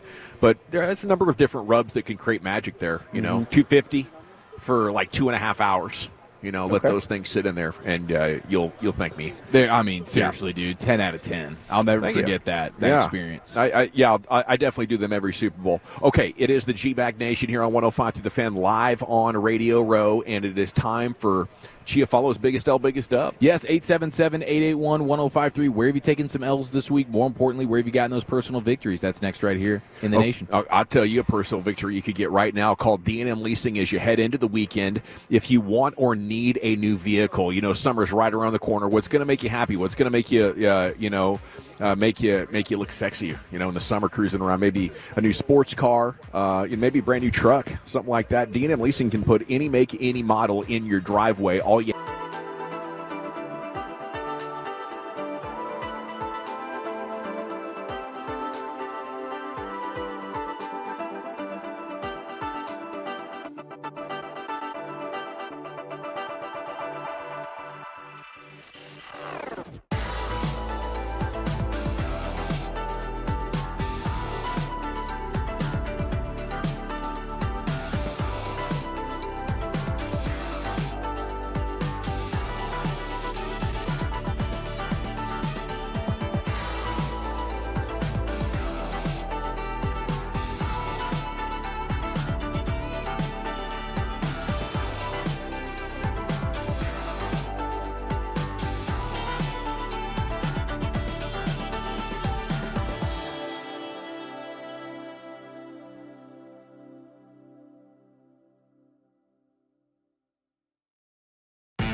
the G-Bag Nation on the Fan. What you drinking, what you thinking coming up at 5:20? What are you guys thinking about Nico Harrison, about the Cowboys' new offensive line coach? Anything, anywhere you want to take it, just answer the questions. Right now, it's time for Biggest L, Biggest Dub. Here's the Chief. Yes, sir. Thank you very much. 877-881-1053. Where have you taken some L's this week? More importantly, where have you gotten those personal victories on a football Friday live from New Orleans? Here's British Ian. Oh, yeah. Now listen here. It's time to toss things over to that silly twit, Eric Chiafalo, to give us this week's L takers and dub makers. On and off the field, no one is safe from this imbecile's tongue. It's Biggest L, Biggest Dub. Certainly an L, bittersweet, because it's Super Bowl time, but this is the last true football Friday of the season. L Central. Gosh, dang it. What'd you have to say? That freaking stings a little bit. Is that, for me, the Monday after the Super Bowl is a very depressing day. Yeah. Yes, 100%. Like, I think it's the most depressing day on the calendar. That's why you have to really, you can't take for granted a single second on Super Bowl Sunday. That has to be a day that you're so locked in, appreciating the moment. Another season has culminated. We crown another champion. You do get to look forward to the possibilities of my team getting there. Yeah. Not if you're a Cowboys fan, I know. but just in general, the other fan bases are like, okay, now the mission starts for me and my team. Is this our year? But it's a long time. It's a long time between now and the next kickoff. So it hurts. Appreciate the moment. We have 214 Mooney DeMare. Biggest L had the flu for 8 days. Oh, this is putting people down. That's what I was saying. I was talking with Aisha Morrison about this. She was saying there's a lot of people I've talked to here who's been sick for a week. So my gosh, I mean, is that what got your wife there, Dawson? And the mother-in-law now. Oh, geez. This is like her third day of it. Oh, geez. And it sounds like it's a week-long hopefully the thing. kiddos can spread. I'm dodging it, man. I got lucky. I guess I got out of town.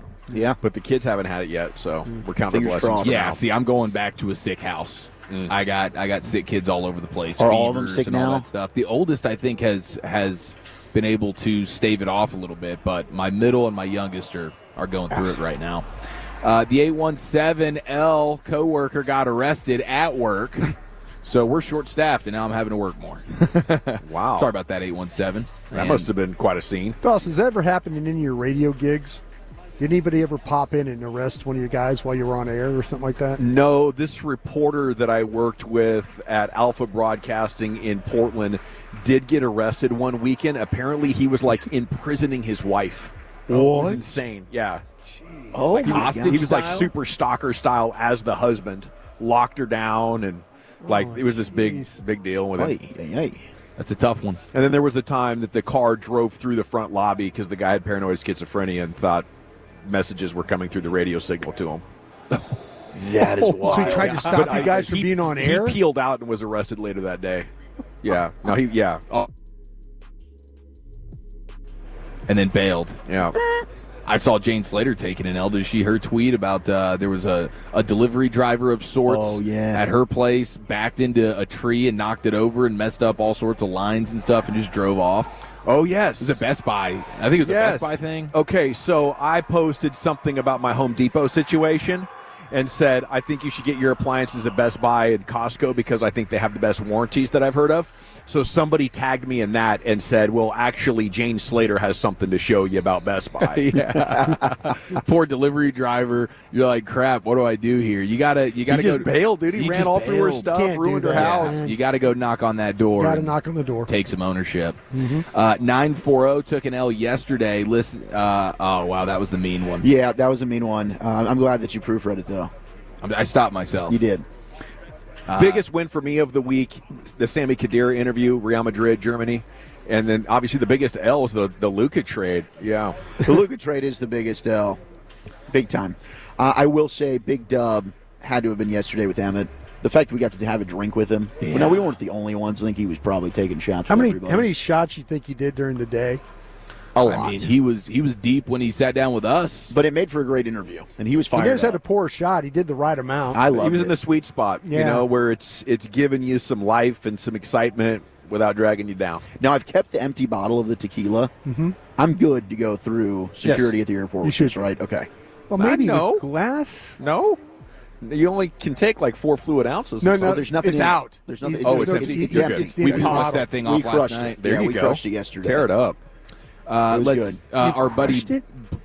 Yeah. Yeah. Well, like that's only half of what you did, Brian. There was only a little teeny bit, and I just, because I knew that you I had needed one of those to drummed it out. yourself in 3 hours on the air. Full handle of Tito's. And we got that at the end of the month coming up too, right? I don't know. Yeah, you better start hydrating now. We got Wolchuk. We might have to get Now two we got handles. Let's go, boys. Let's get weird. Dawson's going to be babysitting Give for me, 5 hours. give me that Ranger Day baseball schedule. Let's get go. some player interviews I'm lined so up. sorry, guys. Was that a piss poor segment? I don't know. And then I'll have to apologize to Eric and them for dinner. But I'll buy. They'll be happy with You'll that. be all right. 214 taking it out. It's our guy, Black and Gold B, just dealing with the Lucas stuff all week. It's been tough on all of us. Your city's nice, bro, by the way. Big, yeah, City's that's good. true. Oh, we love it here. I'm sure Black and Gold City's B has a good. little FOMO with us right here in his hometown. Big Dub, though, he says, got a 4-day weekend starting right now. Good for you. Good for you. Go get him. Tear it up this weekend, bro. Cook all weekend. 817 Biggest L. I've never had a customer fire me before, but it finally happened this week. Okay. That's tough. Customer fired him? You're fired? So you're like Get an the manager to accountant or fire you? something, and You're they fired. said you're done? They just sent an angry email, and that was it. Yeah. I mean, I guess I don't know how that works. I don't know what line of work they're in, but he also Text in, says let us know. he says I'm actually like it's an L because I've never been fired before by a customer, but he's grateful because that customer sucked. So it's kind of a lose win. 903. Oh, he was like his own businessman type of deal. Yeah, maybe He that's was what it doing was. deals, Yeah. 903 Biggest Dub scored some extra brownie points, taking the wife to Justin Timberlake on Monday for her birthday. There you go. JT's coming to town? And he's bringing sexy back. Yes, he is. Yep.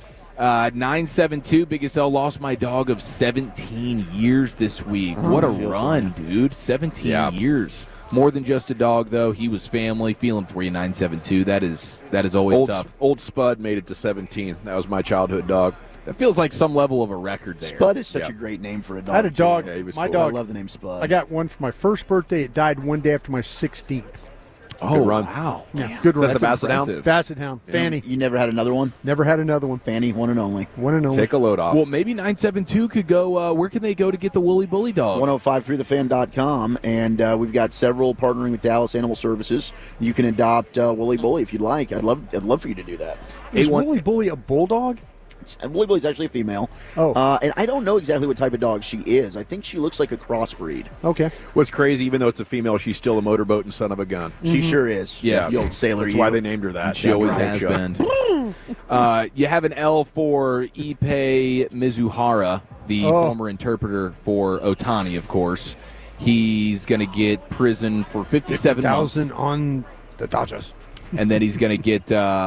This is for stealing, basically, right? Yeah. Yeah, this is they're calling it bank fraud and filing a false tax return. So Okay. 57 months He has behind to pay. bars, and then 3 years of supervised release, and required to pay nearly $17 million in restitution to Otani. To Otani. Which yeah. I don't know how that'll There's ever no way actually. you could, yeah. He just forgives I would him, just right? forgive it. Yeah, He just be forgives like, dude, that, yeah. Yeah, I shouldn't have trusted you. You're going to jail Yeah. for 50-some-odd months. That's a white-collar crime, right? Yeah. I was wondering if, Otani had, like, pressed charges or if there was any way to be like, dude, just let him go back to Japan. He suffered enough dishonor. Shame. 214 says biggest L to me because I haven't leaned into the Dick Fangio bit enough. I need to follow through more. I would say you definitely. I thought it was great. I thought every interview it was asked. So I don't know how we lean into it more. I mean, what are we just supposed I to? thought you did a tremendous just keep job peppering myself. the Dick. I really did. Roughly every. I would like a interview. Dick Fangio montage. That'd be fun. Oh, okay. I could. Yeah. Let me put something together. Hilarious. That would be really funny. Kyle Van Noy, the only one. I think I set the over-under at 2 out of 10. We hit 1 out of roughly 10, right? I think we all went under. Did we all go under or you went over? I think we all went under. We said under, right? Well, yeah, I thought maybe we'd get 1. But the thing to do was Vic. Like afterwards, it was yes. Multiple times they would say Vic Fangio. But the thing Eric But would it is do is Dick. like, oh, I said Dick? He like that. You try and get them to say. You're like, well, wait, what did I say? And you're waiting for them to be like, you said dick. Or did I say dick? Who said what? That's the best. That was a highlight. I will say, though, I mean, the Sporanic stuff was a huge L for me personally, deserved L. But the biggest L of the week is that we did not get the fake Andy Reid appearance here at Radio Row. It was supposed to be third time's the charm. It was going to be the rubber match between me and Andy. And unfortunately, for whatever reason, hopefully he's okay, but haven't seen him waddling around. One too many Radio cheeseburgers.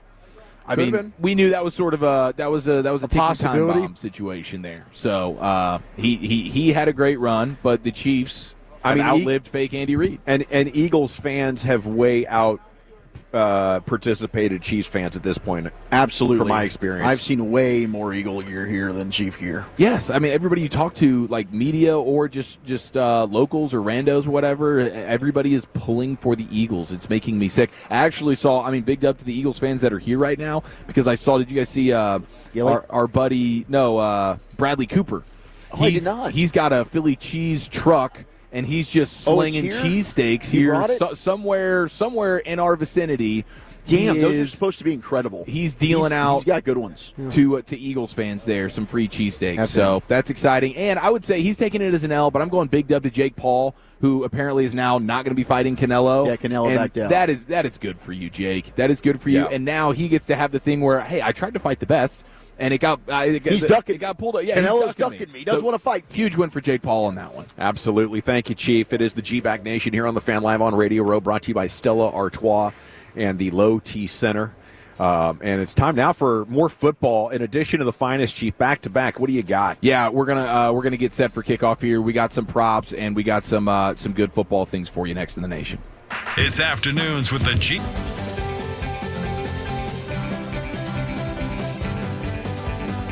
Uber Eats has lower fee products? Yeah, to remember that. Well, you know, they say in order to remember something, you have to forget something else. Okay, now that is a very cute haircut. That's like a little shag. I've never seen it before. Well, of course you have. It's the Rachel. Oh, is that your name? No, I mean like your name. No, I'm Jen. My name's Jen. Right, but I just mean like this is your haircut. But that's hair on your head. I'm not saying this is your hair. Okay.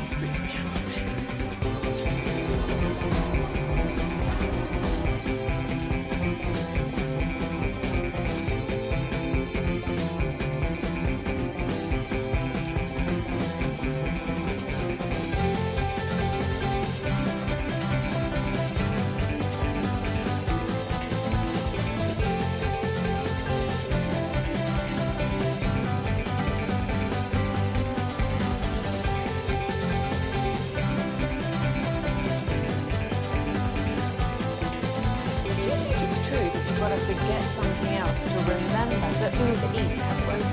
No, that's absurd. Hey, remember when you used to be Pepper Lady? Pepper Lady? Wasn't it Cinnamon Sisters? Basil Babes. Saffron Squad? Nutmeg Maidens? Paprika? No. Nutmeg Maidens. I just said that. Was it Spice Girls? Doesn't sound right. Was it Saffron Squad?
The Fan. As we're off here into hour number 4.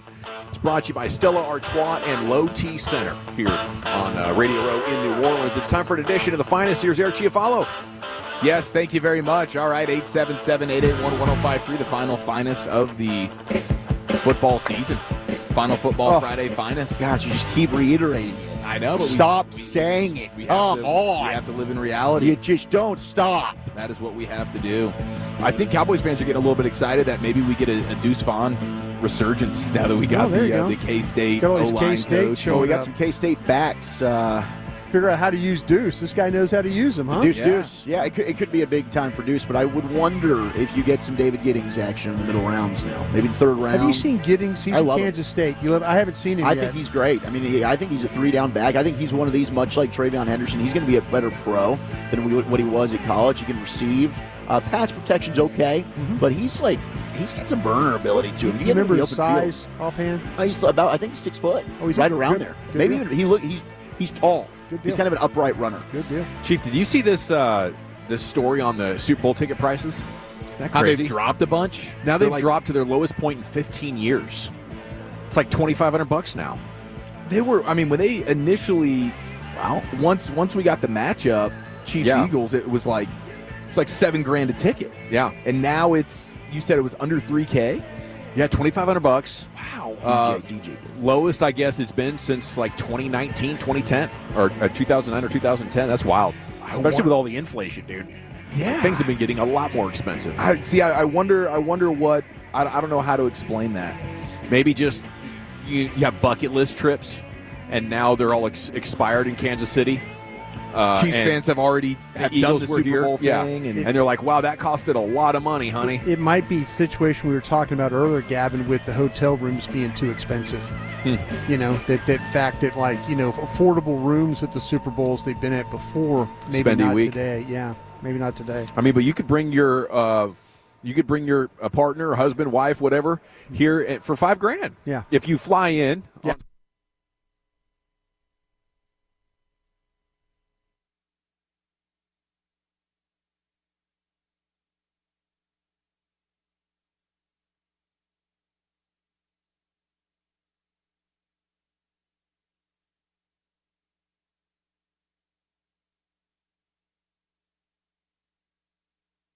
Are you tired of falling short on your health and fitness goals? It may be your hormones. Optimizing hormones can have a dramatic impact both physically and mentally. BioT is the world's leader in training healthcare providers on bioidentical hormone optimization. BioT's providers treat low T, low energy, muscle loss, low sex drive, and performance. Get your edge back in 2025 by visiting myhormonelevels.com to see if you qualify for a reduced cost program offered by a BioT certified provider. That's myhormonelevels.com. My son was struggling with sleep and anxiety, and he purchased what he thought was a pain pill, and that pill took his life.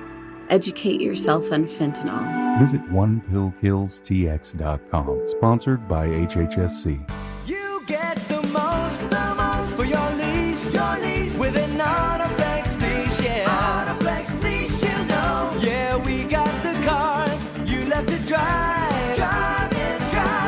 Hi, this is Chuck Cooperstein, the radio voice of Autoplex Leasing. I'm here to tell you something very important. Reputation is everything. It's as simple as that. When you work with a company like Autoplex, who's been leasing vehicles to customers for over 40 years, it's easy to see how they've built their impressive reputation. I'm so impressed with Autoplex that I too lease my car from them. Your vehicle is one of the top 3 life expenses you have, so you better make the right decision. And I'm telling you today, Autoplex Leasing is the right decision.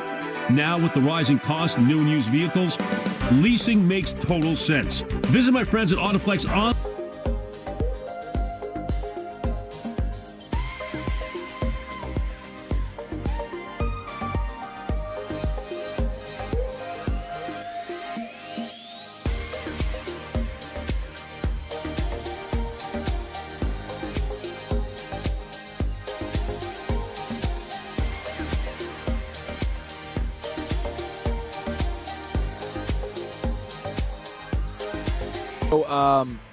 Looks like Eagles defensive tackle Jalen Carter, who had been under the weather this week, dealing with an illness, and a handful of other players on the Eagles, it looks like, and coaches.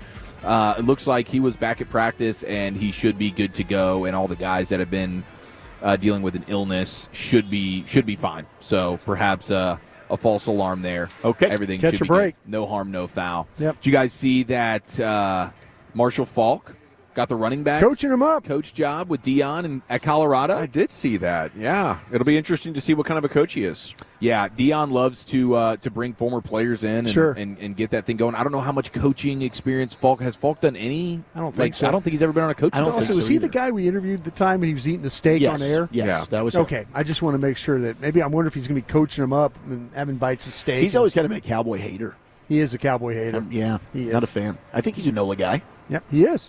Hell of a player. Won me a fantasy football championship. Yeah, he was amazing. Oh, he was one of my favorites growing up. Watching him, man, he's The fantastic. mouthpiece. Yeah. Oh, the mouthpiece. His mouthpiece great. was iconic. Yeah. And he's real cerebral about his approach. I remember talking to him Yeah. through that and being annoyed but still impressed with his, kind of outlook on the game. Well, we know Dion likes to bring in former players to be coaches on his staff. One of those guys is Warren Sapp, been coaching up the D-line He has. at Colorado, and he was here on Radio Row yesterday. He was on the Zach Gelb show. And, of course, Warren is going to have a bias towards Travis Hunter and Shador, Colorado guys, no doubt. But they started talking about the top guys in the draft here, and they're talking about Travis Hunter, and then we know Abdul Carter is, for a lot of people, the best player in this draft, pass rusher from Top Penn two. State. Yep. So listen to this interaction between Zach Gelb and Warren Sapp. I don't know if Warren Sapp even knew who Micah Parsons was until this conversation. Is he the best player in this draft? Yeah, Where does Shador fall in that? right behind him. Yeah. And then Cam right behind him. Abdul Carter, too, Penn State. Edge rusher. He's pretty good. All right. What was the last edge rusher from Penn State? Micah Parsons. And what rushing he doing? Hey, he's What 15 pass sacks a rush he year. got? What? Yeah. You better look that up. Yeah. 15 what? He gets like 15 sacks a year. You believe this? Micah Parsons? I'm going to leave you on that one. We appreciate it. Thanks so much for leaving me hanging. You're leaving me hanging. Micah Parsons he's a good pass rusher. Okay, so that's how the interview ends, as Warren Sapp is walking away from Zach Gelb because he was so off-put at the idea that Zach Gelb would be speaking highly of Micah Parsons as a pass rusher. Now, Warren Sapp's been coaching in college football, so maybe he's not consuming much in the way of NFL football, but that is pretty incredible to get up there and have a take like that. What's he done? What rushing does he do?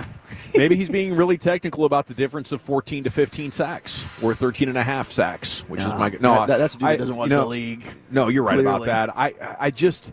I've always been kind of, I don't know, concerned with what Warren Sapp brings on television, and some of the things that he's been involved in. I mean, if you just over the last 5 years or so off the field, I mean, it gets crazy. And I can't imagine wanting to bring him around my football team. I think it's just maybe a little bit more stable than Charles Haley. Maybe. Yeah, he's definitely a bit wild. He is. And, I mean, when you look at, Micah this year, he missed 4 games. He was still 5th in total pressures. He was 1st in pressure rate. He was, since 2021, he's 1st in total pressures. Since 2021, 1st in total pressure rate. And over the last 2 years, he's been 1st in quick pressures, where you get a pressure on the quarterback in under 2.5 seconds. So Warren Sapp had to get that Micah Parsons education right there, and he left Zach Gelb just completely baffled.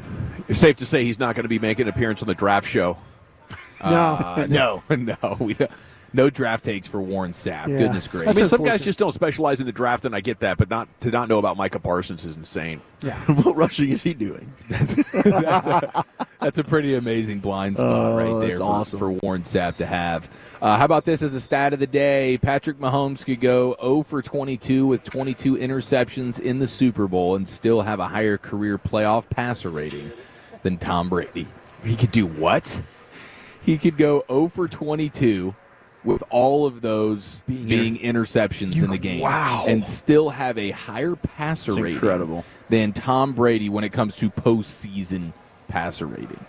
That is pretty jarring. So Tom must have been throwing a ton of picks.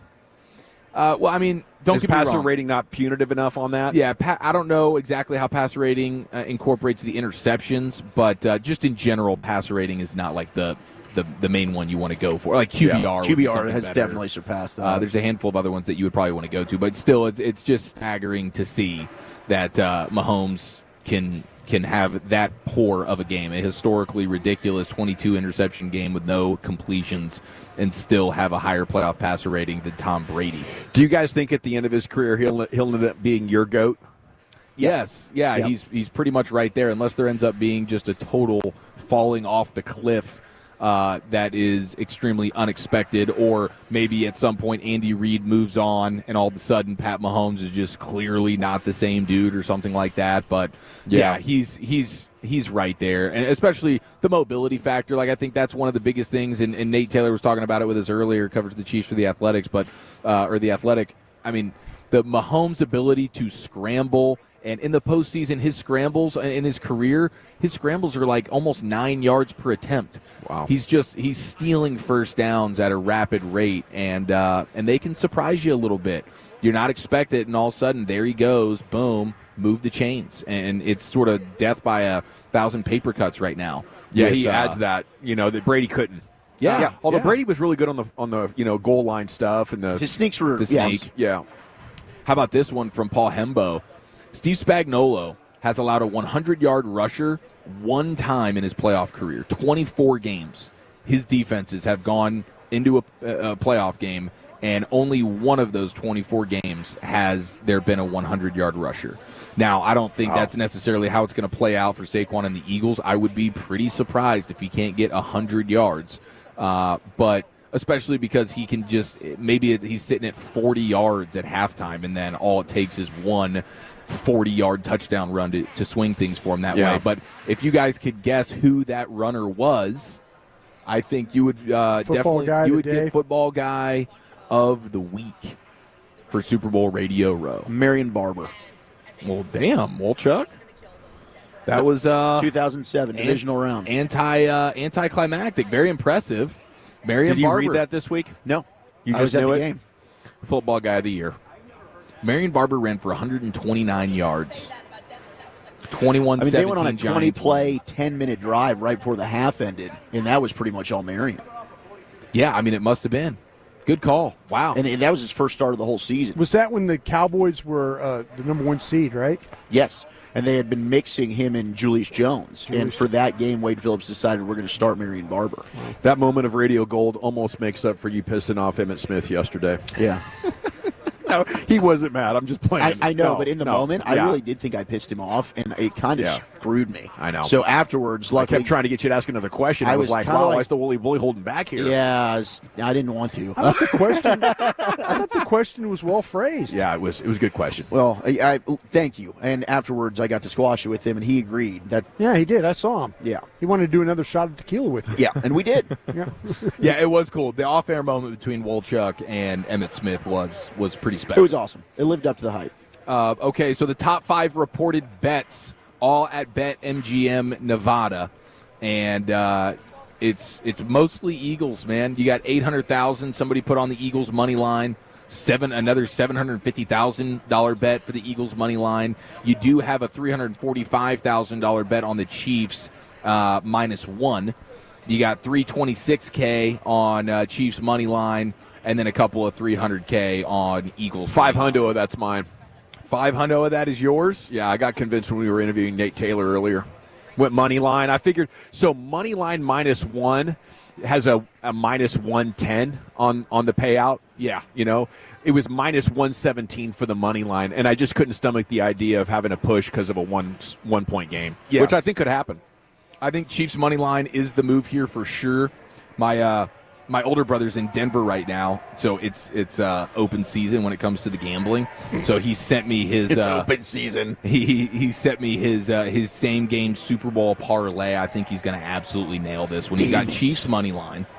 He's got anytime touchdown for Jalen Hurts. Okay. And anytime touchdown for Saquon Barkley. I mean, if that doesn't feel like a great lock of a bet right there. Yeah. If you feel good about the Chiefs winning the game, Jalen Hurts and Saquon Barkley, they're scoring touchdowns in this game. Lock it, put it in. He put a hundo on it. You going high scoring? We getting back into the 30s again? That's a good question. I think I'd probably lean lower scoring here. I don't think you're talking about 38-35 like the last game. Both of these defense are really, really stout. And the Chiefs like to play sort of a small ball, matriculate their way down the field. We know the Eagles want to run the football. I do think that this will be probably, I don't think any team touches 30 in this game. That would be my guess. You guys feel the same? Yeah, I could see it being like 27, 26, 26, 24. I do think this is a come down. Close. This is a come down to the wire type game. This is a game with 5 minutes left. You're not sure who's going to win, other than the fact that you know Mahomes is going to win. Yeah, I think both teams can score, and I think if the Eagles have to open it up, they can. But I would think it would be a surprise to see Philadelphia get there, especially against this defense. Two really, really good defenses, probably heading for more something like 24-23 or something like that, Brian. What do you think? I think you're barking right down the right street. Okay. It is the G-Bag Nation here on the Fan. In addition to the finest is in the books once again. Thank you, Eric. It's time for What You Drinking and What You Thinking at 877-881-1053. Load them up. A lot of stuff to react to. You can talk about anything you want as long as you answer the questions. It's next in the nation.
where you're actually encouraged to call in while intoxicated or in the process of catching a buzz. That's right, it's what you drinking and what you thinking at 877-881-1053. Your phone calls are welcome. This segment is brought to you by the On-Time Experts. Let's go around the room. We'll find out what we're drinking and thinking. Of course, I'm finishing a 20-ounce Diet Coke. I'm also working on some water. And I'm thinking about the Nico Harrison story. Just so unfortunate that, the messages to him got to the level they did, which did include racial slurs towards him and death threats. I want the Mavs fans to be able to have their place, and hopefully, those actions from those people do not ruin it, because it's got to be a big story that you guys can continue on and carry on, and the protests and the fire Nico all the way through the rest of the season and next year and beyond if you want to, right? We don't want it to get ruined and turn the Mavs protests into the bad guys. And, and for anybody responsible for that, that's just reprehensible behavior, and I hope you find help quickly. I also hope a group of fans, or the majority, whenever you are ready to move on, can be inspired to maybe go positive on Anthony Davis. This guy's the perfect superstar to support. He's a great player. He scores 26 points a game, gets lots of rebounds, gets you blocks. Good defensive player at times in his career, great defensive player. So, I'm looking forward to the rest of this Mavs season and watching you guys protest your balls off and try to get Nico fired. Brian, what are you drinking and what do you think? I got me a Stella right here to finish off the day, and I just want to say how much I appreciate everybody that has been guests of ours this week, all the behind-the-scenes stuff that goes on to put this on air. Man, it's been so much fun. It's a blast. You never, ever think, you never take this all for granted. So just thanks to everybody out there that's been with us and made this journey so much fun for us here in New Orleans. I'll drink to that. Yeah, drinking some Stella, drinking some water, and I'm thinking about how great of a week it's been. Love the Super Bowl, love New Orleans. I'm a huge fan now. This is really my first experience in New Orleans. It's been outstanding. And I just saw from Tim Cato, he says, a notable thing that I found out, he obviously covers the Mavericks, Mavs have lost more than 2,000 subscriptions to its Mavs TV streaming service this week. Mm. So just, as you try and quantify just how ticked off the fan base is, 2,000 subscribers basically said, I don't even want to watch this anymore. Wow. Wolchuk? Currently not drinking anything. Did have that delicious tequila last night, and of course Stella's been fantastic all week long. But best thing I had here in New Orleans was the barbecue shrimp and grits yesterday. There you go. At a cafe just down the street. And I will say, grits, the first time I ever had them, didn't like them. This, it was like all butter. Yeah. Outstanding. The barbecue shrimp and grits, spot on out here in NOLA. I had lobster tail and grits last night. There you go. Outstanding. Let's go back into the Pimp Cup where Lucius Alexander has been screening up your phone calls. What are you drinking? What are you thinking? Water. Haven't had a whole lot of it. Haven't had. Let's go to these phone lines. All right, who's first? JP from the Crooked Rico. What are you drinking and what are you thinking, sir? Yeah, man. I got two thoughts, but I'll just go ahead and stick with this one so y'all can talk about it. But, man, this trade with Luka, nah, man. They need to look, man. I hope all the Dallas DFW, Texas, all the Mavs fans, I hope they go to these games and put some of these trash bags on their head and ride on. I mean, man, NBA, man, well, man, they should be looking into this, man. You don't give away possibly the best player in the NBA for what we got. No, man, that's something up. And Rico is another guy under the table, man. Come on, dude. We got to get real in Dallas. We know what happened. But what are you drinking, JP? Appreciate that. Opens the line at 877-881-1053. I don't know if the NBA would investigate it, what led to them disallowing the Chris Paul trade as compared to this one? It was competitive balance. They thought, no, we can't give the Lakers this. I guess if there was an investigation to be had, I would assume the NBA would be in on sending Luka to Los Angeles to get the TV ratings. If you want to go with the tinfoil hat conspiracy, I would imagine the NBA would be complicit in any investigation that it would launch. Yeah, and ultimately, being that Anthony Davis is in this trade, it's it's just, hey, congrats to the Lakers. They didn't have to give up as much, but it's not like the Mavs got nothing in return. Anthony Davis is still premier. Yeah. Okay, who's next, Lucius? Let's go to Polo and Garland. What are you drinking? What are you thinking, Polo? First of all, I'm drinking some Stella Rose Platinum French Vanilla. I'm sending a shout out to my boy Brian Broadus wearing that purple. I know he down there representing Louisiana and LSU. Thank but you, let me tell y'all something about the Big D. I don't know if it's for Dallas or dummies. First of all, I've always been critical of Nico Harrison. Y'all have known that for months. Y'all have known it for years. I've been critical of this dude. That's like trading Emmitt Smith at his prime. You don't do nothing like that, man. You're not from Texas. The best put it like this. The best shoe salesman I've ever known was Al Bundy. And Al Bundy get a whole bunch more rep than you do, Nico Harris. There's so many things I want to call you and your mama, but I'm not going to say it. Luka, I still love you, man. You a white dude. I bought your jerseys. I got 2 of your jerseys. I'm not going to give it up. I'm a poor black man in Garland, but I still bought your jerseys to represent the Mavericks. I love my city. 214-972-469. I'm hurt, y'all. Y'all know I'm mad. I can't say what I want to say. Bye! There he goes, Polo and Garland. Preach, Polo. Great talk. Great call. You're not from Texas. Yeah. I think, where Nico's journey goes is so interesting right now. I don't know if he makes it to the end of the season. Could he feel so much pressure to resign? Apparently the owners had his back in this trade, and, at least were, believing of his explanation for the value that he saw in Anthony Davis. And if he does end up going back to Nike, could you imagine if he went to work for the Lakers someday? Oh, how insane that would be. That would not be good. I don't think Luka would allow for it. Pandora's box is open. Maybe we get somebody that gets the full scoop on the details of why this trade really went down. So it's fascinating to know. But if he does go to a spot that furthers the conspiracy theory, man, this might be one of those all timers, like the frozen envelope with Patrick Ewing. Yeah. As far as type of sports unsolved mysteries. Where are we going next, Lucius? Dope Sick Dave, you're in the G-Bag Nation. What are you drinking? What are you thinking, bro? Hey, just the water right now. Gonna crack a few brews open when we get to the crib. Few quick things, fellas. First of all, thanks for making this week. Very enjoyable. Work went by, man, in a matter of seconds. I swear. The guests you guys had on, it was great. Awesome. 2, regarding the Mavs, I've told all my buddies. I even called into a few shows this week, not y'all's, but from a basketball standpoint, and future of the Mavs aside, and what we got back in return aside, and potential Vegas move aside, this does plug a huge hole. And from a basketball standpoint, on paper, our team will fare well. We will. We really will, even aside from the game last night. And 3, Broadus, maybe this is a question for you.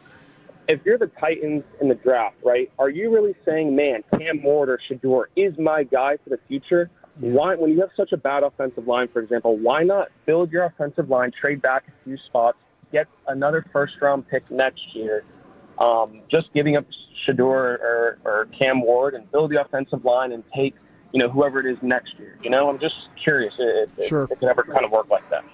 Yeah, thank you for the call. I think real quick on that, though, you got to make sure that there's somebody that's coming up there and giving you the value for what the pick's worth. And if you could get a next year's one, but also maybe help yourself with something in this draft that, that can be a little bit more. But next year's one, we saw Howie Roseman take a next year's one and parlay it into a bunch of the Georgia linemen is what he did. He had that ammunition to keep every year being able to trade, and then, he draft and then he trade back again. And so, yeah, there's a lot of ways you can navigate this. I'll be interested to see how these boards shake out with these quarterbacks. Cam Ward very well could be the number one guy on a lot of people's board, and he might not be what anybody wants to pass away from. All right, it's what you drinking and what you thinking here on The Fan. We 10 minutes or so away from L.A. Live in the G-Bag Nation. Who's next, Lucius? Let's go to Black and Gold Super Bowl. You're in the G-Bag Nation. What are you drinking? What are you thinking, dog? Yo, what's going on, fellas? Man, I'm about to head to the store right now to get me a couple of cases of Yingling Light. Nice. And, man, I'm just thinking. I'm just down like everybody else. Thinking we just need a good weekend, good Super Bowl. Hopefully it helps take our mind off of this. I agree with everything Dawson said at the beginning. Like all the death threats and the racial stuff, we don't need none of that. Hopefully, this trend will work out, but it just sucks right now. But I just don't understand it. But so, anyways, the song I'm gonna recommend this weekend is "I Can't Tell You Why" by the Eagles, and it's also my Super Bowl pick. Eagles winning 31-20. Hey, y'all have a safe trip home. Hope everybody has a great weekend. Salute to you, Black and Gold Beef. And that opens the line at 877-881-1053. I mean, you kind of want to take your mind off of it, but I cannot wait until tomorrow at like 1:30, looking for pregame coverage and then the tip-off at 2 o'clock. Yeah. Oh, yeah. No, for the basketball game? Absolutely. Sure. Wow, so, yeah, I kind of think they still need to add a player. Maybe the rest of this season in the playoffs exposes that. Maybe they go on a great run, but I'll be excited for July 1st, and player movement around the draft as well. What kind of a trade can they make to maybe bring in another player? Is Kevin Durant going to be available? Would he like to come to the Mavericks now that Mark Cuban is gone? I think there's just so many interesting storylines to go with this, but the Nico Harrison one right now, I think, is the biggest story in the country. ESPN.com right now has Anthony Davis's thoughts on it as their number one story. So all eyes on DFW and the Lakers as well. Although I guess Luka's not going to play until Monday now. Yeah. All right, who's next, Lucius? Hey, Thomas, call me back. Let's go to Rodeo Ron. Rodeo Ron, what are you drinking? What are you thinking? I'm drinking that Jim Beam with a splash of purified water. Do y'all ever feel like you're overworked and underpaid? If so, try working for a little person, because he will overwork you and your checks are short while the days are so long and there's never enough drinking time. But heck, at least he would have already fired Nico Harrison and Jerry Jones. And remember one thing, if you ain't listening to that G-Bag Nation on that 105.3 The Fan, with Rodeo Ron, drinking Jim Beam on a Super Bowl weekend.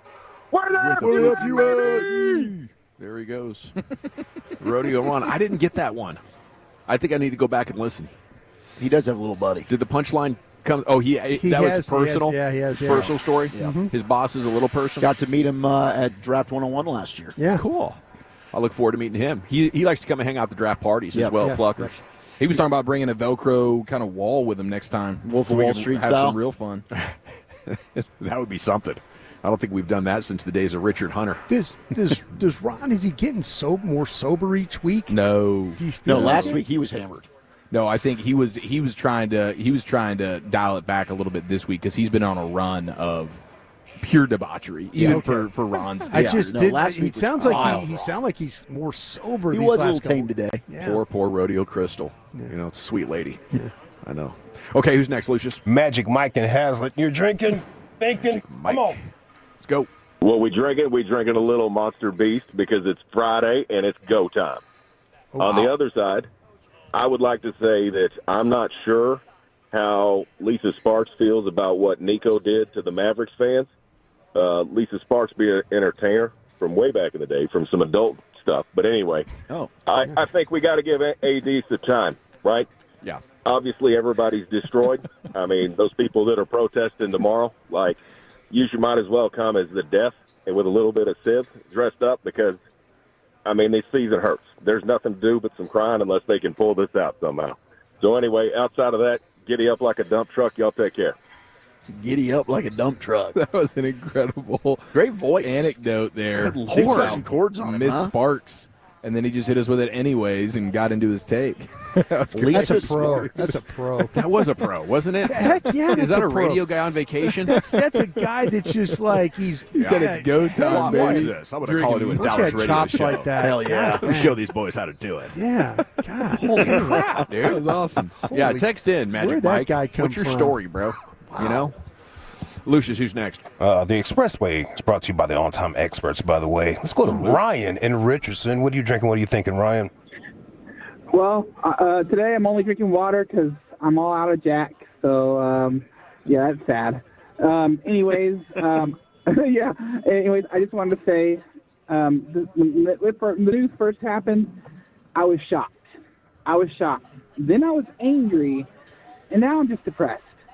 And then I started going to the other stage, and I asked my friend, I'm like, hey, what are the chances you think that he won't re-sign with the Lakers, that we chase Nico out of here, and that he comes back and re-signs with us?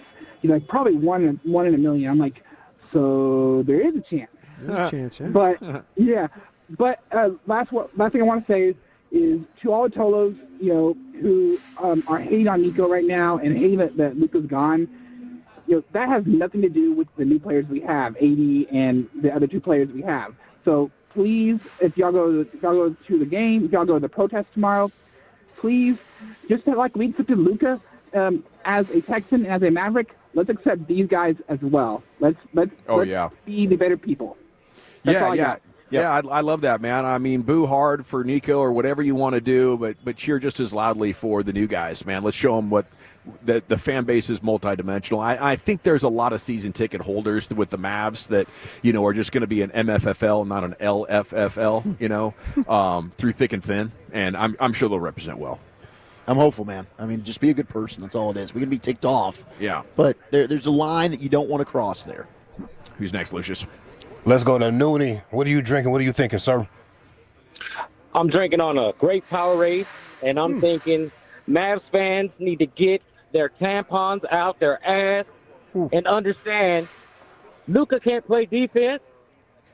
You traded one top 5 guy for another top 5 guy. One top 5 guy can play offense and defense. The other guy can only play offense. So you tell me what you think. I love it, Noonie. Look at that, back-to-back fire calls, Magic Mike and Noonie. One guy plays defense and offense. We'll see. I can't the positivity. Wait. So I'm hung up on the idea of the perimeter creator that breaks down the defense, gets into the lane, and creates opportunities, right? And I think Anthony Davis is always going to need somebody who does that incredibly well on his team because he's not a point guard. He's a finisher, right? Mm-hmm. There's not a lot of superstars left in the game that are finishers. When we grew up, and really for maybe it's changed in the last 15, 20 years. I think Dirk helped usher into this era of the more skilled big man around the 2000s. Maybe this has been going on for 25 years, this transition to all of your best players can handle it. And if you're not one of those guys, you can catch it and isolate, but it's like if you don't get the bucket, not a lot of other good things are happening, right? And so I would think that's the advantage it is a massive advantage that Luka has in the offensive game, but how much is offset by Anthony Davis's defense?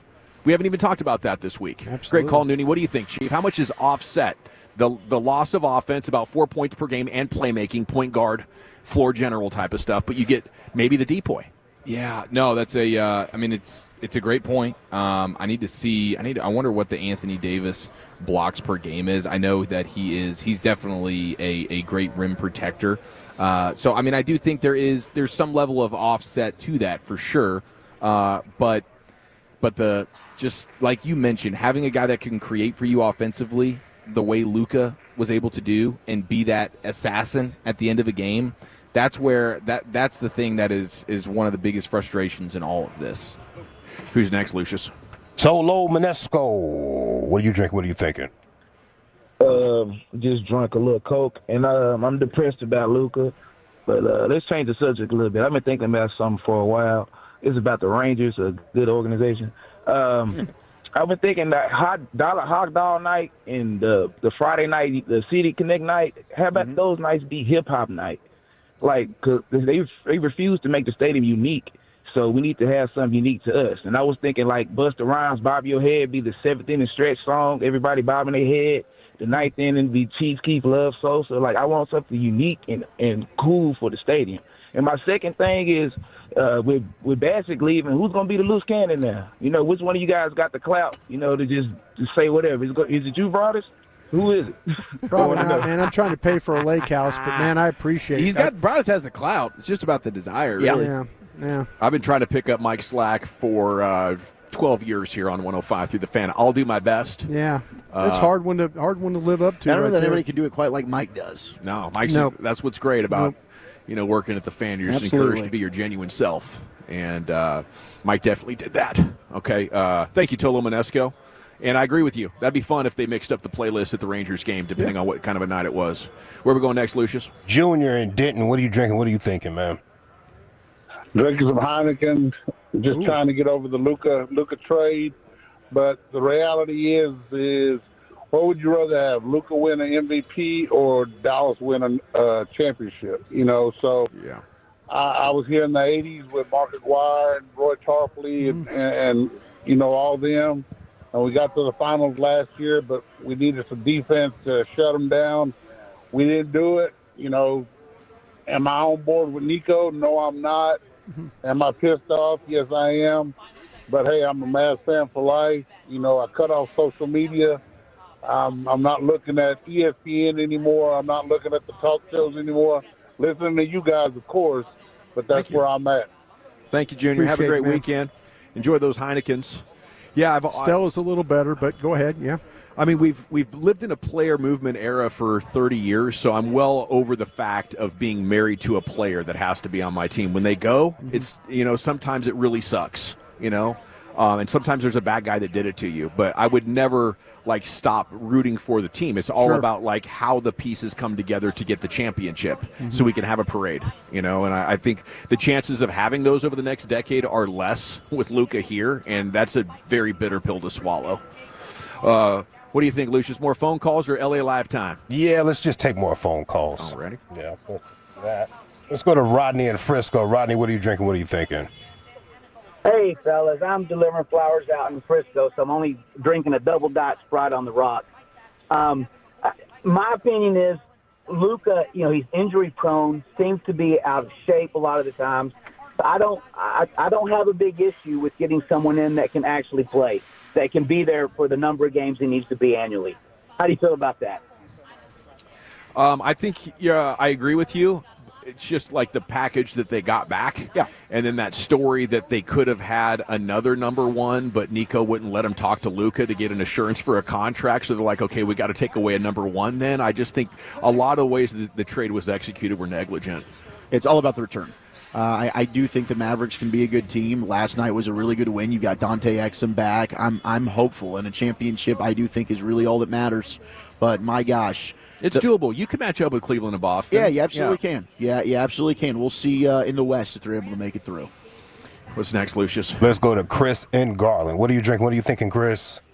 Hey, fellas, this is Chris. I'm actually the dude who came up with fatties for Fan After Dark, so I'm like the number one fatty. I'm a big Solo, too, so well yeah, done. shout out to all of them.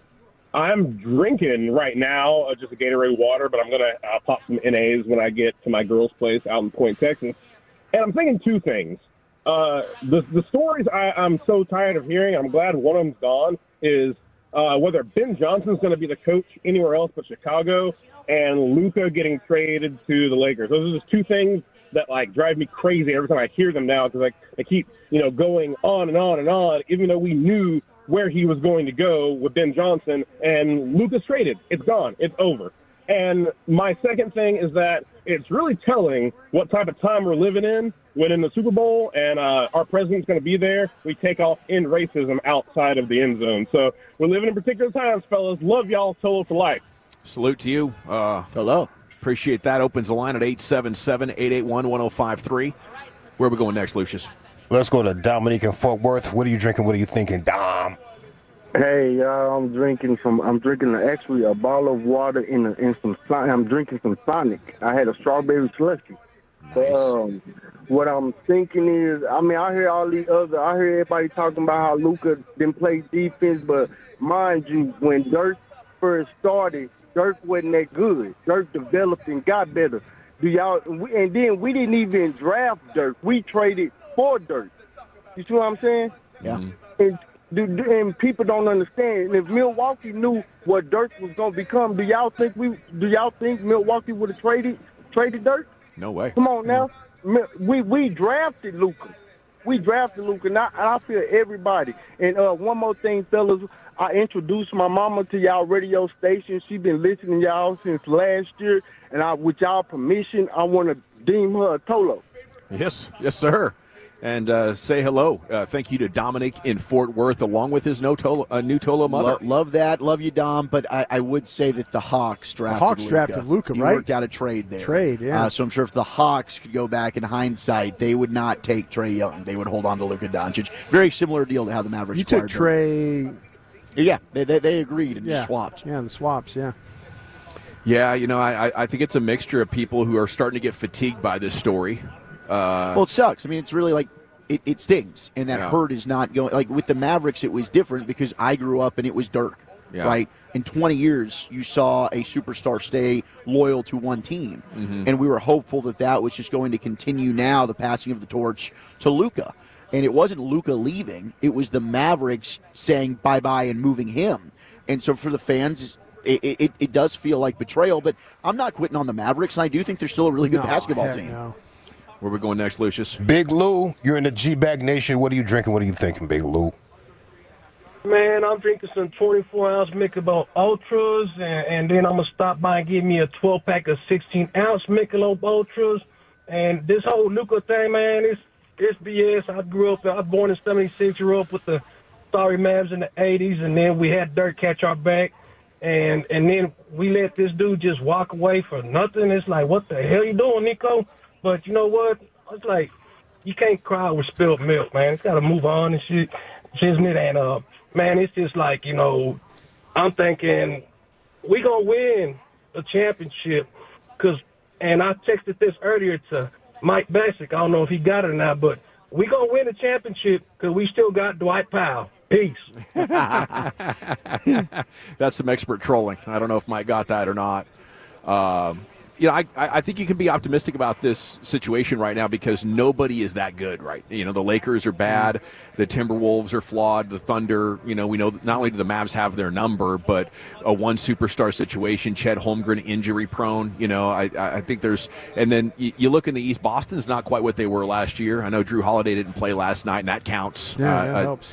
Definitely. But I think Cleveland's just not a great – playoff team with their backcourt. It can be exploited. So we'll hope for the best. I do think there are a number of Mavs fans that wouldn't even bring them back. I think there's quite a few of us that are, maybe an 8-game winning streak away from being like MFFL charged. Mm-hmm. And, hopefully we get that. I mean, that'd be a hell of a story if out of this, it can rally the community to support this team in spite of what Nico's done. What's next, Lucius? Paul, Mr. Paul, you're in the G-Bag Nation. What are you drinking? What are you thinking? I am drinking some bottled water, and I will be getting into some Blanton's later on tonight. But I just wanted to throw this out there because everyone's, this segment's mostly been dominated about the Luka trade. So let me just switch it up a bit. So if the Chiefs three-peat, can we refer to Mahomes as hat-trick Mahomes if they three-peat? Oh, that's really good. I do love that. Yeah. Copyright that. Hat-trick Mahomes. There you go. Well, we'll run with it. Yeah. Paul, appreciate the call. I love that. Hat-trick Mahomes is sick. Yeah. I mean, that's a no-brainer. Be a natural hat trick, too. too. Hats going. That's actually really good. If you're a Chiefs fan, that's the 1 seed. I think that's even over the three-peat. I think that's pretty darn good. I think I like the hat trick. hat-trick Mahomes, Super Bowl T, that's going to get the people going. Where are we going next, Lucius? Mr. Austin, you're the G-Bag Nation. What are you drinking? What are you thinking? Man, I'm not drinking nothing right now. I just had me a medicinal cigar. I'm on my way to get my hair cut. And I just wanted to call and say I've been grieving all week for the Luka news. I do understand people's qualms with the injury proneness and everything, but I don't know if we'll ever see a superstar of this caliber back in Dallas. And I don't know if it was on here that I heard it, but best term for the situation was asset mismanagement. Mm-hmm. Can't believe we let a generational superstar go for an injury-prone dude in his 30s, but trying to be optimistic. I hope they pull it out. But no more MFFL, M770. Let's go make show. Have a good weekend, Mr. Austin. Yeah, I mean, David.